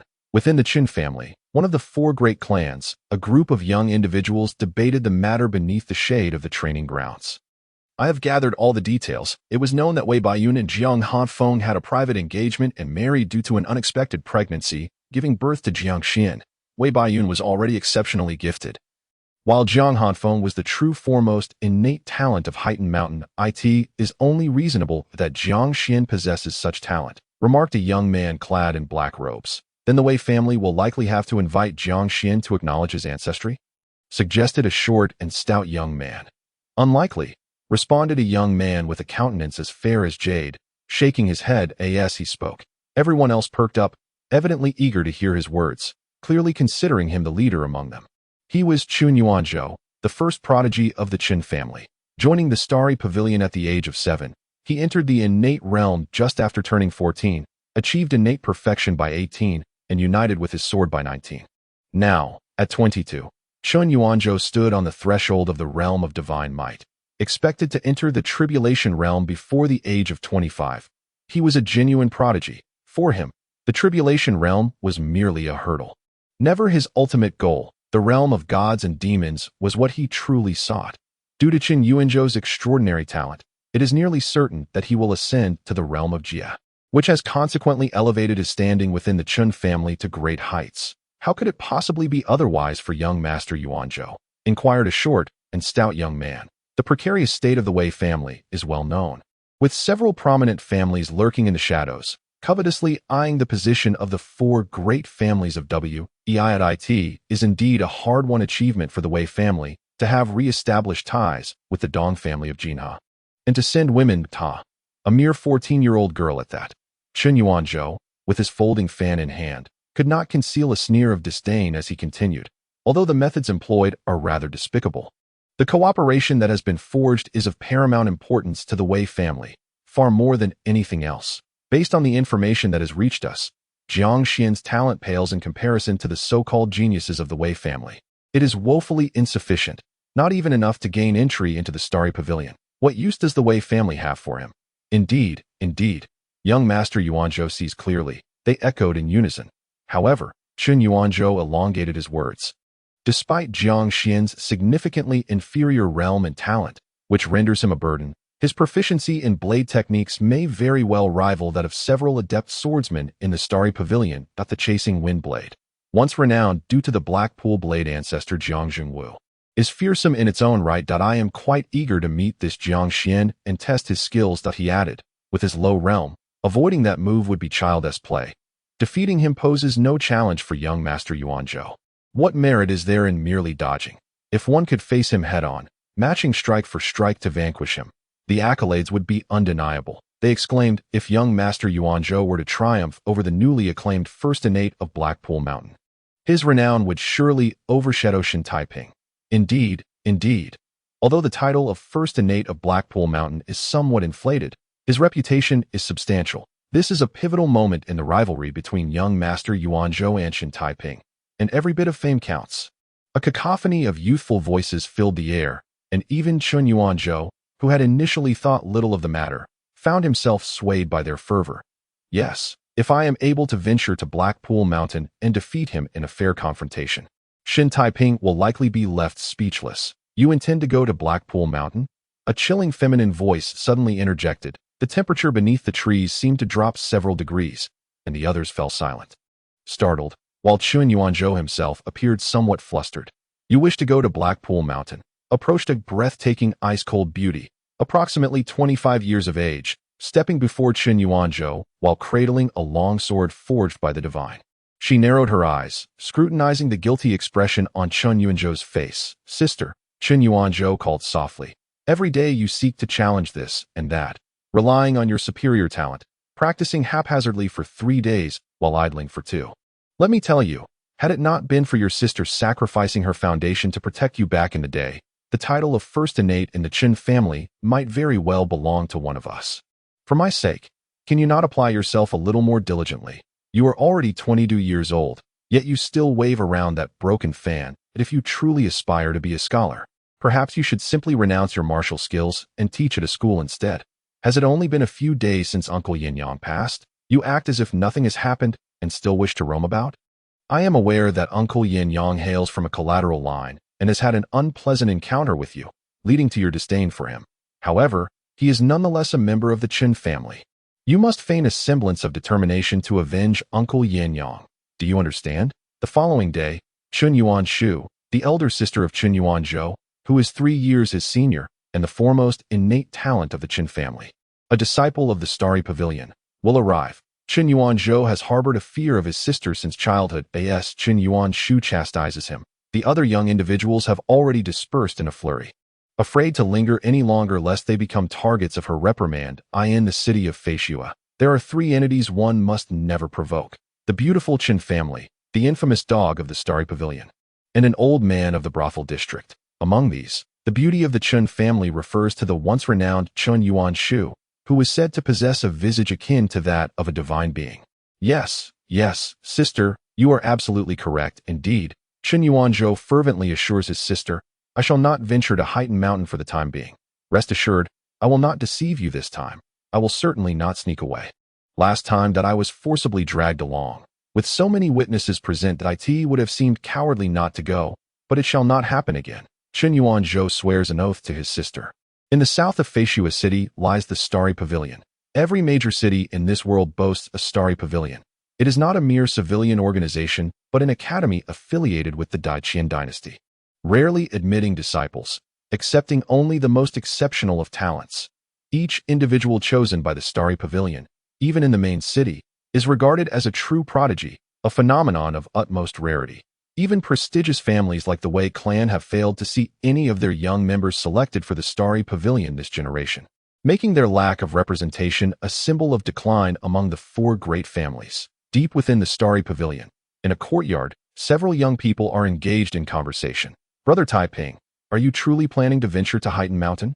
inquired a young lady in a green dress, who possessed a pleasing appearance. "That I must make the trip," replied the tall and slender Shen Taiping with a serious demeanor.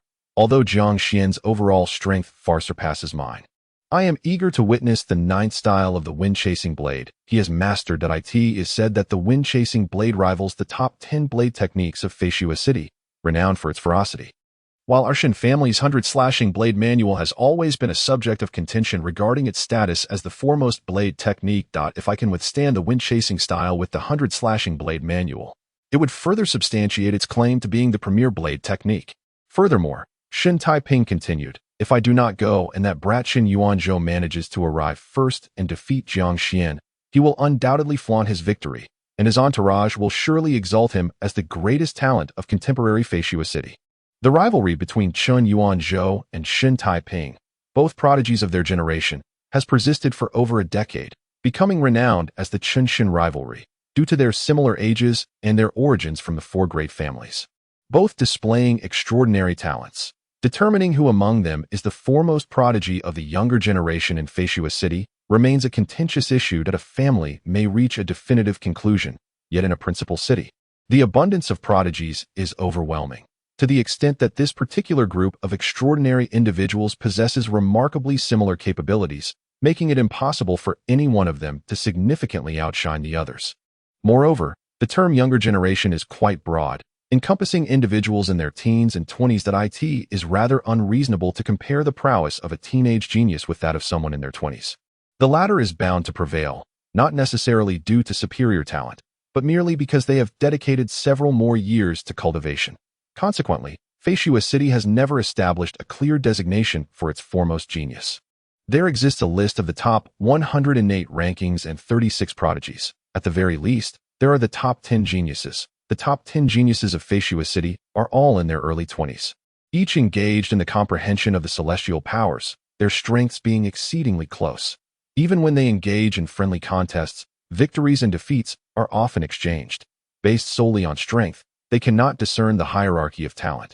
Thus, it comes down to fame. The one who boasts the most impressive record of challenges and victories has the right to claim the title of the foremost genius. Chen Yuanzhou and Shen Taiping have thus found themselves in fierce competition. Over the past 2 years, whenever a genius has suddenly emerged from various prefectures, the two have swiftly eliminated them, vying to be the first to vanquish their opponents, as the resultant commotion serves better for publicity. Being second holds little significance. Presently, Jiang Xuan has become their target. Both are acutely aware that the other will endeavor to act first. "Dear junior brothers and sisters, why don't we venture forth together? Once I eliminate that brat from the clan, we can embark on a leisurely journey. We have all worked diligently in our cultivation these past years, and a bit of relaxation is well-deserved." Shen Taiping extended an invitation to those present. "Indeed, a respite would be welcomed. I have yet to visit the tribal territory." However, the young man clad in a brocade robe hesitated. Chen Yin-yang from the Chen family has recently been assassinated, allegedly by the Gu family brothers, who are disciples of the notorious El Kong. Many circumstances remain unclear. It is uncertain whether El Kong seeks revenge for Feishua City's pursuit of him or if someone intends to target the four great families. Rumors suggest that the Gu brothers have fled to Heighten Mountain. Would it not be perilous for us to venture there at this time? "We are not the only ones," Shen Taiping replied confidently. "Fear not. I will inform the family and have them dispatch a contingent to accompany us. In truth, given our collective strength, the Gu brothers, even if they collaborate seamlessly, would not pose a threat as long as we do not venture into Heighten Mountain. We shall not encounter El Kong in a tavern located in the northern part of Feishua City. On the second floor in a private chamber, A towering bald man clad in a black robe stood motionless by the window. Jiang Xuan casually placed her conical hat on the table and began to savor the food and drink just delivered by the waiter. The selection of this private chamber was astutely made. It neither drew attention like the main hall nor appeared ostentatious like a VIP room, which could easily be remembered by the establishment as guests of note. Patrons in the second-floor chambers are often the least memorable. The only drawback might be the audible clamor from the bustling main hall below. Jiang Xuan was unconcerned. She merely wished to dine discreetly. After spending a few days in Feishua City, Jiang Xuan had acquired what she needed and inquired about the current state of affairs in this era. Following today's meal, she would return to Heighten Mountain, not to the tribal territory, but into the mountains. She was set to commence her training and cultivation. The foremost innate talent of Heighten Mountain was, astonishingly, now a mere 15-year-old youth. Truly, heroes emerge in their youth. Just a brash boy from a barbaric tribe. What heroics are we speaking of? But do not underestimate the tribes, especially the Jiang Clan. Have you heard of Jiang Xuan? He hails from the Jiang Clan. Furthermore, I have heard that this Jiang Xuan is the son born from the marriage of the Wei family's young lady to the tribe. The chatter and gossip from the hall below continued to echo, gradually stirring a sense of irritation on Jiang Qinghong's exquisite visage. Damn Jiang Xuan. If it weren't for him stealing half of my divine demonic power, would he have attained the innate stage? What genius! Utter nonsense. Jiang Qinghong slammed her chopsticks down on the table. Though she could not comprehend how Jiang Xuan had grasped the wind chase technique, she was acutely aware that his sudden leap into the innate realm was directly related to her. She could not fathom how much of her power had been squandered during his devouring of her divine demonic energy, yet he had only managed to elevate to the early innate stage. Seizing my body, how dare you seize my body? Do not let me see you again, or I shall surely kill you. What business do you have marrying at such a tender age? Even if you are the reincarnation of a divine being, possessing a psychological age spanning thousands of years, the mere thought of Jiang Xuan still incited a fierce hatred within Jiang Qinghong. Forget it. Why ponder over someone destined to never keep pace with me? Humph. Jiang Qinghong adjusted her emotions, exhaled deeply, and picked up her chopsticks once more. On the morning of the 10th day of the 8th month. In the earthen city of the Jiang Clan, within an exquisite courtyard, my lord, I wish to request another favor from you. Jiang Xuan addressed the inspector Lei Hong sitting by the stone table. Lei Hong responded succinctly. Could you discreetly convey my message to my mother? Jiang Xuan implored earnestly. I have triumphed in the life and death battle, achieving 30 consecutive victories. Let her know that I am alive, and that her son is growing stronger. I believe she will take care of herself. Wei Baiyun had been fasting for quite some time, and Jiang Xuan was well aware of this, yet he had been powerless to intervene. Now, he had found a solution. Lei Hong pondered for a moment before continuing. This matter is simple. I can send someone to handle it. But why should I assist you again? Lei Hong was not fond of providing assistance without reason. Perhaps out of a sense of justice, my lord. As long as you are willing to help me, I can lead people into the mountains to assist you in hunting down the demon. I will personally oversee it and encourage the tribe to exert themselves more diligently. Jiang Xuan proposed. You wish to enter the mountains for training, do you not? Under the guise of searching for Lu Kong. I will have to send the black armored guards to accompany you. Your training will be much safer this way. You are quite clever, Lei Hong remarked, sipping his tea and directly uncovering Jiang Xuan's intentions. Training was indeed one aspect. Jiang Xuan did not deny it. In truth, Lei Hong had only half-guessed correctly. Jiang Xuan aimed not only to train, but also to seek treasures, after stepping into the innate stage.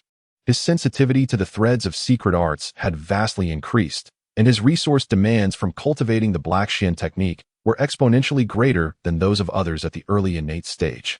The quest for treasure was urgent. Very well. I agree. Lei Hong did not impose any further difficulties on Jiang Xuan. After all, conveying a message is truly a mere trifling task, as long as it is not done without reason. Lei Hong does not expect that simply adding Jiang Xuan will suffice to locate El Kong. Thank you, my lord, that I shall return to prepare and set off this afternoon, Jiang Xuan remarked. Chapter 34. The Days of Treasure Hunting at Heighten Mountain on August 24th. Overlooking the region around Heighten Mountain, the towering heights and dense forests created an impenetrable canopy, with majestic trees blocking out the sunlight. The thick layer of fallen leaves underfoot felt somewhat soft. Even in the twilight of summer, the air remained humid and oppressive. Clad in hunter's attire, Jiang Xuan, accompanied by 2 black armored guards, leaped silently from branch to branch, pausing occasionally to gaze into the distance. Lu de Gu, Zhang de Gu, it is getting late. Let us take a rest, Jiang Xuan suggested. Agreed, replied the tall and slender black armored guard with a nod. Jiang Laodi, the compass indicates there should be a water source over there.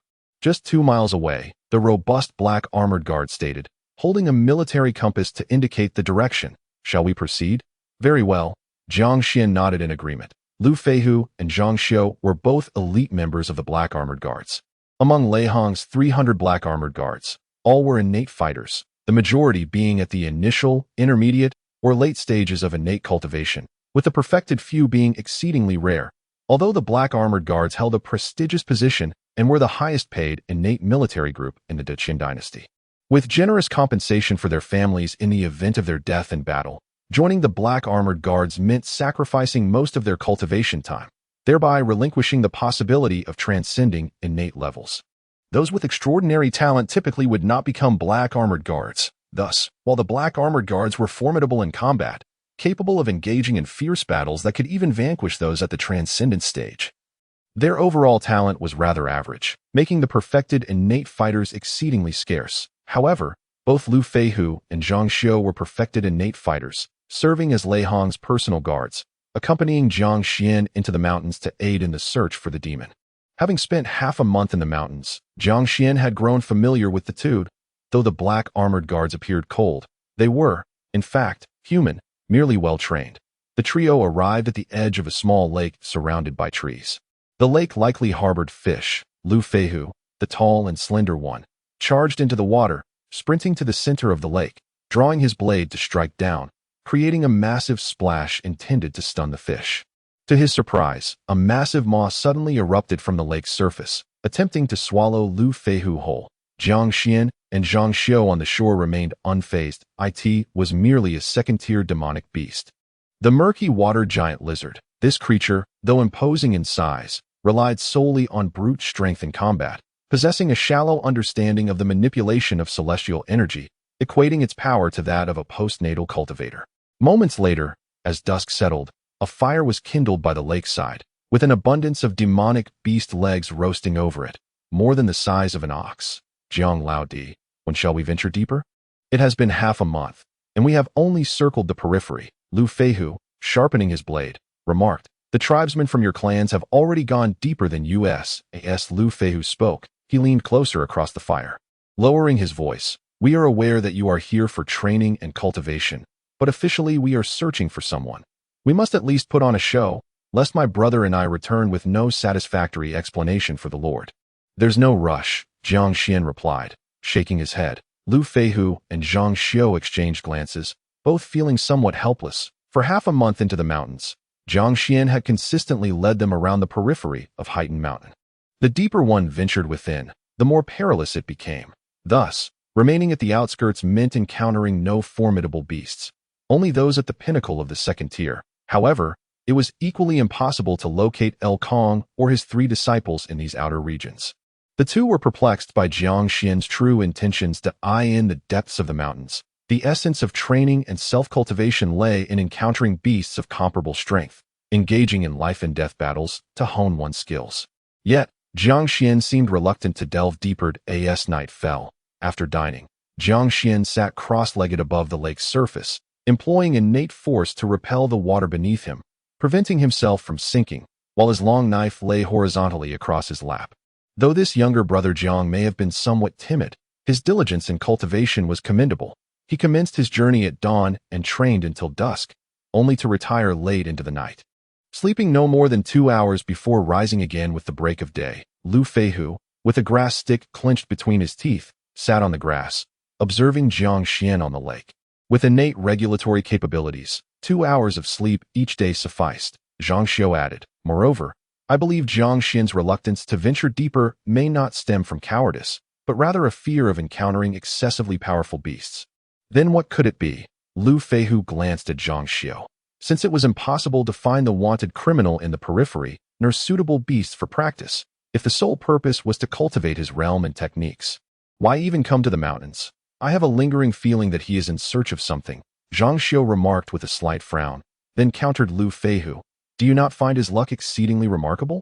Lu Feihu pondered for a moment and muttered, "On the 5th day into the mountains, while practicing his sword at night, he severed a large tree, only to discover it was hollow and contained a bag of mid-grade essence crystals. On the 7th day, he claimed to have sensed a unique aura, and following it, just 10 zhang from their resting place, he smashed through a rock wall, uncovering an ancient tomb. The treasures within were no less valuable than a bag of mid-grade essence crystals. By the 13th day, while on the move, he stumbled upon a small Wallet crystal mine. Indeed, his fortune is quite remarkable. Remarkable, you say? Jiang Xuan shot him a glance. I perceive that whenever Jiang Xuan suggests halting for a rest, he selects locations that are anything but ordinary. They either harbor treasures or are rich in spiritual energy, akin to a natural spring that I suspect. What do you suspect? Lu Feihu pressed that I suspect that Jiang Xuan, or perhaps the Jiang Clan, might possess some untold secret, perhaps a technique of perception, or simply a method of searching, Jiang Xuan speculated. Then this, Lu Feihu mused, recognizing the possibility. Such matters cannot be spoken of, nor inquired into, Jiang Xuan affirmed. Indeed, such matters must remain unspoken. Lu Feihu nodded in agreement.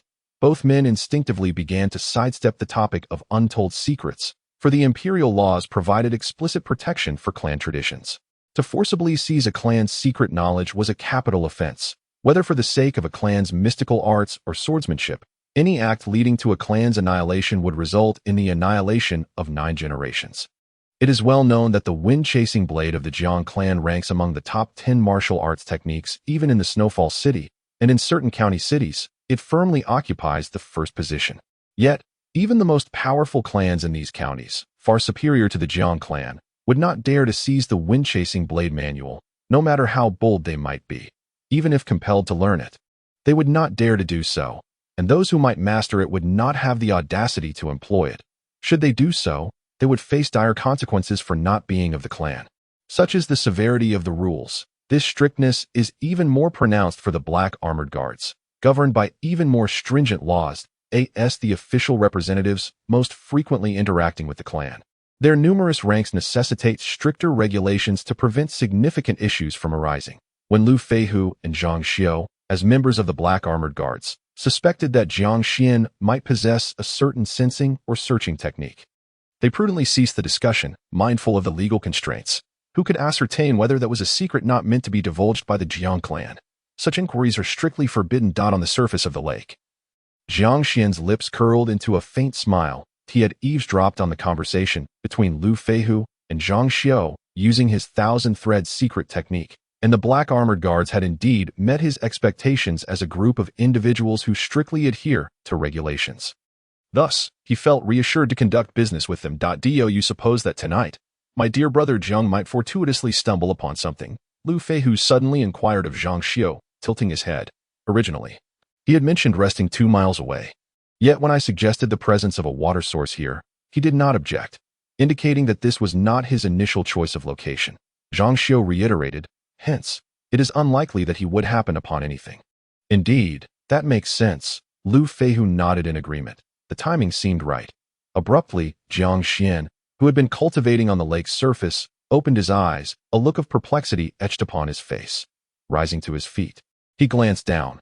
The depths of the water loomed dark and mysterious, that he refrained from recklessly probing beneath the surface, instead opting to walk on the water back to the shore. Brother Lu, Brother Jiang, I suddenly feel something is amiss, Jiang Xuan remarked, feigning a moment of realization.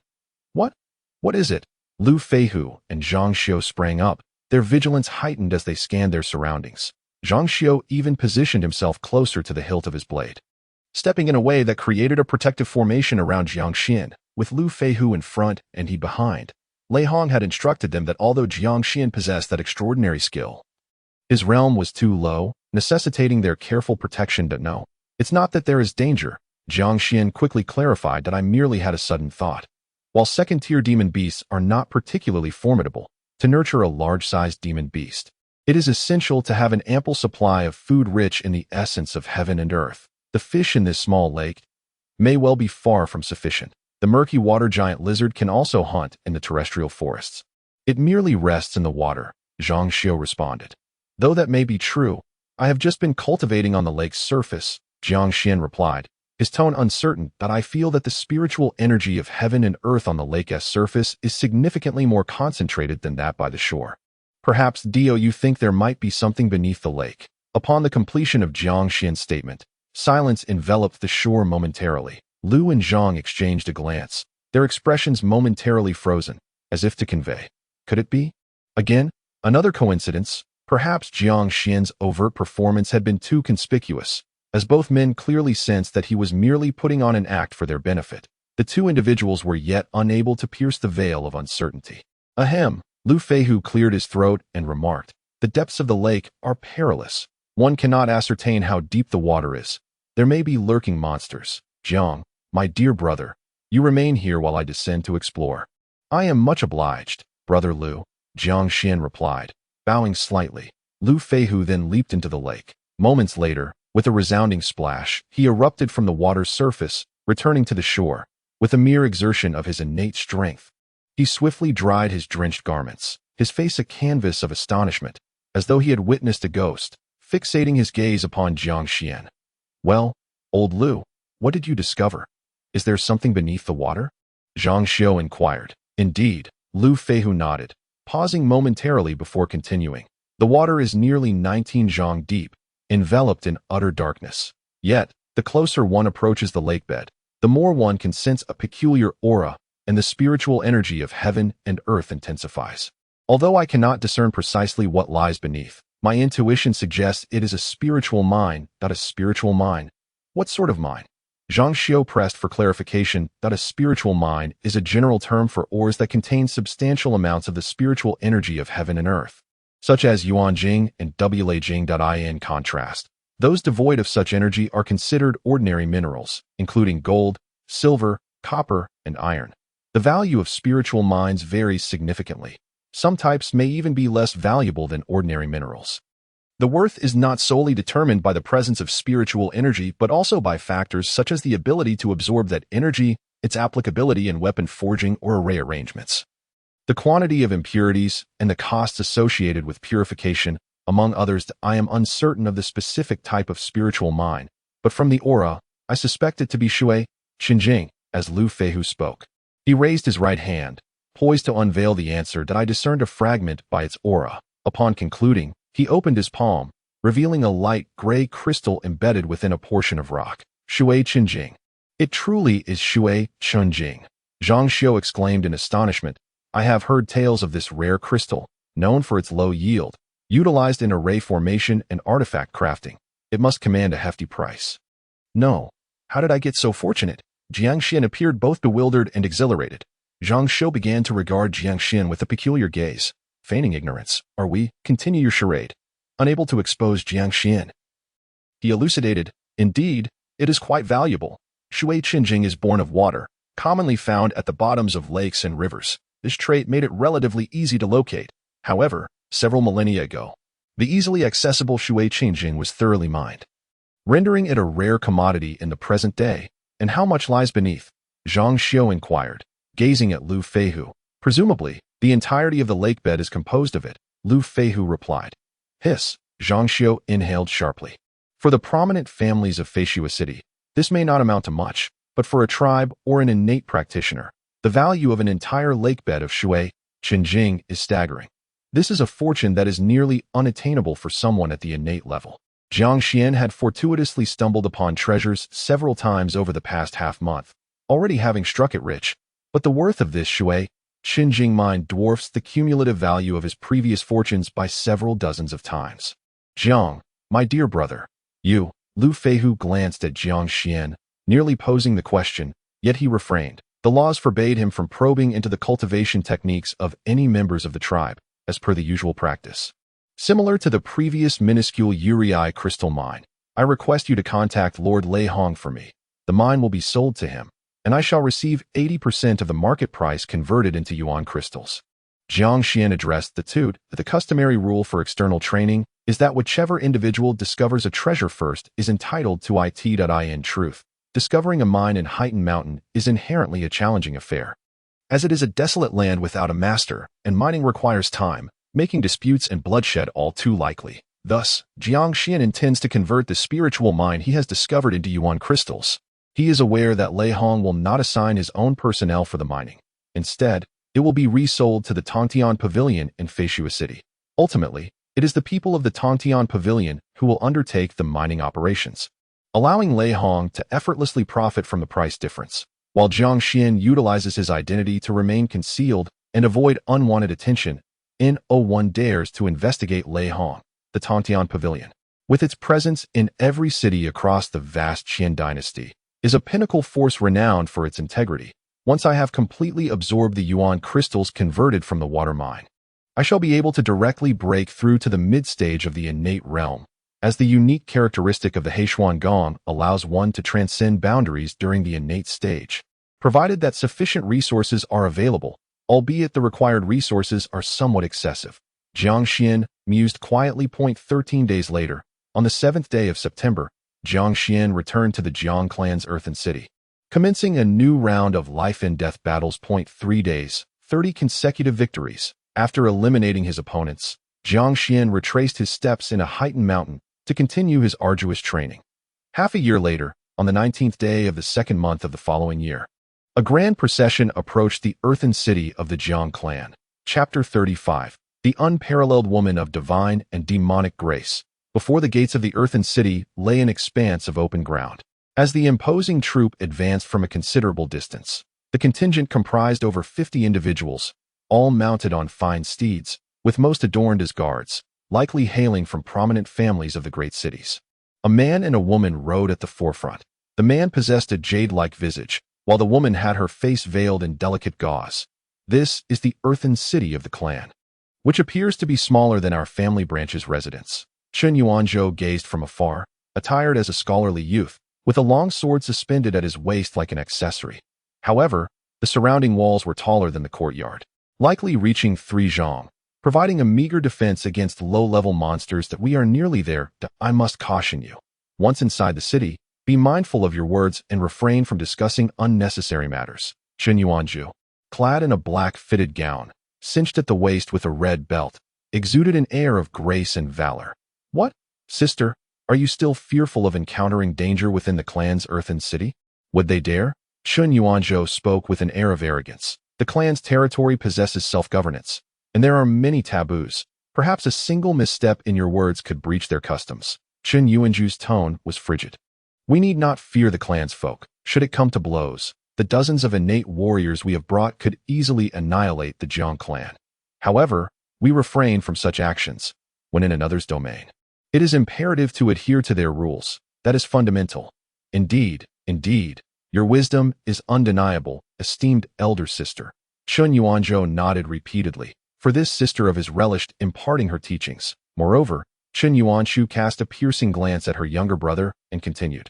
Lord Inspector Lei Hong has reportedly been residing here for over half a year. We have come here rather recklessly, and should we come into conflict with the tribesmen, it is likely that Lord Lei Hong would not take it lightly on us, and it could even implicate our family. Rest assured, sister, I understand, and I won't cause any trouble, Chen Yuanzhou hastily replied. While a typical inspector might be wary of the Chen family, Lei Hong is not one to be trifled with. As a trusted aide to the Lord of Feishua City, his standing before the Lord of Shendimen is not inferior to that of the head of the Chen family. According to the imperial regulations regarding inspectors, they are not permitted to serve in their home territory and must be assigned to distant locations. Lei Hong is no exception. He is neither a native of Feishua City nor of Beihangzhou. It is said that Lei Hong hails from a prestigious lineage, with his master being a formidable deity. The duration of an inspector's tenure in a particular locality is typically limited to 10 years, after which they are reassigned. Thus, given Lei Hong's personal capabilities and background, there is no one in Feishua City who could compel him to be partial or lenient. Lei Hong is renowned not only for his unwavering impartiality, but also for his occasionally volatile temper, particularly when faced with direct affronts. Sister, I must remind you, Chen Yuanzhou boldly interjected, the troubles you have caused throughout our lives far exceed mine, by several magnitudes. My temper is relatively mild.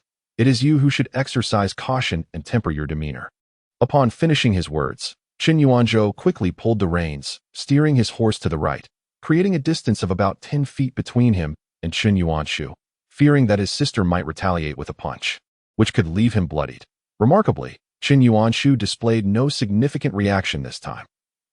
She responded with a faint nasal sound. Chen Yuanzhou tugged the reins again, drawing closer to examine Chen Yuanshu's expression, even from her eyes. It was evident that she was preoccupied and lacked enthusiasm. Sister, you came with me to unwind, did you not? Is there something troubling you? Chen Yuanzhou inquired tentatively. Nothing, Chen Yuanshu coldly replied with 2 words. In the past, whenever I went out, you never accompanied me and would scold me for not focusing on my training. Now that you have voluntarily chosen to join me, that IT cannot be merely for relaxation. Can it? Chen Yuanzhou continued to probe. Why do you chatter so much? Chen Yuanshu shot him a glance. Am I not allowed to have a moment of silence? Who should I converse with if not you? Chen Yuanzhou retorted, my friends. Upon hearing that you would be accompanying me, they all backed out. A bunch of cowards, leaving just the 2 of us. Are you blaming me? Chen Yuanshu narrowed her eyes slightly. I'm not blaming you. How could I? You are overthinking it, sister. Chen Yuanzhou spoke rapidly. What I mean is I care about you. We are siblings. Mother passed away early, and father is always engrossed in meditation or preoccupied with various family affairs. I was practically raised by you. You took care of me before, and now I am concerned for you. Is that not natural? Less of your flattery. You were raised by servants. Chen Yuanshu gazed ahead. Well, the care provided by a servant cannot compare to that of a sister, can it? I digress. Sister, do you truly have something on your mind? What are you thinking about? Chen Yuanzhou redirected the conversation. Be quiet. Chen Yuanshu coldly commanded. Look at you. What is there that cannot be said between siblings? The larger the family, the less warmth there seems to be. We are, after all, dependent on each other for survival. If you harbor worries and do not confide in me, who else could you possibly turn to? The words of Chen Yuanzhou caused the eyelids of the guards following closely behind to twitch uncontrollably. Dependent on each other for survival. You two are the foremost talents of the clan, perhaps even the best in Feishua City.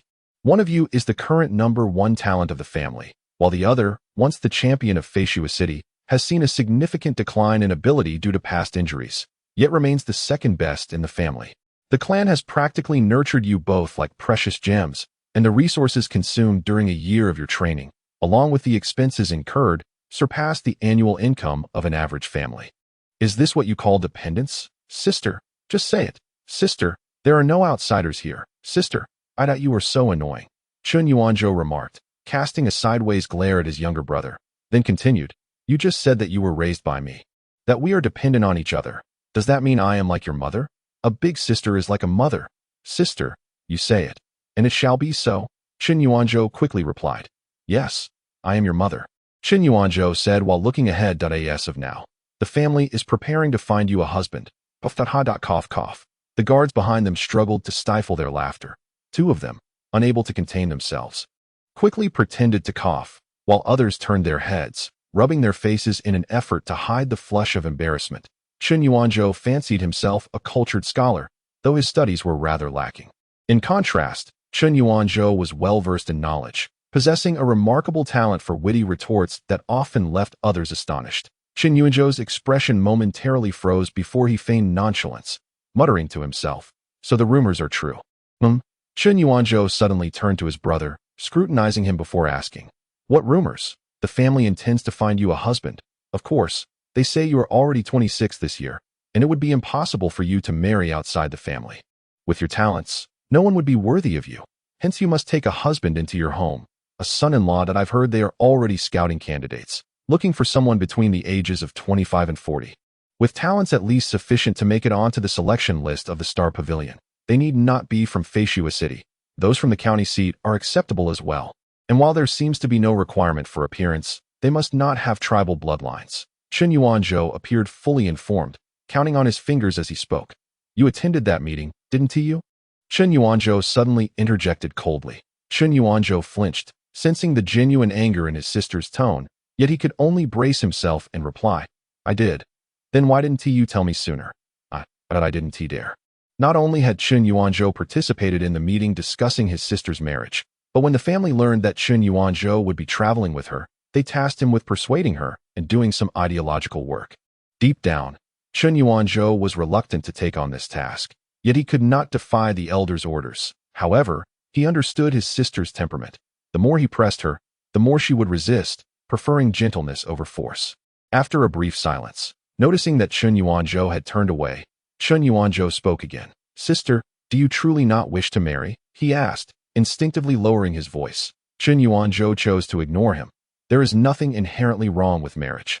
Just look at me. I became engaged at the tender age of 15 and wed at 19. Although I have yet to bear children, I intend to do so with Shao Wei once I step into the realm of tribulation.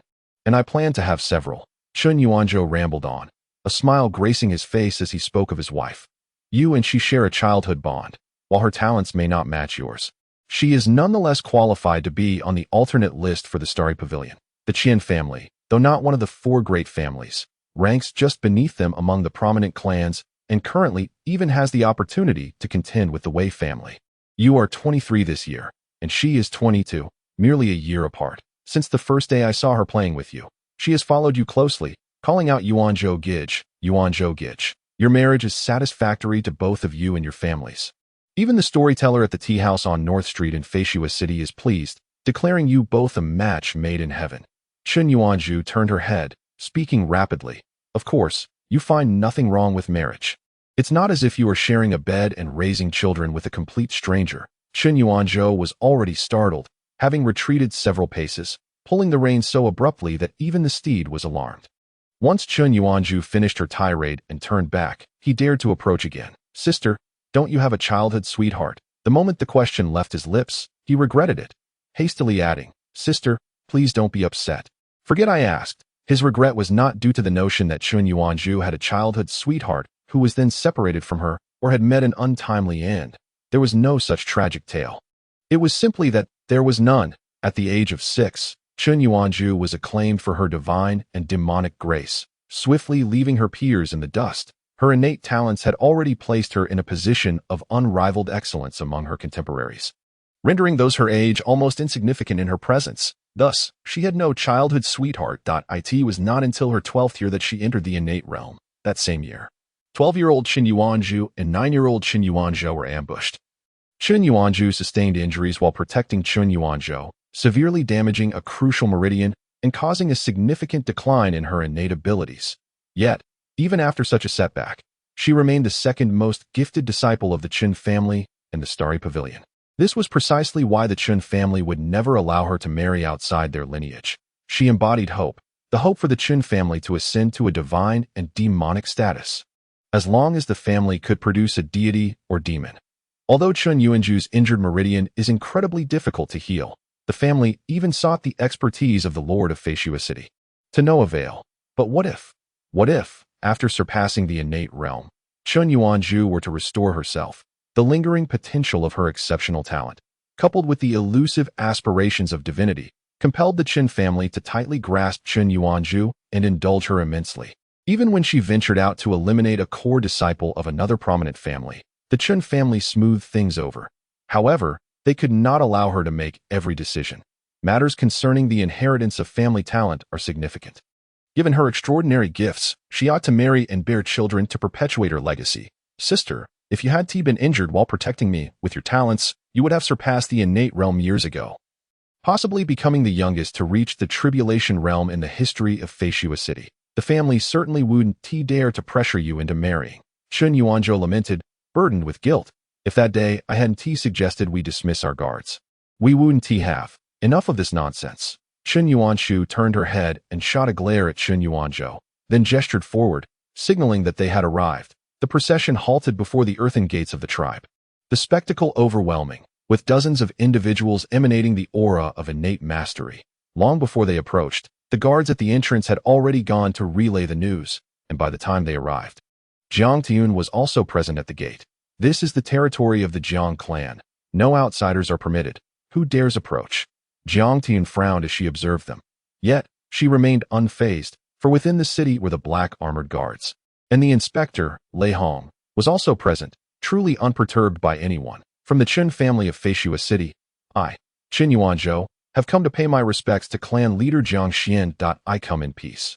Chen Yuanzhou clasped his fists and bowed, a smile gracing his face. Chen Yuanzhou was ostensibly accompanying Chen Yuanzhou, seeking a moment of respite. However, Chen Yuanzhou's true purpose for this visit was to challenge Jiang Xuan to the 9th form of the chasing wind blade.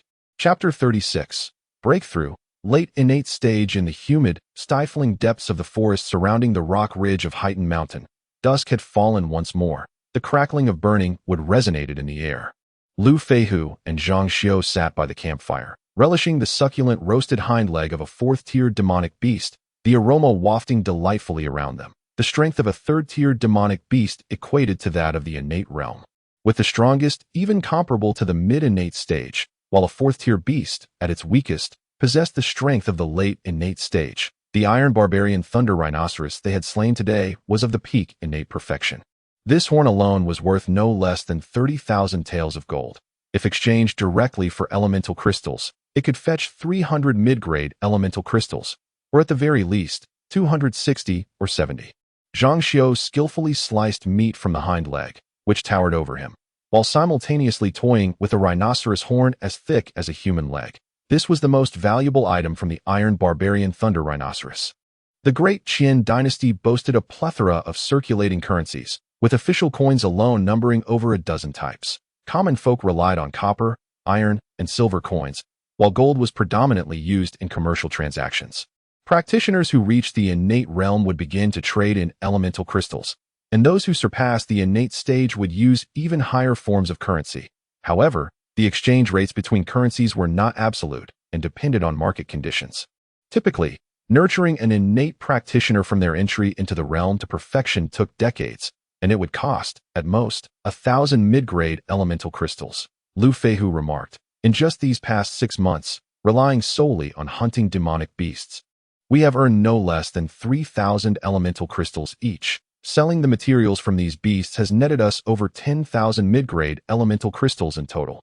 Indeed, Jiang Xuan replied with a hint of nostalgia. Who would have thought that we would become prosperous from this endeavor? That Jiang, truly a remarkable individual.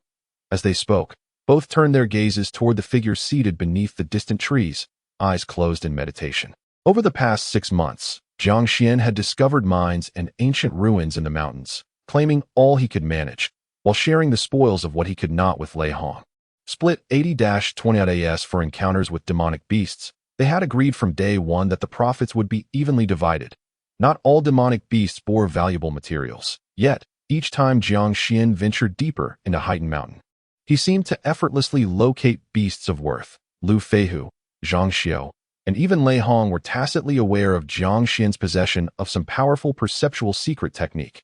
According to the Venerable Qishe, the Heishuan technique is derived from an ancient foundational cultivation method. It allows one to naturally establish a foundation by absorbing the spiritual essence of heaven and earth. The journey from the initial stage of innate ability to its consummation typically spans 9 years, reflecting the natural pace of cultivation. However, if one employs abundant resources for training, despite the constraints of the body's capacity to refine energy, the rate of progression can be accelerated several-fold. Jiang Xuan sat cross-legged beneath a towering tree, each hand grasping a premium essence crystal, voraciously consuming them. These exquisite crystals were not ideally suited for Jiang Xuan's current level. Their elevated quality rendered them arduous to refine and challenging to absorb, leading to dissipative waste. But that was the predicament of others. The Heishuan technique could even directly consume materials surpassing premium essence crystals without any wastage whatsoever. Nearby, 2 individuals gazed at Jiang Xuan, lamenting the apparent waste. What a waste! Truly a waste. Lu Feihu sighed, shaking his head. He is merely at the mid-stage of innate ability. While utilizing premium essence crystals might hasten his progress, even the most elite of the 4 great families in Feishua City would never resort to such extravagance. The resources Jiang Xuan has expended over the past 6 months could have nurtured 100 individuals to the late stage of innate ability. The safety of the Jiang Clan rests upon his shoulders. What else can he do? Jiang Xuan interjected. Moreover, he has not squandered the clan's resources.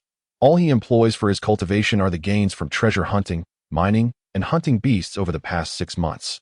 Just the essence crystals he has consumed for cultivation likely exceed 50,000 middle-grade essence crystals. Hiss. Despite being aware of the figures, Lu Feihu still inhaled sharply. 50,000 middle-grade essence crystals could roughly equate to 50 million taels of gold or 5 billion taels of silver. Surely the entire Jiang Clan isn't worth that much? Lu Feihu remarked with a hint of awe, considering the innate beings who have returned to the clan over the past 6 months. The Jiang Clan now has only a little over 10 innate beings. While the land in the Earth City may lack value, the worth of the clan's territory is immeasurable, Jiang Xuan reflected. Out of those 50,000 middle-grade essence crystals, how many could truly be refined into innate power? Perhaps 500.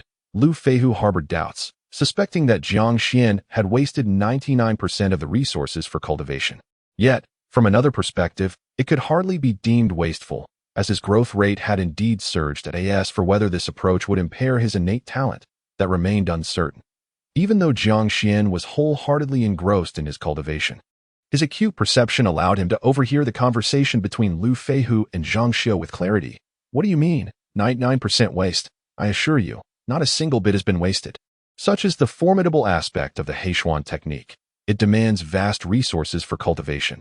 Otherwise, growth would be impeded, but in every other regard, it possesses only advantages. I have been in the mid-stage of innate ability for 4.5 months. And my total innate power is 100-fold that of others at the same stage. Even compared to those in the late stage of innate ability, I surpass them by 20 to 30 times. And once I break through to the late stage of innate ability, my innate power will surge several times again. It will still be 100-fold compared to others at the same stage, and even exceed 30 times that of those at the consummate stage. Now, tell me, what level of strength does Jiang Xuan truly possess?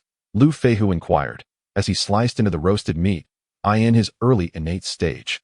He was able to slay those in the mid-innate stage without resorting to the 9th style of the wind-chasing blade.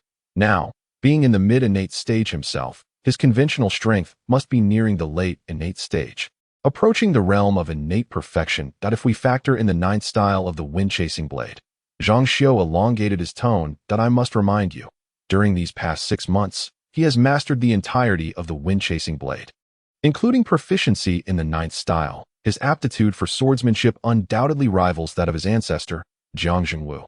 Once he has mastered the technique, he can wield it at any moment. This fact is known only to the two of us and Lord Lei Hong. Indeed, I am aware, but one must consider that the expenditure of innate power when employing the 9th style of the wind-chasing blade is formidable. Jiang Xuan continued. Furthermore, his realm is not yet perfected. He cannot fully comprehend the unity of man and blade, let alone the momentum of heaven and man. Truth, he is incapable of unleashing the full might of the 8th and 9th styles of the wind-chasing blade. Yet, despite not being able to exhibit his complete power, he still managed to kill Shentu Lai. It has been half a year now, and the Shentu clan has been sending 30 people to their doom every month without any other recourse. I have heard that some have fled the Shentu clan, terrified beyond measure. The death of Shentu Lai was constrained by the arena and his own carelessness. Jiang Xuan paused momentarily. If it were a battle in the wilderness, generally, an innate perfection would likely not be a match for Brother Jiang. However, if it were a confrontation between the likes of us, a resonating hum akin to thunder erupted from within Jiang Xuan. Lu Feihu and Jiang Xuan sprang to their feet. He has broken through. Late innate stage. Chapter 37. Did you not consider whether you could withstand it? The two exchanged glances. Jiang Xuan shrugged and remarked. Individually, neither of us would stand a chance, yet together, defeating him would not be insurmountable. Given his limited innate power, both Jiang Xuan and Lu Feihu had attained innate perfection and had grasped the unity of man and blade, with Jiang Xuan just barely touching the threshold of the momentum of heaven and man, making him slightly stronger than Lu Feihu. Together, they would become exceedingly formidable. The coordination of the black armored guards could yield a synergy where 1 + 1 = 5. Congratulations, Brother Jiang. Congratulations indeed. The two approached Jiang Xuan. Jiang Xuan slowly exhaled a breath of azure energy and rose to his feet. It is merely the late innate stage. There is no cause for celebration. Jiang Xuan smiled, feeling quite at ease with them after having shared life and death in Blackpool Mountain for over half a year. But it would not be too late to celebrate my achievements when my realm surpasses yours. Surpass our realm? Lu Feihu raised an eyebrow and chuckled. That would not be an easy feat after entering the mountain. You advanced from the early innate stage to the mid-stage in just over a month.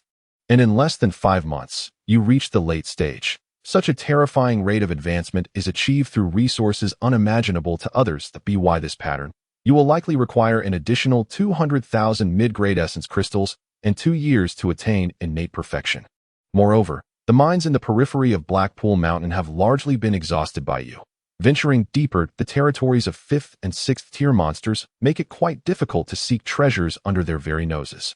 Old Lu, refrain from such pessimistic talk. Jiang Xuan shot Lu Feihu a glance. Brother Jiang is merely 16, yet he is already in the late innate stage. If one could truly attain perfection at the tender age of 18, they would already be on par with the exceptional talents of the Xingqian Pavilion in Feishua City. Although their cultivation methods may be rather unconventional, the ability to locate mines is indeed a testament to Brother Jiang's prowess. A 6th-tier demon beast is equivalent to the tribulation stage, Lu Feihu casually remarked. Wouldn't it simply evade us? Jiang Xuan countered. How could it evade? Can Brother Jiang's perception surpass that of the tribulation stage? Who discovers first? Moreover, I do not imply otherwise. My concern is for Brother Jiang's safety that I merely wish to suggest alternative means to acquire cultivation resources. The deeper one ventures in a heightened mountain, the more perilous it becomes, with potential encounters with hordes of demon beasts. Furthermore, even if one were to discover a mine beneath the very noses of 5th-tier demon beasts, it would be exceedingly difficult and dangerous to extract. What exactly are you trying to convey? Nothing much, merely wanting to offer Brother Jiang some lucrative advice, such as applying to become a bounty hunter, capturing wanted criminals for their bounties. Given Brother Jiang's searching abilities, it would be a shame not to take on the role of a bounty hunter. The rewards for capturing wanted criminals can be claimed by anyone, regardless of whether they are an official bounty hunter. However, an official bounty hunter receives contributions to the court upon apprehending individuals, which can be used for promotion. Yet, one must consider that Brother Jiang's tribe is still engaged in a life-and-death struggle. Becoming an official bounty hunter entails completing fixed tasks annually, which inherently carries life-threatening risks. Upon prolonged interaction, one would find that Lu Feihu and Jiang Xuan are quite intriguing. This is not the first time they have engaged in a debate over Jiang Xuan. If we could capture the Go brothers, wouldn't the bounty be substantial? Jiang Xuan interjected. The Chen family of Feishua City has offered a bounty of 100,000 medium-grade yuan crystals for the Go brothers. With no regard for life or death, Jiang Xuan glanced at Jiang Xuan, noting that the Go brothers have committed heinous acts for nearly 2 decades, inflicting suffering on countless families. Many of those families have placed bounties on the Go brothers. When all these bounties are combined, along with the Chun family's 100,000, the total amounts to approximately 170,000 medium-grade yuan crystals. Jiang Xuan raised an eyebrow. In fact, the earnings he amassed over the past 6 months far exceeded Lu Feihu's and Jiang Xuan's estimates. Aside from the over 50,000 medium-grade yuan crystals he had spent, Jiang Xuan still retained more than 40,000. And the value of the over 100 high-grade yuan crystals he carried was equivalent to over 10,000 medium-grade yuan crystals. The Go brothers are worth such a fortune. If he could secure their bounty, the funds would suffice to reach innate perfection. Brother Jiang, what are you contemplating? Jiang Xuan, noticing Jiang Xuan's keen interest, promptly cautioned. Let us not forget that we may not even be able to locate the Go brothers. Even if we could, we would be far from their match. That we would still need to summon more black armored guards. If time permits, we could also notify Lord Lei Hong to take action personally, thereby minimizing unnecessary casualties. Fewer than 20 black armored guards cannot hope to capture the Go brothers. Lu Feihu's tone grew serious. Just how formidable are they? Jiang Xuan inquired curiously. Let me provide an example. How would you assess your father, Jiang Hanfeng's strength? Jiang Xuan regarded Jiang Xuan thoughtfully. Jiang Hanfeng was the foremost innate expert of Heightened Mountain before his disappearance, and his prowess once compelled Wei Baiyun to marry him, earning him considerable renown in Feishua City. My father has traversed the treacherous Black Pool Mountain for many years, yet he remains unaware of the divine might of heaven and earth. No one on Black Pool Mountain can rival him. Although Shentu Tribe shares the same level of cultivation, he is, in truth, no match for my father. Jiang Xuan holds his father in high regard. Among the Gu family's 3 brothers, none are weaker than your father, Jiang Hanfeng. They have all long since comprehended the momentum of heaven and man. Jiang Xuan remarked that the eldest of the Gu family, Gu Wui, has already brushed against the threshold of the divine might of heaven and earth, making him undoubtedly stronger than your father. These 3 grew up together, apprenticed to the formidable Master El Kong, and have achieved an unparalleled bond of understanding and cooperation.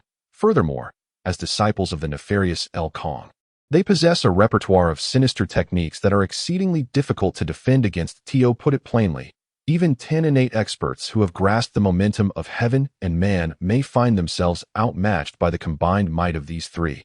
In a life-and-death struggle, any of the top 108 experts from Feishua City would find themselves in dire straits upon encountering the three of them. None could match their ruthlessness. They would exchange injuries for injuries. Even lives for lives. It is likely that even those ranked within the top 10 of Feishua City, who have already comprehended the divine might of heaven and earth, would hesitate to claim they could survive a battle to the death against the Gu family's three brothers. Jiang Xuan furrowed his brow slightly. Indeed, the Gu family's three brothers are exceedingly perilous individuals. No wonder they dared to attempt an assassination against the Chun family's core genius in Feishua City. They not only have a terrifying master, but are also formidable in their own right. As for us three, both Lao Lu and I have achieved the unification of man and blade. And while you have just reached the late innate stage, your true strength may exceed ours, even surpassing each of us individually. Still, our combined strength pales in comparison to that of the Gu family's three brothers by several folds. Jiang Xiu merely aimed to make his point clear. Thus, Jiang, my dear brother, your task is simply to assist in the search as the leader of the Jiang Clan and the chief of the 47 tribes. Whether you personally lead a search party or your subordinates find something, a portion of the reward will undoubtedly be allocated to you. It may not be substantial, but the specifics are at Lord Lei Hong's discretion. I understand. Jiang Xuan nodded, acknowledging that the reward for merely uncovering their whereabouts would not be his. In the earthen city of the Jiang Clan, the Chun family's team, upon learning of Jiang Xuan's absence, still entered the city, opting to reside there until Jiang Xuan returns on the 7th of next month. On the night of their arrival, siblings Chun Yuanshu and Chun Yuanzhou paid a visit to the inspector, Lei Hong, in the courtyard. After greeting Lord Lei Hong respectfully, they were met with a customary dismissal. Lei Hong remained as indifferent as ever, showing no particular favor towards the siblings, despite their status as core geniuses of the Qin family. And even though Chun Yuanzhou may one day become the head of the Qin family, after all, who isn't a prodigious talent, at their age, Lei Hong had already attained the tribulation stage. In terms of status, Lei Hong stands on equal footing with the heads of the four great families in Feishua City. In terms of strength, he is the most elite among the tribulation stage. And in terms of age, he is their elder. Before Lei Hong, the Qin siblings were merely two juniors who could be acknowledged in passing. What brings you to the Jiang Clan? Lei Hong inquired. Seated at a stone table, one hand resting upon his teacup, esteemed lord, I have come to challenge clan leader Jiang Xuan. Chun Yuanzhou stood respectfully, stating, rest assured, my lord, this is merely a sparring session. I would never harm clan leader Jiang, nor would I allow it to affect the life and death battle. Jiang Xuan is at the mid-stage of the innate realm, and you are one of the most gifted individuals among the younger generation of Feishua City. You intend to challenge him? Lei Hong inquired, his brow slightly furrowed. Is he already at the mid-stage? Chun Yuanzhou was taken aback, but after a moment's reflection, he dismissed the concern that it had been half a year since Jiang Xuan's breakthrough into the innate realm. It was only natural for him to reach mid-stage, considering that advancements in realms become increasingly gradual. If he had not progressed in 6 months, that would indeed be peculiar. What kind of genius would that render him? My lord, I do not aim to compare our full strengths in a casual confrontation. He would undoubtedly be no match for me. I have been comprehending the might of heaven and earth, while he lags behind by 2 realms in both cultivation and technique, 4 realms in total. Furthermore, I am 7 years his senior. Thus, to challenge him would be akin to bullying. And so, Lei Hong queried, sipping his tea, that I have heard that the 9th stance of the chasing wind blade can slice through the first innate of heightened mountain. I wish to test if I can withstand his 9th stance. Chun Yuanzhou replied. Lei Hong nodded in understanding, setting down his teacup before continuing. It has long been said that you and Shun Taiping have been competing for the title of the foremost genius of Feishua City, challenging one another over the years to accumulate fame. Are you intending to use Jiang Xuan as a stepping stone? Both Chun Yuanzhou and Chun Yuanzhou's sister, Chun Yuanzhou, exchanged glances, their expressions shifting subtly. It seemed that Lei Hong was privy to everything, directly unveiling their intentions, leaving them somewhat bewildered. My lord, the path of cultivation inherently involves mutual comparison and competition to foster swifter growth. Chun Yuanzhou pondered before adding, it is not my intention to use clan leader Jiang as a mere stepping stone. Rather, my rivalry with Shun Taiping, while appearing as a contest between us, fundamentally concerns the reputations of our respective clans. Our Chun family is the foremost clan, while the Shun family ranks second. Thus, The title of the greatest genius must belong to me. I cannot afford to lose to the Shen family. Otherwise, the consequences would be dire. You need not delve into excessive explanations. This matter does not concern me, Lei Hong remarked indifferently. However, I am curious. Have you not considered the possibility of not being able to withstand it? Chen Yuanzhou was momentarily at a loss. Not withstand it? How could that be possible? Although Jiang Xuan is the first innate of Heightened Mountain, the overall strength of Heightened Mountain is relatively weak, and their clan's cultivation methods are quite antiquated. Furthermore, he is only at mid-stage of the innate realm. Even if he unleashes his ninth stance, there is a 4-realm gap between us. I have perfected the entirety of our Chun family Xingxiu sword, which is the most formidable sword technique in Feishua City. Surpassing the chasing wind blade, Chen Yuanzhou's voice diminished as he spoke. Initially, he wished to engage Lei Hong in a thorough discussion regarding the extent of Jiang Xuan's strength and how it compared to his own. Yet, as he continued, he felt he had said too much. My lord, you jest, he concluded. Just a word of caution. Should you fail to withstand it, all the reputation and prestige you have accumulated over the years would inadvertently be transferred to Jiang Xuan. Lei Hong cautioned. Suddenly, Chen Yuanzhou sensed that Lei Hong might be acting out of goodwill and replied, My lord, rest assured, having chosen to challenge him, I will certainly give my utmost effort, treating this matter with the seriousness it deserves. I will never be careless and allow myself to lose the challenge. Lei Hong said nothing further and lifted his teacup to sip his tea. Esteemed sir, I have recently been contemplating the dissection of the first move of the Yunxiao sword. Might I humbly request your guidance? Chen Yuanzhou spoke with utmost respect and caution. The Yunxiao sword is a closely guarded secret of the Chun family in Feishua City, typically accessible only to those who have reached the Jie realm. Due to a severe injury to her vital meridians, Chen Yuanzhou's cultivation talent had plummeted, yet her innate swordsmanship remained unaffected. Relying on her prodigious sword talent, she had begun to forcefully comprehend the Yunxiao sword. Let us see what you can do, Lei Hong replied, genuinely having the time to spare. Sister, I shall accompany you in practice. Chen Yuanzhou added that on the 3rd day of the 3rd lunar month, deep within Heightened Mountain, colossal tree canopies obscured the sky. 3 figures darted swiftly through the underbrush. Jiang, your speed is indeed increasing. You even surpass me and old Lu, remarked Jiang Xuan from the right. This is all thanks to sheer brute force. Once I can truly cultivate Duanshu, I shall be even swifter. Jiang Xuan replied that in truth, he was not entirely honest.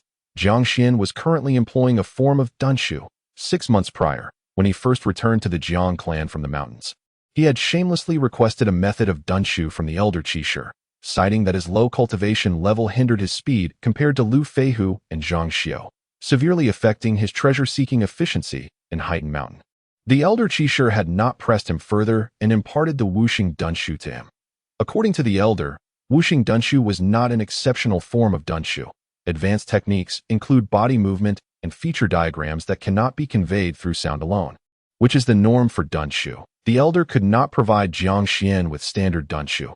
He could only offer this unique variant. It was a method of utilizing one's innate energy. While Wuxing Dunshu may lack sophistication, it does not imply it is weak. It is a distinctive method of channeling innate energy into one's legs, accelerating oneself in the most straightforward and forceful manner. The more innate strength one utilizes, the swifter one becomes. This approach was particularly suited to Jiang Xuan. As he traveled alongside Lu Feihu and Zhang Xiao, Jiang Xuan was, in fact, not exerting his full strength.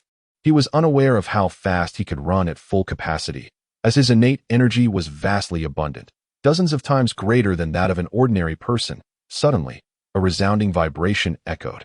Wait, Zhang Xiao shouted, halting abruptly as he pulled out a compass from his bosom. The compass began to glow. They are nearby. The good brothers, Zhang Xiao exclaimed with both surprise and delight. Chapter 38. You give it to her yourself. What direction? Lu Feihu became exceedingly vigilant and Zhang Xiao scrutinized the compass, his brow furrowing gradually. The palm-sized compass was a specially crafted military item from the Daqian dynasty, capable of tracking, providing directions, locating water sources, and identifying areas of spiritual energy convergence. Tracking required the complement of a sensing secret technique for optimal results, a technique that the Black Armored Army practiced to maximize the tracking efficacy. One would also need a tracking medium. Hair, blood, or personal belongings of the pursued could serve as such a medium. The compass before them spun incessantly, the tremors intermittent, and seemingly unstable, with the needle showing no signs of pausing. This phenomenon indicated that the targets were indeed within a few miles. Yet for some reason, the compass could not ascertain their precise location. It was possible that they carried objects that obstructed detection, rendering the signals highly erratic. Jiang Xuan spoke, raising his gaze to exchange a glance with Lu Feihu, both exhibiting palpable hesitation. "What troubles you?" Jiang Xuan inquired, noticing their predicament. "According to the established protocols of our black armored army," Jiang Xuan elucidated to Jiang Xuan, "during a search, if the compass detects wanted criminals of the Gu family brothers caliber, we cannot approach directly. Upon identifying their location, we must immediately alert more personnel to converge." Jiang Xuan comprehended the gravity of the situation. The dilemma now lay in knowing the Gu brothers were nearby, yet being unable to pinpoint their exact whereabouts. Attempting to search the vicinity would be exceedingly perilous given the trio's capabilities. However, should they choose to disregard this and summon others, it would take at least a few hours. If the Gu brothers opted to depart within those hours, and their precise location remained undetermined, pursuit would be futile, leading to a complete loss of signal. A haphazard approach would yield no correct tracking direction. Over the past 6 months, 4 teams had encountered the Gu brothers. 2 had lost them without notifying their comrades in time, while the other 2 had been detected and subsequently eliminated by the Gu brothers due to their proximity, Lu Feihu remarked, his face betraying anger. With over a decade of service alongside Jiang Xuan, both shared deep bonds with their comrades in the Black Armored Guard. "I shall give it a try," Jiang Xuan declared, settling into a cross-legged position to enter a meditative state. Activate the Thousand Threads secret technique. If deities or demons were present at that moment, they would perceive Jiang Xuan's consciousness unfurling like gossamer, wildly extending in all directions. Although the Thousand Threads secret technique was not suited for detecting minute objects, as long as the target's size was not excessively diminutive, even from great distances, it could still be sensed. Jiang Xuan and Lu Feihu stood in stunned silence, while both were aware of Jiang Xuan's formidable searching techniques. It was well known that mastery in a particular field mattered. The military compass had its own strengths. Even if the targets bore artifacts that shielded them from detection, the compass could still glean some information. Albeit inconsistently, TO relies solely on secret techniques without the aid of detection artifacts and expect results superior to those of a military compass was a daunting task. That I found them. Southwest, 4.5 miles away. Jiang Xuan exclaimed, his eyes snapping open. Both men displayed expressions of astonishment. Yet this was not a moment for idle chatter. "That I will make contact. You 2 remain here. Jiang Xuan, keep a vigilant watch, should they begin to move. Old Jiang, do not forget to mark their trail," Jiang Xuan instructed. "Rest assured, brother Jiang. Off you go." With the target's direction established in the southwest, Jiang Xuan darted northeast, his form becoming a blur as he sprinted at full speed for at least 5 or 6 miles before finally halting. He was now approximately 10 miles from the Gu brothers, ensuring he would not disturb them. Jiang Xuan traversed to a relatively open area within the forest, where he settled cross-legged, his hands forming intricate seals. Subsequently, he placed a palm-sized compass in the palm of his hand, gently twisting it as he poured forth his innate energy with all his might. That a resonant hum filled the air. An extraordinary aura surged from the compass through Jiang Xuan's hands, ascending towards the heavens as if intent on piercing the very sky. This aura, should there be any other innate practitioners within several miles, would be perceptible to them. Its emanation was passive. The Black Armored Army did not wish for their communications to be known to outsiders.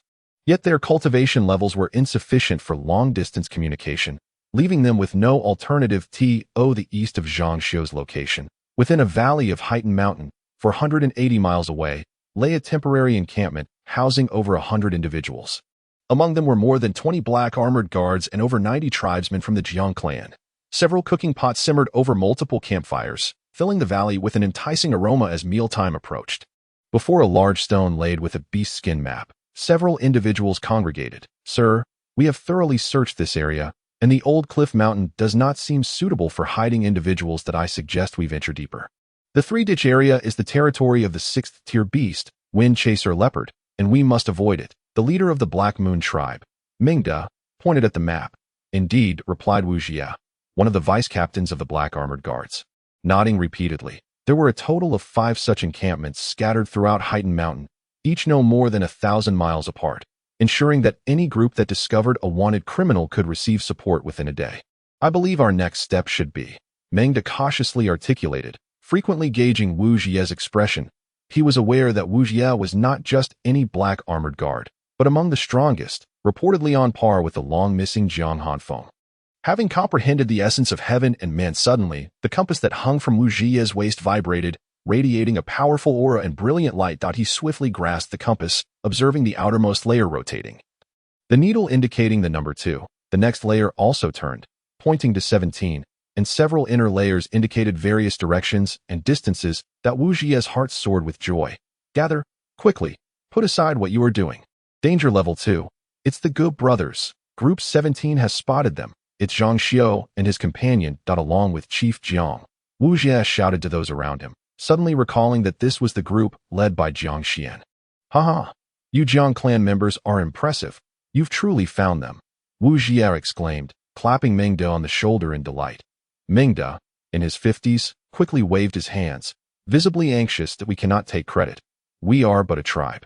Mere servants. Chief Jiang is the leader of our tribe, our paramount chief. It's not the same. Mengda felt that the city dwellers harbored certain biases, mistakenly equating tribes with clans. In truth, it was a grave offense for tribesmen to claim the title of clansman.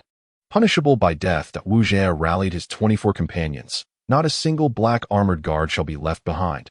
All of you, follow me directly to Jiang Xuan. The terrain of heightened mountain is exceedingly intricate, characterized by towering peaks and dense forests, stretching over a distance of more than 500 miles.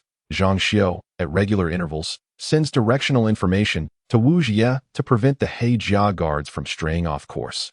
They must be roasting by the fire and enjoying their lunch. Jiang Xuan, seated cross-legged, once again opened his eyes and remarked, "It has been over an hour." Lu Feihu, gnawing on a tough piece of jerky, spoke while eating, estimating that the nearest camp's personnel must have departed quite some time ago. It is difficult to ascertain the exact distance remaining, but even if it is 700 or 800 miles, they could have covered significant ground in a few hours. The Gu family's 3 brothers. Jiang Xuan also took a bite of his jerky, initiating a conversation but failing to continue.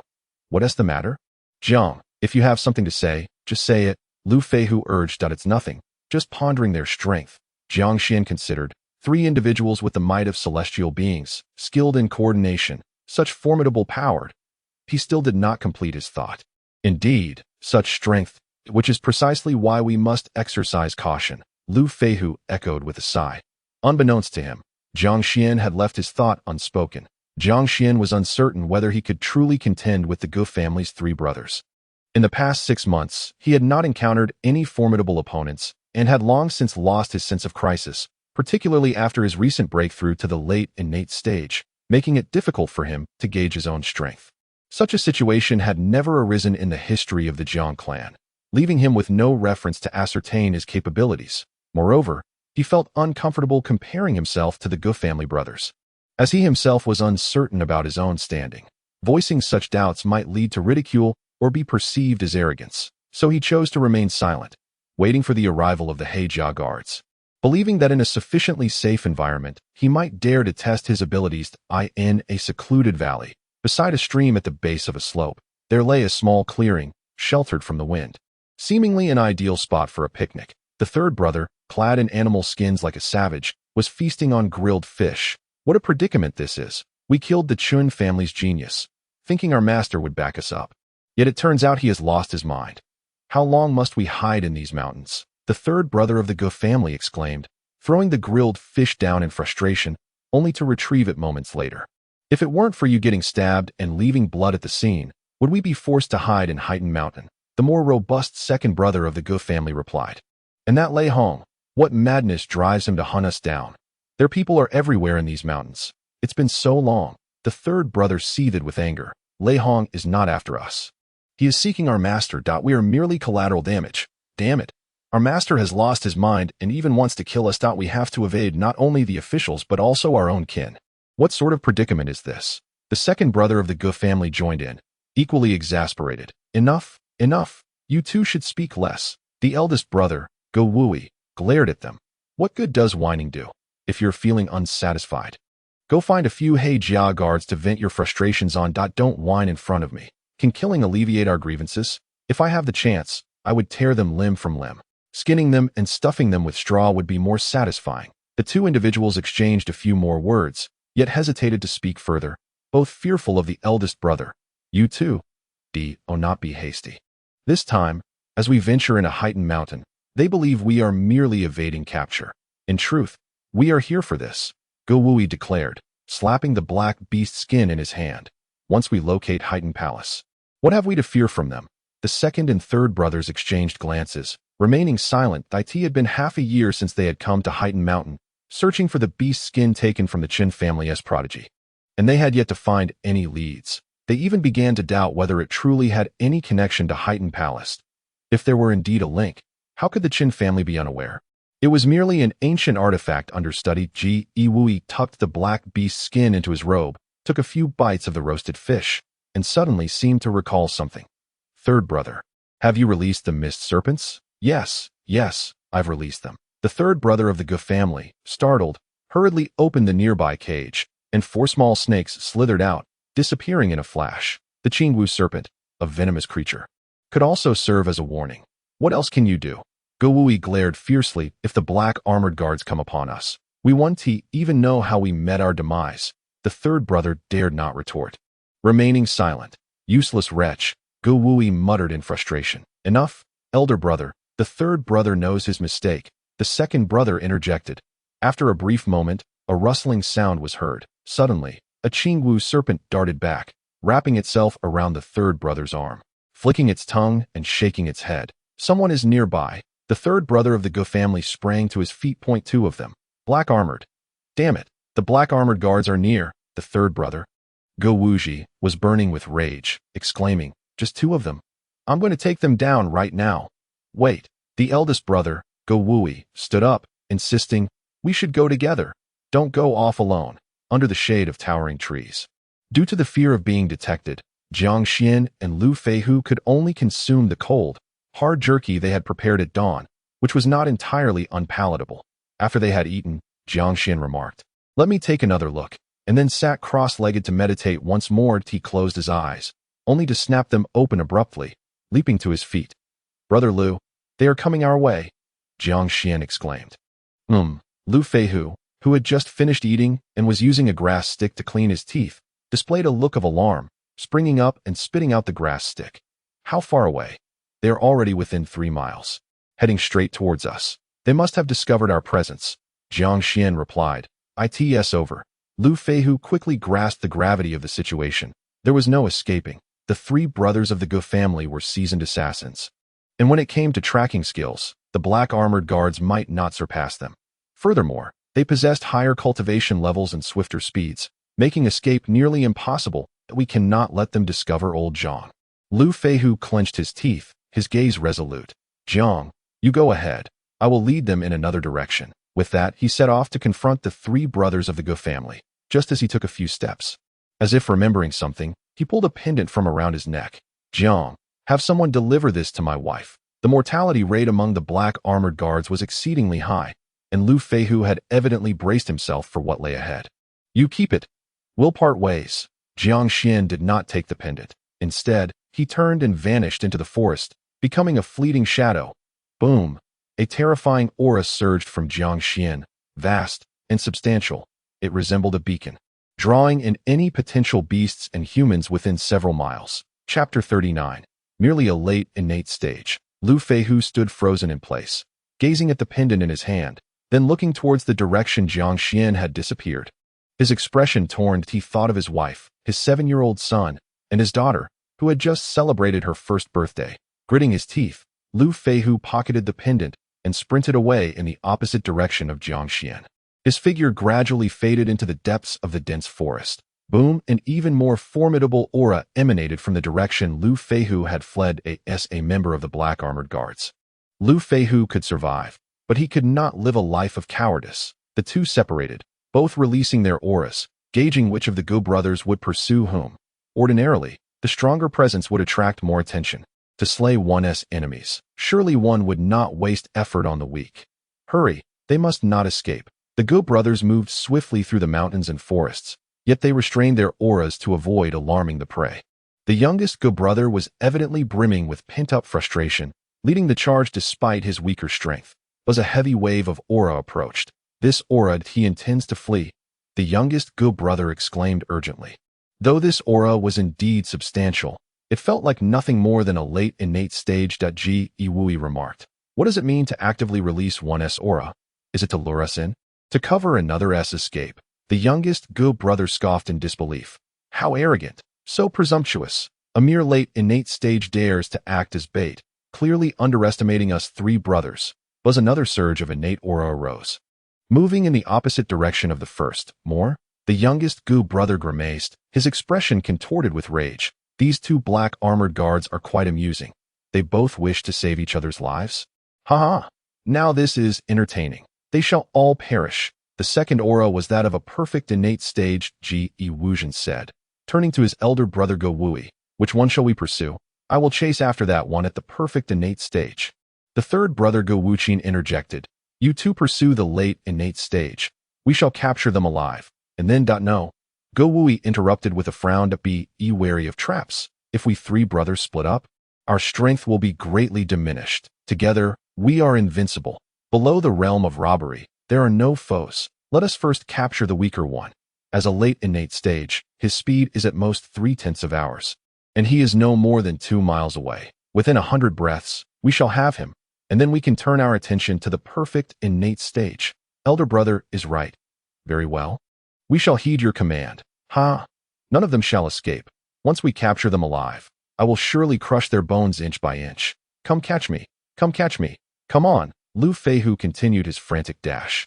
Even if they are all at the perfect innate stage, as long as I run a little slower, I won't lag too far behind. If you come to catch me, I can buy a moment of time. Ensuring that brother Jiang will be safe. I can also distance myself from old Jiang, guaranteeing his safety as well. Lu Feihu traversed through the forest, leaping across rivers, and continually bounding over sturdy branches.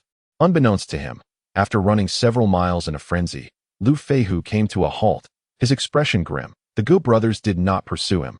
Why did they not chase after me? Clearly, my cultivation level is superior. Little did Lu Feihu know, the Go brothers were not intent on capturing someone stronger, but rather, on seizing two individuals. The Go brothers had also miscalculated. They had presumed that the disparity in cultivation levels would allow them to effortlessly catch up to the innate late-stage black armored guard and apprehend him alive. However, their assumptions were only partially correct.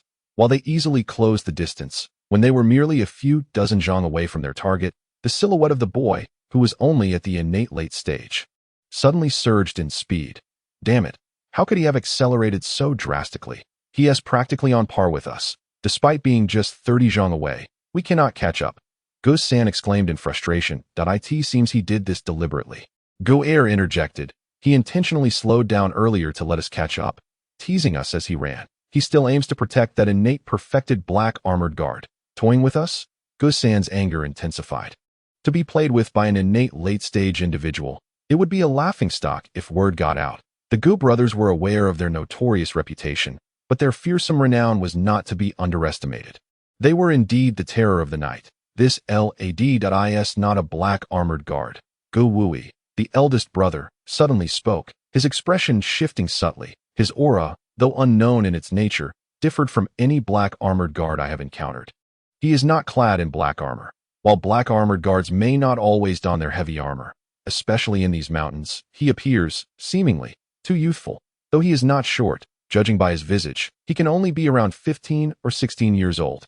As Go Wui voiced this, his eyes narrowed. 15 or 16. 15 or 16. Go Wujian and Go Wuqing both gasped in unison, exchanging glances, their faces alight with excitement. Ji Wuqing, the third brother, even let out a sinister chuckle. A genius. Ha ha! He is a genius. At such a young age, and with this level of cultivation, he must be a prodigious disciple from the Starry Pavilion in Feishua City. Perhaps he belongs to some prominent family.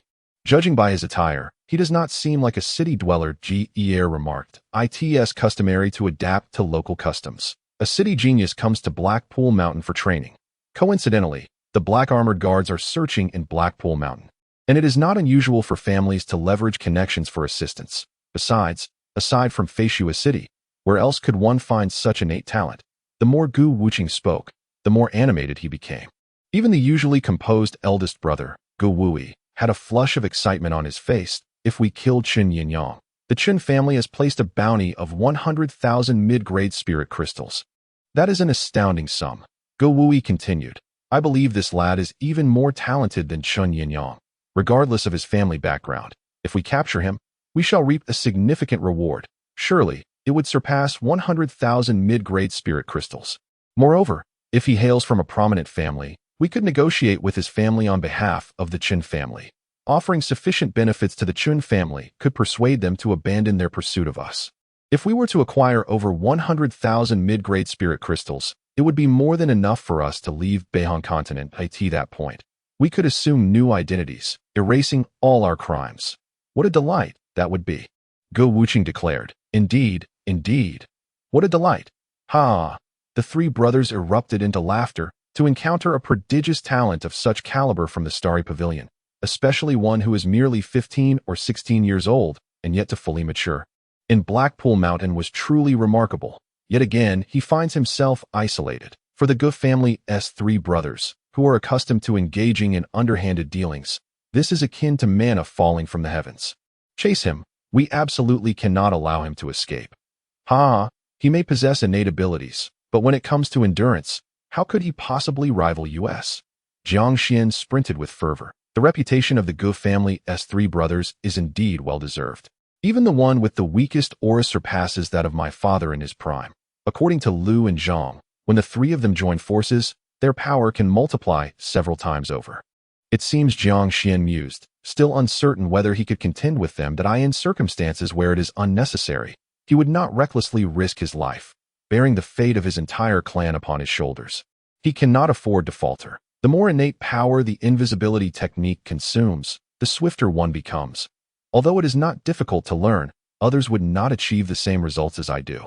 My cultivation of the black profound art grants me innate power 100-fold that of my peers. Given my current understanding of the invisibility technique, should I exert myself fully, my speed would exceed that of the Gu brothers by more than double. Yet, I fear that they may possess some hidden trump cards. Once I locate the horde of demonic beasts, I shall test their prowess. If I prevail, it would be splendid. If not, I can employ the invisibility technique to easily elude them. No matter how desperately they might pursue me with the intent to kill, the demonic beast will surely hinder them. Jiang Xuan had meticulously devised a foolproof plan. He still yearned to engage in a contest of skill with the Gu brothers. Lu Feihu returned to his original position, deliberately creating a commotion and releasing his aura, confirming that the Gu brothers had not turned back to lay an ambush. He then dashed toward Zhang Xiu's direction. Having collaborated for over a decade, he was well acquainted with Zhang Xiu's habits. After sprinting for 5 or 6 miles, Lu Feihu spotted Zhang Xiu seated in meditation in an open area. Communicating over hundreds of miles using a military compass is a taxing endeavor for one's innate power, and Zhang Xiu was currently recuperating. Old Zhang, Lu Feihu called out, his figure appearing before Zhang Xiu. What brings you here? Zhang Xiu exclaimed, rising to his feet. There's trouble, Lu Feihu panted. The Gu brothers have discovered my presence with Brother Jiang, and are coming this way. I split off with Brother Jiang. He released his aura, and I did the same. I thought the Gu brothers would pursue me, being the stronger one, but for some reason, they chose to chase after Brother Jiang instead. Now, he has completely vanished. I failed to protect Brother Jiang. Zhang Xiu's expression shifted dramatically. Suddenly, Lu Feihu raised his hand and struck himself across the face, lamenting, I should have faced the Gu brothers head-on. To intercept them, to stall them, even if just for a moment. What nonsense! With the strength of the Gu brothers, a single encounter would spell your doom. Zhang Xiu retorted, still wide-eyed, struggling to regain his composure. Your strategy was sound. At least one of you managed to survive. I survived, but Brother Jiang may not. May not. Do not jump to conclusions. It remains uncertain. Zhang Xiu insisted. The Gu brothers bear no grudge against Brother Jiang. Knowing he is not a member of the Black Armored Guard, they may not resort to lethal measures. The repeated may not from Zhang Xiu lacked conviction. The disciple of the demon is also a demon. The three brothers of the Gu family have been indiscriminately slaughtering the innocent for quite some time now. Jiang Xuan assisted a Black Armored Guard in escaping. What justification is there for not executing him? A 16-year-old at the late innate stage. Indeed, Brother Jiang is a prodigy. Furthermore, he is the chieftain of the tribe. He holds great value. The three brothers of the Gu family are certainly motivated by this. It is possible they have taken him hostage, seeking a ransom. In truth, Jiang Xuan is also quite anxious, yet he must maintain a positive outlook. He does not wish for Lu Feihu to act out of guilt and make a grave error in judgment. Can we contact the Lord? Lu Feihu inquired urgently. It is not feasible. This location is too distant from the Jiang Clan's earthen city. Unless we employ a more advanced compass, it would require the formation of 8 individuals. Jiang Xuan reassured. Do not fret. Do not fret. Reinforcements are on their way. If the deputy commander arrives, he will surely bring a more sophisticated compass. The Jiang Clan's earthen city. Afternoon. I am the humble Xiahonjia. Paying my respects to Lord Lei. A man in a purple robe, handsome and in his 30s, bowed deeply to Lei Hong. I apologize for my impudence in intruding. I hope the Lord will not take offense. No need for formalities. The usually aloof Lei Hong rarely displayed a faint smile, his gaze towards the purple-robed man filled with admiration. Honjia, I have heard that you completed the 3rd trial a few months ago. I returned to the city for a few days last month, and your master has spoken highly of you.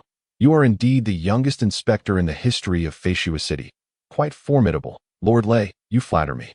To become an inspector, one must pass 5 trials. I have merely completed the 3rd. Xiahonjia humbly replied. In comparison to you, Lord Lei, I am still far from achieving such greatness. Not by much, though. You do not come from a prominent family. Yet you have reached this point. It is truly commendable. Lei Hong remarked with a gentle smile. You entered the tribulation realm at 27, and you are merely 31 now, and I estimate you will surely be promoted to inspector by the age of 35 at the latest. Then I shall borrow your auspicious words, my lord. Xiahonjia replied with a smile.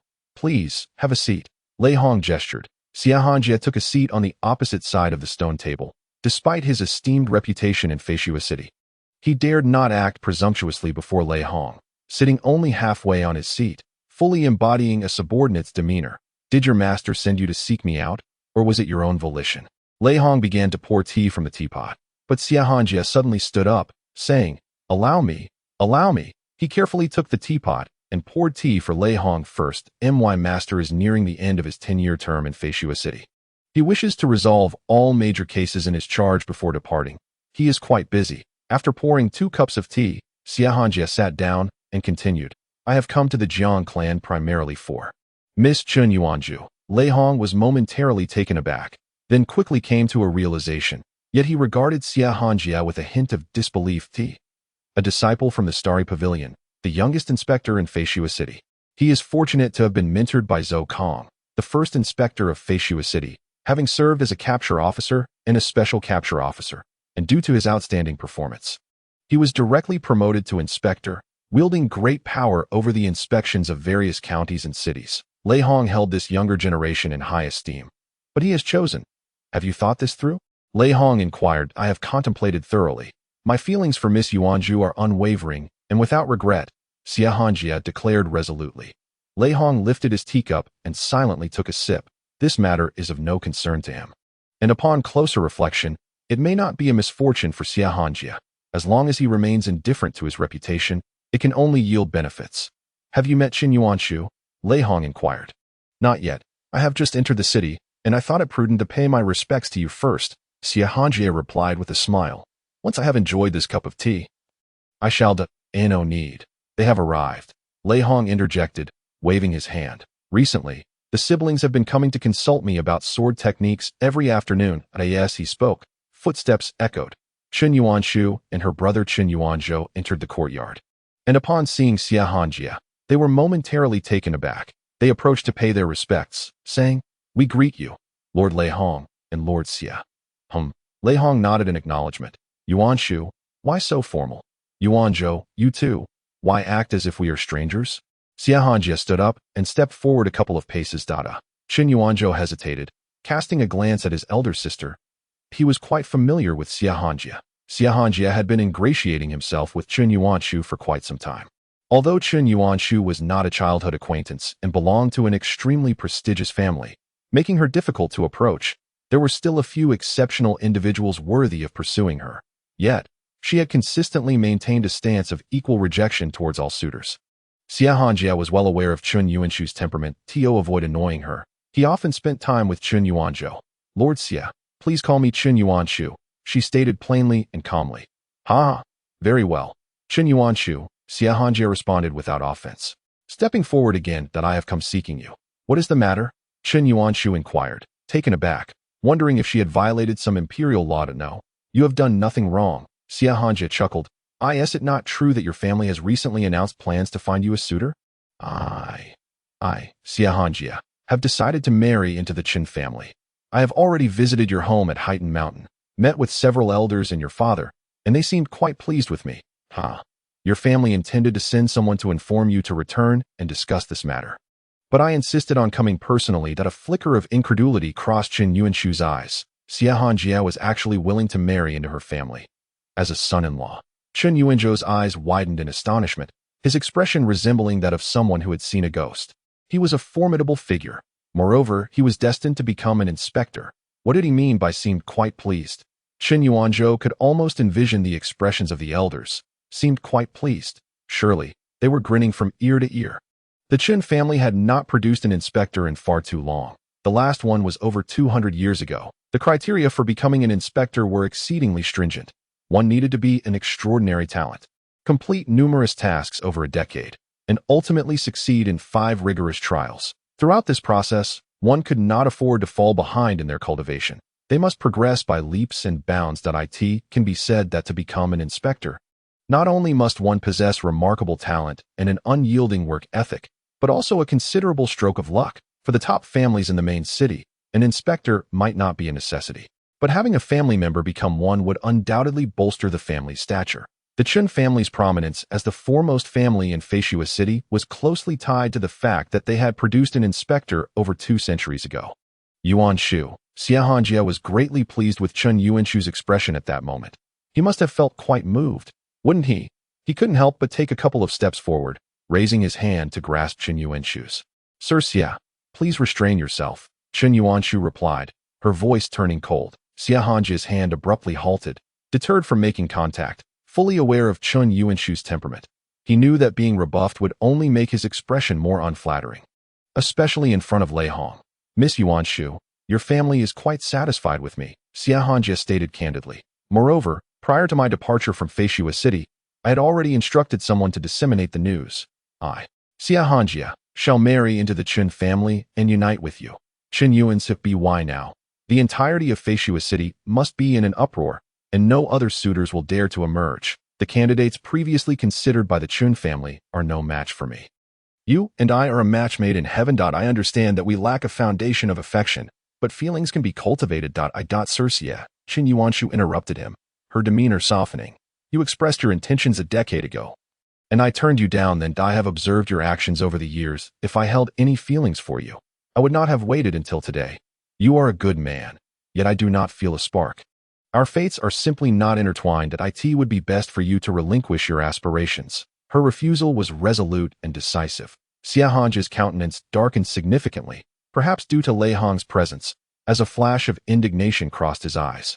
To humble himself so thoroughly, even willing to marry into her family, only to receive the dismissal of our fates are not intertwined. Lord Lei, since you have guests, I shall not impose further. I take my leave. Chen Yuanshu said to Lei Hong before turning on her heel and walking away. Chen Yuanshu hurriedly followed in her footsteps, pressing his voice down and calling out twice, Sister, wait for me. Xia Hanjie felt a deep sense of embarrassment. Miss Yuanshu, he suddenly called out, the matter is already settled. Even if you do not return to Feishua City today, you will eventually have to go back. Your family has already consented to our union. This affection must be nurtured sooner or later. Chen Yuanshu did not look back. Suddenly, a powerful tremor emanated from Lei Hong's bosom. Furrowing his brows, Lei Hong retrieved a military compass from within his garment and placed it casually on the stone table. Twisting it slightly, the compass emitted a radiant glow, forming a luminous screen 3 feet high, revealing a picturesque landscape of mountains and fields that a group of black armored guards formed a formation, channeling their innate energy into it. With a man holding a compass standing at the center, one of the vice captains of the black armored guards, Wu Jia, flanked by Jiang Xuan and Lu Feiyu. What is the matter? Lei Hong inquired, his heart sinking. Reporting to you, my lord, we have discovered the whereabouts of the Gu family brothers. Lu Feiyu knelt on one knee. As he spoke the first segment of his report, Chen Yuanshu and her brother Chen Yuanzhou, who had just reached the doorway, halted simultaneously swiftly turning back as if they were mere shadows. Arriving at the stone table in an instant, they disregarded all formalities, their gazes fixated intently on the scene displayed on the compass. The assassination of the family's core genius was an unprecedented event for the Chun family in a century. The death of Chun Yinyang was a tremendous disgrace for the Chun family. Although Chun Yuanshu and Chun Yuanzhou were not particularly close to their uncle Yinyang, who hailed from a collateral branch, they would surely seek vengeance for their family's honor, ready to repay blood debts with blood. Should the opportunity arise, Zhang Xiu temporarily departed from the contact camp, leaving me alongside Chief Jiang, when unexpectedly, Lu Feihu, filled with profound self-reproach yet exhibiting remarkable composure, elucidated the circumstances, ultimately stating, "The three brothers of the Gu family pursued Chief Jiang, heading southeast, and have since vanished without a trace. Prior to the arrival of reinforcements, my subordinates attempted to search the southeastern region but found no signs of a struggle that my subordinates are inept."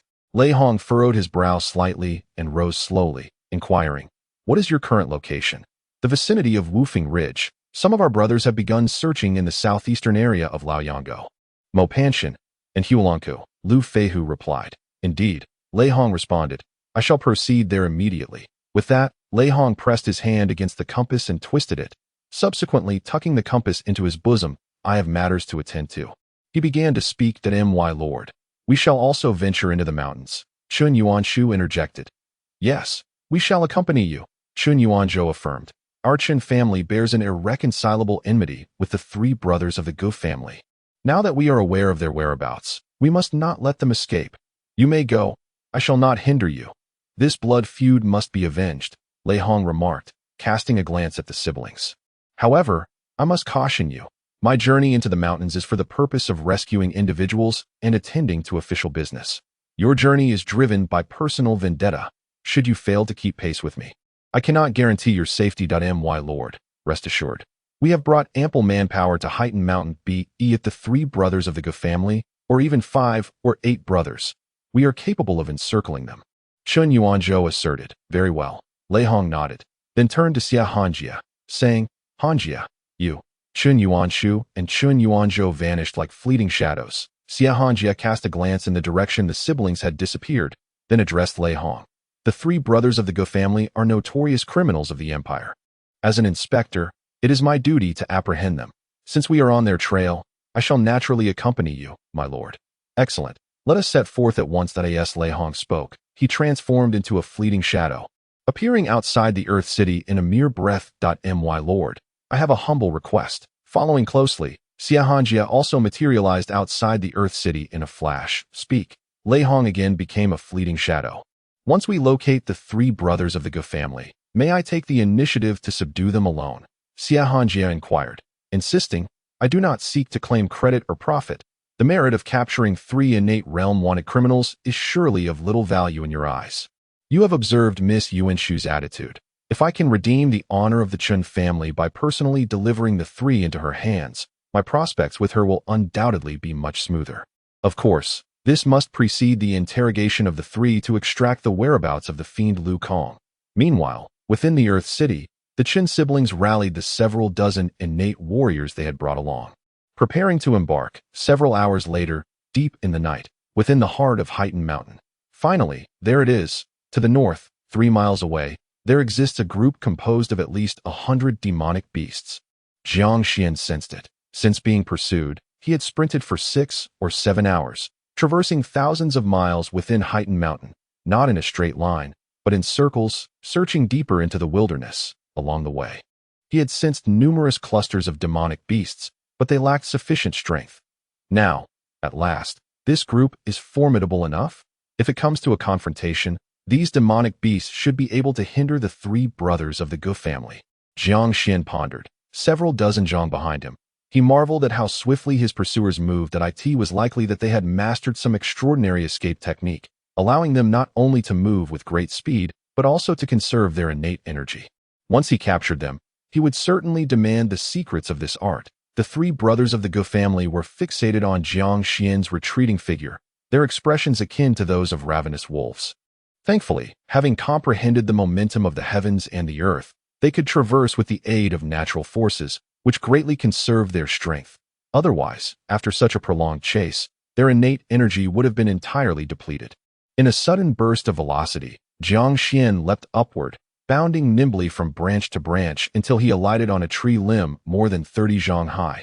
Turning back to gaze at the Ge brothers, he drew his blade, his gaze sharpening. The three brothers abruptly halted, each unsheathing their weapons, wielding blades of their own. Huh? Why have you stopped running? Are you prepared for a desperate struggle? Out of breath, are we? Can't run any longer, can you? By all that is holy, you truly can flee. No wonder you are the prodigy of Feishu City. Ha ha. Seeing Jiang Xuan's defiant posture, the brothers relaxed, even bursting into laughter. No more running. Then, just a late-stage innate practitioner. Is it? Chapter 40. Is that all? Youthful fervor and impulsive bravery. Do you genuinely wish to fight us to the death? Ge Wui casually twirled his wrist, creating a dazzling display with his blade. You are merely a late-stage innate practitioner. Think wisely. Any one of us three brothers would easily overpower you. Slaying you would be as simple as slaughtering a chicken, with your delicate skin and tender flesh. Should your blood splatter here and your head roll away, only to be claimed by beasts, it would not be a pleasant sight. Ha! Though the Ge brothers appeared relaxed and carefree, they were subtly shifting their stances, forming a formation conducive to capturing their prey. Indeed, their coordination was seamless. Jiang Xuan silently acknowledged this. The night was dark and the wind howled, the moon casting a hazy glow. Yet, Jiang Xuan could clearly discern the formation of the three men. It seemed unremarkable at first glance, yet it was flawless. Their auras appeared to merge as one that there's no need for trepidation. Ge Wui observed Jiang Xuan's cautious demeanor, his smile widening. You remain unaware of which family you represent in Feishu City. Do you? Silence reigned, broken only by the rustling of leaves. It matters not if you choose not to speak. Sooner or later, you will reveal your identity, Ge Wui continued. We three brothers require no introduction. Our infamous reputation precedes us. Whether you deem us notorious or valiant, it matters little. We have slaughtered villages and exterminated clans, our hands stained with no less than 1,000 lives. Your life is but a trifling matter in comparison. Without any enmity towards you, we may not necessarily take your life. That a prodigy such as yourself in Feishu City cannot possibly be an unknown entity. Simply inform us of your family name, and we shall spare you. Submit and surrender. The youngest Ge brother interjected. As long as your family pays the ransom, we shall certainly release you. For 20 years, our trio has roamed these lands, and our reputation remains intact. You may have heard of our previous abduction of a scion from the Mu family of Feishu City. We returned him entirely unharmed. I am who I am. You are not worthy to know. Jiang Xuan replied that in truth, Jiang Xuan harbored a desire to display his prowess. After revealing his identity, he swiftly and decisively dispatched the three individuals, a feat that would certainly resonate with an air of dominance. In the realm of Heightened Mountain, where the law of the jungle prevails, reputation holds significant weight. However, the crux of the matter lies in his uncertainty regarding the extent of his current strength. The outcome of a confrontation remains unpredictable. Should he falter, he could escape, but his tribe would not be so fortunate. Young man, why persist in stubbornness? With your innate talent, ascending to the realm of tribulation will hardly be a challenge. Why resign yourself to perish at the hands of us three brothers, regardless of your lineage? Even if you hail from a minor clan, should we capture you, there will undoubtedly be ample resources to secure your release. This is the worth of your kind. Do not fight to the death, for such folly would yield only regret. Ge Wui and his companions genuinely sought to persuade Jiang Xuan.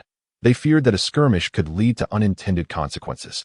If they were to strike too hard and end his life, a golden opportunity would be squandered. To the Ge brothers, Jiang Xuan appeared remarkably fragile, yet he exuded a reckless determination. I, for one, abhor procrastination and shall impart a final warning.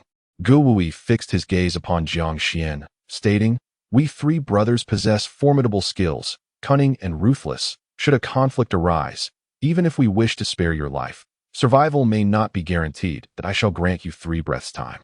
If you lay down your weapon, we shall not harm a single hair on your head. 3, 2, 1, attack.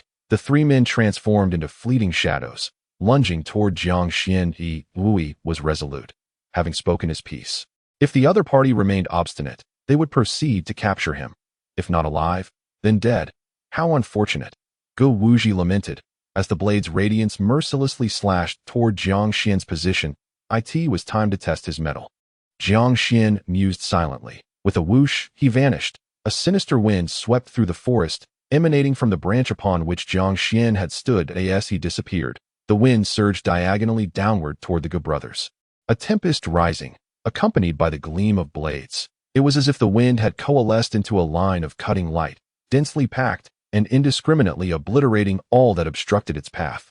An overwhelming sense of peril enveloped the Gu brothers in an instant. This move? Evade. Raising their hands, they unleashed their ultimate techniques. Startling me indeed. Retreat. The Gu brothers reacted with remarkable swiftness. They were evidently superior to Shentu Tribe. And without the constraints of a ring, upon sensing the impending threat, they chose not to withstand the onslaught, but instead withdrew and evaded, maintaining their formation with admirable coordination. After a few breaths, Jiang Xuan reappeared upon the forest floor. While the Gu brothers retreated to a distance of 20 zhang, the ground trembled with a resounding roar, as towering trees shattered around them. Such waste, truly a waste. Gu Wui shook his head in disapproval, commenting, "That technique of yours is undoubtedly a trump card, is it not? Its might is commendable, yet it often demands a tremendous toll. Instead of leveraging its power against us, you squander it on timber. How much innate strength do you possess to afford such extravagance? Such a technique, even if wielded by one at the pinnacle of innate mastery, could scarcely be employed more than a handful of times." Wuji added. The three brothers themselves possessed such trump cards, but they would not employ them lightly, save for moments of life and death. With a whoosh, Jiang Xuan vanished once more, and the wind surged anew. Here it comes again. Haha, it is truly my first encounter with someone who employs a continuous barrage of ultimate moves to eliminate foes. If an ultimate move cannot secure a decisive victory in a single strike, it ceases to be an ultimate move. Instead, it rapidly depletes one's innate energy. How can one be so oblivious to such a simple truth? You. How dare you? Gu Wui was utterly astonished, not merely because Jiang Xuan's current display of ultimate techniques was more potent than before, but also due to the expanded range, so vast that the trio could not evade its attack radius at their speed, leaving them with no choice but to endure the onslaught. Ultimate death technique. Ultimate death technique. Ultimate death technique of 7. The three brothers unleashed their ultimate skills simultaneously, 2 on guard and 1 on the offensive, attempting to fend off the relentless onslaught of blades from all directions.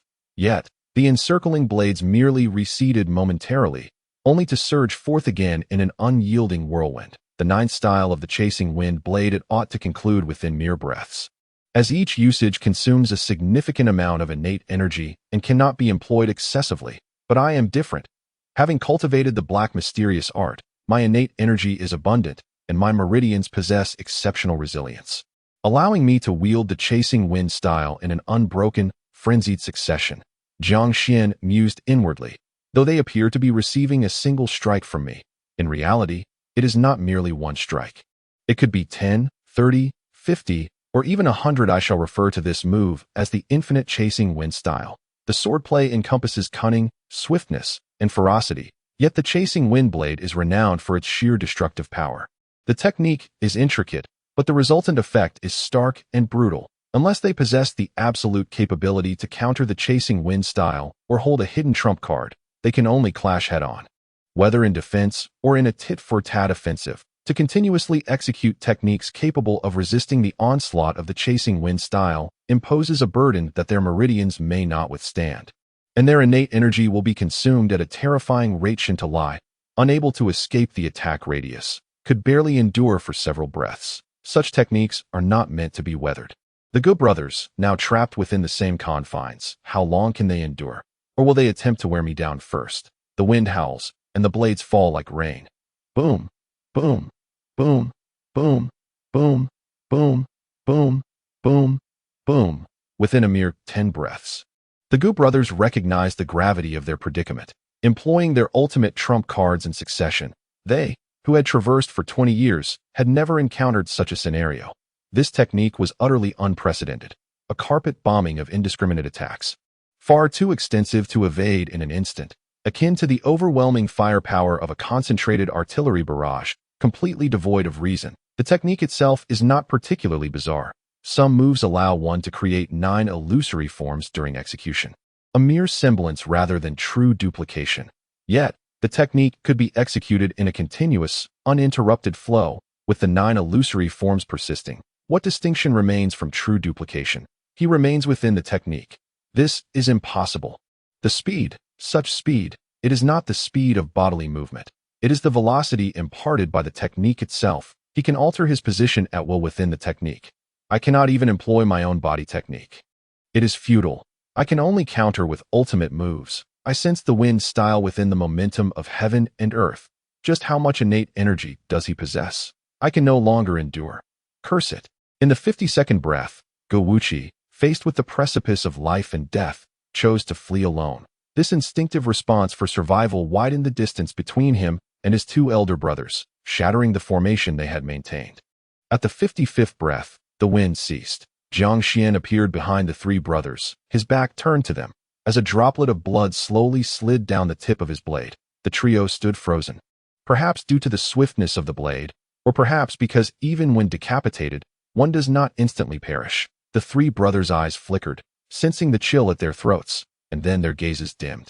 Clap, clap, clap, thud, thud, thud.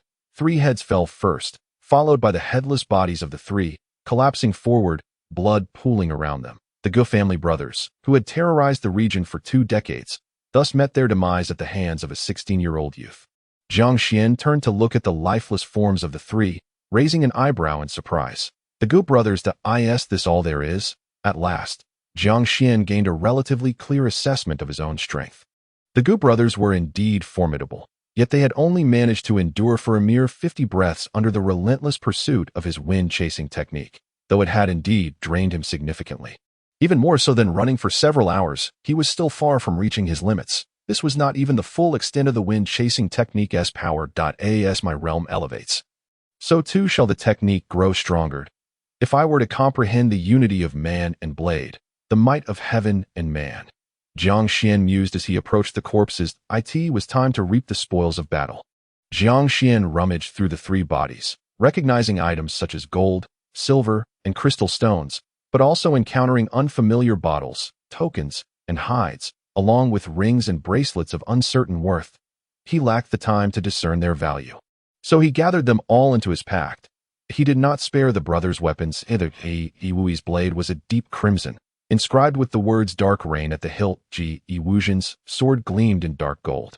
Etched with sunken star at the handle. Iwuchi's weapon was entirely black, bearing the inscription Black Cloud where the blade met the hilt. The 3 swords shared a uniform design, yet differed in color, weight, and the materials from which they were forged. What exceptional blades!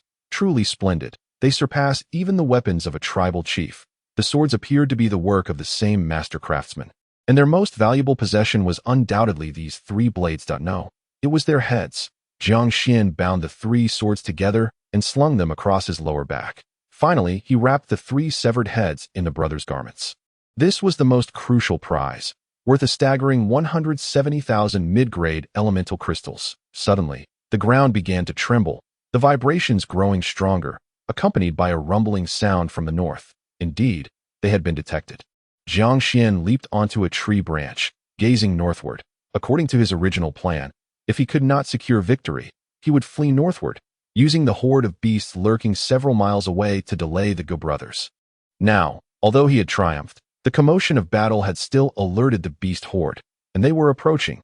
What could it be but the iron-shouldered demon ape? Jiang Xuan furrowed his brow, having perused the ancestral bestiary of his tribe. The leading beast towered at least 2 zhang in height, while the remaining simian beasts, even the shortest among them, stood over a human's height. In total, there were more than 130. Advancing with an overwhelming aura of malevolence, emitting strange cries, the simian beasts were among the most formidable of their kind, known for their exceptional teamwork, and their innate physical defenses made them fearsome and undaunted by death. The presence of the iron-shouldered demon ape indicated that I must have ventured deep into the desolate area of the Blackpool Mountain, perhaps even nearing the infamous 10 directions of desolation. This place is ill-suited for prolonged stay. By the latter half of the night, it would already be the 4th day of the lunar month, and I must return to the tribe by the morning of the 7th. Jiang Xuan transformed into a fleeting shadow, dashing southward with reckless abandon, fully intent on outpacing the iron-shouldered demon ape tribe before anything else. The towering iron-shouldered demon ape arrived at the clearing where Jiang Xuan had engaged in battle with the three brothers of the Gu family. It was not originally a clearing, but rather an area rendered open by Jiang Xuan's infinite pursuit technique. The tribe followed in the wake of the gigantic ape. The iron-shouldered demon ape exhibited a glimmer of intelligence. Upon spotting the three headless corpses on the ground, it waved its massive hand and seized them all. Inhaling deeply, the taste of human flesh stirred a semblance of pleasure upon its countenance. To the beasts, humans were a delicacy, and those with innate gifts were even more delectable. The iron-shouldered demon ape opened its cavernous maw and, tilting its head back, devoured the three headless corpses in one gulp. Chewing once before swallowing, it seemed unsatisfied, its expression revealing a yearning as it gazed toward the direction Jiang Xuan had departed, and it began to sprint after him. As the night deepened, this creature truly possessed the tenacity to pursue. Jiang Xuan no longer sensed the oppressive presence of the iron-shouldered demon ape, yet he refrained from slowing down. Continuing his frantic dash, the beast could track their quarry by scent to completely shake them off. One needed to run far away. An hour later, a thunderous roar resounded ahead, accompanied by two terrifying auras that it was the realm of tribulation, and of tribulation beasts. Ha! Little snake, do you truly wish to slay me, El Kong? Do you know what kind of being I am? Ha! The maniacal laughter echoed for miles around. Chapter 41. Good news in the dead of night, at the Wei family estate in Feishua City. What time do you think it is? Disturbing my dreams. If this isn't of utmost importance, I shall flay your skin. Wei Hongqua, wrapped in a blanket, shuffled to the front hall, stifling a yawn with his hand before taking a seat beside the lone lit candlestick. Fourth Master, it's news about Jiang Xuan. Wei Yuanzhong stepped forward, unable to contain his smile. Jiang Xuan? Wei Hongqua still appeared quite drowsy, indifferent as he replied. Wasn't Chen Yuanzhou dispatched to confront him? What? Has that wildling returned from the mountains early? Did he manage to hold his ground against Chen Yuanzhou for a few exchanges? Over the past 6 months, the Wei family had scarcely paid attention to Jiang Xuan. Although Jiang Xuan had turned the tide against adversity, even presenting the possibility of leading the Jiang tribe to swallow the Shentu Tribe, it was not deemed a major concern for the Wei family. Even if the Jiang tribe ascended to become the foremost tribe of Blackpool Mountain, they remained merely a tribe, lacking any tribulation realm experts, merely a collection of inconsequential savages. Hardly anyone in the Wei family discussed Jiang Xuan or the Jiang tribe in any significant manner. Only a select few remained slightly attentive. Among them is Wei Hongqua that he has not returned. An incident has occurred in the mountains. Wei Yuanzhong could not help but reveal a smile as he recounted. Earlier this afternoon, chaos suddenly erupted in the earthen city of the Jiang Clan, instigated by the Chen siblings, who, along with their entire contingent of innate warriors, ventured into Heightened Mountain. Even Lord Lei Hong entered the mountains ahead of them. The innate warriors of the Jiang clan inquired with the Chen siblings' guards and learned that Jiang Xuan encountered the Gu brothers in the mountains. Encountered? Wei Hongqua, who had been rubbing his eyes, halted abruptly. Raising his head sharply, his drowsiness entirely dissipated. What exactly transpired? Is he dead? Ha! He can't have perished in the mountains, can he? Heightened Mountain spans far and wide. What luck for him to come across the 3 demons of the Gu family. Ha! Merely contemplating the situation caused Wei Hongqua to burst into laughter. Although his family seldom mentioned Jiang Xuan, he had orchestrated the affairs of Wei Baiyun and Jiang Yao, and Jiang Xuan remained a thorn in Wei Hongqua's heart. What exactly happened? Do tell. Wei Hongqua's impatience was palpable, unable to ascertain Jiang Xuan's fate. Wei Yuanzhong continued. It is said that Jiang Xuan encountered the Gu brothers while fleeing from the black armored guards. The Gu brothers pursued Jiang Xuan but lost track of him. The black armored guards then contacted Lord Lei Hong, and coincidentally, Chen Yuanshu and Chen Yuanzhou were present. They had never met Jiang Xuan and had no ties. But 6 months prior, the Chen family's prodigy, Chen Yinyang, was assassinated. The siblings entered the mountains seeking vengeance for their kin. Where did this incident occur? Wei Hongqua hastily inquired. Around Wufeng Ridge. Here is the map of Heightened Mountain. Wei Yuanzhong replied, producing a map from his pocket and handing it to Wei Hongqua. Wei Hongqua immediately unfurled it. The map was rudimentary. Heightened Mountain was vast, and the enormous tribal territory was merely a small area at the mountain's foot. It was impossible to detail the mountain on a few feet of map. However, some prominent peaks used as coordinates were marked. Wei Hongqi scanned the map, while Wei Yuanzhong cautiously observed his expression and gently pointed to a spot on the map. Ah, here, right here. Wei Hongqi suddenly sprang to his feet, slamming the map onto the table. Isn't he doomed then? At such a distance. Even if Lord Lei Hong were to personally rescue him, he wouldn't make it in time. Jiang Xuan could be killed 100 times over. Actually, not necessarily, Wei Yuanzhong cautioned. Wei Hongqi's eyes narrowed sharply. What I mean is, the Gu brothers have no personal vendetta against Jiang Xuan, and as the clan leader, he possesses some wealth. The three brothers have previously engaged in kidnapping and extortion. Thus, if Jiang Xuan is clever enough to reveal his identity, he might yet preserve his life, Wei Yuanzhong explained. Wei Hongqi furrowed his brow, remaining silent for a few moments before reluctantly stating, if that is the case, he is merely a cowardly individual, but in reality, regardless of the outcome, he is finished, Wei Yuanzhong added. Oh, Wei Hongqi regarded him closely, urging him to elaborate that it is already the 4th day of the month. Wei Yuanzhong struck at the heart of the matter with precision. If Jiang Xuan were to perish, his entire clan would meet the same grim fate. Should he merely be captured, Lei Hong would personally come to his rescue, and the Gu brothers would at least be compelled to flee for several days. However, Jiang Xuan would be unable to partake in the impending clan battle 3 days hence. Without him, the innate warriors who had returned to the Jiang clan over the past 6 months would likely only endure through the first 10 life and death contests on the 7th day. They would falter by the 8th, leading to their absorption by the Shentu clan. Once the Jiang clan was consumed, no one would be willing to pay a ransom for Jiang Xuan, sealing his doom. Wei Hongqi's eyes gleamed with understanding as he regarded Wei Yuanzhong with admiration. So, what you are suggesting, Wei Hongqi articulated, is that Jiang Xuan is either already deceased or will meet his end shortly after being captured. In either case, he is destined for death? Indeed, Wei Yuanzhong affirmed. Ha! Wei Hongqi clapped Wei Yuanzhong on the shoulder, exclaiming, You've outthought me, Yuanzhong. Well put. All thanks to your esteemed 4th Master's guidance. Wei Yuanzhong politely inclined his body in acknowledgement. Though I must admit, I am indifferent to that wild offspring.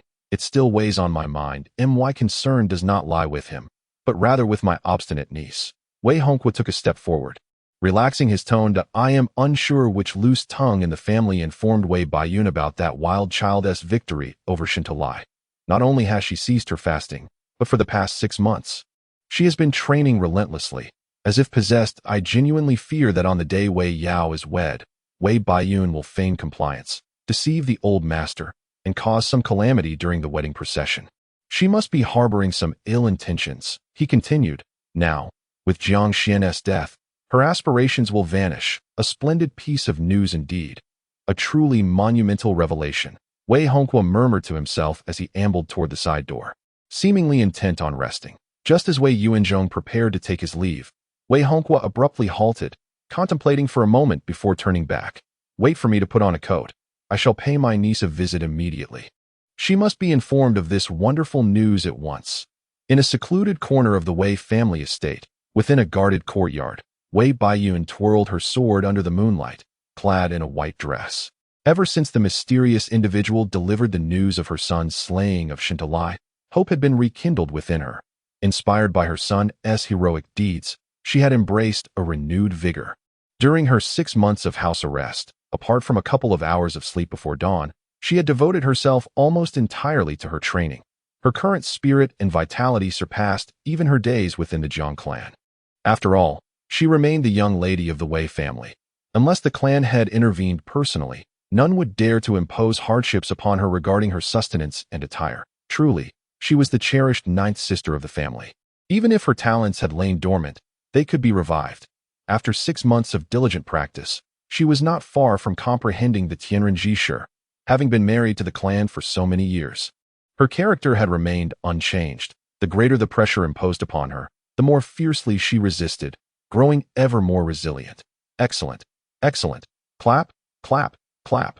Wei Hongqi emerged from the shadows, adorned in a brocade robe, his face beaming with a smile as he slowly applauded, as if genuinely praising her efforts. Get out. Wei Baiyun ceased his swordplay, directing the blade towards Wei Hongqi, his gaze chillingly frosty. Having uttered his words, he turned to leave, mentioning the news of your son. Wei Hongqi, unfazed by Wei Baiyun's demeanor, maintained a smile as he began to recount his tale. In the profound depths of heightened mountain, a cacophony of thunderous clashes echoed. The terrifying melee had leveled the surrounding area for miles. And at the core of the battle, a vast pit with a diameter of 100 zhang had formed that on one side stood a disheveled, deranged old man, while on the other loomed a colossal, crimson serpent measuring over 10 zhang in length. The energies emanating from both parties were overwhelmingly potent. Even without employing the thousand-thread secret technique, Jiang Xuan could sense the intensity, cautiously approaching the battlefield. He circled around before ultimately finding a cliff 4 miles south of the fray. From this elevated vantage point, a mere mortal could gaze upon the city for several miles, albeit too distant to discern details. Yet, from the cliff, Jiang Xuan could see far and clearly. That old man is El Kong. Jiang Xuan furrowed his brow. He had seen portraits of El Kong, who appeared quite respectable, yet the elderly figure before him was so grimy that the original color of his garments was nearly unrecognizable.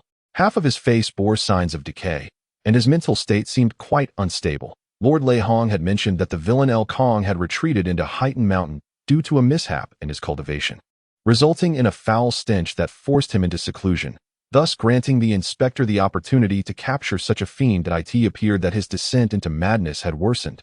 Jiang Xuan mused silently. Ha ha ha, little snake. Here I come. Witness my move. Suddenly, the world fell into an eerie silence. The energy emanating from the deranged old man abruptly froze the very fabric of time and space in the vicinity of the battle. The wind halted, the drifting dust suspended in midair, and every sound vanished, save for El Kong's own voice. Annihilate. With a single stroke, El Kong unleashed a blade, though he stood 100 zhang apart from the Crimson Serpent. The strike traversed that distance in an instant. It seemed not merely a matter of extreme speed, but rather a leap through time and space. Even from miles away, Jiang Xuan was astounded. He could feel the shift in the world around him, acutely aware that with his current strength, he would be rendered immobile, unable to move even before the impending strike. The might of this blow was likely 1,000-fold greater than his pursuing wind style. El Kong was no ordinary Tribulation Realm cultivator. The vast majority of Tribulation Realm practitioners in Feishua City were no match for him. Only a being of Lord Lei Hong's caliber could hope to overcome him. Clang! At the moment the blade met the serpent's body, a flash of light flickered across the serpent's scales. The collision of blade and armor produced a metallic clang, yet El Kong's formidable strike left not even the faintest mark on the serpent's hide. Not a trace of white. What kind of beast is this? Jiang Xuan found himself momentarily at a loss to identify the creature before him. Damn human. Is that all you are capable of? The Crimson Serpent spoke human words, casting a scornful glance at El Kong. Just a casual slash to test your hardness. El Kong erupted into laughter. Ha, little snake. The real spectacle is just beginning. With a whoosh, toxic mist erupted from El Kong. The noxious fog rapidly spread for miles, even beginning to corrode the very earth. Oh, you think you can kill me with a poison formation? The Crimson Serpent roared menacingly. Ha ha ha. It is clearly you, little snake, who is pursuing me. You have repeatedly slaughtered my kin. You deserve to perish. Wretched beast, you ought to meet your demise. El Kong vanished from his position, reappearing in an instant before the colossal serpent. The gleam of his blade, imbued with the force of a mountain, struck towards the crimson beast. Despite the serpent's massive form, it vanished in that moment, its speed rivaling that of El Kong. Its enormous tail swept through the air, aiming for El Kong's back. Both combatants were exceedingly swift. The poisonous mist grew increasingly dense. First, Jiang Xuan could still discern the Crimson Serpent amidst the chaos, as its size left behind traces even at great speed. However, as the noxious fog thickened and the intensity of their battle escalated, Jiang Xuan found himself unable to see anything clearly. The poisonous fog was encroaching, and given the overwhelming disparity in their realms, he recognized that further observation was futile. That it seemed impossible to wait for them to inflict mutual destruction and seize the opportunity for himself. He had no idea how long the clash would endure. El Kong, that I must return and report to Lord Lei Hong. Capturing him is beyond my capabilities. That I cannot afford to delay. I must reach my clan before the morning of the 7th day. Before the toxic mist enveloped him entirely, Jiang Xuan chose to depart. 2 hours later. Enough with the fighting, little snake. If you have the ability, continue to pursue me. Ha! El Kong left, his laughter echoing, slightly disheveled yet audacious. On the afternoon of the fourth day, deep within Heighten Mountain, "Sister, are you certain you want to separate? You used to tell me to be cautious when venturing outside, every time we went out. You were the one protecting me. Heighten Mountain is undeniably more perilous if we part ways." Chen Yuanzhou observed his elder sister, his expression fraught with uncertainty. "Nonsense. We each have over 20 innate warriors with us. What danger could we possibly face?" Chen Yuanzhou turned to her brother, exasperated. "It has been nearly a day, and aside from encountering a few black armored guards, we have found not a single trace of the Go brothers. The opportunity for revenge for our family is at hand. Are you truly willing to relinquish it? This is not about giving up, but rather acknowledging the peril of separating I in the realm of the innate. Who could threaten me? Not to mention, I have such a substantial entourage," Chen Yuanzhou reasoned. "Even if we were to encounter the Go brothers, with over 20 warriors on each side, we could easily surround and annihilate them. But what if we encounter a beast that surpasses the innate realm?" Chen Yuanzhou interjected. "Moreover, it is rumored that the malevolent El Kong is also within Heighten Mountain, and he is the master of the Go brothers. If we part ways and one of us encounters him, then we should consider ourselves fortunate that we chose to separate," Chen Yuanzhou interjected. "Otherwise, we would all perish. By splitting up, at least half of us might survive." Chen Yuanzhou was momentarily taken aback. He suddenly realized how profoundly reasonable his sister's argument was. With sufficient manpower, the likelihood of encountering danger in the innate realm was minimal. However, should they truly face a calamity from a transcendent beast, losses would be inevitable. Splitting up could indeed mitigate fatalities. Thus, the group divided into two. Chen Yuanzhou and Chen Yuanzhou each led over 20 innate warriors in different directions to conduct their search.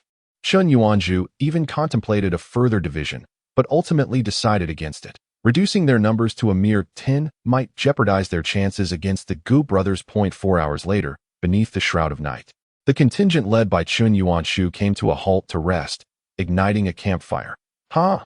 You must be from the Chen family, right?" came the maniacal laughter echoing from afar, drawing closer with alarming speed. Chapter 42. What a splendid cauldron! Who goes there? Everyone, be cautious. Instantly, all those gathered around the fire sprang to their feet, drawing their weapons, their gazes fixated on the shadowy woods beyond, where the deranged laughter rapidly approached. An overwhelming aura of terror crashing upon them like a tidal wave. "It is the Calamity Realm. It is indeed the Calamity Realm. We are doomed." Panic ensued among the crowd. Some began to retreat, seeking refuge behind their companions, hoping to gain a head start in their escape. "Ha! The filthy old man perched upon a tree limb surveyed the individuals encircling the fire. Indeed, they were from the Jiang Clan. The aura of the great canon of the Chen family was unmistakable. "This fellow he is El Kong. It is El Kong. Split up. Save whoever can be saved," Chen Yuanzhou decisively commanded. She no longer harbored hopes of anyone protecting her. In truth, she was the strongest innate talent of the Chen family. Although her younger brother possessed greater gifts than she, being 3 years her junior, his strength fell slightly short of hers, even within the entirety of Feishua City. When it comes to innate combat prowess, Chen Yuanzhou was undoubtedly among the top 10. The few who surpassed her were significantly older, mostly disciples of the Celestial Star Pavilion, yet for various reasons, they ultimately could not transcend the innate realm, having cultivated to the peak of their physical capabilities in their 40s or 50s, achieving the utmost combat strength of the innate realm, before Chen Yuanzhou could finish her words. Some had already begun to move. Once she finished speaking, the remaining individuals also sprang into action. A total of 27 fled in all directions. While some would surely perish, the majority should manage to survive. Or so it was hoped. "Itsu, girl." El Kong recognized Chen Yuanzhou. Just as she turned to escape, he uttered a single word: "Stop." Gazing towards her, El Kong exhaled softly, and Chen Yuanzhou felt the very forces of nature converge upon her. Rendering her utterly immobile, she attempted to invoke the divine might of heaven and earth. Yet her command over the forces of the world paled in comparison to El Kong's, leaving her powerless and defenseless. El Kong vanished from the tree limb, reappearing in an instant several paces southwest of Chen Yuanzhou. A robust male cultivator, in his 30s and at the late innate stage, had just begun to flee from a position not far from Chen Yuanzhou. However, having only covered a few paces, El Kong appeared behind him, lightly tapping his shoulder. Boom! It was as though El Kong had effortlessly shattered an illusion, which burst into a mist of blood. in reality. El Kong had obliterated a formidable innate body, reducing it to a sanguine vapor. Run, run, you all must flee. El Kong cackled ominously, flickering again to the rear of another fleeing figure, blowing a breath against the back of the man's head. While his body surged forward, his head exploded from the impact of that breath. El Kong commenced a merciless slaughter, targeting everyone except for Chen Yuanshu. Over 20 individuals scattered in various directions, seeking escape. Indeed, Lu Kong possesses the capability to annihilate en masse, yet he chooses to eliminate his victims one by one. Some have been reduced to mere blood mist, others have had their skulls shattered by his breath, and still others have been torn asunder by his hands. That Lu Kong is not merely a demon. He is an extraordinarily formidable being beneath the divine. However, he does not exhibit the arrogance typical of the powerful. Rather, he relishes in torment and slaughter, and the reality of his malevolence surpasses the mere whispers of his infamy. Run, flee, ha, run swiftly. In a matter of mere breaths, over 10 lives were extinguished. A gaunt man clad in a blue robe hastened toward the southeast. Overwhelmed by the oppressive menace of the marauding fiend, his legs trembling in fear. Yet, despite being at the pinnacle of innate perfection, his speed did not falter.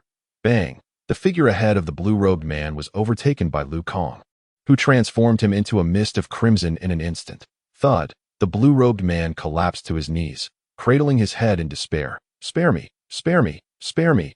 Whoosh! Lu Kong appeared before him, grinning widely. Lift your head. The blue-robed man, trembling uncontrollably, slowly raised his gaze. Slap! Lu Kong delivered a resounding slap, causing the man's head to spin 3 times on his neck before it plummeted to the ground.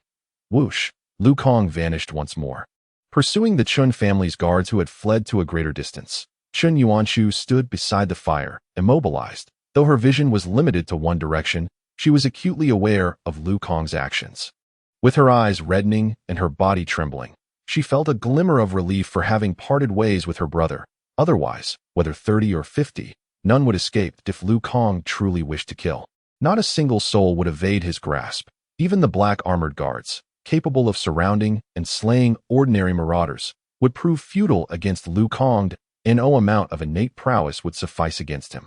My life is forfeit, Chen Yuanshu lamented inwardly, her 26 years of existence flashing before her mind's eye, from being a prodigious genius to suffering the loss of her talents, though she claimed no one was to blame. The disparity was a bitter pill to swallow. She felt as though fate was mocking her. Had it not been for her impaired foundation, she would have become the youngest marauder in the history of the Chen family. Seizing the opportunity to take a divine fiend as her mentor, and perhaps even ascending to become a divine fiend herself, that I in truth, Chen Yuanshu had never relinquished her aspiration to become a divine fiend. The expectations of her family mirrored her own hopes. Xiahanjia was exceptional, a perfect dream for countless maidens in Feishua City.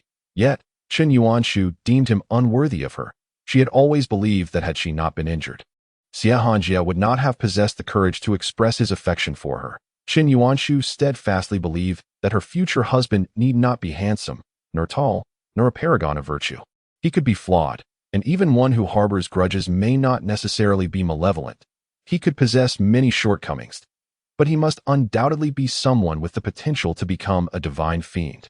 To put it simply, her future husband must be a prodigy, a superlative genius of unparalleled greatness. Thus, Xiahanjia was unworthy. His talents fell woefully short. Chen Yuanshu was proud, and she had tirelessly cultivated her skills to uphold that pride. She had long contemplated that if she did not hasten to surpass the innate level, she would inevitably be used by her family for a strategic marriage. Fortunately, her family continued to hold her in high regard, sparing her from such a fate. However, it is regrettable that due to the family's emphasis on her exceptional talents, they require her to perpetuate their lineage, compelling her to marry a man with whom she feels no connection, sharing a bed and bearing children. Chen Yuanshu is particularly eager to capture the 3 brothers of the Gu family. She does not wish to admit to her brother, Chen Yuanzhou, that her reason for separating from him and conducting individual searches is driven by a desire for personal glory. Her brother has no need to prove himself, whereas she does. If she could independently lead a team to either capture or eliminate the 3 brothers of the Gu family, it would serve as a bargaining chip in her negotiations with the family. She yearns to become an esteemed member of the clan. The entire city of Feishue would be set ablaze with excitement. With such an achievement, while she does not expect the family to immediately abandon their plans to find her a husband. It would at least buy her some time. In a fleeting moment, Chen Yuanshu's mind raced with countless thoughts. Although she had many plans for her future, she never anticipated that, by mere coincidence, she would encounter the elusive El Kong, whom Lei Hong had sought tirelessly for over half a year. Within just a day of entering Heighten Mountain, everything was coming to a head. Chen Yuanshu felt a deep sense of unwillingness. Huff! El Kong suddenly appeared before Chen Yuanshu. The surroundings plunged into complete silence, save for the occasional crackling of the firewood. Everyone in her party, aside from her, lay dead. "Do you remember me, my dear? We have met before," El Kong exclaimed with a frenzied expression. Chen Yuanshu, who had risen to fame at an early age, had been seen by El Kong over a decade ago in Feishua City. Chen Yuanshu sensed a loosening of the tension. Although escape was futile, she could at least speak. "The Chen family would be willing to pay a ransom for me." Chen Yuanshu spoke plainly, fully aware of El Kong's madness. She knew that a direct approach was necessary, lest he lash out and shatter her skull with a mere slap. "Ransom? Ha! Ransom?" El Kong's laughter was laced with derision. With a swift motion, he tore away Chen Yuanshu's veiled dough. "It has been years, and you have grown increasingly feminine. Just as I like. Ha ha ha, such a divine vessel. Even if your heart's essence is damaged, your talent remains intact. Though it may not serve you, it can be of use to me. Ha! What a splendid cauldron."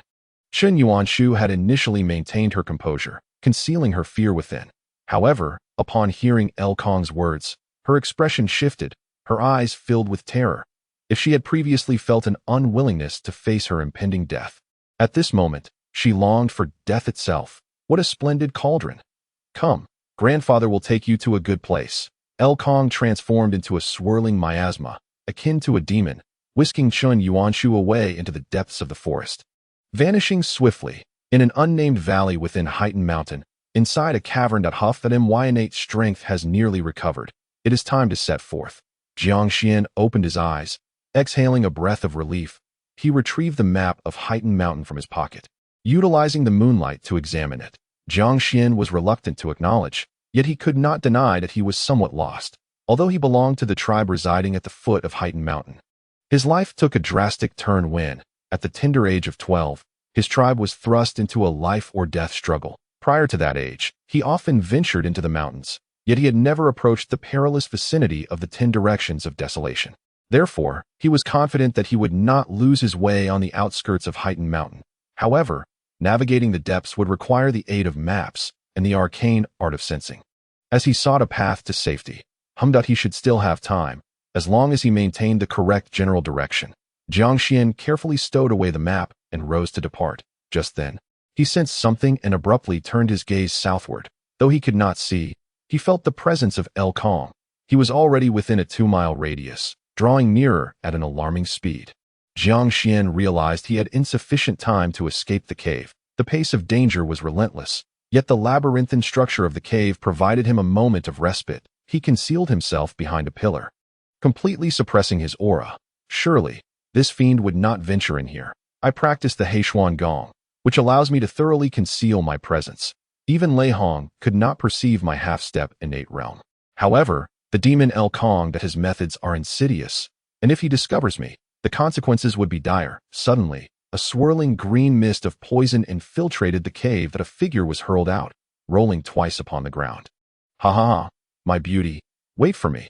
I shall return shortly." The green mist spiraled away, and Jiang Xuan sensed that El Kong had rapidly covered a distance of 2 miles in mere moments. This emboldened him to peek out from behind the pillar. And there he beheld a woman. Chapter 43. "This woman smells divine, cursed demon. What have you fed me?" Chen Yuanshu struggled to rise, but her body felt limp and powerless. The innate energy within her was suppressed by a potent drug, and the more she attempted to summon her innate power, the more fiercely the drug's influence retaliated. The pill was one that El Kong had forcefully made her consume before her abandonment. Clearly a concoction designed to temporarily seal a cultivator's abilities. That El Kong was notoriously adept with poisons. From behind the pillar, Jiang Xuan gazed at Chen Yuanshu. Who is this woman? How did she find herself deep within Heighten Mountain? Ensnared by El Kong, it seemed the fiend intended to commit unspeakable acts upon her. Such beauty, if truly defiled by that demon, would be a grave loss. The cave was shrouded in darkness, and Jiang Xuan relied on the faint light filtering in from the entrance to discern the woman's form. Albeit only vaguely, he could only judge her beauty by the contours of her figure and cheek. Moreover, Elkong referred to her as a beauty, which undoubtedly affirmed her allure. What sort of woman has a demon of the calamity encountered? Jiang Xuan mused that his own discernment might pale in comparison to Elkong's, for the latter had undoubtedly encountered countless women in his predatory exploits. If I were to rescue her, it might not guarantee her escape. Once Elkong set his sights on her, I could hardly return to the Earth City alive. She is no kin of mine, and I would be inviting unnecessary peril for her sake. Jiang Xuan was acutely aware of the weight of his responsibilities. Should he perish, his tribe would surely be doomed. Nevertheless, he quickly shifted his thoughts, recalling his father's teachings. A true man stands tall and firm, harboring no shame in his heart. How could he turn a blind eye to death? Perhaps I am overthinking this. I must focus on my own survival. Jiang Xuan concluded. He had been employing the Qinzi secret technique to monitor Elkong's movements. And since Elkong had not concealed his aura, Jiang Xuan could still perceive him. Even from 3 to 4 miles away, Elkong had not strayed far. Jiang Xuan firmly believed that with Lu Kong's level of mastery, even if he were to retreat 3 or 4 li away, the valley and the cave would still lie within his perceptual range. It was impossible for him, Jiang Xuan, to lead anyone away. Indeed, he feared that even escaping alone would prove exceedingly difficult. Only by remaining motionless could he perfectly conceal his presence and scent. Any movement would compromise that perfection. While he could mask his own aura, he was incapable of shrouding the young woman's essence. Should her presence stray beyond the valley, Lu Kong would undoubtedly detect it. I must find a way out. If I remain trapped within this cave any longer, discovery would be inevitable. I cannot simply await my demise. If an opportunity arises, I shall certainly strive to rescue her. If no chance presents itself, I must ensure my own survival. Jiang Xuan reasoned rationally. Considering that he still possessed a blood fury pill at a critical moment, consuming it and employing the invisible escape technique would surely propel his speed to that of a calamity-level master, perhaps even exceeding that of an ordinary calamity-level practitioner. However, in comparison to Lu Kong, that he could not ascertain Lu Kong's maximum speed. Unless it were absolutely necessary, Jiang Xuan would refrain from consuming the blood fury pill. As he contemplated this, he emerged from behind the pillar. The sight of Chun Yuanshu, struggling to stand, immediately caught his attention. She beheld Jiang Xuan, burdened with numerous encumbrances. 3 knives hung at his lower back, another at his waist, a satchel slung over his shoulder, and a large bundle on the opposite side, stained with blood and seemingly containing some prey. Despite his youth and attire resembling that of a hunter, he appeared as a tribal youth who had been in the mountains for quite some time. Unbeknownst to Chun Yuanshu, the figure before her was the legendary Jiang Xuan. Nevertheless, she regarded this sudden appearance of a tribal youth hunter as a glimmer of hope. Help? Chun Yuanshu managed to utter a faint sound. Shoo. Jiang Xuan gestured for her to be silent. Then, without a backward glance, he sprinted out of the cave, leaving Chun Yuanshu in disbelief. She staggered forward a few steps before collapsing. Kill me, just kill me. Chun Yuanshu's voice broke through in a desperate cry, plunging her further into despair. Jiang Xuan heard her exclamation, but did not pause in his flight. Upon leaving the valley, he accelerated in the direction opposite to that of Lu Kong, growing ever faster. He recalled that prior to entering the valley to recuperate his innate strength, he had sensed a group of demonic beasts 100 li away while passing through a canyon. The aura of their leader resonated with an unsettling power, likely at the calamity level, though not as formidable as the crimson serpent he had previously battled with Lu Kong. Nevertheless, such beasts would pose a significant challenge, surely causing considerable trouble for Lu Kong. With a whoosh, Jiang Xuan reached the limits of his speed amidst the forest, consuming his innate power in the most reckless manner. He had never utilized the invisible escape technique in such a way during his earlier journey, now risking damage to his meridians. Yet, this allowed him to cover a distance of 1 li in mere moments. This was speed beyond the innate realm. 100 li would take no more than 400 or 500 breaths. A round trip would require less than 1,000 breaths. With my cultivation of the black mysterious art, coupled with the wishful breathing method, I need not fear meridian damage in the time it takes to brew a cup of tea. I could reach that canyon and return. If I could lure that group of demonic beasts to engage Lu Kong, I might just find an opportunity amidst the chaos to rescue the woman.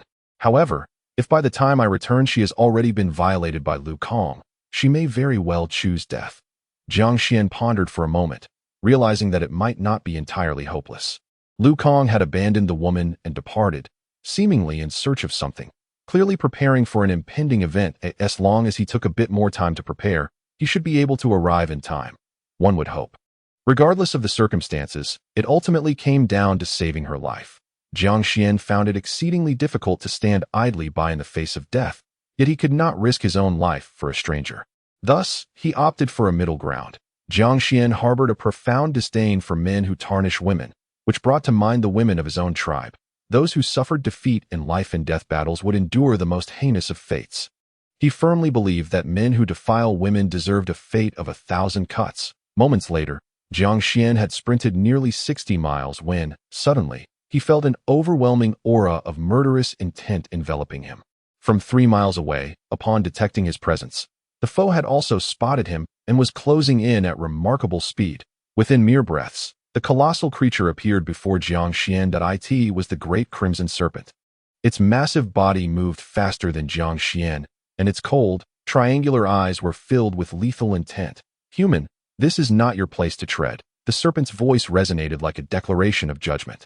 I know where Lu Kong is. Jiang Xuan abruptly interrupted the serpent, shifting his stance and pointing behind him. Over there, 60 miles away in the valley, he was gambling, wagering that the crimson serpent was pursuing Lu Kong.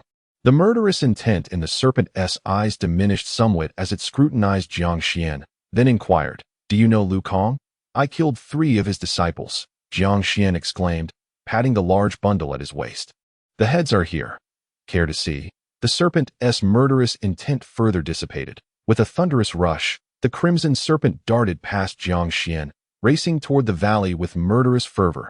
After Lu Kong had discarded Chen Yuanshu, he returned to the cave mere moments later, bearing a massive white bear, which appeared to possess the bloodline of a demonic beast, notably large in stature. "My dear, do not fret. It shall be ready shortly," Lu Kong remarked, using a knife to etch a simple formation on the ground. Before Chen Yuanshu, he proceeded to slaughter the unconscious white bear, its blood flowing into the grooves of the formation.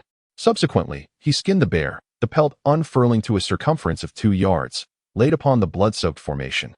Chen Yuanshu struggled, attempting to rise once more. "Do not resist. What I administered to you is the source-sealing pill, a higher tier forbidden elixir than the chi-sealing pill. Even if you have comprehended the divine might of heaven and earth, you will be incapable of exerting any strength. The effects will last for at least 6 hours. Lu Kong chuckled ominously. "Ha ha ha.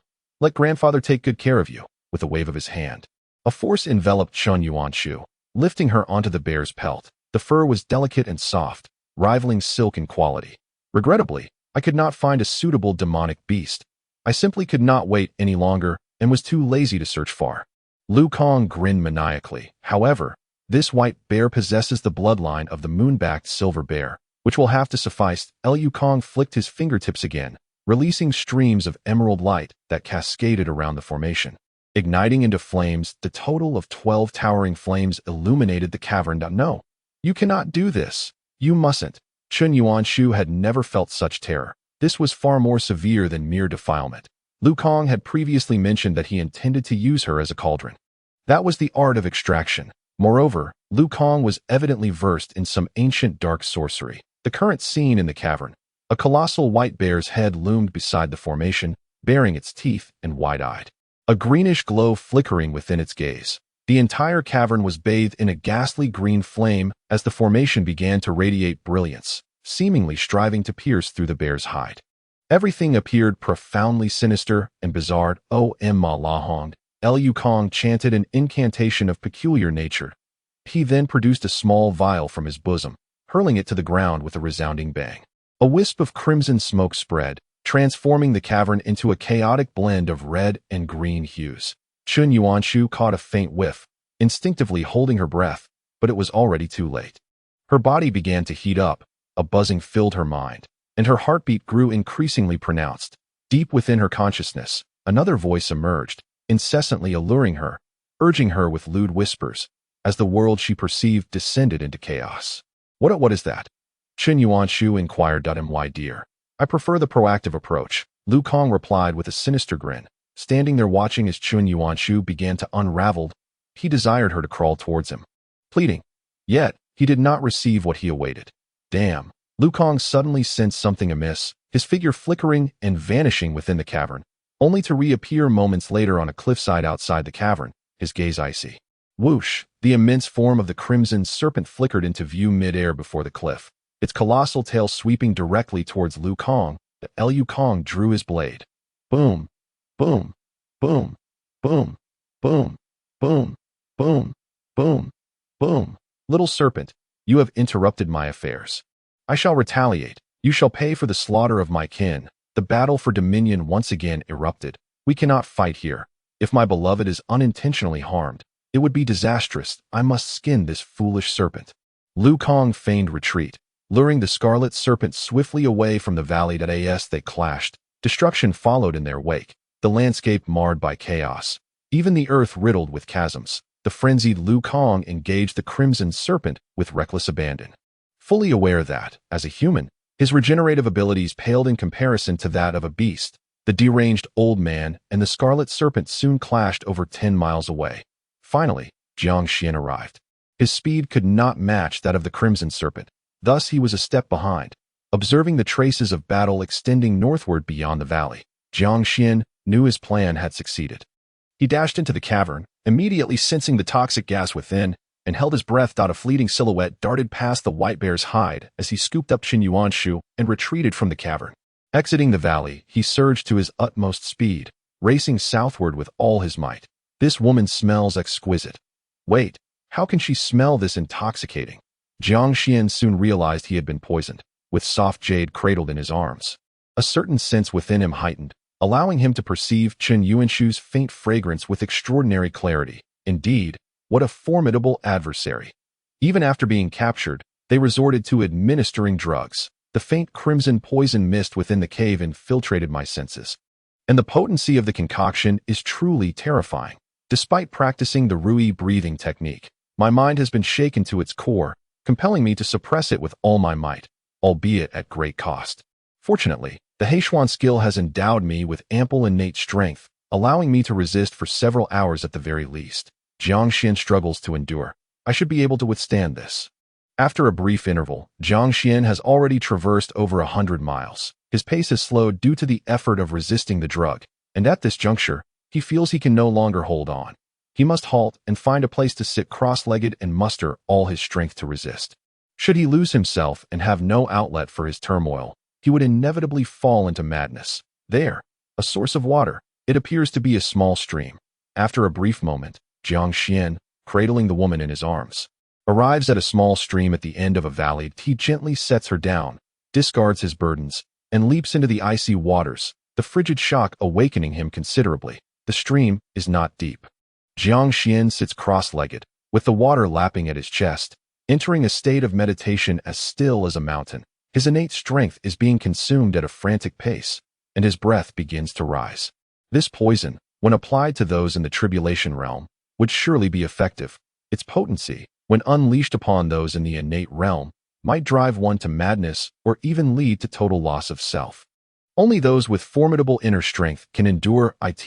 Lu Kong, driven to madness himself, likely has his own experiences with various poisons during his cultivation. As Jiang Xuan sits in meditation, he gradually loses track of time. Chun Yuanshu has succumbed to a semi-conscious state, subconsciously rolling along the riverbank. In her haze, she tumbles into the frigid stream, awakening slightly. Dazed, she struggles to rise, only to stagger and plunge back into the water. She senses Jiang Xuan's presence. In his unmoving, mountain-like posture, Jiang Xuan, who has even restricted his chaotic thoughts, suddenly feels warm, delicate arms encircling his neck, and a soft, jade-like body pressing into his embrace. The fragrant aura envelopes him. This unfamiliar woman coils around him like a serpent, kissing his neck, her heated breath brushing against his ear repeatedly. Jiang Xuan's eyes snap open. Good heavens, who can withstand this? Already poisoned, Jiang Xuan, much like Chun Yuanshu, loses control. Chapter 44. I can marry you. The collapse of his senses occurs in an instant. Chun Yuanshu, a noble maiden of a prominent family, has never experienced such matters, nor has she witnessed them. Instinct drives her to approach Jiang Xuan, albeit haphazardly. She merely desires to draw closer to the essence of the man. Fortunately, even though Jiang Xuan is a decade her junior, he has been married before and knows what to do. Jiang Xuan feels her gentle lips against his. Chen Yuanshu reciprocates his advances. The water splashes around them. The icy stream cannot quench the fervor of their connection. This night is one of wakefulness. Jiang Xuan never imagined he would acquire a woman's form in such a manner, and she is merely the second woman of his life. As his consciousness begins to clarify, Jiang Xuan, lacking extensive experience in this regard, instinctively makes comparisons. Indeed, she is far more proactive than Qing Hongjia. This must be due to the effects of the poison on the morning of the 5th day of the 3rd month, by the banks of the stream deep within the valley. As dawn gently breaks on the horizon, the earth remains shrouded in a dim haze. The rare occurrence of thick fog casts a chill over the early morning at Heightened Mountain, where the wilderness lies in tranquil silence, accompanied only by the remarkably clear sound of trickling water. The crackling of the fire pit along the shore provides a slight warmth, dispelling some of the morning's chill, while the savory aroma of roasted meat begins to waft through the air. Not far from the fire, Chen Yuanshu awakens, her gaze initially clouded with confusion. As her eyes gradually clear, a look of terror emerges. She finds herself draped only in a blanket, half of which lies beneath her and the other half covering her body. She lifts the blanket slightly to peer underneath, her face paling further at the realization of her state. Indeed, she is not clothed. The blanket itself captures her attention. It is an exquisitely thin and delicate creation, woven from the fur of an unknown mystical beast. Unlike a typical animal hide, this is a woolen blanket, adorned with intricate tribal patterns that reflect a rich cultural heritage. Such tribal blankets are often sold at a high price in Feishua City, as each piece requires years of labor from several tribal women to craft. Remarkably warm, yet highly portable, it can be folded and placed in a pack, taking up no more space than a summer garment. While the tribespeople possess the skill to create such blankets, they seldom use them themselves, as they are considered too luxurious and expensive. Instead, these blankets are typically offered to the tribe, which then sells them through merchant caravans to the larger cities. Sitting up, Chen Yuanshu senses the absence of another's presence nearby, yet she is acutely aware that her own body has undergone a profound transformation. In simple terms, she has become a true woman, experiencing no pain. Her innate physique remarkably complete, with an extraordinary capacity for recovery. As she attempts to recollect her memories, they remain fixated on the moment when the tribal youth hunter carried her away in haste. Her eyes welling with tears, her expression grows increasingly frigid as she surveys her surroundings. Beside the fire, a freshly cut log lies on the ground, upon which her skirt is draped. She notices her undergarments and shoes neatly folded beside it. Though her skirt appears somewhat disheveled, her sword is also present, resting there alongside several items that do not belong to her, scattered at the other end of the log, just as she is about to rise and dress. She suddenly hears footsteps. Despite sensing no other presence in an instant, she transforms into a fleeting shadow, darting forward to seize her sword. Emerging from the woods, Jiang Xuan carries a bundle of firewood, and in that moment, she appears behind him, her blade poised upon his shoulder. How swift! Jiang Xuan marvels internally, feeling as though time itself has momentarily suspended. Is this the legendary divine power of heaven and earth? The force of her full-powered strike would surely surpass that of the wind chase style. Yet, I have yet to master the complete essence of the wind chase, still lacking the unity of man and blade, the might of heaven and man. Earlier, observing her, she seemed no more than in her 20s.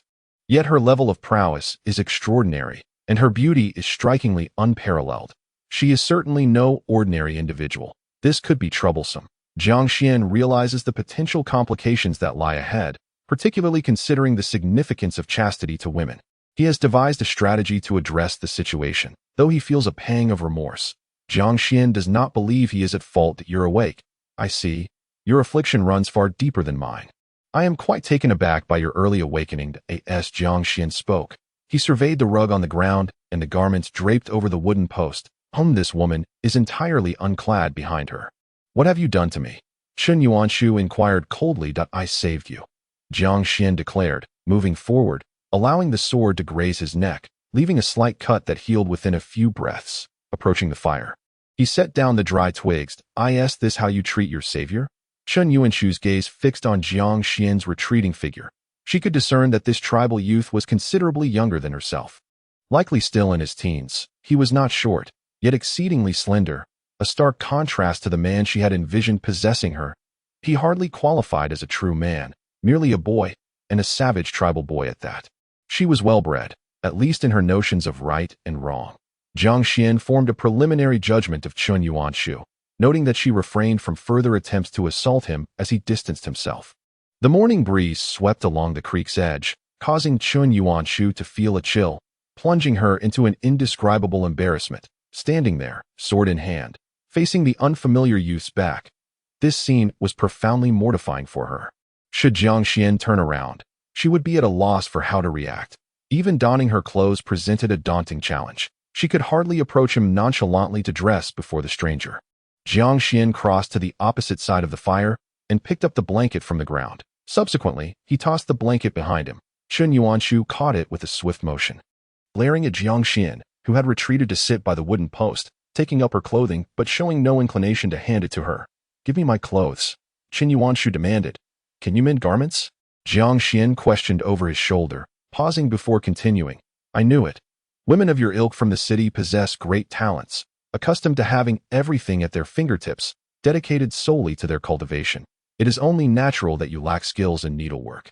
My mother is the same. Fortunately, I have learned some techniques from Sister Ruoxiang and Sister Jiang. Do not touch my clothes." The woman's voice rang out that I shall tear them, but I will also sew them back together. "That seems reasonable, does it not?" Jiang Xuan retorted. "Or do you wish to walk out of Heighten Mountain clad in tattered garments?" Chun Yuanshu fell silent. Jiang Xuan examined Chun Yuanshu's skirt, discovering the beast bone needle embedded within. Still threaded with line, these were items he carried with him, kept in his pack. Each time he ventured into the mountains, he would remain for nearly a month before returning to his tribe. And mending was a common necessity. Chun Yuanshu could discern that prior to her awakening, this tribal youth had indeed been stitching her skirt, having paused halfway to gather more firewood, which was when she regained consciousness. A rustling sound broke the air. Chun Yuanshu wrapped the blanket around herself, slicing a strip from the edge to fashion a makeshift belt, securing it around her waist before boldly approaching the fire. Halting beside Jiang Xuan, sword in hand, her gaze cold and piercing, Jiang Xuan, who had lowered his head to sew the skirt, glanced at her, then gestured toward the fire, asking, "Are you hungry? The roasted meat will soon be ready." "What have you done to me?" Chun Yuanshu reiterated. "That I saved you," Jiang Xuan responded once more. "How did you save me?" Chun Yuanshu asked again. "Do you know who captured me?" "The demon, El Kong. I am aware of him," Jiang Xuan replied while stitching a skirt. "I encountered him in the mountains before.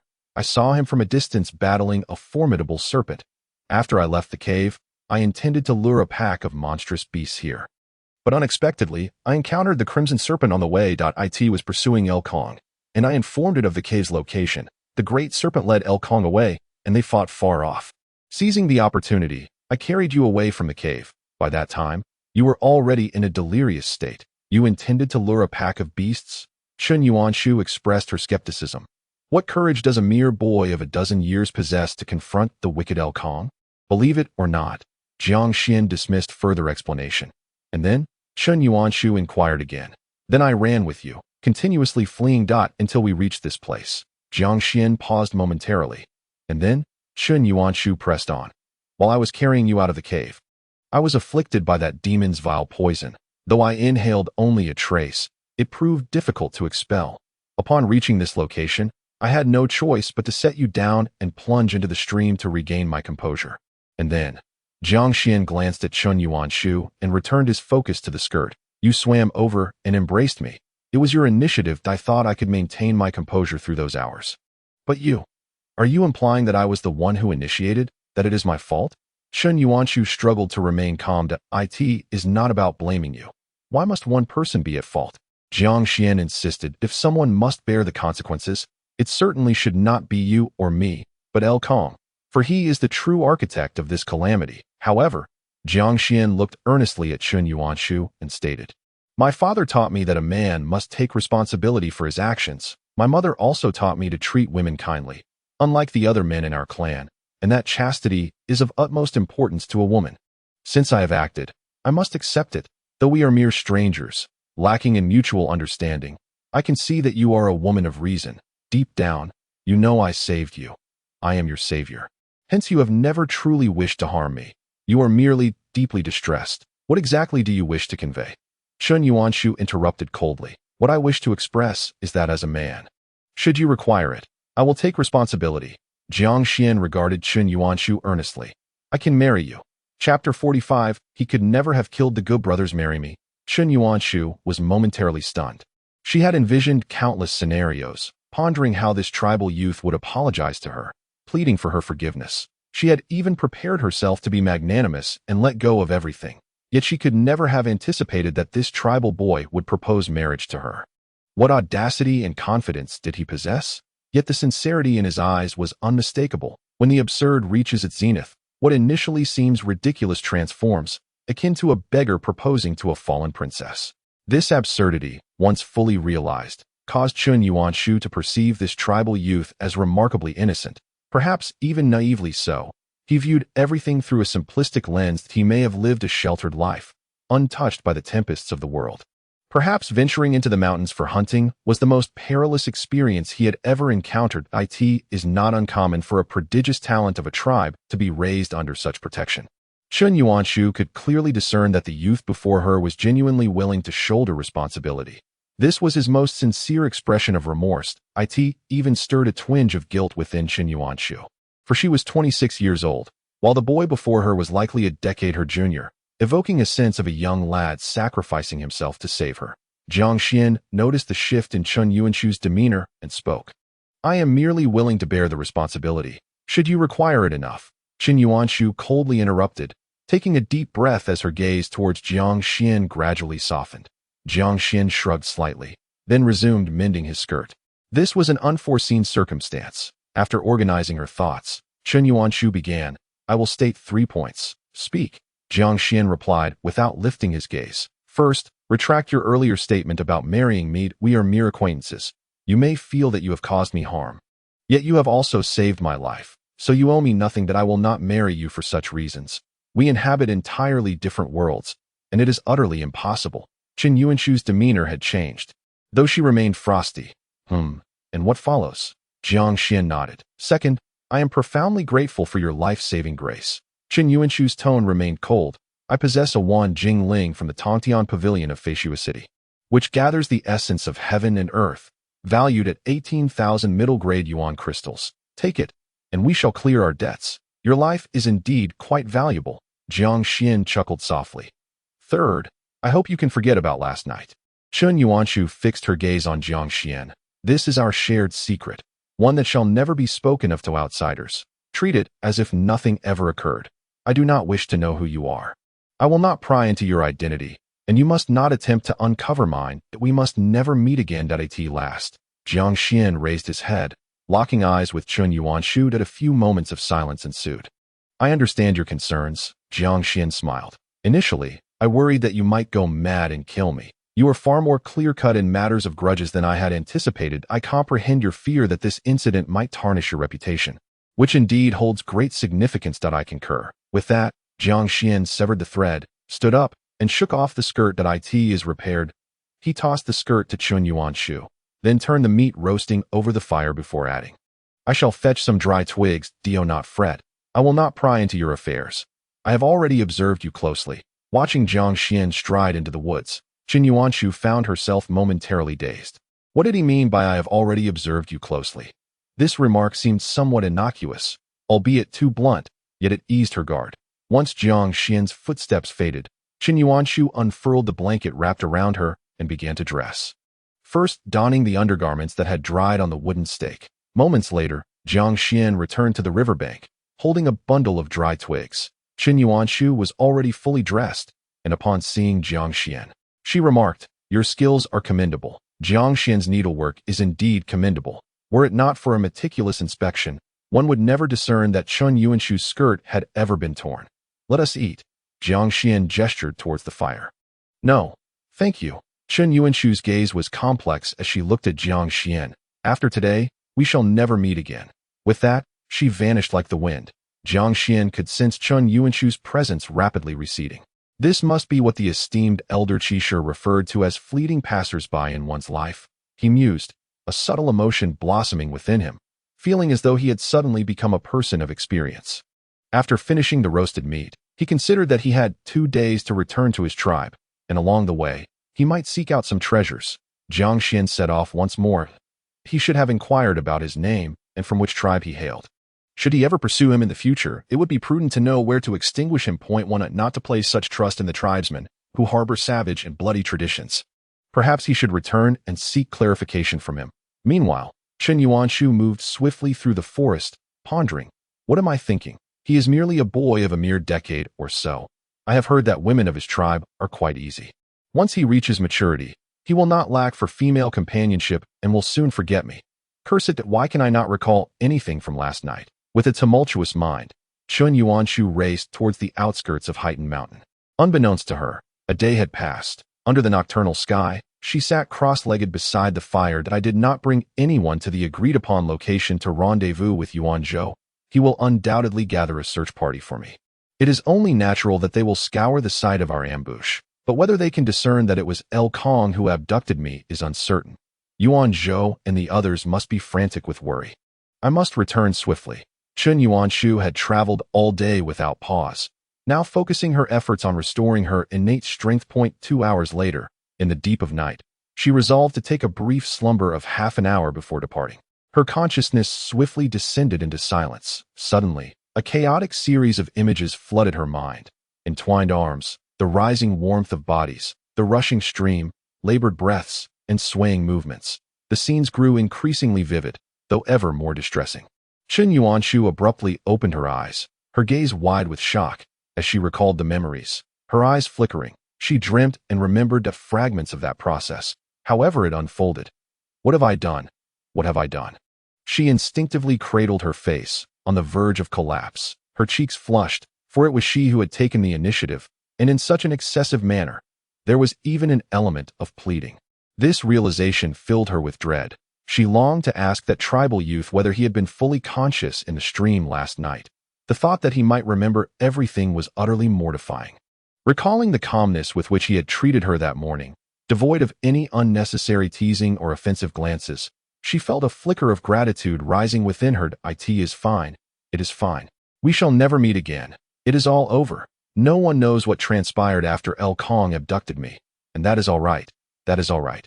Chen Yuanshu closed her eyes, taking deep breaths repeatedly. However, soon her cheeks flushed once more. She opened her eyes, blinking slowly, her gaze gradually drifting into memories. She pursed her lips, her face still tinged with red, as she reminisced on the morning of the 6th day of the 3rd month. At the Blackpool Mountains William Gorge, the roar of the waterfall resounded.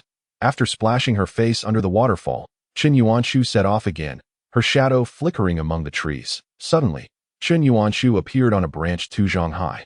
Gazing at the simple marks etched into the tree beside her, she reached out to touch it. "Our Chen family, S insignia."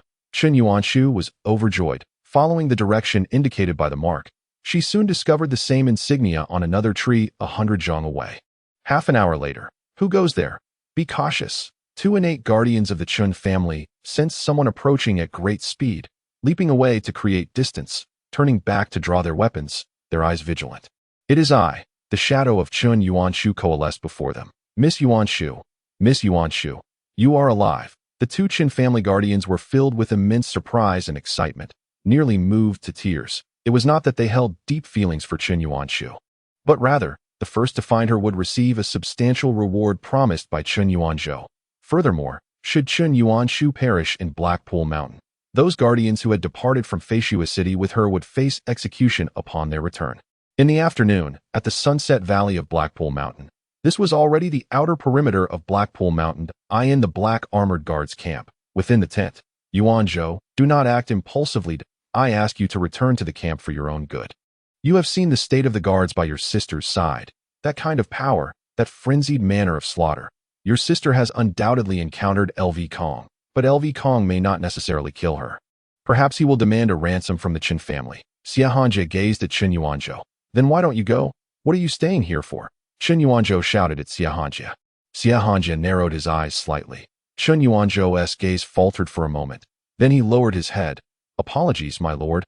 I was disrespectful. I understand your feelings. My presence here is to stand guard in place of Lord Lei Hong, and also to protect you." The Chen family cannot afford to lose two great talents.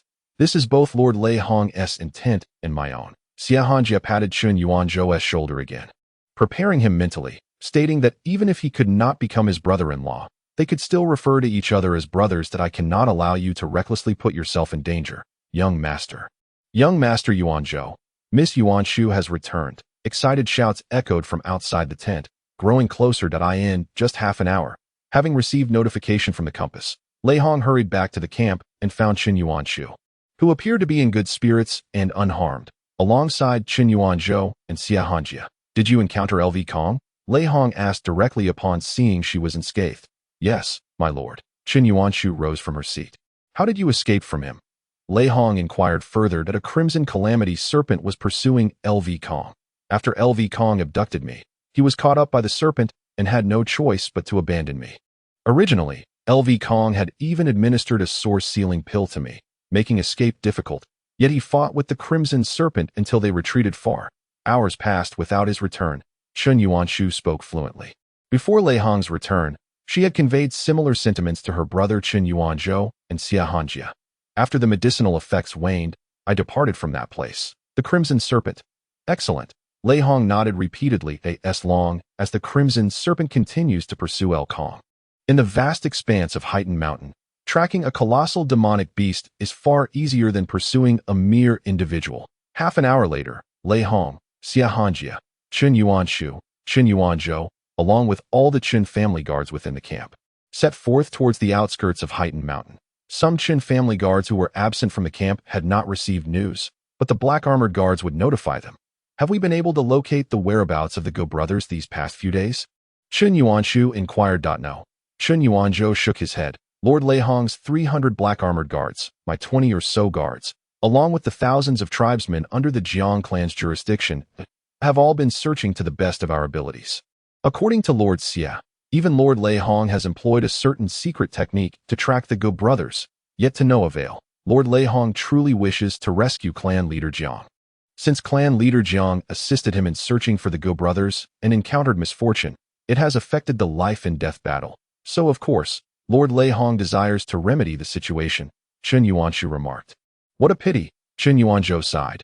I had hoped to experience the ninth style of the wind-chasing blade, but it seems I shall not have the opportunity. Tomorrow is the 7th day, isn't it? Qin Yuanshu turned to her brother and asked. Indeed, it is the 7th day. Tomorrow morning is the life and death battle, Qin Yuanzhou affirmed. Over the past millennium, Heightened Mountain has only swallowed up small to medium-sized tribes. The top 10 tribes have never changed. Tomorrow morning, we shall witness history unfold, making this journey to Heightened Mountain worthwhile. Qin Yuanshu replied with a hum, adding, then let us return to Zhang's earthen city first. We shall wait until tomorrow afternoon when the other guards return from the mountain, and then depart together. That night, Lei Hong, Qin Yuanshu, and the others returned to Zhang's tribal earthen city. The news of the unsuccessful search for the Gu brothers and Jiang Xuan quickly spread throughout the Jiang clan. On the morning of the 7th day of the 3rd month, at the martial arts arena of Zhang's tribal earthen city, Jiang Xuan has indeed gone missing. I heard he encountered the Gu brothers in Heightened Mountain.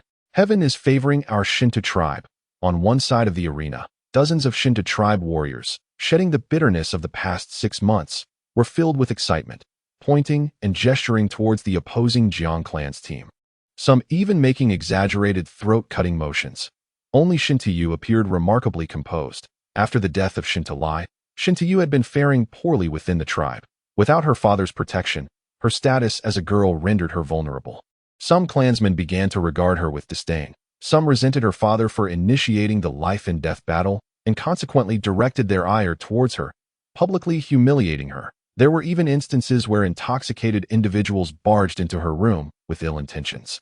Fortunately, Uncle Yen arrived just in time, dispatching that clansman with a single strike. Although there were powerful elders looking after her, they were also mindful of the sentiments of other tribesmen, ensuring her safety, but providing little more beyond that.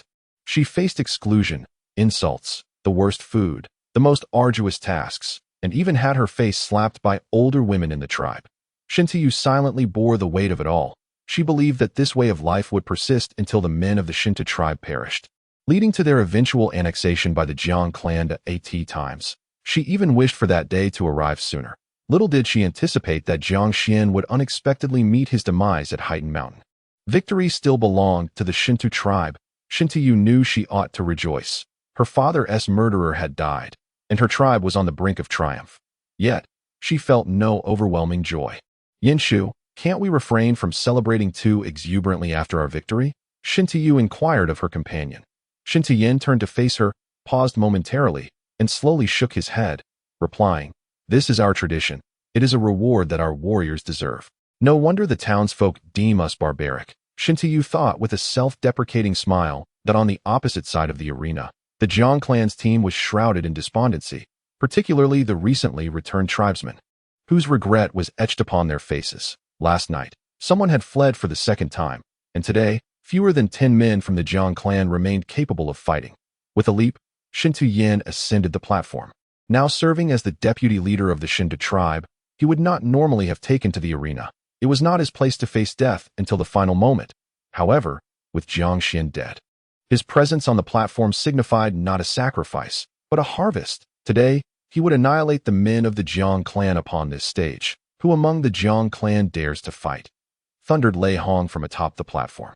The few men left in the Jiang ranks exchanged glances. They had previously lacked the courage to face death in battle, and that fear still lingered. Cowards! Ha ha! The Jiang Clan is filled with cowards. Came the resounding derision from the Shentu side. Shut your foul mouths. A figure darted into the training ground, flickering into existence upon the arena. Chapter 46. Clan Leader Jiang, I have long admired your esteemed reputation. Jiang Xuan hurried back to the tribe, glancing at the sky, and found the timing perfect. In truth, even if he had returned in the afternoon, he would have arrived in time. The warriors who had returned to the tribe over the past 6 months could at least take part in a few matches, though such sacrifices were unnecessary. You. Shentu Yin gazed in disbelief at the figure that had suddenly appeared on the stage, a flicker of dread crossing his eyes that he had come to reap the rewards. Not to be the one facing the arena, yet he found himself there, and Jiang Xuan had returned. Jiang Xuan was still alive. He appeared travel-worn, as though he had just emerged from the mountains. How could he have escaped the clutches of the Go brothers? It seemed impossible. The combined strength of the Go brothers was formidable, ranking among the top 10 innate fighters of Feishua City. And even they would struggle against them in a life-or-death struggle. A number of onlookers, including several astute innate guards from the Jiang Clan, stood at one side of the arena. They understood all too well how terrifying it was to survive an encounter with the Go brothers. Through their discussions, the rest of the audience began to comprehend the gravity of the situation. Some even noted the peculiar expression on Lei Hong's face, indicating his astonishment at Jiang Xuan's survival. Shentu Yin, before I slay Shentu Lai, you have always led the charge into these life-and-death battles. I've heard you are now the deputy leader of the Shentu clan. How do you wish to meet your end? Jiang Xuan fixed his gaze upon Shentu Yin, simultaneously unfastening the burdens he carried. His various bags and a collection of tightly bound weapons, all strung together by ropes. The Shentu clan had once boasted 3 individuals who comprehended the essence of the celestial beings. However, with the death of Shentu Lai, the current clan leader, Shentu Long, who was originally Shentu Lai's uncle and had previously held the position of clan leader, was compelled to step back into the fray due to his advanced age and declining health. With Shentu Lai's demise, he had no choice but to return. Yet, he was indeed aged. Jiang Xuan casually tossed his bags towards the Jiang clan's contingent, his eyes fixed on Shentu Yin. So, you are now the foremost warrior of the Shentu clan, are you not? Shentu Yin remained silent, his expression impassive, after enduring a relentless onslaught from Jiang Xuan for over half a year. The once valorous proclamations of the Shentu clan had long since faded into obscurity. My lord. Jiang Xuan glanced toward the high platform. Let us commence. Lei Hong nodded in agreement. This would take place in a courtyard not far south of the tribal Earth City and the martial arts training ground.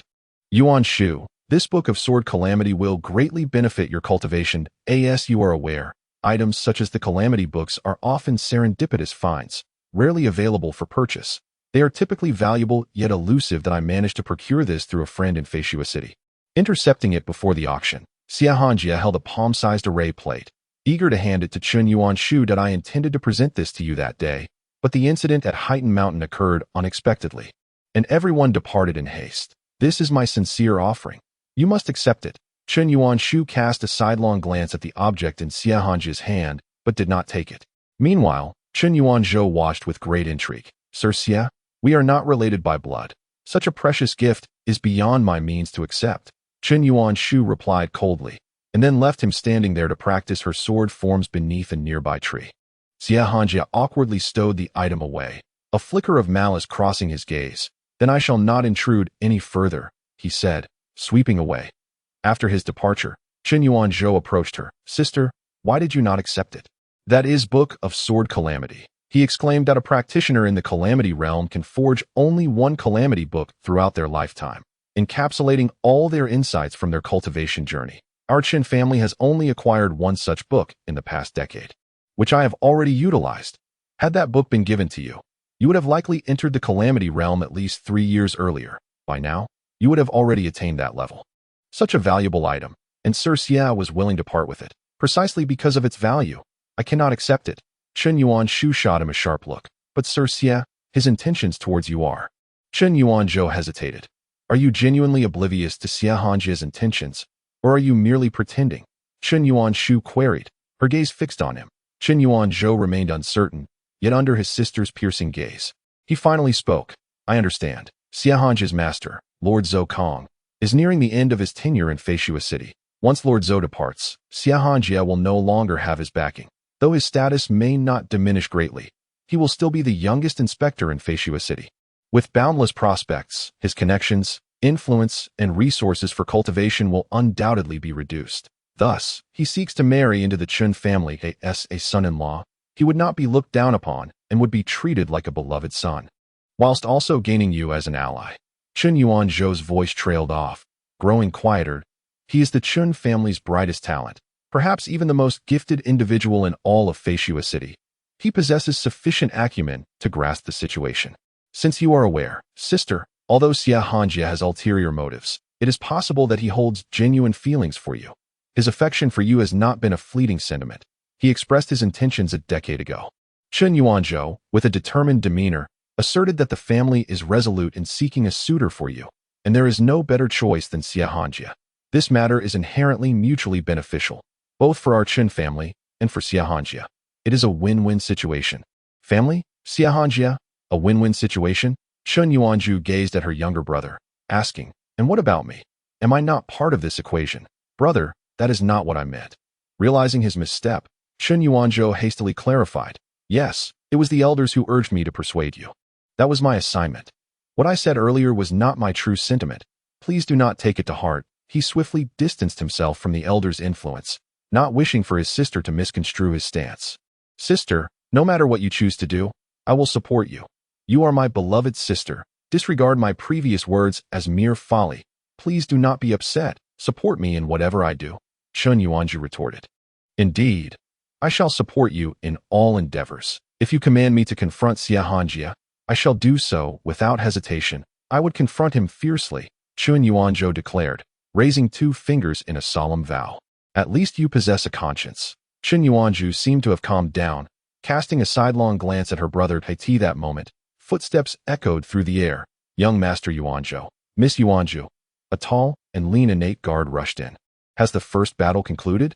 Chen Yuanzhou inquired directly, as both he and Chen Yuanzhou had opted not to attend the martial arena to witness the fight, deeming it insignificant, given their levels of cultivation and experience. The brutal skirmishes of the tribe seemed crude and unrefined. Even if the former champion of Heighten Mountain, Jiang Hanfeng, were alive, he would still fall short of Chen Yuanzhou's prowess. There was little value in spectating.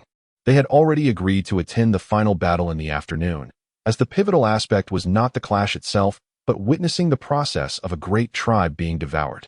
It has concluded. The tall innate guard nodded repeatedly. Jiang Xuan has returned. Shentu Yin was slain within 3 breaths, with no chance to retaliate. Jiang Xuan? He is still alive. The siblings were taken aback, realizing they had missed an extraordinary spectacle. After exchanging a glance, they vanished like shadows to the martial arena. Upon their arrival, the Shentu Tribe stood in eerie silence, with someone on the stage silently collecting Shentu Yan's remains on the side of the external spectators. Astonished murmurs filled the air. Young Master Yuanzhou, Miss Yuanzhou. Over a dozen innate guards from the Chen family noticed their arrival, parting to make way and gathering around to recount the recent events. The reputation of the pursuit wind style is well-deserved. Shentu Yin had comprehended the essence of the heavens and earth, yet even he could not withstand 3 breaths. His cultivation has also reached the late innate stage, and his growth rate is truly astonishing. He is a prodigious talent worthy of admission to the Starry Pavilion. Under the weight of such accolades for Jiang Xuan, Chen Yuanzhou felt a surge of excitement. His eyes gleaming with anticipation, he arrived at the Jiang Clan, intent on challenging Jiang Xuan's wind-chasing style. The more formidable Jiang Xuan became, the greater his renown, which would ultimately serve to his advantage. Thus, the impact of his victory over Jiang Xuan would be all the more significant. The siblings turned their gaze toward the Jiang Clan's gathering, that a throng of people encircled a singular figure, their cheers echoing in the air. The women of the tribe were exuberant and spirited, with some even playfully exclaiming, "Chieftain, I wish to bear your children," though it was evident they were jesting. One could still sense the deep admiration the tribe's people held for their leader. "Come, let us approach," Chen Yuanzhou said, unfurling his folding fan and leading his companions around the arena toward the members of the Jiang Clan. As the Jiang Clan's folk noticed their approach, they instinctively parted to make way. "Chieftain Jiang, it is an honor to finally meet you," came a voice tinged with arrogance. Jiang Xuan, who had been engaged in conversation with Grandma Jinhua, turned to see a group of formidable innate experts surrounding a pair of distinguished individuals, a man and a woman. The Chun family from Feishua City, Chen Yuanzhou and his sister, Chen Yuanzhu, had arrived last month and had been residing in the Earthen City. During Jiang Xuan's days of disappearance, they had even ventured into the mountains in search of the Gu brothers. Only returning just last night that I have learned that both siblings are extraordinary talents from Feishua City. Chen Yuanzhou has come to issue a challenge for your 9th wind-chasing blade technique. As Jiang Xuan turned to observe their approach, Jiang Ziyun and Jiang Xuan engaged in a hushed exchange. Unbeknownst to anyone, a peculiar emotion flickered in the depths of Jiang Xuan's eyes. "Chen Yuanzhou, we had agreed not to meet again. It seems fate has intertwined our paths once more. Perhaps I should feign ignorance of her presence," Jiang Xuan mused, consciously refraining from stealing even a glance at Chen Yuanzhou, his primary focus resting on Chen Yuanzhou. Chen Yuanzhou, with a certain scholarly demeanor, clasped his hands in greeting. "Young Master Chen, a pleasure to make your acquaintance." Jiang Xuan reciprocated the gesture. "Seeing is believing, Chieftain Jiang. You are far more refined than I had imagined.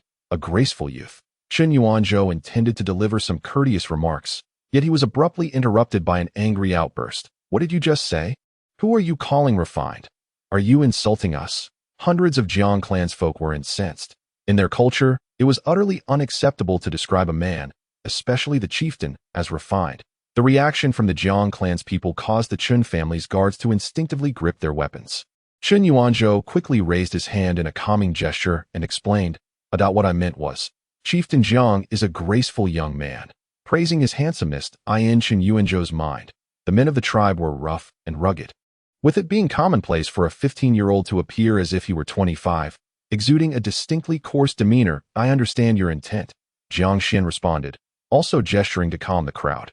"Chieftain Jiang, I have heard that you were pursued by the Gu brothers in Heighten Mountain." Chen Yuanzhou continued, "To speak candidly, our Chen family has a deep-seated grudge against the Gu brothers. Upon learning of their whereabouts, we ventured into the mountains in search of them, but alas, we found nothing." Chapter 47. The Shock of the Ice Mountain Beauty. Chen Yuanzhou gazed in disbelief at the young man who was exchanging pleasantries with her brother. "He is Jiang Xuan. It is truly him. How could it be?" Chen Yuanzhou had never imagined that the tribal boy hunter she encountered in the mountains would be the illustrious Jiang Xuan. It was not that she lacked the capacity to think of it. Rather, her mind simply would not venture in that direction. From the very first day of entering Heighten Mountain, Chen Yuanzhou had believed that Jiang Xuan had already fallen victim to the Gu family's 3 brothers. If Lord Lei Hong had failed to rescue him in time, then it was implausible that he could still be alive. They had vowed never to meet again, yet fate had conspired to bring them together. If he insisted on entangling himself, then Chen Yuanzhou felt both astonished and a weight in her heart. For a woman, her virtue was of paramount importance. "Do not look at me. Do not look at me." Chen Yuanzhou silently prayed, deeply concerned that Jiang Xuan might cast an unusual glance her way, revealing something unintended to her surprise. During his conversation with Chen Yuanzhou, Jiang Xuan did not spare her even a sidelong glance, as if she were invisible. This not only alleviated Chen Yuanzhou's anxiety, but also stirred within her a peculiar sensation. From a young age, Qin Yuanshu had been the center of attention. She had sensed the unusual glances from young gentlemen directed at her since her teenage years. As a breathtaking beauty, she had grown accustomed to declarations of affection, to being pursued, to rejecting advances, and to being scrutinized. Thus, when the only man who had ever possessed her truly adhered to their agreement, behaving as though he did not recognize her and not even casting a glance in her direction, she felt an unexpected emptiness within. This was not merely disappointment. It was an emotion that screamed, "How could you treat me this way?" She had never encountered such treatment before. He was aware of her identity, knowing she was the legitimate daughter of the Qin family, the foremost of the four great families of Feishua City. While he himself was merely the chieftain of a tribe, their statuses were worlds apart. He understood he was unworthy of her and dared not provoke the Qin family, hence his restraint. Qin Yuanshu also struggled to comprehend why she harbored such malice towards Jiang Xuan. Her thoughts were in tumult that on the high platform, Xia Hanjie and Lei Hong had engaged in conversation for some time. That it was astonishing to escape from the hands of the Gu family's three brothers. The tribe must possess some extraordinary techniques. The Jiang Clan had birthed exceptional talents like Jiang Zhengwu in its history, and as the chieftain, Jiang Xuan would naturally have access to the tribe's secrets. Likely mastering a form of escape technique, Xia Hanjie observed the Jiang Clan's formation, noting that his aura was not entirely tangible. The method of concealing one's presence must be a rare skill. Indeed, Jiang Xuan had mastered a form of escape technique. Lei Hong remarked indifferently that, according to his subordinate, the Black Armored Guard, when Jiang Xuan first entered Heightened Mountain, his speed was far inferior to theirs. Yet within the past 2 months, he had become as swift as one in perfect innate completion, not traveling the conventional path, Xia Hanjie countered, shaking his head as he focused on the techniques of concealing one's aura and escape arts. Even if he were an unparalleled swordsman, he would inevitably neglect some aspects. This was the most crucial period for cultivation. If he possessed 10 parts of strength, he could not afford to use only 9. At the very least, he was still alive. The tribal territories were rife with war and conflict, and Heightened Mountain was fraught with peril from ferocious beasts. With the possession of life-preserving skills, one could hope to traverse a longer path in the future. Lei Hong stated. Xia Hanjie cast a surprised glance at Lei Hong that he could sense that Lei Hong harbored a genuine admiration for Jiang Xuan's talent, while it would be understandable if it were a genius from another place. To regard a talent from a savage realm like the tribal leader as such was perplexing. Even the strongest individual from such a place was merely a barbarian, lacking in moral upbringing and possessing a volatile temperament. What you say is true. In the territory of the tribes, the ability to escape is undoubtedly paramount, Xia Hanjie remarked. As he observed Qin Yuanzhou engaging in pleasantries with Jiang Xuan, he suddenly noticed Qin Yuanzhou's sister. Qin Yuanzhou, casting a rather peculiar gaze upon Jiang Xuan, it was more than mere curiosity. This caused Xia Hanjie to furrow his brow, only to quickly find solace in understanding. Had it not been for Qin Yuanzhou's intent to challenge Jiang Xuan's wind chaser style, the siblings would not have ventured to Heightened Mountain, and Qin Yuanzhou would not have encountered danger there. Perhaps she harbored some grievances in her heart, endowed with a divine and demonic presence. She was inherently proud and haughty, often treating me with disdain, let alone the tribesmen, whom she likely regarded as no more than livestock. The flicker of desire danced in Xia Hanjie's eyes as he observed Qin Yuanzhou's demeanor, which exuded an air of superiority over all. The Gu brothers were indeed cunning, yet I lament my uncle Yinyang. Qin Yuanzhou vociferously condemned the Gu brothers to Jiang Xuan, seemingly out of sympathy for Jiang Xuan's plight. Before finally broaching the critical inquiry, I wonder, Jiang Clan leader, how did you manage to escape from the clutches of the Gu brothers? At this question, a profound silence enveloped the scene. The Qin family's innate guards regarded Jiang Xuan with curious, speculative glances, while Qin Yuanzhou's eyes flickered with intrigue. Puzzled by the inquiry that I did not escape, Jiang Xuan replied, gesturing slightly to the side to signal for something. The clansman who had been assisting him with his belongings promptly handed him a large bundle that bore the marks of dried blood. Did not escape? What does that mean? Murmurs of confusion rippled among the Qin guards, who struggled to comprehend his words. With a decisive motion, Jiang Xuan unwrapped the bundle and let its contents spill onto the ground, where 3 severed heads rolled about. The women of the Jiang clan remained unfazed by the gruesome sight, while the guards of the Qin family frowned in discomfort. Killing was a common occurrence on the path of cultivation. Yet few would go so far as to carry the severed heads of their foes. It was excessively barbaric and sanguinary that I killed them, Jiang Xuan stated matter-of-factly. Qin Yuanzhou was taken aback. Who? You killed whom? The Gu brothers, Jiang Xuan replied, casting Qin Yuanzhou a look that questioned his memory. Was my statement not coherent enough? I did not escape. I killed the Gu brothers. You killed the Gu brothers? Qin Yuanzhou's voice rose in pitch, as if a tail had been stepped on. Indeed, Jiang Xuan was momentarily bewildered by Qin Yuanzhou's piercing tone. The training ground fell into a hush, the sound of a pin dropping audible on the elevated platform. Lei Hong rose, preparing to depart with Xiahanjia, when Qin Yuanzhou's exclamation caused both to halt abruptly and glance back. Their keen eyesight allowed them to discern the gruesome scene on the ground with clarity. Jiang Xuan, observing Qin Yuanzhou's expression, suddenly grasped the source of the misunderstanding. You do not recognize the Gu brothers? Jiang Xuan inquired, casually kicking one of the heads on the ground. I have only seen the portrait. Qin Yuanzhou spoke with a lack of confidence, simultaneously bending down to grasp a tuft of hair from a severed head, lifting it closer for inspection. This visage appears to resemble the third brother among the Gu family trio. The three severed heads were remarkably lifelike, devoid of any signs of decay. Generally, the innate body does not decompose. After death, it gradually loses moisture over time, transforming into a desiccated corpse, a process that takes an extensive duration. These three heads appeared as fresh as if they had just been severed. Qin Yuanzhou merely stated that it resembled him, hesitant to assert complete certainty. 6 years ago, the official government of Feishua City had commissioned a collective portrait of the Gu family brothers, which Qin Yuanzhou had also seen. It was impossible for it to be an exact match. The weapons of the Gu family brothers were also present. Jiang Xuan gestured toward the three blades hanging from the satchel, stating, however, that the weapons were for observation only and could not be given, as they were his spoils of war. Young master, I have encountered the Gu family brothers before. A robust guard from the Chun family stepped forward. Just as he was about to speak, Lei Hong appeared seemingly out of nowhere beside him. Indeed, it is the Gu family brothers. Lei Hong provided a direct answer, then turned to Jiang Xuan, saying, Jiang Xuan, follow me. Yes, sir. The onlookers were left in stunned silence. Qin Yuanzhou gazed in utter astonishment at Jiang Xuan's departing figure. Lei Hong's words equated to the government's judgment and endorsement. He would naturally not mistake the identities. Jiang Xuan had actually slain the Gu family brothers. What gave him such audacity? How could he possibly possess that level of strength? It seemed implausible. Yet, the heads of the Gu family brothers lay right before them. That morning, amidst the pile of things near the wooden stake, there had been that bag. Qin Yuanzhou recalled the scene upon awakening that morning, instinctively believing the bag contained some kind of prey. Had he first killed the Gu family brothers and then rescued me? If he truly possessed such strength, Qin Yuanzhou pondered, for reasons unknown, feeling that Jiang Xuan's silhouette had grown inexplicably towering within the exquisite courtyard.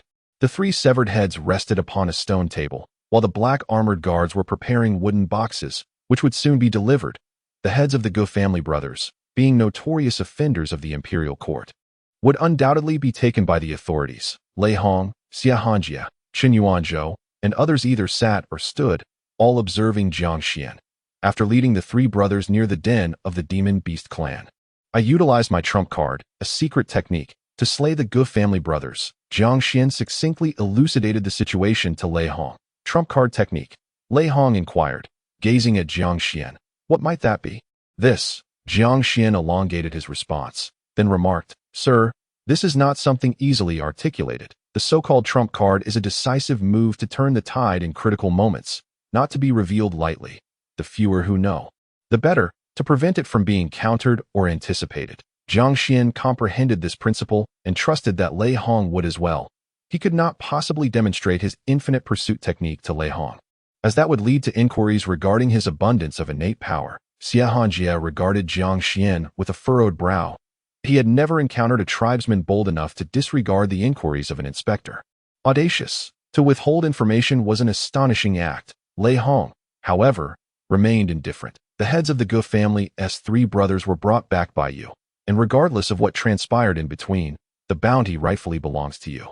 Coincidentally, the Chen siblings are also present. You can negotiate with them regarding the 100,000 mid-grade yuan crystals from the Chen family. The remaining bounty will be delivered to you by a team sent from Feishua City in due time. Chen Yuanshu and Chen Yuanzhou were still in shock over Jiang Xian's slaying of the Gu family brothers, their emotions difficult to stabilize for quite a while. However, the conversation between Jiang Xian and Lei Hong caused a subtle change in Chen Yuanzhou's expression. Rest assured, clan leader Jiang, since you have slain the Gu family brothers, your bounty shall certainly not be diminished. That I will arrange for someone to return to the clan to report, and the 100,000 mid-grade yuan crystals will be dispatched from Feishua City in a few days. Chen Yuanzhou assured Jiang Xian. Excellent. That's splendid. Jiang Xian nodded, a smile gracing his features. Once the 2 batches of yuan crystals arrive at the Jiang clan's earthen stronghold, Jiang Xian would not need to venture into the mountains again and could instead focus on his secluded cultivation.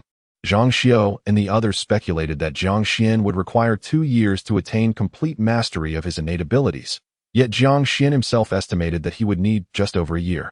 As his talent continued to flourish, subsequently, comprehending the unity of man and sword, as well as the might of heaven and man, would not pose a significant challenge. The true hurdle lay in grasping the divine might of heaven and earth. Ah, clan leader Jiang, Chen Yuanzhou resumed, gazing intently at Jiang Xian. The primary purpose of my visit to Heighten Mountain this time is to seek your guidance. The Chasing Wind 9 styles has gained renown throughout Feishua City, and I initially believed that it was your strongest technique. That I never anticipated that you possess hidden cards. Clan leader Jiang, let us find a time to spar, shall we? He formally issued a challenge to Jiang Xian. Chen Yuanshu's expression shifted subtly, glancing at her brother before turning her gaze back to Jiang Xian. Chapter 48. The challenge. Very well. Let us sign a life and death contract. Spar? Jiang Xian raised an eyebrow. You wish to challenge me? Indeed. A spar? I challenge you, Chen Yuanzhou declared with an air of arrogance, deliberately provoking. Clan leader Jiang, you wouldn't dare, would you? This was a tactic he had cultivated over the years through numerous challenges. Provocation was essential. There is nothing I fear, Jiang Xian replied, his brow slightly furrowed, disliking Chen Yuanzhou's demeanor. However, I have 2 conditions. Speak. Chen Yuanzhou responded promptly. First, it must be at least 3 days from now. That I cannot afford any errors in a life and death battle during these 3 days. Jiang Xian stated. That is certainly acceptable. 3 days hence poses no issue. Chen Yuanzhou agreed. Second, Jiang Xian looked at him intently. You must invite an elder from your family who holds authority to Heighten Mountain, and we shall have Lord Lei Hong as a witness. You, I, your elder, and Lord Lei Hong will each sign, thus formalizing the life and death contract. Sparring is permissible, but life and death shall not be at stake. As Jiang Xian's words fell, even Lei Hong's expression altered slightly. Chen Yuanshu's eyes narrowed in surprise as she regarded Jiang Xian. What do you mean? Do you intend to kill my brother? Are you proposing a life and death battle? Chen Yuanzhou's gaze sharpened. Do you believe you can kill me? It is merely a spar, Jiang Xian replied, but it must be made clear that my cultivation level is only at the late stage of innate mastery. Even the Chasing Wind style cannot be executed to its full potency. I am yet to fully command my hidden skills, and I cannot guarantee complete control. That I in a critical moment, I may inadvertently strike too hard. Therefore, your mere agreement is insufficient. It is imperative that an elder from your clan endorses your signing of the life and death contract to prevent future complications upon the vast expanse of Heighten Mountain. A man must never exhibit even a trace of timidity, especially one who holds the esteemed title of clan leader. Thus, Jiang Xian could not decline the challenge posed by Chen Yuanzhou. However, he had to consider the ramifications should Chen Yuanzhou meet his demise. Would the Chen family seek retribution against the tribe? This prompted his insistence on a life and death agreement, duly witnessed by the authorities. Yet, to Chen Yuanzhou's ears, this was interpreted quite differently. Are you suggesting that you fear you might inadvertently kill me? Chen Yuanzhou articulated each word with a measured cadence, his expression darkening, for he found such a statement to be exceedingly arrogant. Indeed, that is precisely the implication, Jiang Xian affirmed with a nod. Such audacity is remarkable, Chen Yuanzhou retorted, half laughing in exasperation. Very well, let us seal this agreement. I shall dispatch someone to Feishua City to summon an elder capable of overseeing this matter. When Jiang Xian ascended the arena for the second time, the Chen siblings did not attend to spectate. The Shentu clan had merely sent a single practitioner of the postnatal realm to serve as a sacrificial pawn, deeming it unnecessary to observe the proceedings. Upon returning to their residence, Chen Yuanzhou's sister, Chen Yuanzhou, interrupted. Brother, Jiang Xian has slain the Gu brothers. Are you truly intent on confronting him? Dear sister, Chen Yuanzhou replied, a knowing glint in his eye. Surely you must have perceived that this fellow is merely posturing. The tale of him vanquishing the Go brothers is undoubtedly shrouded in mystery. What have you discerned? Chen Yuanzhou inquired. Maintaining an unperturbed demeanor, it is inconceivable that he possesses the strength to have defeated the Go brothers. Yet he has returned with their severed heads and weapons. Initially, I struggled to grasp this, but when he refused to disclose his ultimate techniques to Lord Lei Hong, the truth became clear to me. Clear in what regard? Clear that he lacks any formidable secret techniques. Chen Yuanzhou asserted that I suspect that perhaps the Go brothers encountered an unfortunate mishap while pursuing him. Perhaps they disturbed a formidable beast. Even their master, Lu Kong, could fall prey to the pursuit of a crimson serpent, let alone those three brothers, who were merely of the innate realm. There are countless beasts within Heightened Mountain capable of inflicting grievous harm or even slaying them. Are you implying that the Go brothers were severely injured by a beast and then fell victim to Jiang Xuan's opportunism? Chen Yuanzhou probed. That is the only plausible explanation, Chen Yuanzhou continued. Of course, I shall not unjustly tarnish his reputation. His refusal to reveal the technique with which he dispatched the Go brothers is one matter. Additionally, he himself stated that he lured them near a den of beasts before striking.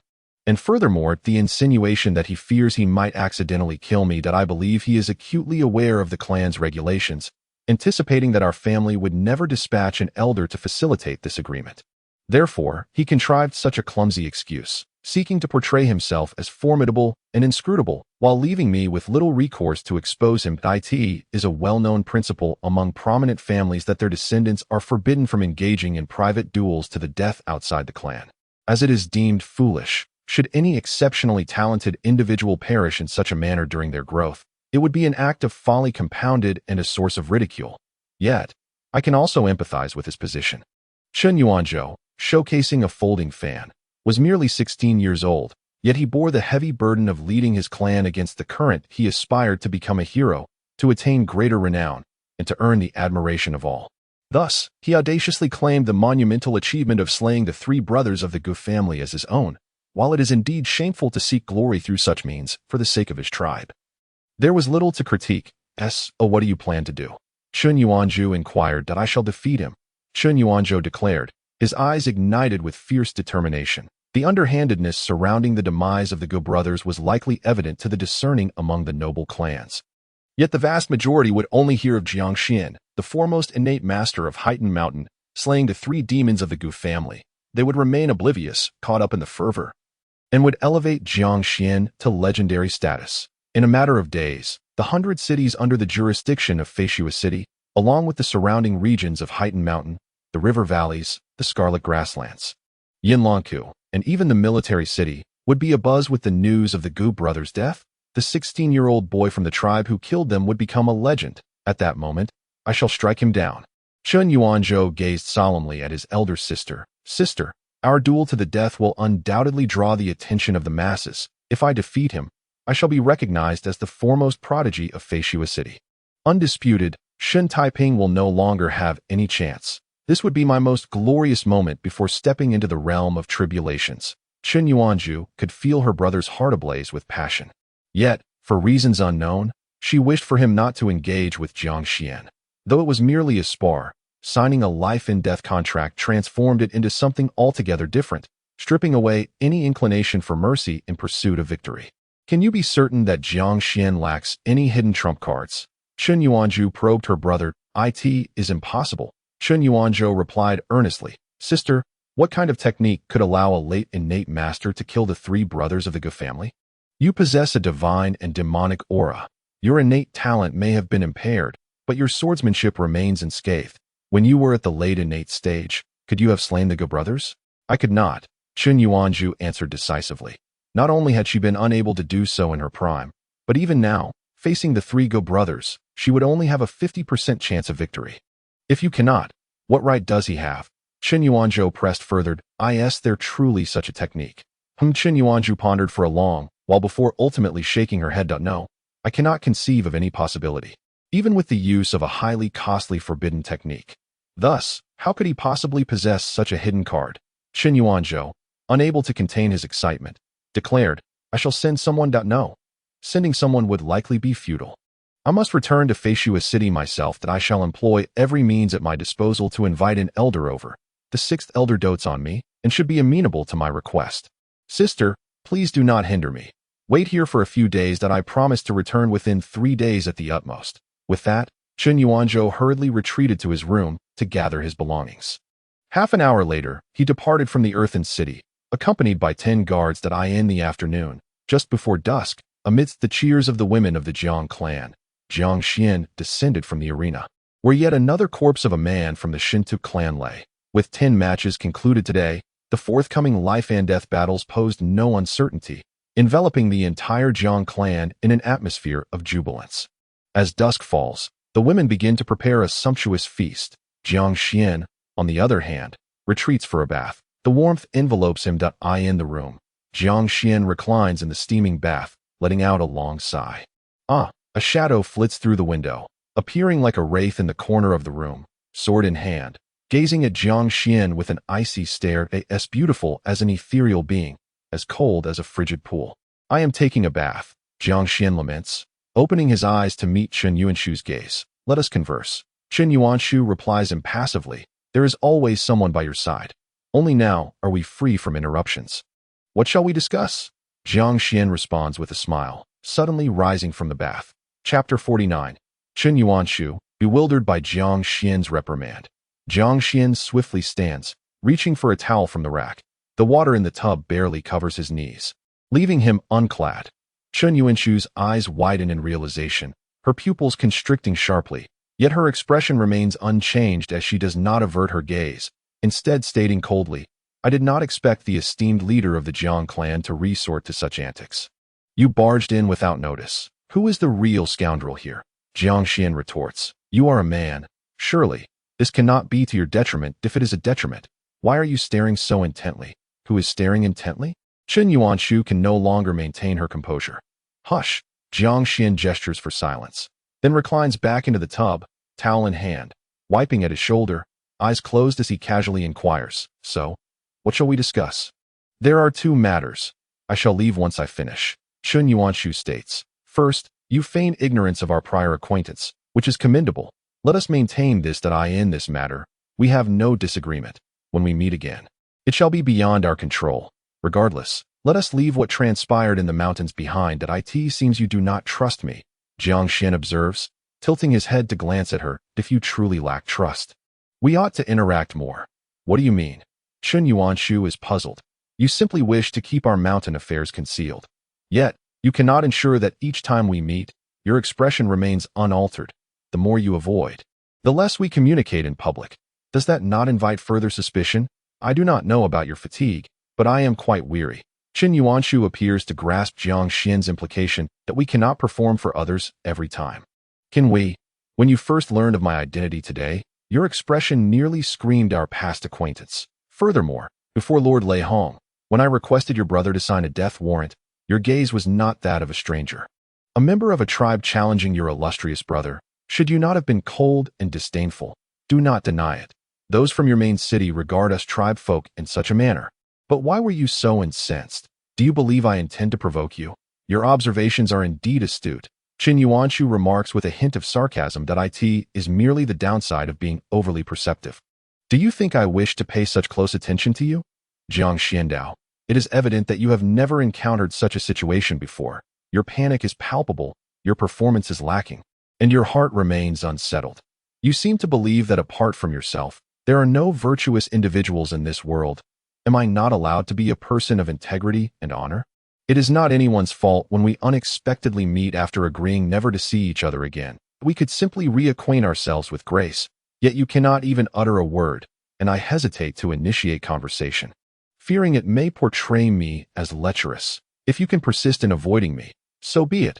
However, you cannot. You barged in while I was bathing without a sound. Do you not realize how rude that is? Silence enveloped the room. Chen Yuanshu gazed at Jiang Xuan, her expression gradually transforming into one of disbelief.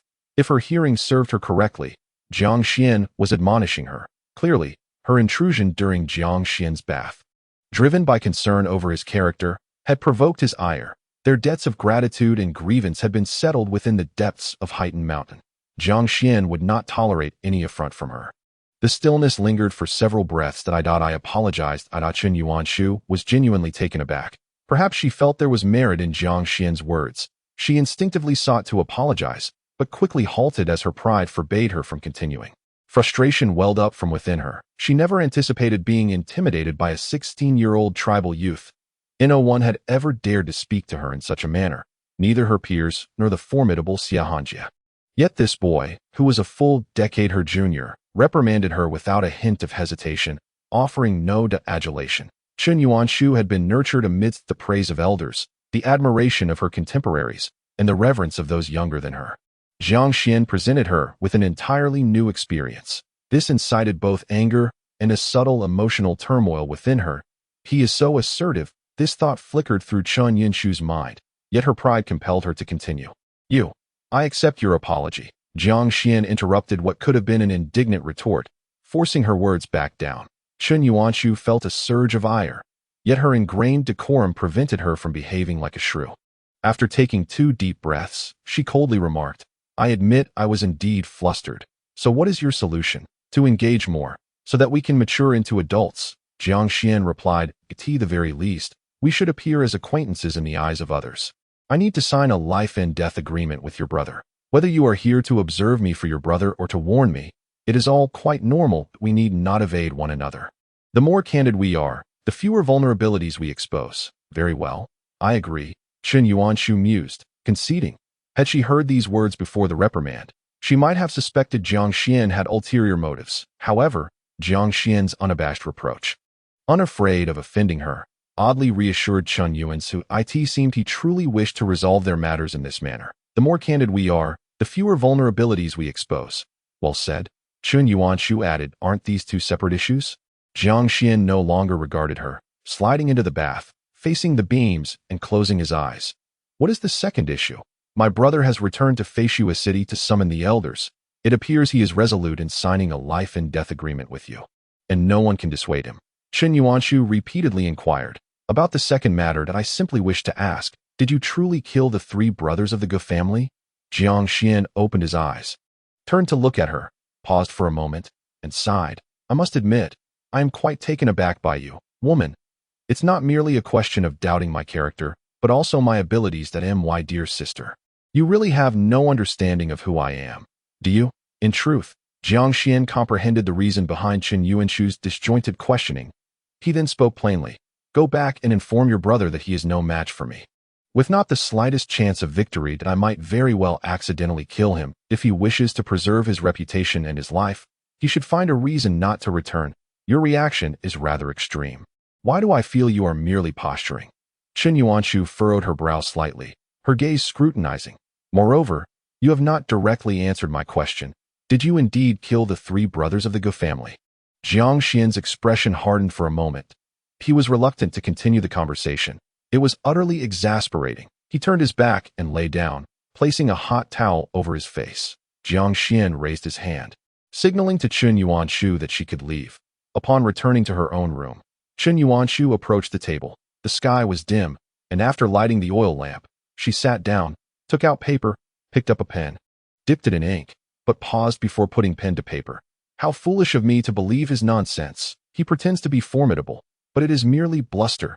Chen Yuanshu had initially intended to write to her brother about Jiang Xuan's words, but after much contemplation, she deemed it unnecessary. If he truly possessed the strength to kill the 3 brothers of the Gu family in his late innate stage, capable of defeating my brother, then I might as well marry him.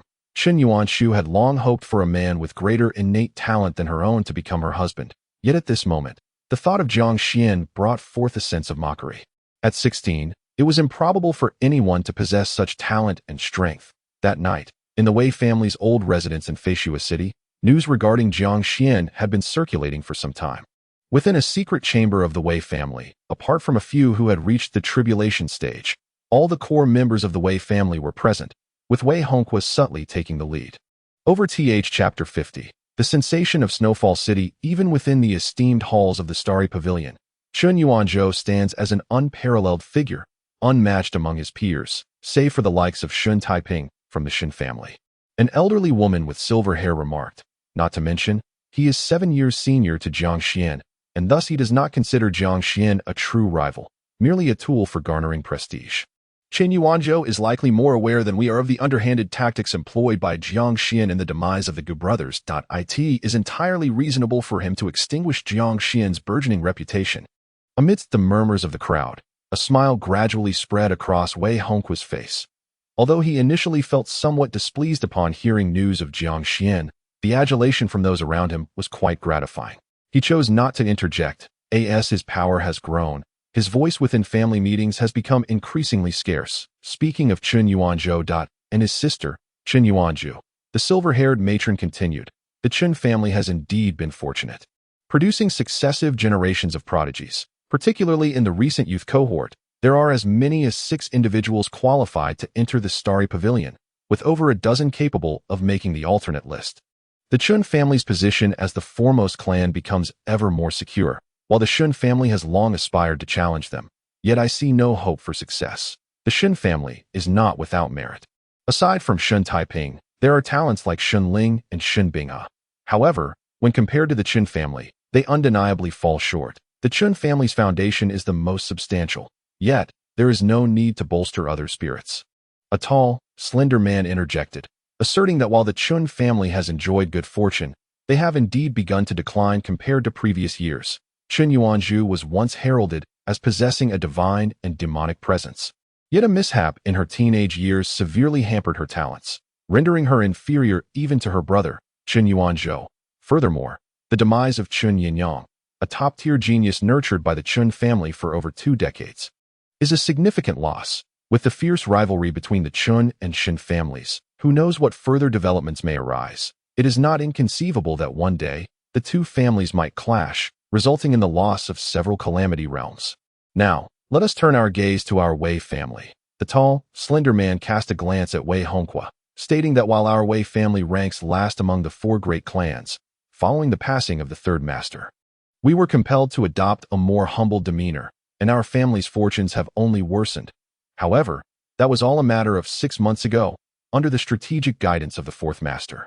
Our alliance with the Dong family of Jinhe has reached unprecedented heights, with our family's finances surging by 30% in just half a year. This represents a pure profit of 30%. Once this wealth is distributed, nurturing and selecting talents from various branches, I foresee that in a few short years, a new generation of prodigious youths will emerge. Embracing humility has its advantages. It allows us to remain unnoticed as we quietly grow stronger. I believe that within a decade, a fresh wave of Calamity Realm experts will arise. All of this is thanks to the 4th master. Indeed, it is all due to the 4th master's efforts. The revival of our family relies entirely on his astute planning to the tall, slender man inspired others to voice their praise. Several joined in the commendation. Wei Hongqia felt a swell of pride. His face flushed with exhilaration. He repeatedly gestured for calm, saying, "Esteemed guests, I am but a humble servant of our family's interests. Without your collaborative support, none of this would be possible. Each of you present is a vital contributor to our family's success. Esteemed 4th master, there is no need for modesty. According to your arrangements, it is entirely possible to identify the divine and demonic disposition lurking within our family. Indeed, if the Chun family can boast descendants with such attributes, why should the Wei family be any different?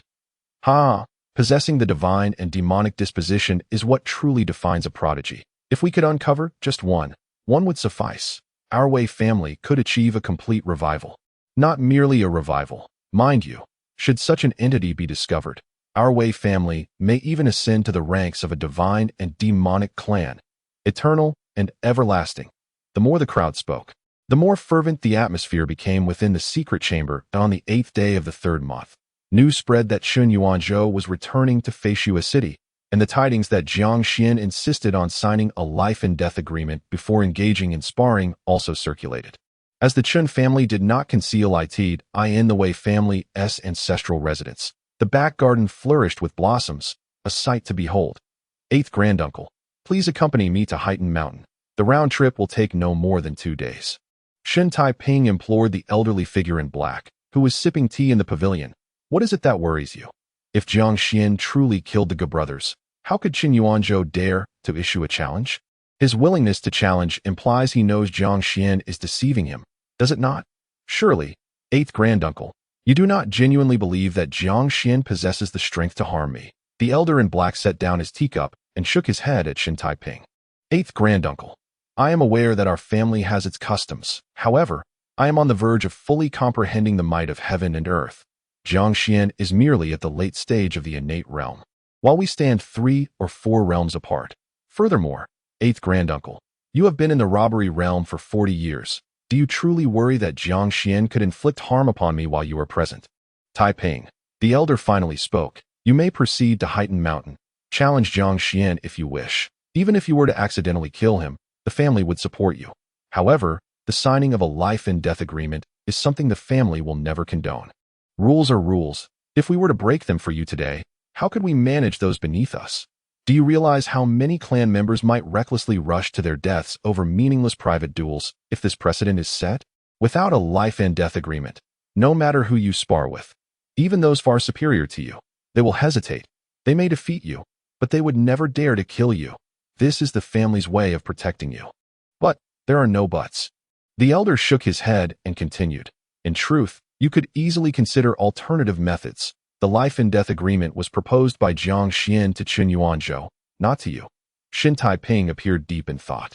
In the afternoon, a bustling tavern in the prosperous streets of Feign City echoed with the clamor of voices, all discussing Heighten Mountain and Jiang Xuan.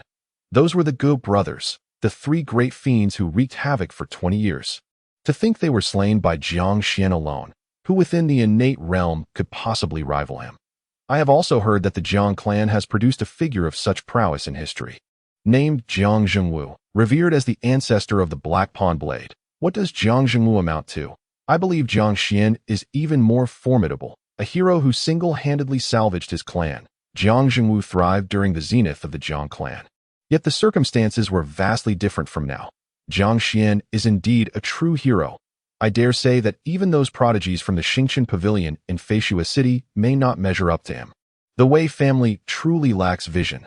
People are enamored with heroes, captivated by their tales. The demise of the Gu family's 3 brothers has stirred unprecedented commotion in Feign City. Their infamy, born of countless malevolent deeds, has paradoxically elevated Jiang Xuan's reputation. In a private room on the 2nd floor, a loud crash resonated. What utter nonsense about heroes! Wei Yuanlang exclaimed, slamming his wine cup onto the table. The cacophony outside vexed him greatly. What a collection of banal individuals! They are indeed nothing but the most mundane of people, Chao Tai remarked nonchalantly as he savored a deep-fried pastry. In the eyes of the vast majority in this city, they cannot discern the precise subdivisions of the innate realm. They remain oblivious to the vast chasm that exists even between those who have achieved innate perfection. They possess no clear understanding of the individual strength of the Gu brothers or the might they wield when united. Thus, they cannot fathom that someone at the late stage of the innate realm could never hope to vanquish the Gu brothers. Chao Tai continued, there is no need for the young master to be so incensed.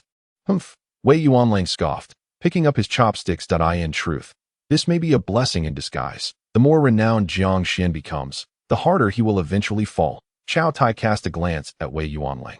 I have heard that the prodigies from the Xingqian Pavilion are eager to venture into the Jiang Clan's territory to challenge Jiang Xuan. They wish to step on his reputation to bolster their own. Once they have triumphed, the tales of Jiang Xuan's deceit will inevitably circulate, and he will become the subject of ridicule, rendering the Wei family's earlier judgments as mere folly. Indeed, Wei Yuanlang mused, a smile breaking upon his face. 2 days later, Chen Yuanzhou, who had been persistently urging his family at home, learned that Shen Taiping had embarked with a group of disciples from the Xingqian Pavilion, secretly heading towards Heighten Mountain. Having already set forth for over a day, Chen Yuanzhou, disregarding his family's lack of consent, resolved to return to Heighten Mountain immediately. Chapter 51. The Empress's Emotional Workshop upon receiving the news. Chen Yuanzhou was accompanied by a group of disciples from the Xingqian Pavilion. They had initially intended to join him on his first journey to Heighten Mountain, but were deterred by the sudden presence of Chen Yuanzhou's sister, who frightened them into submission. However, this time, with Shen Taiping leading a cohort of supporters, they could not falter and were compelled to proceed together. On the 9th day of the 3rd month, at the Jiang Clan's earthen city in Heighten Mountain, just before dusk, Jiang Xuan concluded today's 10 life-and-death battles, as anticipated. There were no surprises. This month's battles had reached their conclusion. Unlike the previous 2 days, however, today's contests were attended by a large gathering of outsiders. Hailing from various prominent and lesser families in Feign City, some were the talented offspring of these families, while others served as protectors. All had been brought here by an individual named Shen Taiping. Yet, Shen Taiping did not participate in the observations. Upon his arrival at the Jiang Clan's earthen city, unforeseen circumstances compelled him to retreat into seclusion. A night fell at the rear of the earthen city. Before the sound-transmitting stone, Chen Yuanzhou remarked, "Senior, Chen Yuanzhou has seemed rather peculiar today." After the 5th life-and-death battle concluded, since it was midday, and we could rest for an additional half-hour, I went to eat. She joined me, and I remarked that such closeness was unnecessary. She insisted that it was to assuage her conscience. Yet she had clearly entered through the window. During our meal, she inquired whether I had been dreaming lately. I replied that I had not. "Why do you ask? Have you had dreams recently?" She merely nodded, stating that she dreamed every night. When I inquired further about the nature of her dreams, she remained silent. But her demeanor shifted dramatically. My persistent questioning provoked her ire, prompting me to rebuke her, asserting that it was she who intruded uninvited. I scolded her for being irrational, and she, Jiang Xuan, abruptly paused, seemingly at a loss for an apt description. The sound of the communication stone resonated with an ethereal tone. She offered no rebuttal, maintaining her silence while consuming her rice, neglecting the vegetables entirely, an attitude that starkly contrasted with her usual character. Earlier today, I conversed with a group of young lords from Feign City, who cautioned me to keep my distance from Chen Yuanzhou, claiming her temper was quite fierce and her disposition unforgiving. Truthfully, I sensed she might indeed possess such traits. Yet today, when I scolded her, she exhibited remarkable forbearance. That I then remarked, "Why not eat your vegetables? Do I seem like a tormentor to you? Who are you performing for?" There's no one else here, and consequently, she began to eat her vegetables. Subsequently, I felt perhaps I had overstepped, and I apologized to her, but she appeared unappreciative, coldly mocking me with a remark about how imposing Jiang the great clan leader seemed. Throughout the meal, we exchanged no further words. "What do you feel?" the ethereal voice inquired. That I sensed that I could only perceive that, in recent days, she occasionally seemed to provoke me deliberately. That I wondered if it was merely a figment of my imagination. When I rebuked her, she refrained from arguing back. "How intriguing," the voice responded. "Senior, you." Jiang Xuan was taken aback. "Senior, are you actually laughing? Am I not allowed to laugh?"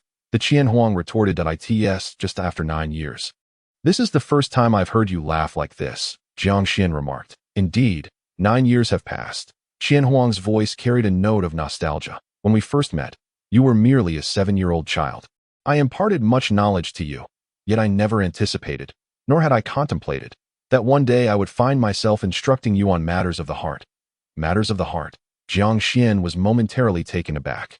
What constitutes a matter of the heart? How can this not be a matter of the heart?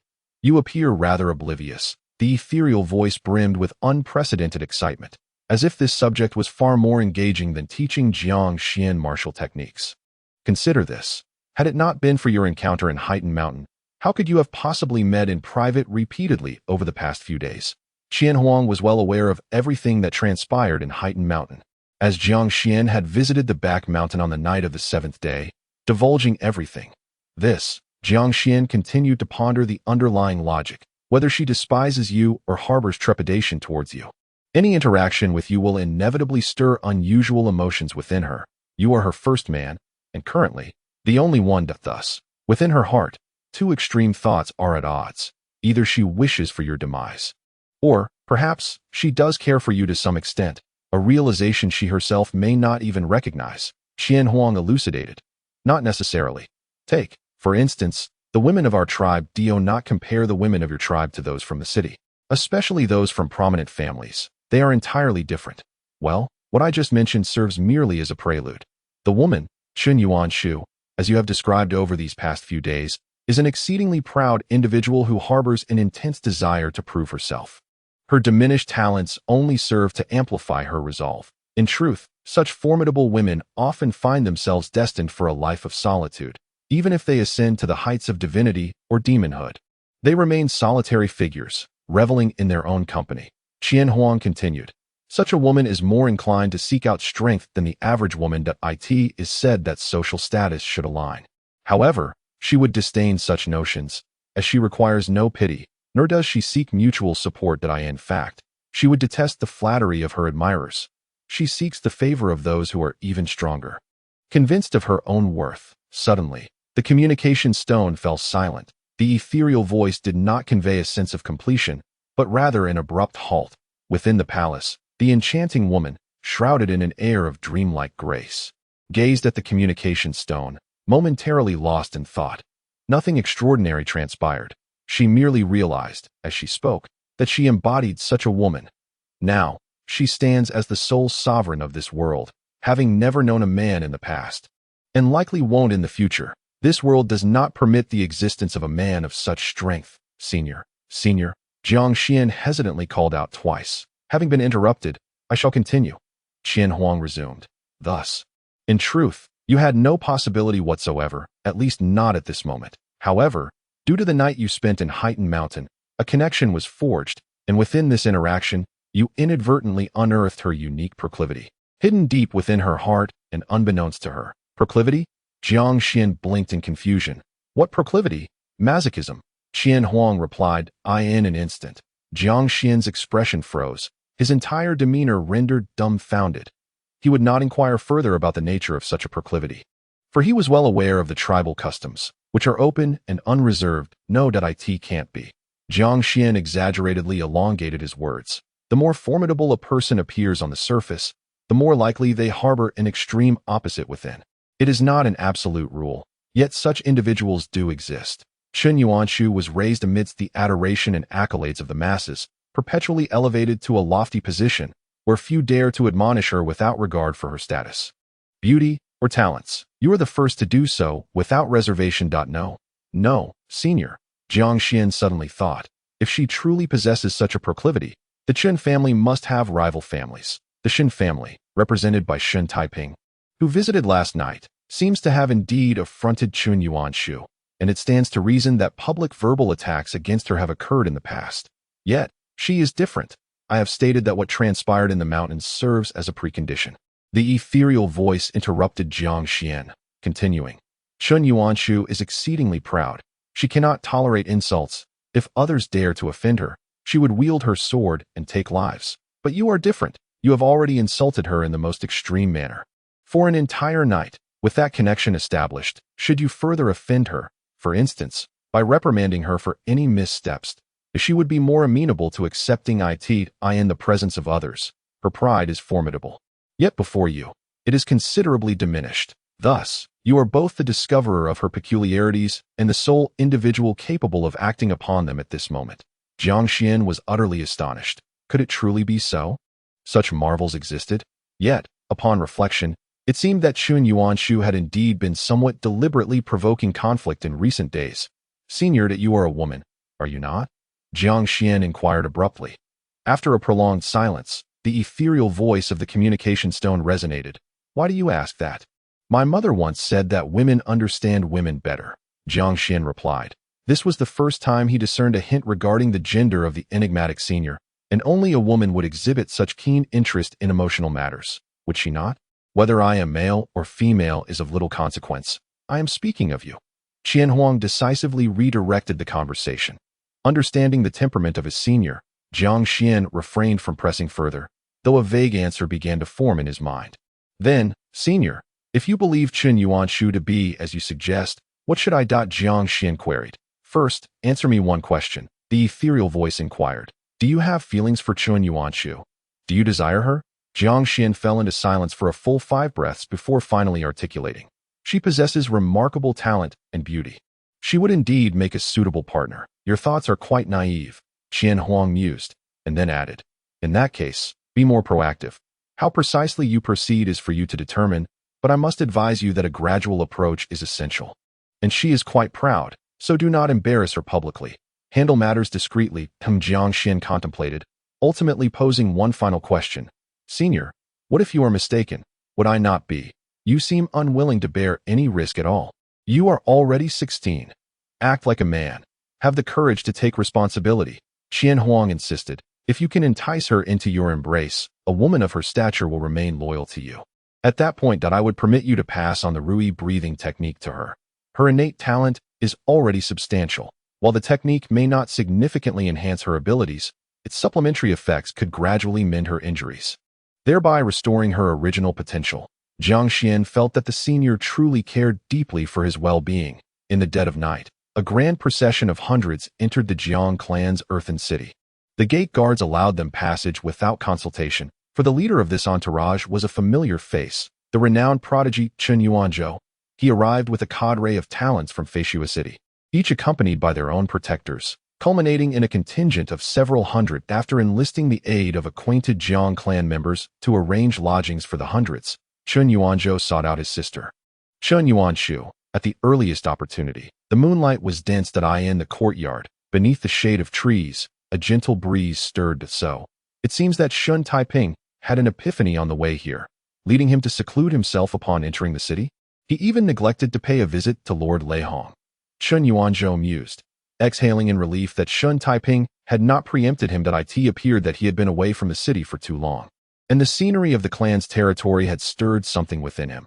Chen Yuanshu spoke coolly. He, like you, is at a crucial juncture of fully comprehending the divine might of heaven and earth. Every slight insight must be seized upon.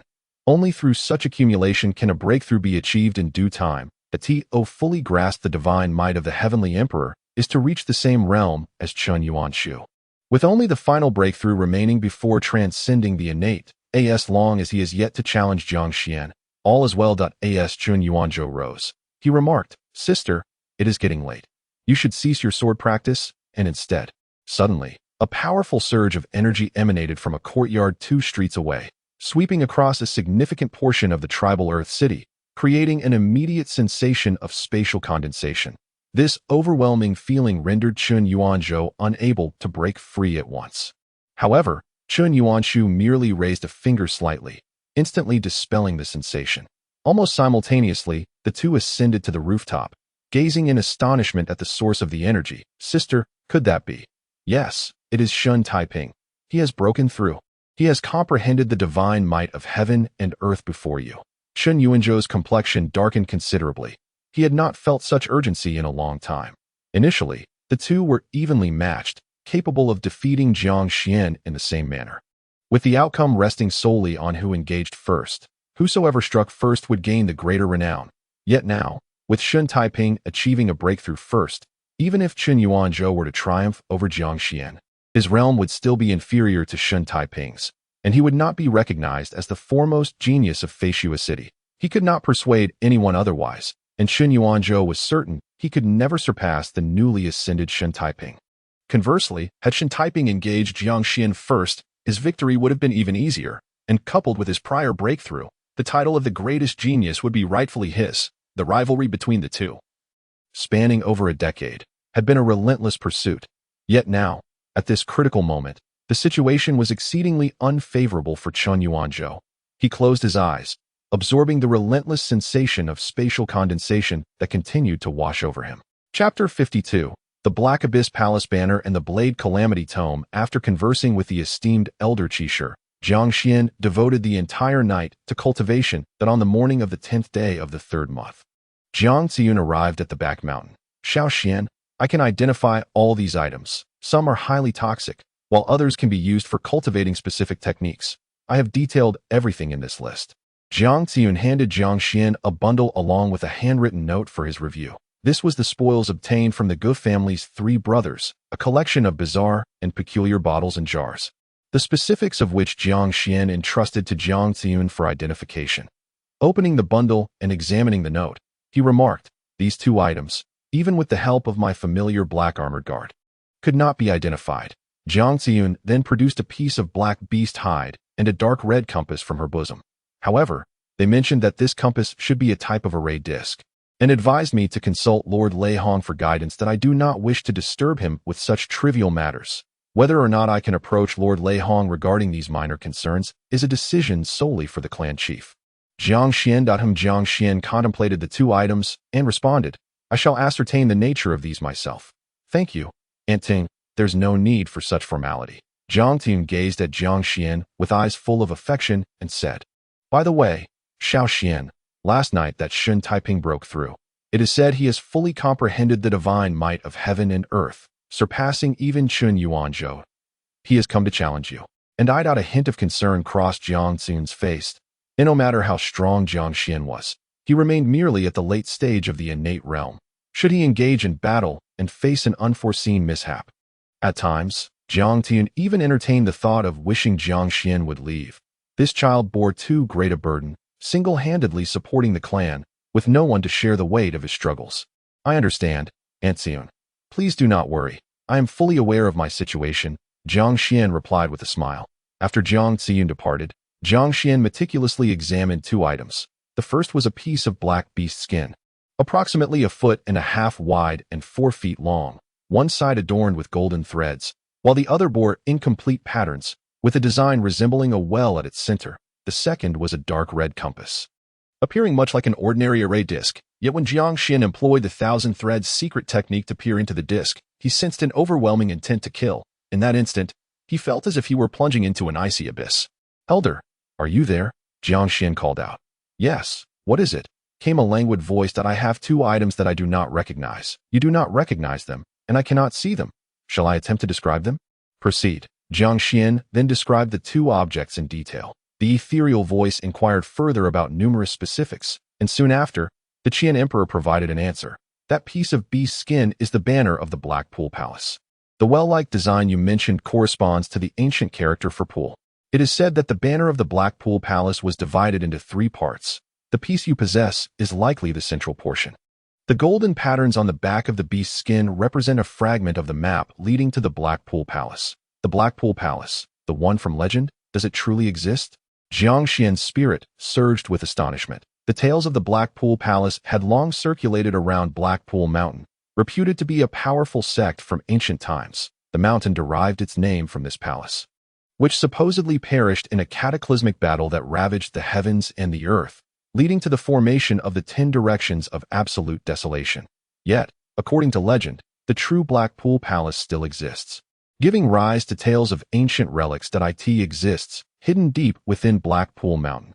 "Whoever finds it shall inherit the legacy of the Black Pool Palace," the ethereal voice declared. Then Jiang Xuan sprang to his feet. "With this portion of the map, should I not? Even if you set out now and found it, you would be walking into your own demise," the Qian Emperor interjected firmly. "If you wish to seek the Black Pool Palace, you must first transcend the innate realm and reach the calamity stage. Only then will you possess the ability for self-preservation." Jiang Xuan took a deep breath, calming himself as he pondered before sitting down once more. "I shall heed your advice," he replied. "That beast skin is also difficult for divine beings to destroy. You can carry it with you, using it as soft armor," the Qian Emperor casually suggested. "Very well." Jiang Xuan nodded, securing the beast skin before picking up the dark red array disc and inquiring, "Elder, what about this array disc? It should be the knife calamity manual." In the realm of the Qian Emperor, the so-called jieshu refers to a form of auxiliary cultivation crafted by practitioners of the jie realm before their mortal demise, wherein they exhaust their own cultivation and willpower to infuse a formation plate with their essence. Typically, this invaluable item is prepared for their descendants. Within the jieshu lies the profound insights gleaned from a jie realm practitioner's lifetime of cultivation. Sword cultivators forge sword jieshu, while blade practitioners create blade jieshu. The conditions for crafting such a tome are exceedingly stringent and require substantial financial resources. The vast majority of jie realm practitioners lack the opportunity to forge a jieshu during their lifetimes, rendering such treasures elusive and often available only at exorbitant prices, leaving even jie realm beings envious. The Qian Emperor elaborated on the nature of the jieshu to Jiang Xuan. How could such a precious artifact come to be in the possession of the Gu family's 3 brothers? Jiang Xuan pondered with astonishment, suspecting it was a gift from their master, El Kong, who had wreaked havoc for over 50 years, with murder and plunder being his daily affairs. Perhaps it was seized from someone else. El Kong, a top-tier jie realm practitioner, had forged his own path and no longer required the aid of a jieshu. Thus, bestowing it upon his disciples was a reasonable act. The Qian Emperor concurred with Jiang Xuan's conjecture. "Then what about this?" Jiang Xuan asked, glancing at the formation plate in his hands. "How should it be utilized?" He clasped it with both hands, channeling his innate power into it while slowly twisting, simultaneously sensing the changes within. Suddenly, the ethereal voice quickened its pace. Wait. Before you proceed, I must remind you of 3 points. First, the Jieshu has a limited number of uses. With each application, a portion of the embedded Jie realm is consumed. It can be used no more than 20 times before it is rendered irreparable. Since this Jieshu was originally in the possession of the Gu family's 3 brothers, they must have utilized it. Even if each of them used it only once, you will be limited to a mere dozen uses at most that I understand. Jiang Xuan nodded. Secondly, in order to utilize the Jieshu, one must possess a complete innate realm and comprehend the divine might of heaven and earth. This is fundamental. However, as you have cultivated the Heishuan skill and fully mastered the chasing wind blade, your foundational blade skills are sound, allowing you to wield it, but exercise utmost caution. Jiang Xuan nodded once more. Thirdly, you must grasp the notion that gluttony leads to indigestion. The blade Jieshu encompasses the lifetime insights of a Jie realm practitioner, yet you may only use it a limited number of times if you wish to comprehend its techniques, movement arts, and secret methods. While also attempting to grasp its blade techniques and evasion arts, you may find yourself unable to delve deeply into any, mastering only the surface and hindering one another. Thus, for this third point, I advise you to immerse yourself wholly in a single pursuit, dedicating all your energy to one discipline. How much you can comprehend will depend on your own capabilities that I shall focus solely on the blade techniques. Jiang Xuan declared resolutely, convinced that his own skills could not possibly rival those imparted by a senior like yourself. You little sly one, did I ever promise to impart the Jie realm techniques to you? The ethereal voice chided with a laugh. Hee, Jiang Xuan chuckled. Commence your understanding. The Qian emperor finally instructed, and fell silent. Jiang Xuan, following the elder's guidance, clasped the formation plate with both hands, closed his eyes, and while twisting it, extended his consciousness. The formation plate erupted in a mesmerizing radiance, enveloping his entire being, as if consuming him. In truth, it was an illusionary formation designed to protect the wielder of the Jieshu from external threats. Jiang Xuan appeared to vanish before the wondrous stone, yet he remained seated in meditation. His consciousness delved into the Jieshu. The sudden and immense force of suction left Jiang Xuan momentarily blinded. As if his very consciousness had been consumed, in the next instant, a grand spectacle unfolded before his eyes. Chapter 53. The Divine and Ghostly Shocking Blade. Jiang Xuan beheld a scene that seemed to oscillate between a dream and an undeniable reality. An endless expanse of grassland stretched before him, the verdant blades swaying like waves in the wind. A tall, robust elder ambled leisurely, exuding an air of relaxed nonchalance, yet he appeared to be the very epicenter of this vast universe. The blazing sun hung in the sky, accompanied by soft white clouds, the gentle breeze, and the buzzing insects and fluttering butterflies among the grass, all revolving around him, as if he were the core of existence itself.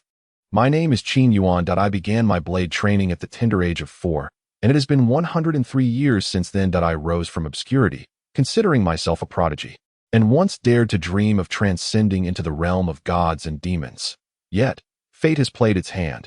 After the great calamity, I have merely 70 years remaining, and my realm has stagnated, rendering me incapable of surpassing the extraordinary. The only solace lies in the blade in my hand, the understanding of which deepens with each passing day. Good heavens, Jiang Xuan marveled. This elder, who introduced himself as Qin Yuan, had lived for an astounding 107 years, and by the age of 37, he had already reached the pinnacle of the calamity realm.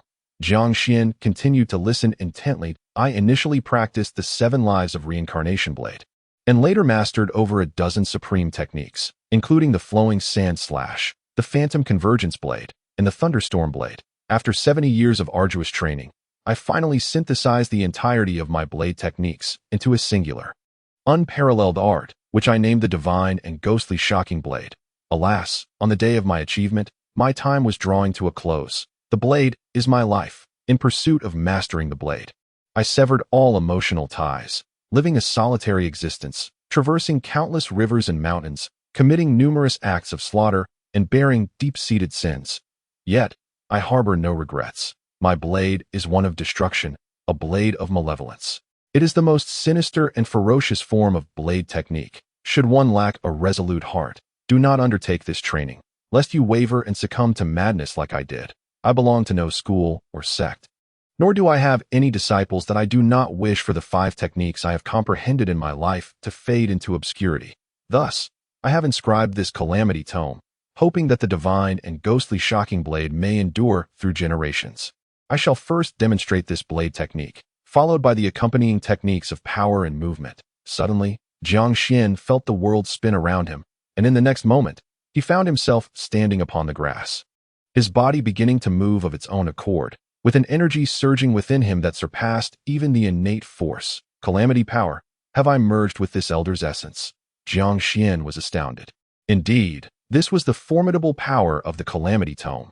If it were merely a demonstration, living Calamity Realm masters could instruct their successors, and the tome would not hold such value.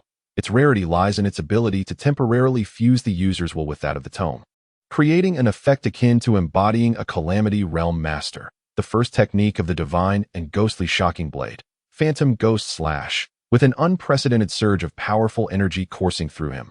Jiang Xuan felt as though he had become millions of times stronger, that he moved like a wraith, instantaneously tearing through space to appear 1,000 zhang away, transforming into 9 fleeting shadows, simultaneously executing a strike. The blade light targeted a single point, yet the 9 strikes converged in an instant, generating an overwhelmingly terrifying force of accumulation. Boom! The earth split apart, the chasm widening as if the very center of this universe had been rent asunder, inducing a sense of suffocation, as if the spiritual essence of this space had been drained by that one strike. Was the first technique truly this horrifying? Amidst the overwhelming shock, Jiang Xuan felt as though he had transformed into an omnipotent, formidable being, his consciousness besieged by an unprecedented impact. The second style of the divine ghosts and astonishing blades, Bloodstained River of Heaven. The earth trembled with a resounding roar in that moment. Jiang Xuan beheld mountains of corpses and seas of blood. Suddenly, darkness enveloped him, and upon reopening his eyes, he found himself gazing at the communication stone, fully returned to reality. Yet, Jiang Xuan appeared dazed, slowly lowering his head to stare vacantly at the formation plate in his hand. More than an hour later, his kin, Jiang Qianhe, arrived to deliver food to Jiang Xuan. He silently consumed his meal, then resumed his trance-like state, fixated on the formation plate. In the afternoon, Jiang Xuan briefly practiced the disassembled techniques of the Phantom Void Ghost Slash, his demeanor throughout the process being one of utter stupor and foolishness. As evening approached, Chun Yuanshu, having gained permission from the guards of the back mountain, ventured into the woods to see Jiang Xuan. She spoke of Shun Taiping's comprehension of heaven and earth's divine might, as well as her brother Chen Yuanzhou's seclusion.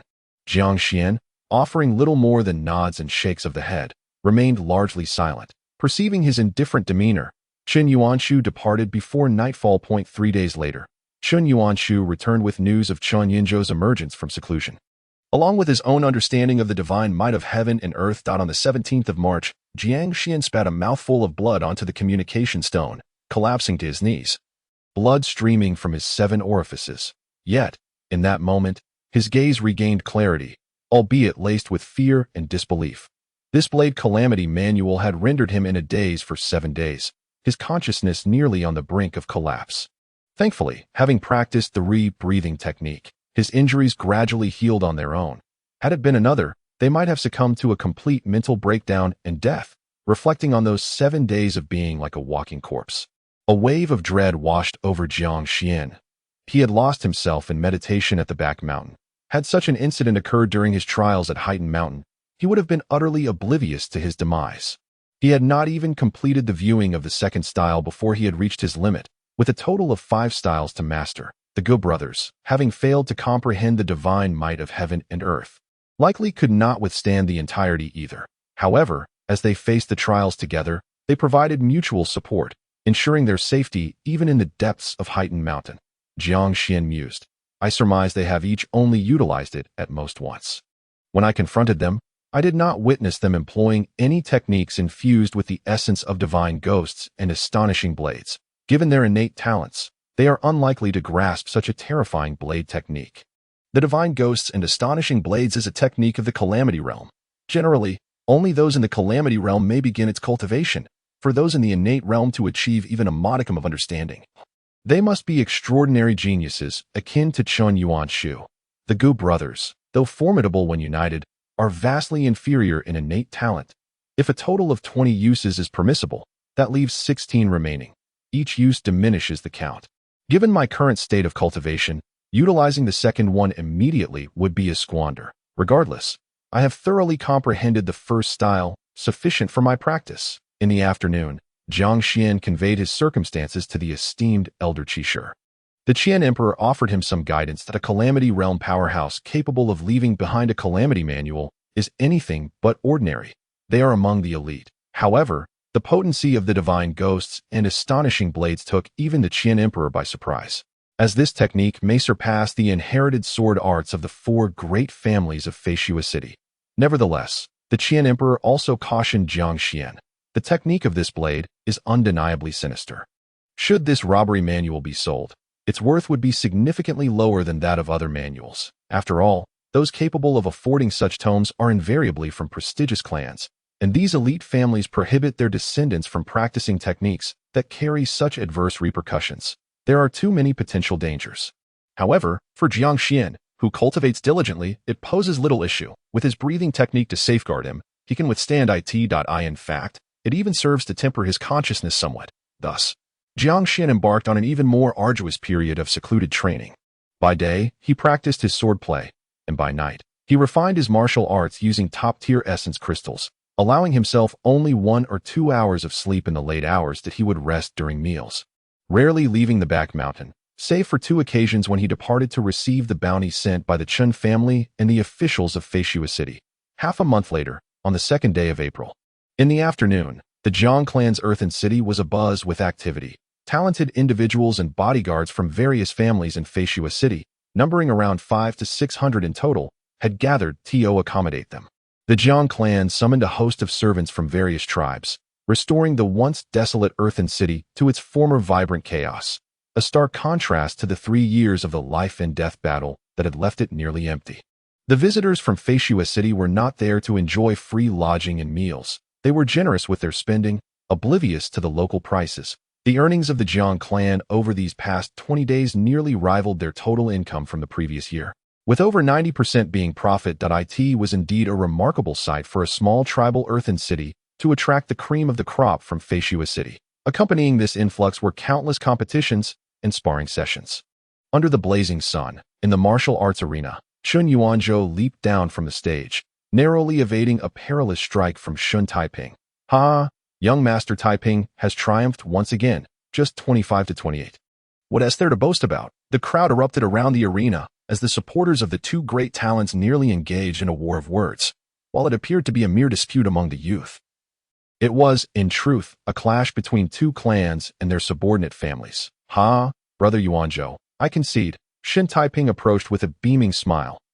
Do not get too cocky, Shin Yuanzhou retorted, rolling his eyes. In these past 20 days, we have fought over 50 matches, and you've only bested me 3 times. A loss is a loss, Yuanzhou. Do not speak of merely 3 victories, even if I bested you by a single move.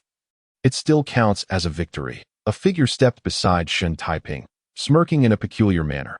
This individual, aged around 45, had a sharp face and a scruffy beard. At first glance, one might mistake him for a street rogue. Yet he held a formidable reputation in Feishua City. The Silver Snake Sword Master, Feng Fu, he ranked 4th among the top 10 innate masters of Feishua City, having comprehended the divine might of heaven and earth for over 15 years. Both Shun Taiping and Chun Yuanzhou, who had only just begun to grasp the divine might, were utterly incomparable to him. Only Chun Yuanshu possessed the strength to contend with him in battle. Even against the 3 brothers of the Gu family, he stood a 50% chance of victory when facing them in unison. Despite his notorious reputation for greed and lust, his prowess was indeed formidable, marking him as a peak innate master. Furthermore, Feng Fu held another title, Shin family's foremost innate guest. Humph. Chun Yuanzhou snorted coldly, opting not to engage in further banter with Feng Fu, and turned to leave with his entourage. It was inevitable to endure a few taunts after a loss. Though it stung, he understood that to regain his honor, he would have to emerge victorious in the next encounter. Let us engage in battle tomorrow, Chun Yuanzhou casually remarked to Shin Taiping. Upon returning to the courtyard, Shun Taiping, and Feng Fu settled beneath the shade of a tree, sipping tea. Shen Taiping, in high spirits, hummed a cheerful tune, chuckling. This Qin Yuanzhou is far more impatient than I. The more anxious he becomes, the more prone he is to errors. Losing to me is well-deserved. He hailed from the foremost family. Should he fail to achieve first among his peers, the criticism he would endure far exceeds what Master Taiping might encounter. Feng Fu laughed. Young master, you grasped the essence of heaven and earth's might a few days before him. Could he not be anxious? Regrettably, after over 50 matches, he had only triumphed over Qin Yuanzhou 3 additional times, which was hardly worthy of much discussion. Shen Taiping, sipping his tea, expressed his dissatisfaction, stating, to completely overshadow him in reputation, I must either consistently defeat him or to first conquer that individual from the back mountain. Feng Fu replied, that Jiang Xuan certainly knows how to evade. Having been in Tu City for so long, I have only encountered him thrice. As Shen Taiping spoke, he shook his head. If he clings to the matter of a life-and-death challenge, I truly cannot compete with him. Shen Taiping had already extended a formal challenge to Jiang Xuan, receiving the same response. A life-and-death duel was out of the question. With a grin, Feng Fu remarked. However, if we were to engage Jiang Xuan in a match, creating an opportunity to defeat him is quite simple. We can do it today. Oh, Shen Taiping perked up, setting down his teacup to gaze at Feng Fu. Old Feng, what plan do you have? Speak quickly. Chapter 54. Inciting Jiang Xuan, Feng Fu stroked his beard and said, within the Jiang clan, there is a significant disparity in strength. Beneath Jiang Xuan, the strongest are only in the mid-stage of innate abilities. Moreover, there are barely a dozen adult men, while the rest, numbering in the dozens or hundreds, are merely children. The adult women, however, are the most numerous and are responsible for the clan's operational affairs. And what of it? Shen Taiping inquired, slightly furrowing his brow. Beauty can be a source of calamity. Stirring trouble with these alluring women is not a challenging feat. Feng Fu grinned that in doing so, we would provoke the entire Jiang clan. Yet they would have no recourse against us, ultimately compelled to let Jiang Xuan take charge. But there are some black armored guards in Tu City. Shen Taiping's brow furrowed further, and one dared to cause chaos in the Jiang clan's territory. Even if hundreds of outsiders arrived, all of whom were innate experts, they could easily flatten Tu City. However, for over 20 days, no unexpected conflicts had occurred, all due to the fear of the black armored guards. The prodigies from Feishua City have never regarded any clan with esteem. Yet, none would dare to underestimate the black armored guards. They are, after all, Lord Lei Hong's troops. Originally, these black armored guards were only tasked with guarding Tu City during the 3 days of life and death battles each month. At other times, they merely resided here. However, they have been stationed in Tu City for over half a year, establishing many connections with the Jiang clan, and some even share a close friendship with Jiang Xuan. If we truly provoke a conflict, I fear, Shen Taiping was concerned that the black armored guards would intervene on personal grounds, which he could not afford to provoke. Furthermore, Lord Lei Hong, Shen Taiping continued, if we were to truly kill a few members of the Jiang clan, that would be unacceptable. The repercussions would be far too great, and the black armored guards would undoubtedly intervene. Feng Fu quickly countered. Yet as long as we tread carefully, even minor incidents could be sufficient to infuriate Jiang Xuan. As for Lord Lei Hong, he returned to Feishua City yesterday, yet he has yet to make his reappearance. By the time he returns, we shall have already reconciled with the Jiang clan. A trifling matter. Shen Taiping, contemplative, promptly inquired, what precisely do you mean? Is it not possible to engage in a bit of mischief? Feng Fu replied succinctly. This, Shen Taiping hesitated. He is the foremost prodigy of the second family of Feishua City, renowned throughout the jurisdiction of Feishua City. He vies with Qin Yuanzhou for the title of the greatest prodigy of Feishua. Engage in mischief and provoke trouble, like some aimless, frivolous scion. Such a brazen act he could never commit. It is not as if I am truly asking you to be a rogue. Upon noticing Shen Taiping's uncertainty, Feng Fu declared, it's merely a ruse. Yet if it spreads, it becomes truth. Shen Taiping retorted. He regarded Feng Fu with an expression that seemed to convey, while you lack shame, I still have some. Perhaps I could orchestrate a plan, inciting a minor commotion. If I can provoke Jiang Xuan, he would dare to confront me, and I could press him, leaving him in a predicament. Shen Taiping mused. It is said that the men of the clan revel in displays of heroism. To incite him into a confrontation should not prove too arduous. Shen Taiping appeared to endorse Feng Fu's strategy, yet he was reluctant to bear any ignominy himself.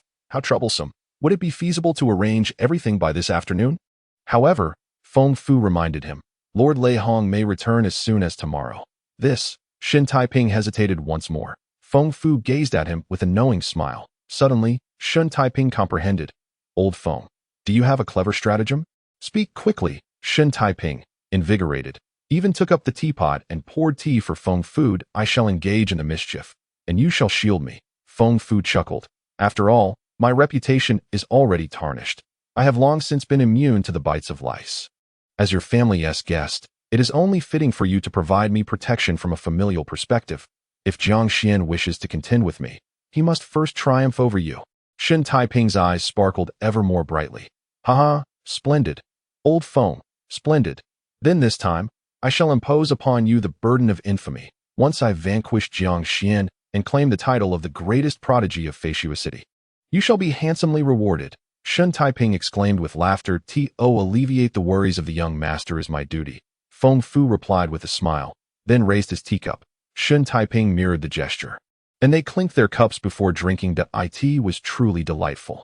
Feng Fu, lacking any significant background, had managed to acquire ample resources for cultivation, achieving unparalleled mastery within the innate realm, all through his own cunning and scheming. At times, he found the offspring of great families rather foolish. A little flattery and deception could yield abundant rewards. Just like this time, he was on the verge of becoming the principal architect of Shen Taiping's ascension to the title of greatest prodigy. Not only would Shen Taiping reward him, but the Shen family would also bestow honors upon him. Yet what had he sacrificed? Merely the burden of a trivial slander. Every few days, Qin Yuanshu would venture to the back mountain to seek out Jiang Xuan. Undoubtedly acting as an advocate for her brother, Feng Fu deliberately reminded, who knows, she may sway Jiang Xuan at any moment. Young master, if you wish to outpace Qin Yuanzhou, we must act swiftly. Old Feng, brother Feng, your assistance is invaluable. The sooner, the better. Shen Taiping poured yet another cup of tea for Feng Fu. Huh? Excellent. Just for that, I shall regard you as my brother. Just wait and see. Feng Fu let out a hearty laugh and raised his glass. Allow me to extend my early congratulations. The title of the foremost genius of Feishua City rightfully belongs to young master Shen Taiping. Ha!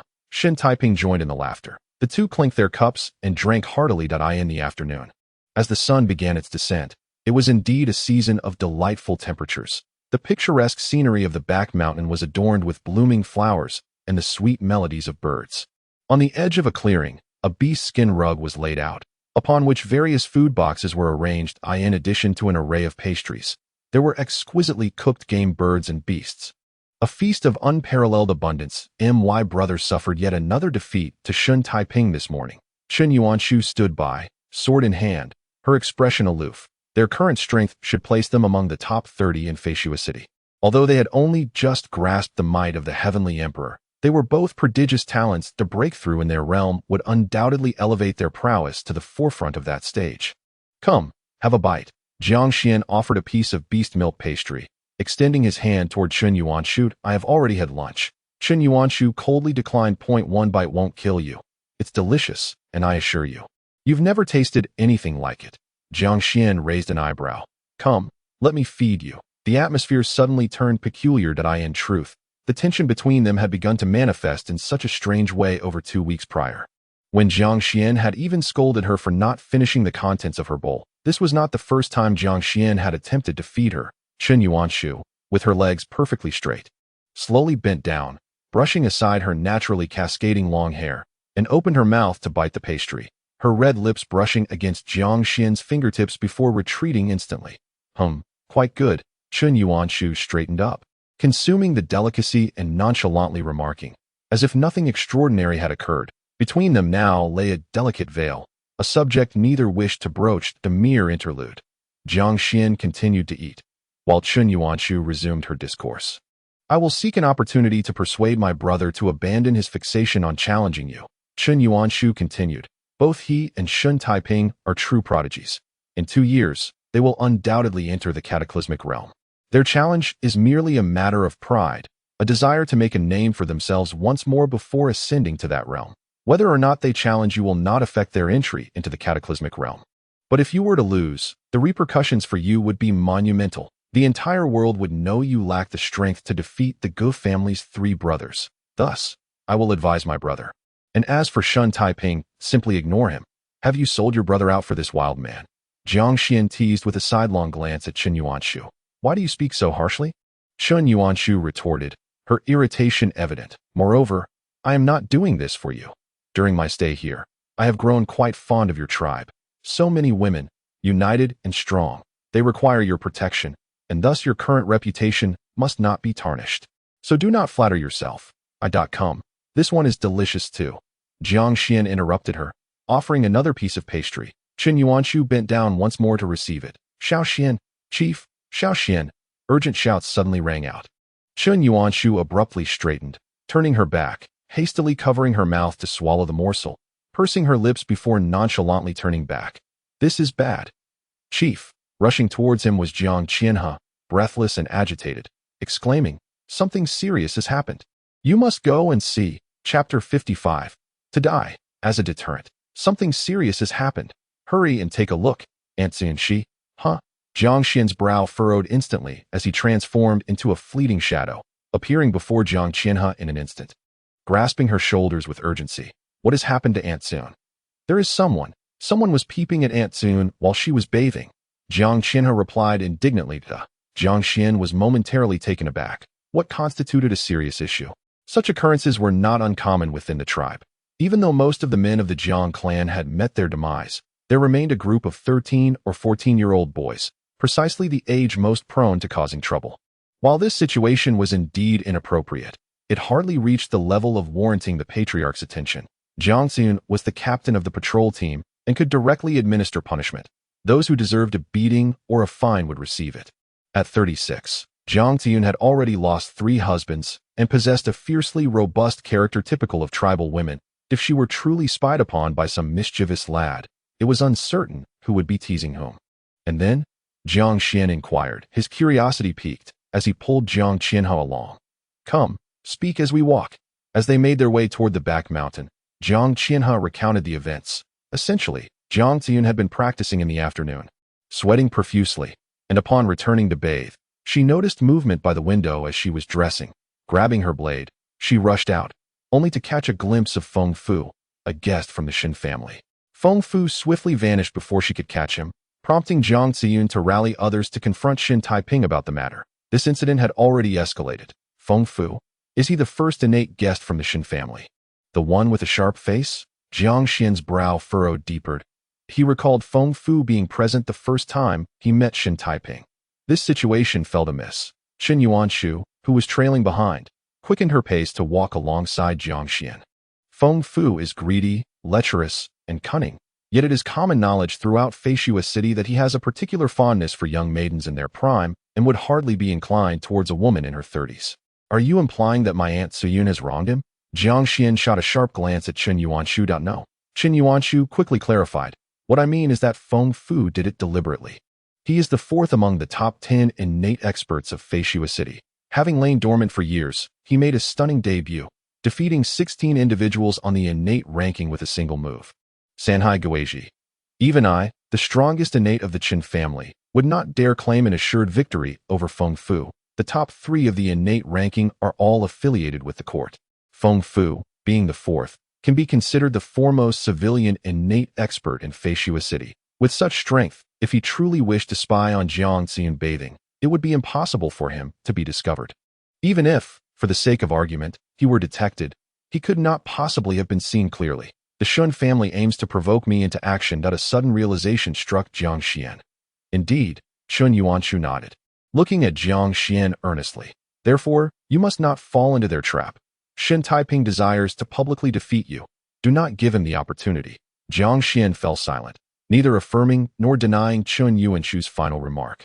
It could be said that she did not comprehend the intricacies of tribal life, nor did she grasp the weight of responsibility that came with being the clan leader. The leader who shrinks away and seeks self-preservation in the face of their kin's humiliation is unworthy of the title. At the entrance of the courtyard, there were hundreds of people, both inside and out.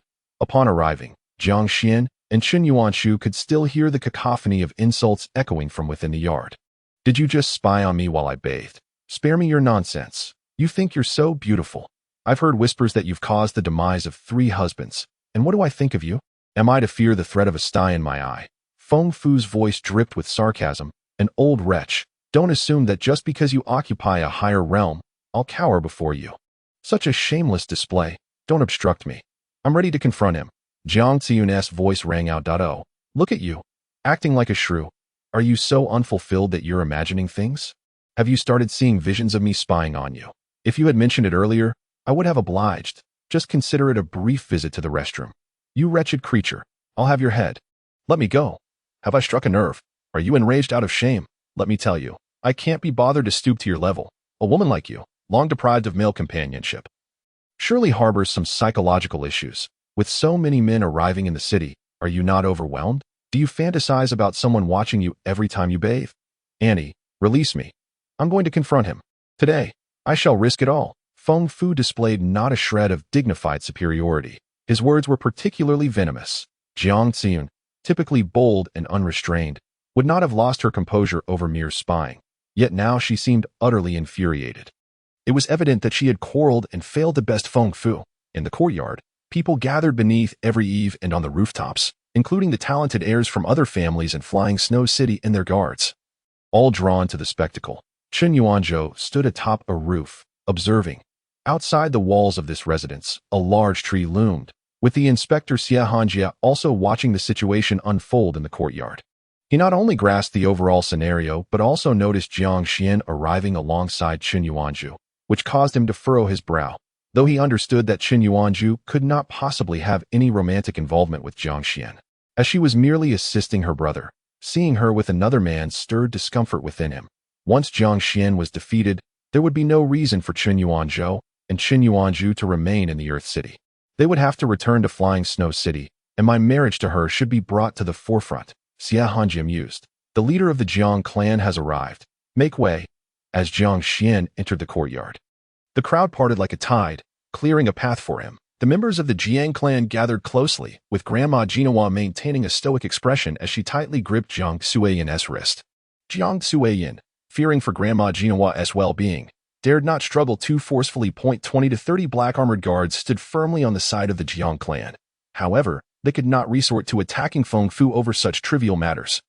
Nor could they allow the Jiang Clan to act impulsively. Should a fight break out, it would be the Jiang Clan that would suffer casualties. Therefore, the black armored guards were left with the task of intimidating the guards from the Shen family, while restraining the Jiang Clan's members. Effectively acting as mediators, Jiang Xuan gazed at Jiang Xuan's face and was momentarily taken aback, his expression darkening. This was the first time he had seen Jiang Xuan with reddened eyes due to suffering. Her typically fierce demeanor could bring her to tears over his victories, yet she had never wept from pressure or calamity, not even in the face of death. This time, however, she had truly been wronged. The commotion continued as Jiang Xuan walked at a measured pace. He unsheathed his long knife with a deliberate grace. Jiang Xuan, do not act impulsively. Chen Yuanzhou instinctively grasped his wrist in a public display, only to be flung aside by him as he continued onward. This scene caused Xie Hanjia's pupils to constrict momentarily. Jiang Xuan sensed the murderous intent emanating from Jiang Xuan, and she comprehended the reason behind his sudden fury. Realization struck her, causing her heart to race. She hurriedly wiped her reddened eyes and hastened to meet Jiang Xuan. Xiao Xian, it's all right, truly. Jiang Xuan felt she had stumbled into a perilous situation. Had she remained more composed, it would not have escalated to this extent. Everyone was acutely aware of Shun Taiping's purpose for visiting the Earth City. Jiang Xuan quickly grasped that the intention was to provoke Jiang Xuan into taking action. With his right hand gripping the knife and his left arm encircling his Aunt Xuan, the 16-year-old stood taller than his 36-year-old relative by a head. He gently patted her back, reassuringly whispering, "It's fine, Auntie, leave it to me." Jiang Xuan continued on, bypassing her. According to the customs of the Jiang Clan, peering at women while they bathed was not considered a grave offense as he walked. He spoke in a tone neither too loud nor too soft, yet every ear present caught his words. The lightest punishment would be a few scathing remarks, while the most severe could entail public lashes, 10 strikes to serve as a warning for habitual offenders. However, Feng Fu, you remain unrepentant, publicly insulting my kin. It seems further punishment is warranted to serve as a cautionary example. TSK. Feng Fu wore a broad smile, observing, "It appears that the Jiang Clan leader shares a rather close relationship with the women of our tribe. I am curious, without evidence, how do you propose to impose further penalties? What does serving as a caution entail?" Jiang Xuan. Suddenly, Shen Taiping, who had been silent beside Feng Fu, stepped forward with righteous indignation, declaring, "If you wish to harm our Shun family's guest, you must first pass through me. It's a king against king scenario. Defeat me, and you may do as you please with my guest." Shen Taiping's heart raced with exhilaration. Feng Fu speaks well. Jiang Xuan is indeed provoked. With one hand resting on the hilt of his sword, Shen Taiping appeared ready to formally duel Jiang Xuan. "Who do you think you are?" Jiang Xuan dismissed him entirely, casting aside his words before turning his gaze back to Feng Fu. "Further penalties? You shall die. To set an example. Ha! If you wish to avoid death, then step aside." Jiang Xuan vanished from sight. The wind surged. "Chasing wind style? Excellent." Shen Taiping initially shouted with excitement, only to be suddenly seized by a chilling dread, as an overwhelming sense of lethal intent enveloped him. This feeling of threat was unfathomable. It must be a fade of strength. Shen Taiping's mind rejected this notion, yet he could not afford to be careless. Invoking the divine might of heaven and earth, the light of his sword flared. However, the sense of threat inexplicably bypassed him. The other innate guardians of the Shun family swiftly retreated, allowing Shen Taiping the space to perform, while Feng Fu remained rooted, confident that Shen Taiping could thwart Jiang Xuan. Yet, he was gravely mistaken. The wind surged towards him, dense waves of blade light assailing from all directions, and Feng Fu too felt the horrifying sense of danger. How is he so powerful? Feng Fu gasped in shock. Unleashing his ultimate technique without reservation, three seas unite. In that instant, Shen Taiping also turned to face the oncoming threat. As both individuals unleashed the formidable might of heaven and earth, the palpable sense of spatial stagnation rendered the movements of any cultivator beneath the realm of divine might inevitably sluggish. Even those employing the swift wind technique were not exempt. This allowed the two to barely catch a glimpse of Jiang Xuan's true form. Return. Shen Taiping decisively unleashed his ultimate technique, powerful enough to repel Qin Yuanzhou. Two beings comprehending the might of heaven and earth surrounded a late-stage innate cultivator. In that moment, Feng Fu's sword light surged forth like a ravenous wolf, embodying the tempest's ferocity, while Shen Taiping's blade shimmered ethereally. Akin to flowers blooming in a dream, a breathtaking spectacle laced with boundless murderous intent. Both wielded their trump cards without the slightest restraint, their swordsmanship ranked among the pinnacle of Feishiwei City. Their ultimate moves rivaling even the ninth style of the swift wind blade, augmented by their mastery of the third realm of technique, rendering their explosive power far superior to the incomplete form of the swift wind technique. It was doomed. The swift wind technique could not withstand the impending onslaught. Before the spectators could even voice their astonishment, as the dense blades of the swift wind technique began to show signs of being breached. A blade of light, 100 times more terrifying than the swift wind technique, intertwined within it, instantly transformed into a fleeting arc of brilliance. This strike, the first style of the Spectre-S blade. The Phantom Spectre Slash was not something that could be mastered in a mere fortnight, even for one at the tribulation stage. Jiang Xuan had, at best, grasped a portion of its essence and integrated it into the swift wind technique.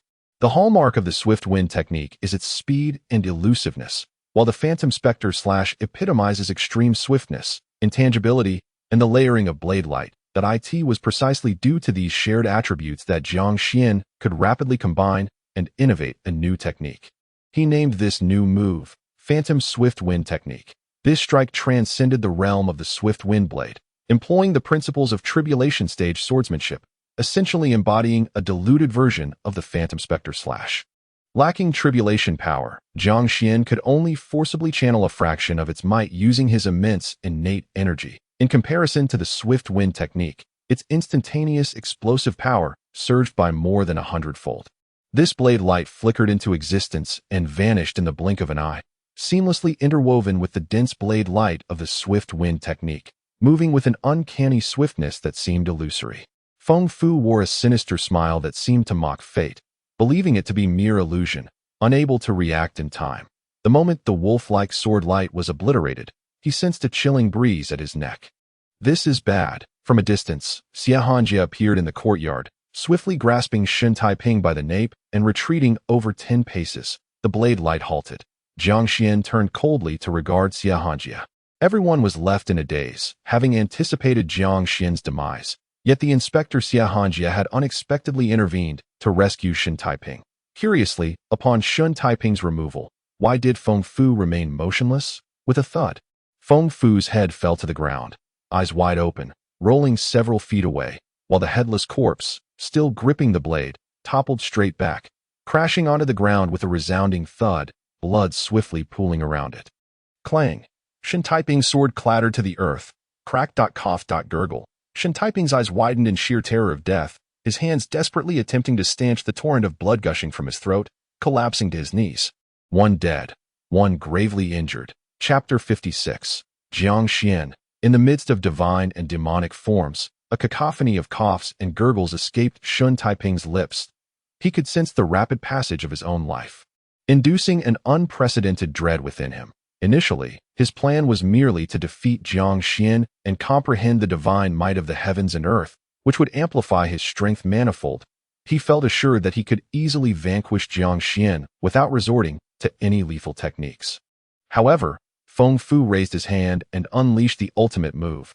Three seas converge into one. Shen Taiping found himself compelled to employ his own killing technique in a bid to outpace Feng Fu and emerge as the victor over Jiang Xuan. At the moment he executed Return to the Void, Shen Taiping had already envisioned how he would explain Jiang Xuan's demise to Lei Hong, asserting that Jiang Xuan had instigated the conflict, thus absolving himself of any blame for disrupting the life and death battle. Would he really offend the Shen family over a mere tribal citizen? Lei Hong, despite his fairness, was not so inflexible. His thoughts halted there. That breathtakingly exquisite blade light obliterated his Return to the Void and shattered all his contemplations. Shen Taiping was oblivious to Feng Fu's feelings in the face of that luminous blade. As for him, he had no thoughts whatsoever. There was simply no time to ponder. That strike was too swift, transcending Shen Taiping's comprehension of swordplay. Had it not been for Xie Hanjie's timely intervention, Shen Taiping knew he would have met the same fate as Feng Fu. His head severed, the fleeting glimmer of the blade left a terrifying imprint in his mind. The Calamity Realm sword technique. Xie Hanjie was equally stunned. The unity of man and sword was intended to facilitate a deeper understanding of swordsmanship, while the might of heaven and man harnessed a fragment of the world's power to bolster one's techniques. Divine might of heaven and earth represented the ultimate amalgamation of artistry and martial prowess, allowing for greater utilization of celestial forces. Yet, swordplay is the foundation. The triple levels of artistry merely serve to enhance power upon this foundation. The disparity between the innate sword technique and the Calamity Realm sword technique was astoundingly vast. No matter how much the innate sword technique could be enhanced through levels of artistry, it could never rival the strength of the Calamity Realm sword technique. Even the most formidable innate sword technique pales in comparison to the weakest Calamity Realm sword technique, with a difference in power by at least several tens of times. They belong to entirely different realms. Xie Hanjie understood that Feng Fu and Shen Taiping's defeat was not unjust. However, he was astounded that one so unrefined could directly transcend levels and grasp the Calamity Realm sword technique. How terrifying was that? It was not impossible to comprehend the Calamity Realm sword technique ahead of time. Qin Yuanshu had long been attempting to grasp the Calamity Realm sword technique for swords. On her first day in the Jiang Clan's Earthen City, she had consulted Lei Hong. At 26. Qin Yuanshu had already achieved mastery over the triple levels of artistry, while Jiang Xuan was merely a 16-year-old youth in the late innate stage.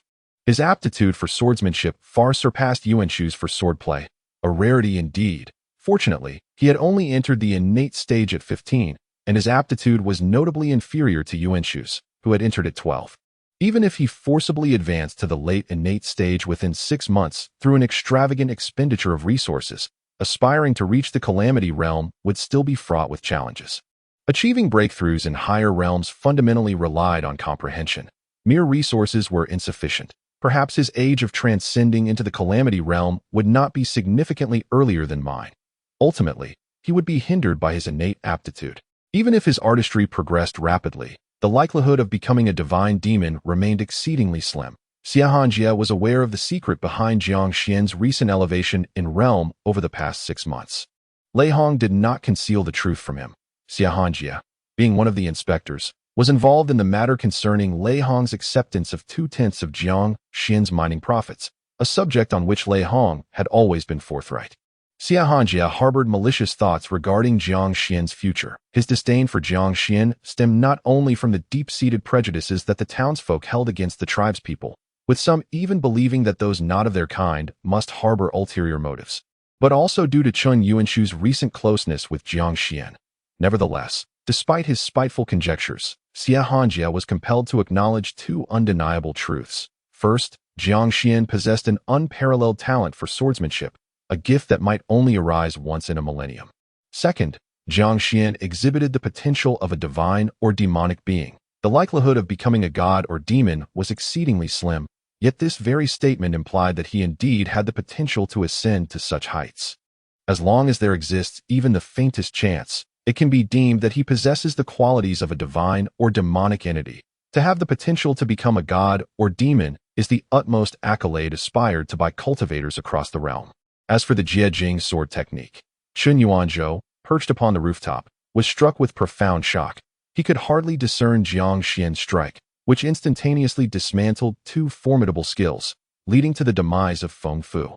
Ranked fourth on the innate list of faituosity, and the grievous injury of Shun Taiping, who at least ranked within the top 30, such swordsmanship could only be categorized as Jiang sword technique. Chun Yuanzhou instinctively touched his neck, recalling Jiang Xuan's earlier warning that during their sparring, he might inadvertently kill him, hence the necessity of signing a life-and-death agreement. That a wave of immense dread surged within him. His family was right. It was indeed prudent to refrain from signing such an agreement. Such regulations aimed at safeguarding the clan's offspring should be resolutely upheld. There must be no wavering. Good heavens. How astute his family was. That was the Jiang sword technique. The potential of a divine or demonic being. He truly possessed the qualities of a divine or demonic entity. Chun Yuanshu gazed in utter astonishment at Jiang Xuan. Standing before the headless corpse, she found it hard to believe, yet was compelled to accept the reality. Having practiced the Jiang sword technique for several years, she had only grasped a portion of its secrets, never managing to execute a complete move. Among the top 100 of Feishua City's innate rankings, 97 could not master any of the Jiang techniques, with only the top 3 that the top 3 were all officials. Meticulously cultivated by the court using special guidance and resources to become the strongest benchmarks of innate prowess. As the foremost innate talent of the Qin family, Chun Yuanshu harbored dreams of becoming Feishua City's leading innate genius. The title of the first genius represented innate talent, the potential of the future, while the title of the foremost innate being signified absolute strength within the current realm. It denoted the strongest among the innately gifted. To challenge the title of Feishua City's mightiest innate being, grasping the Jiang sword technique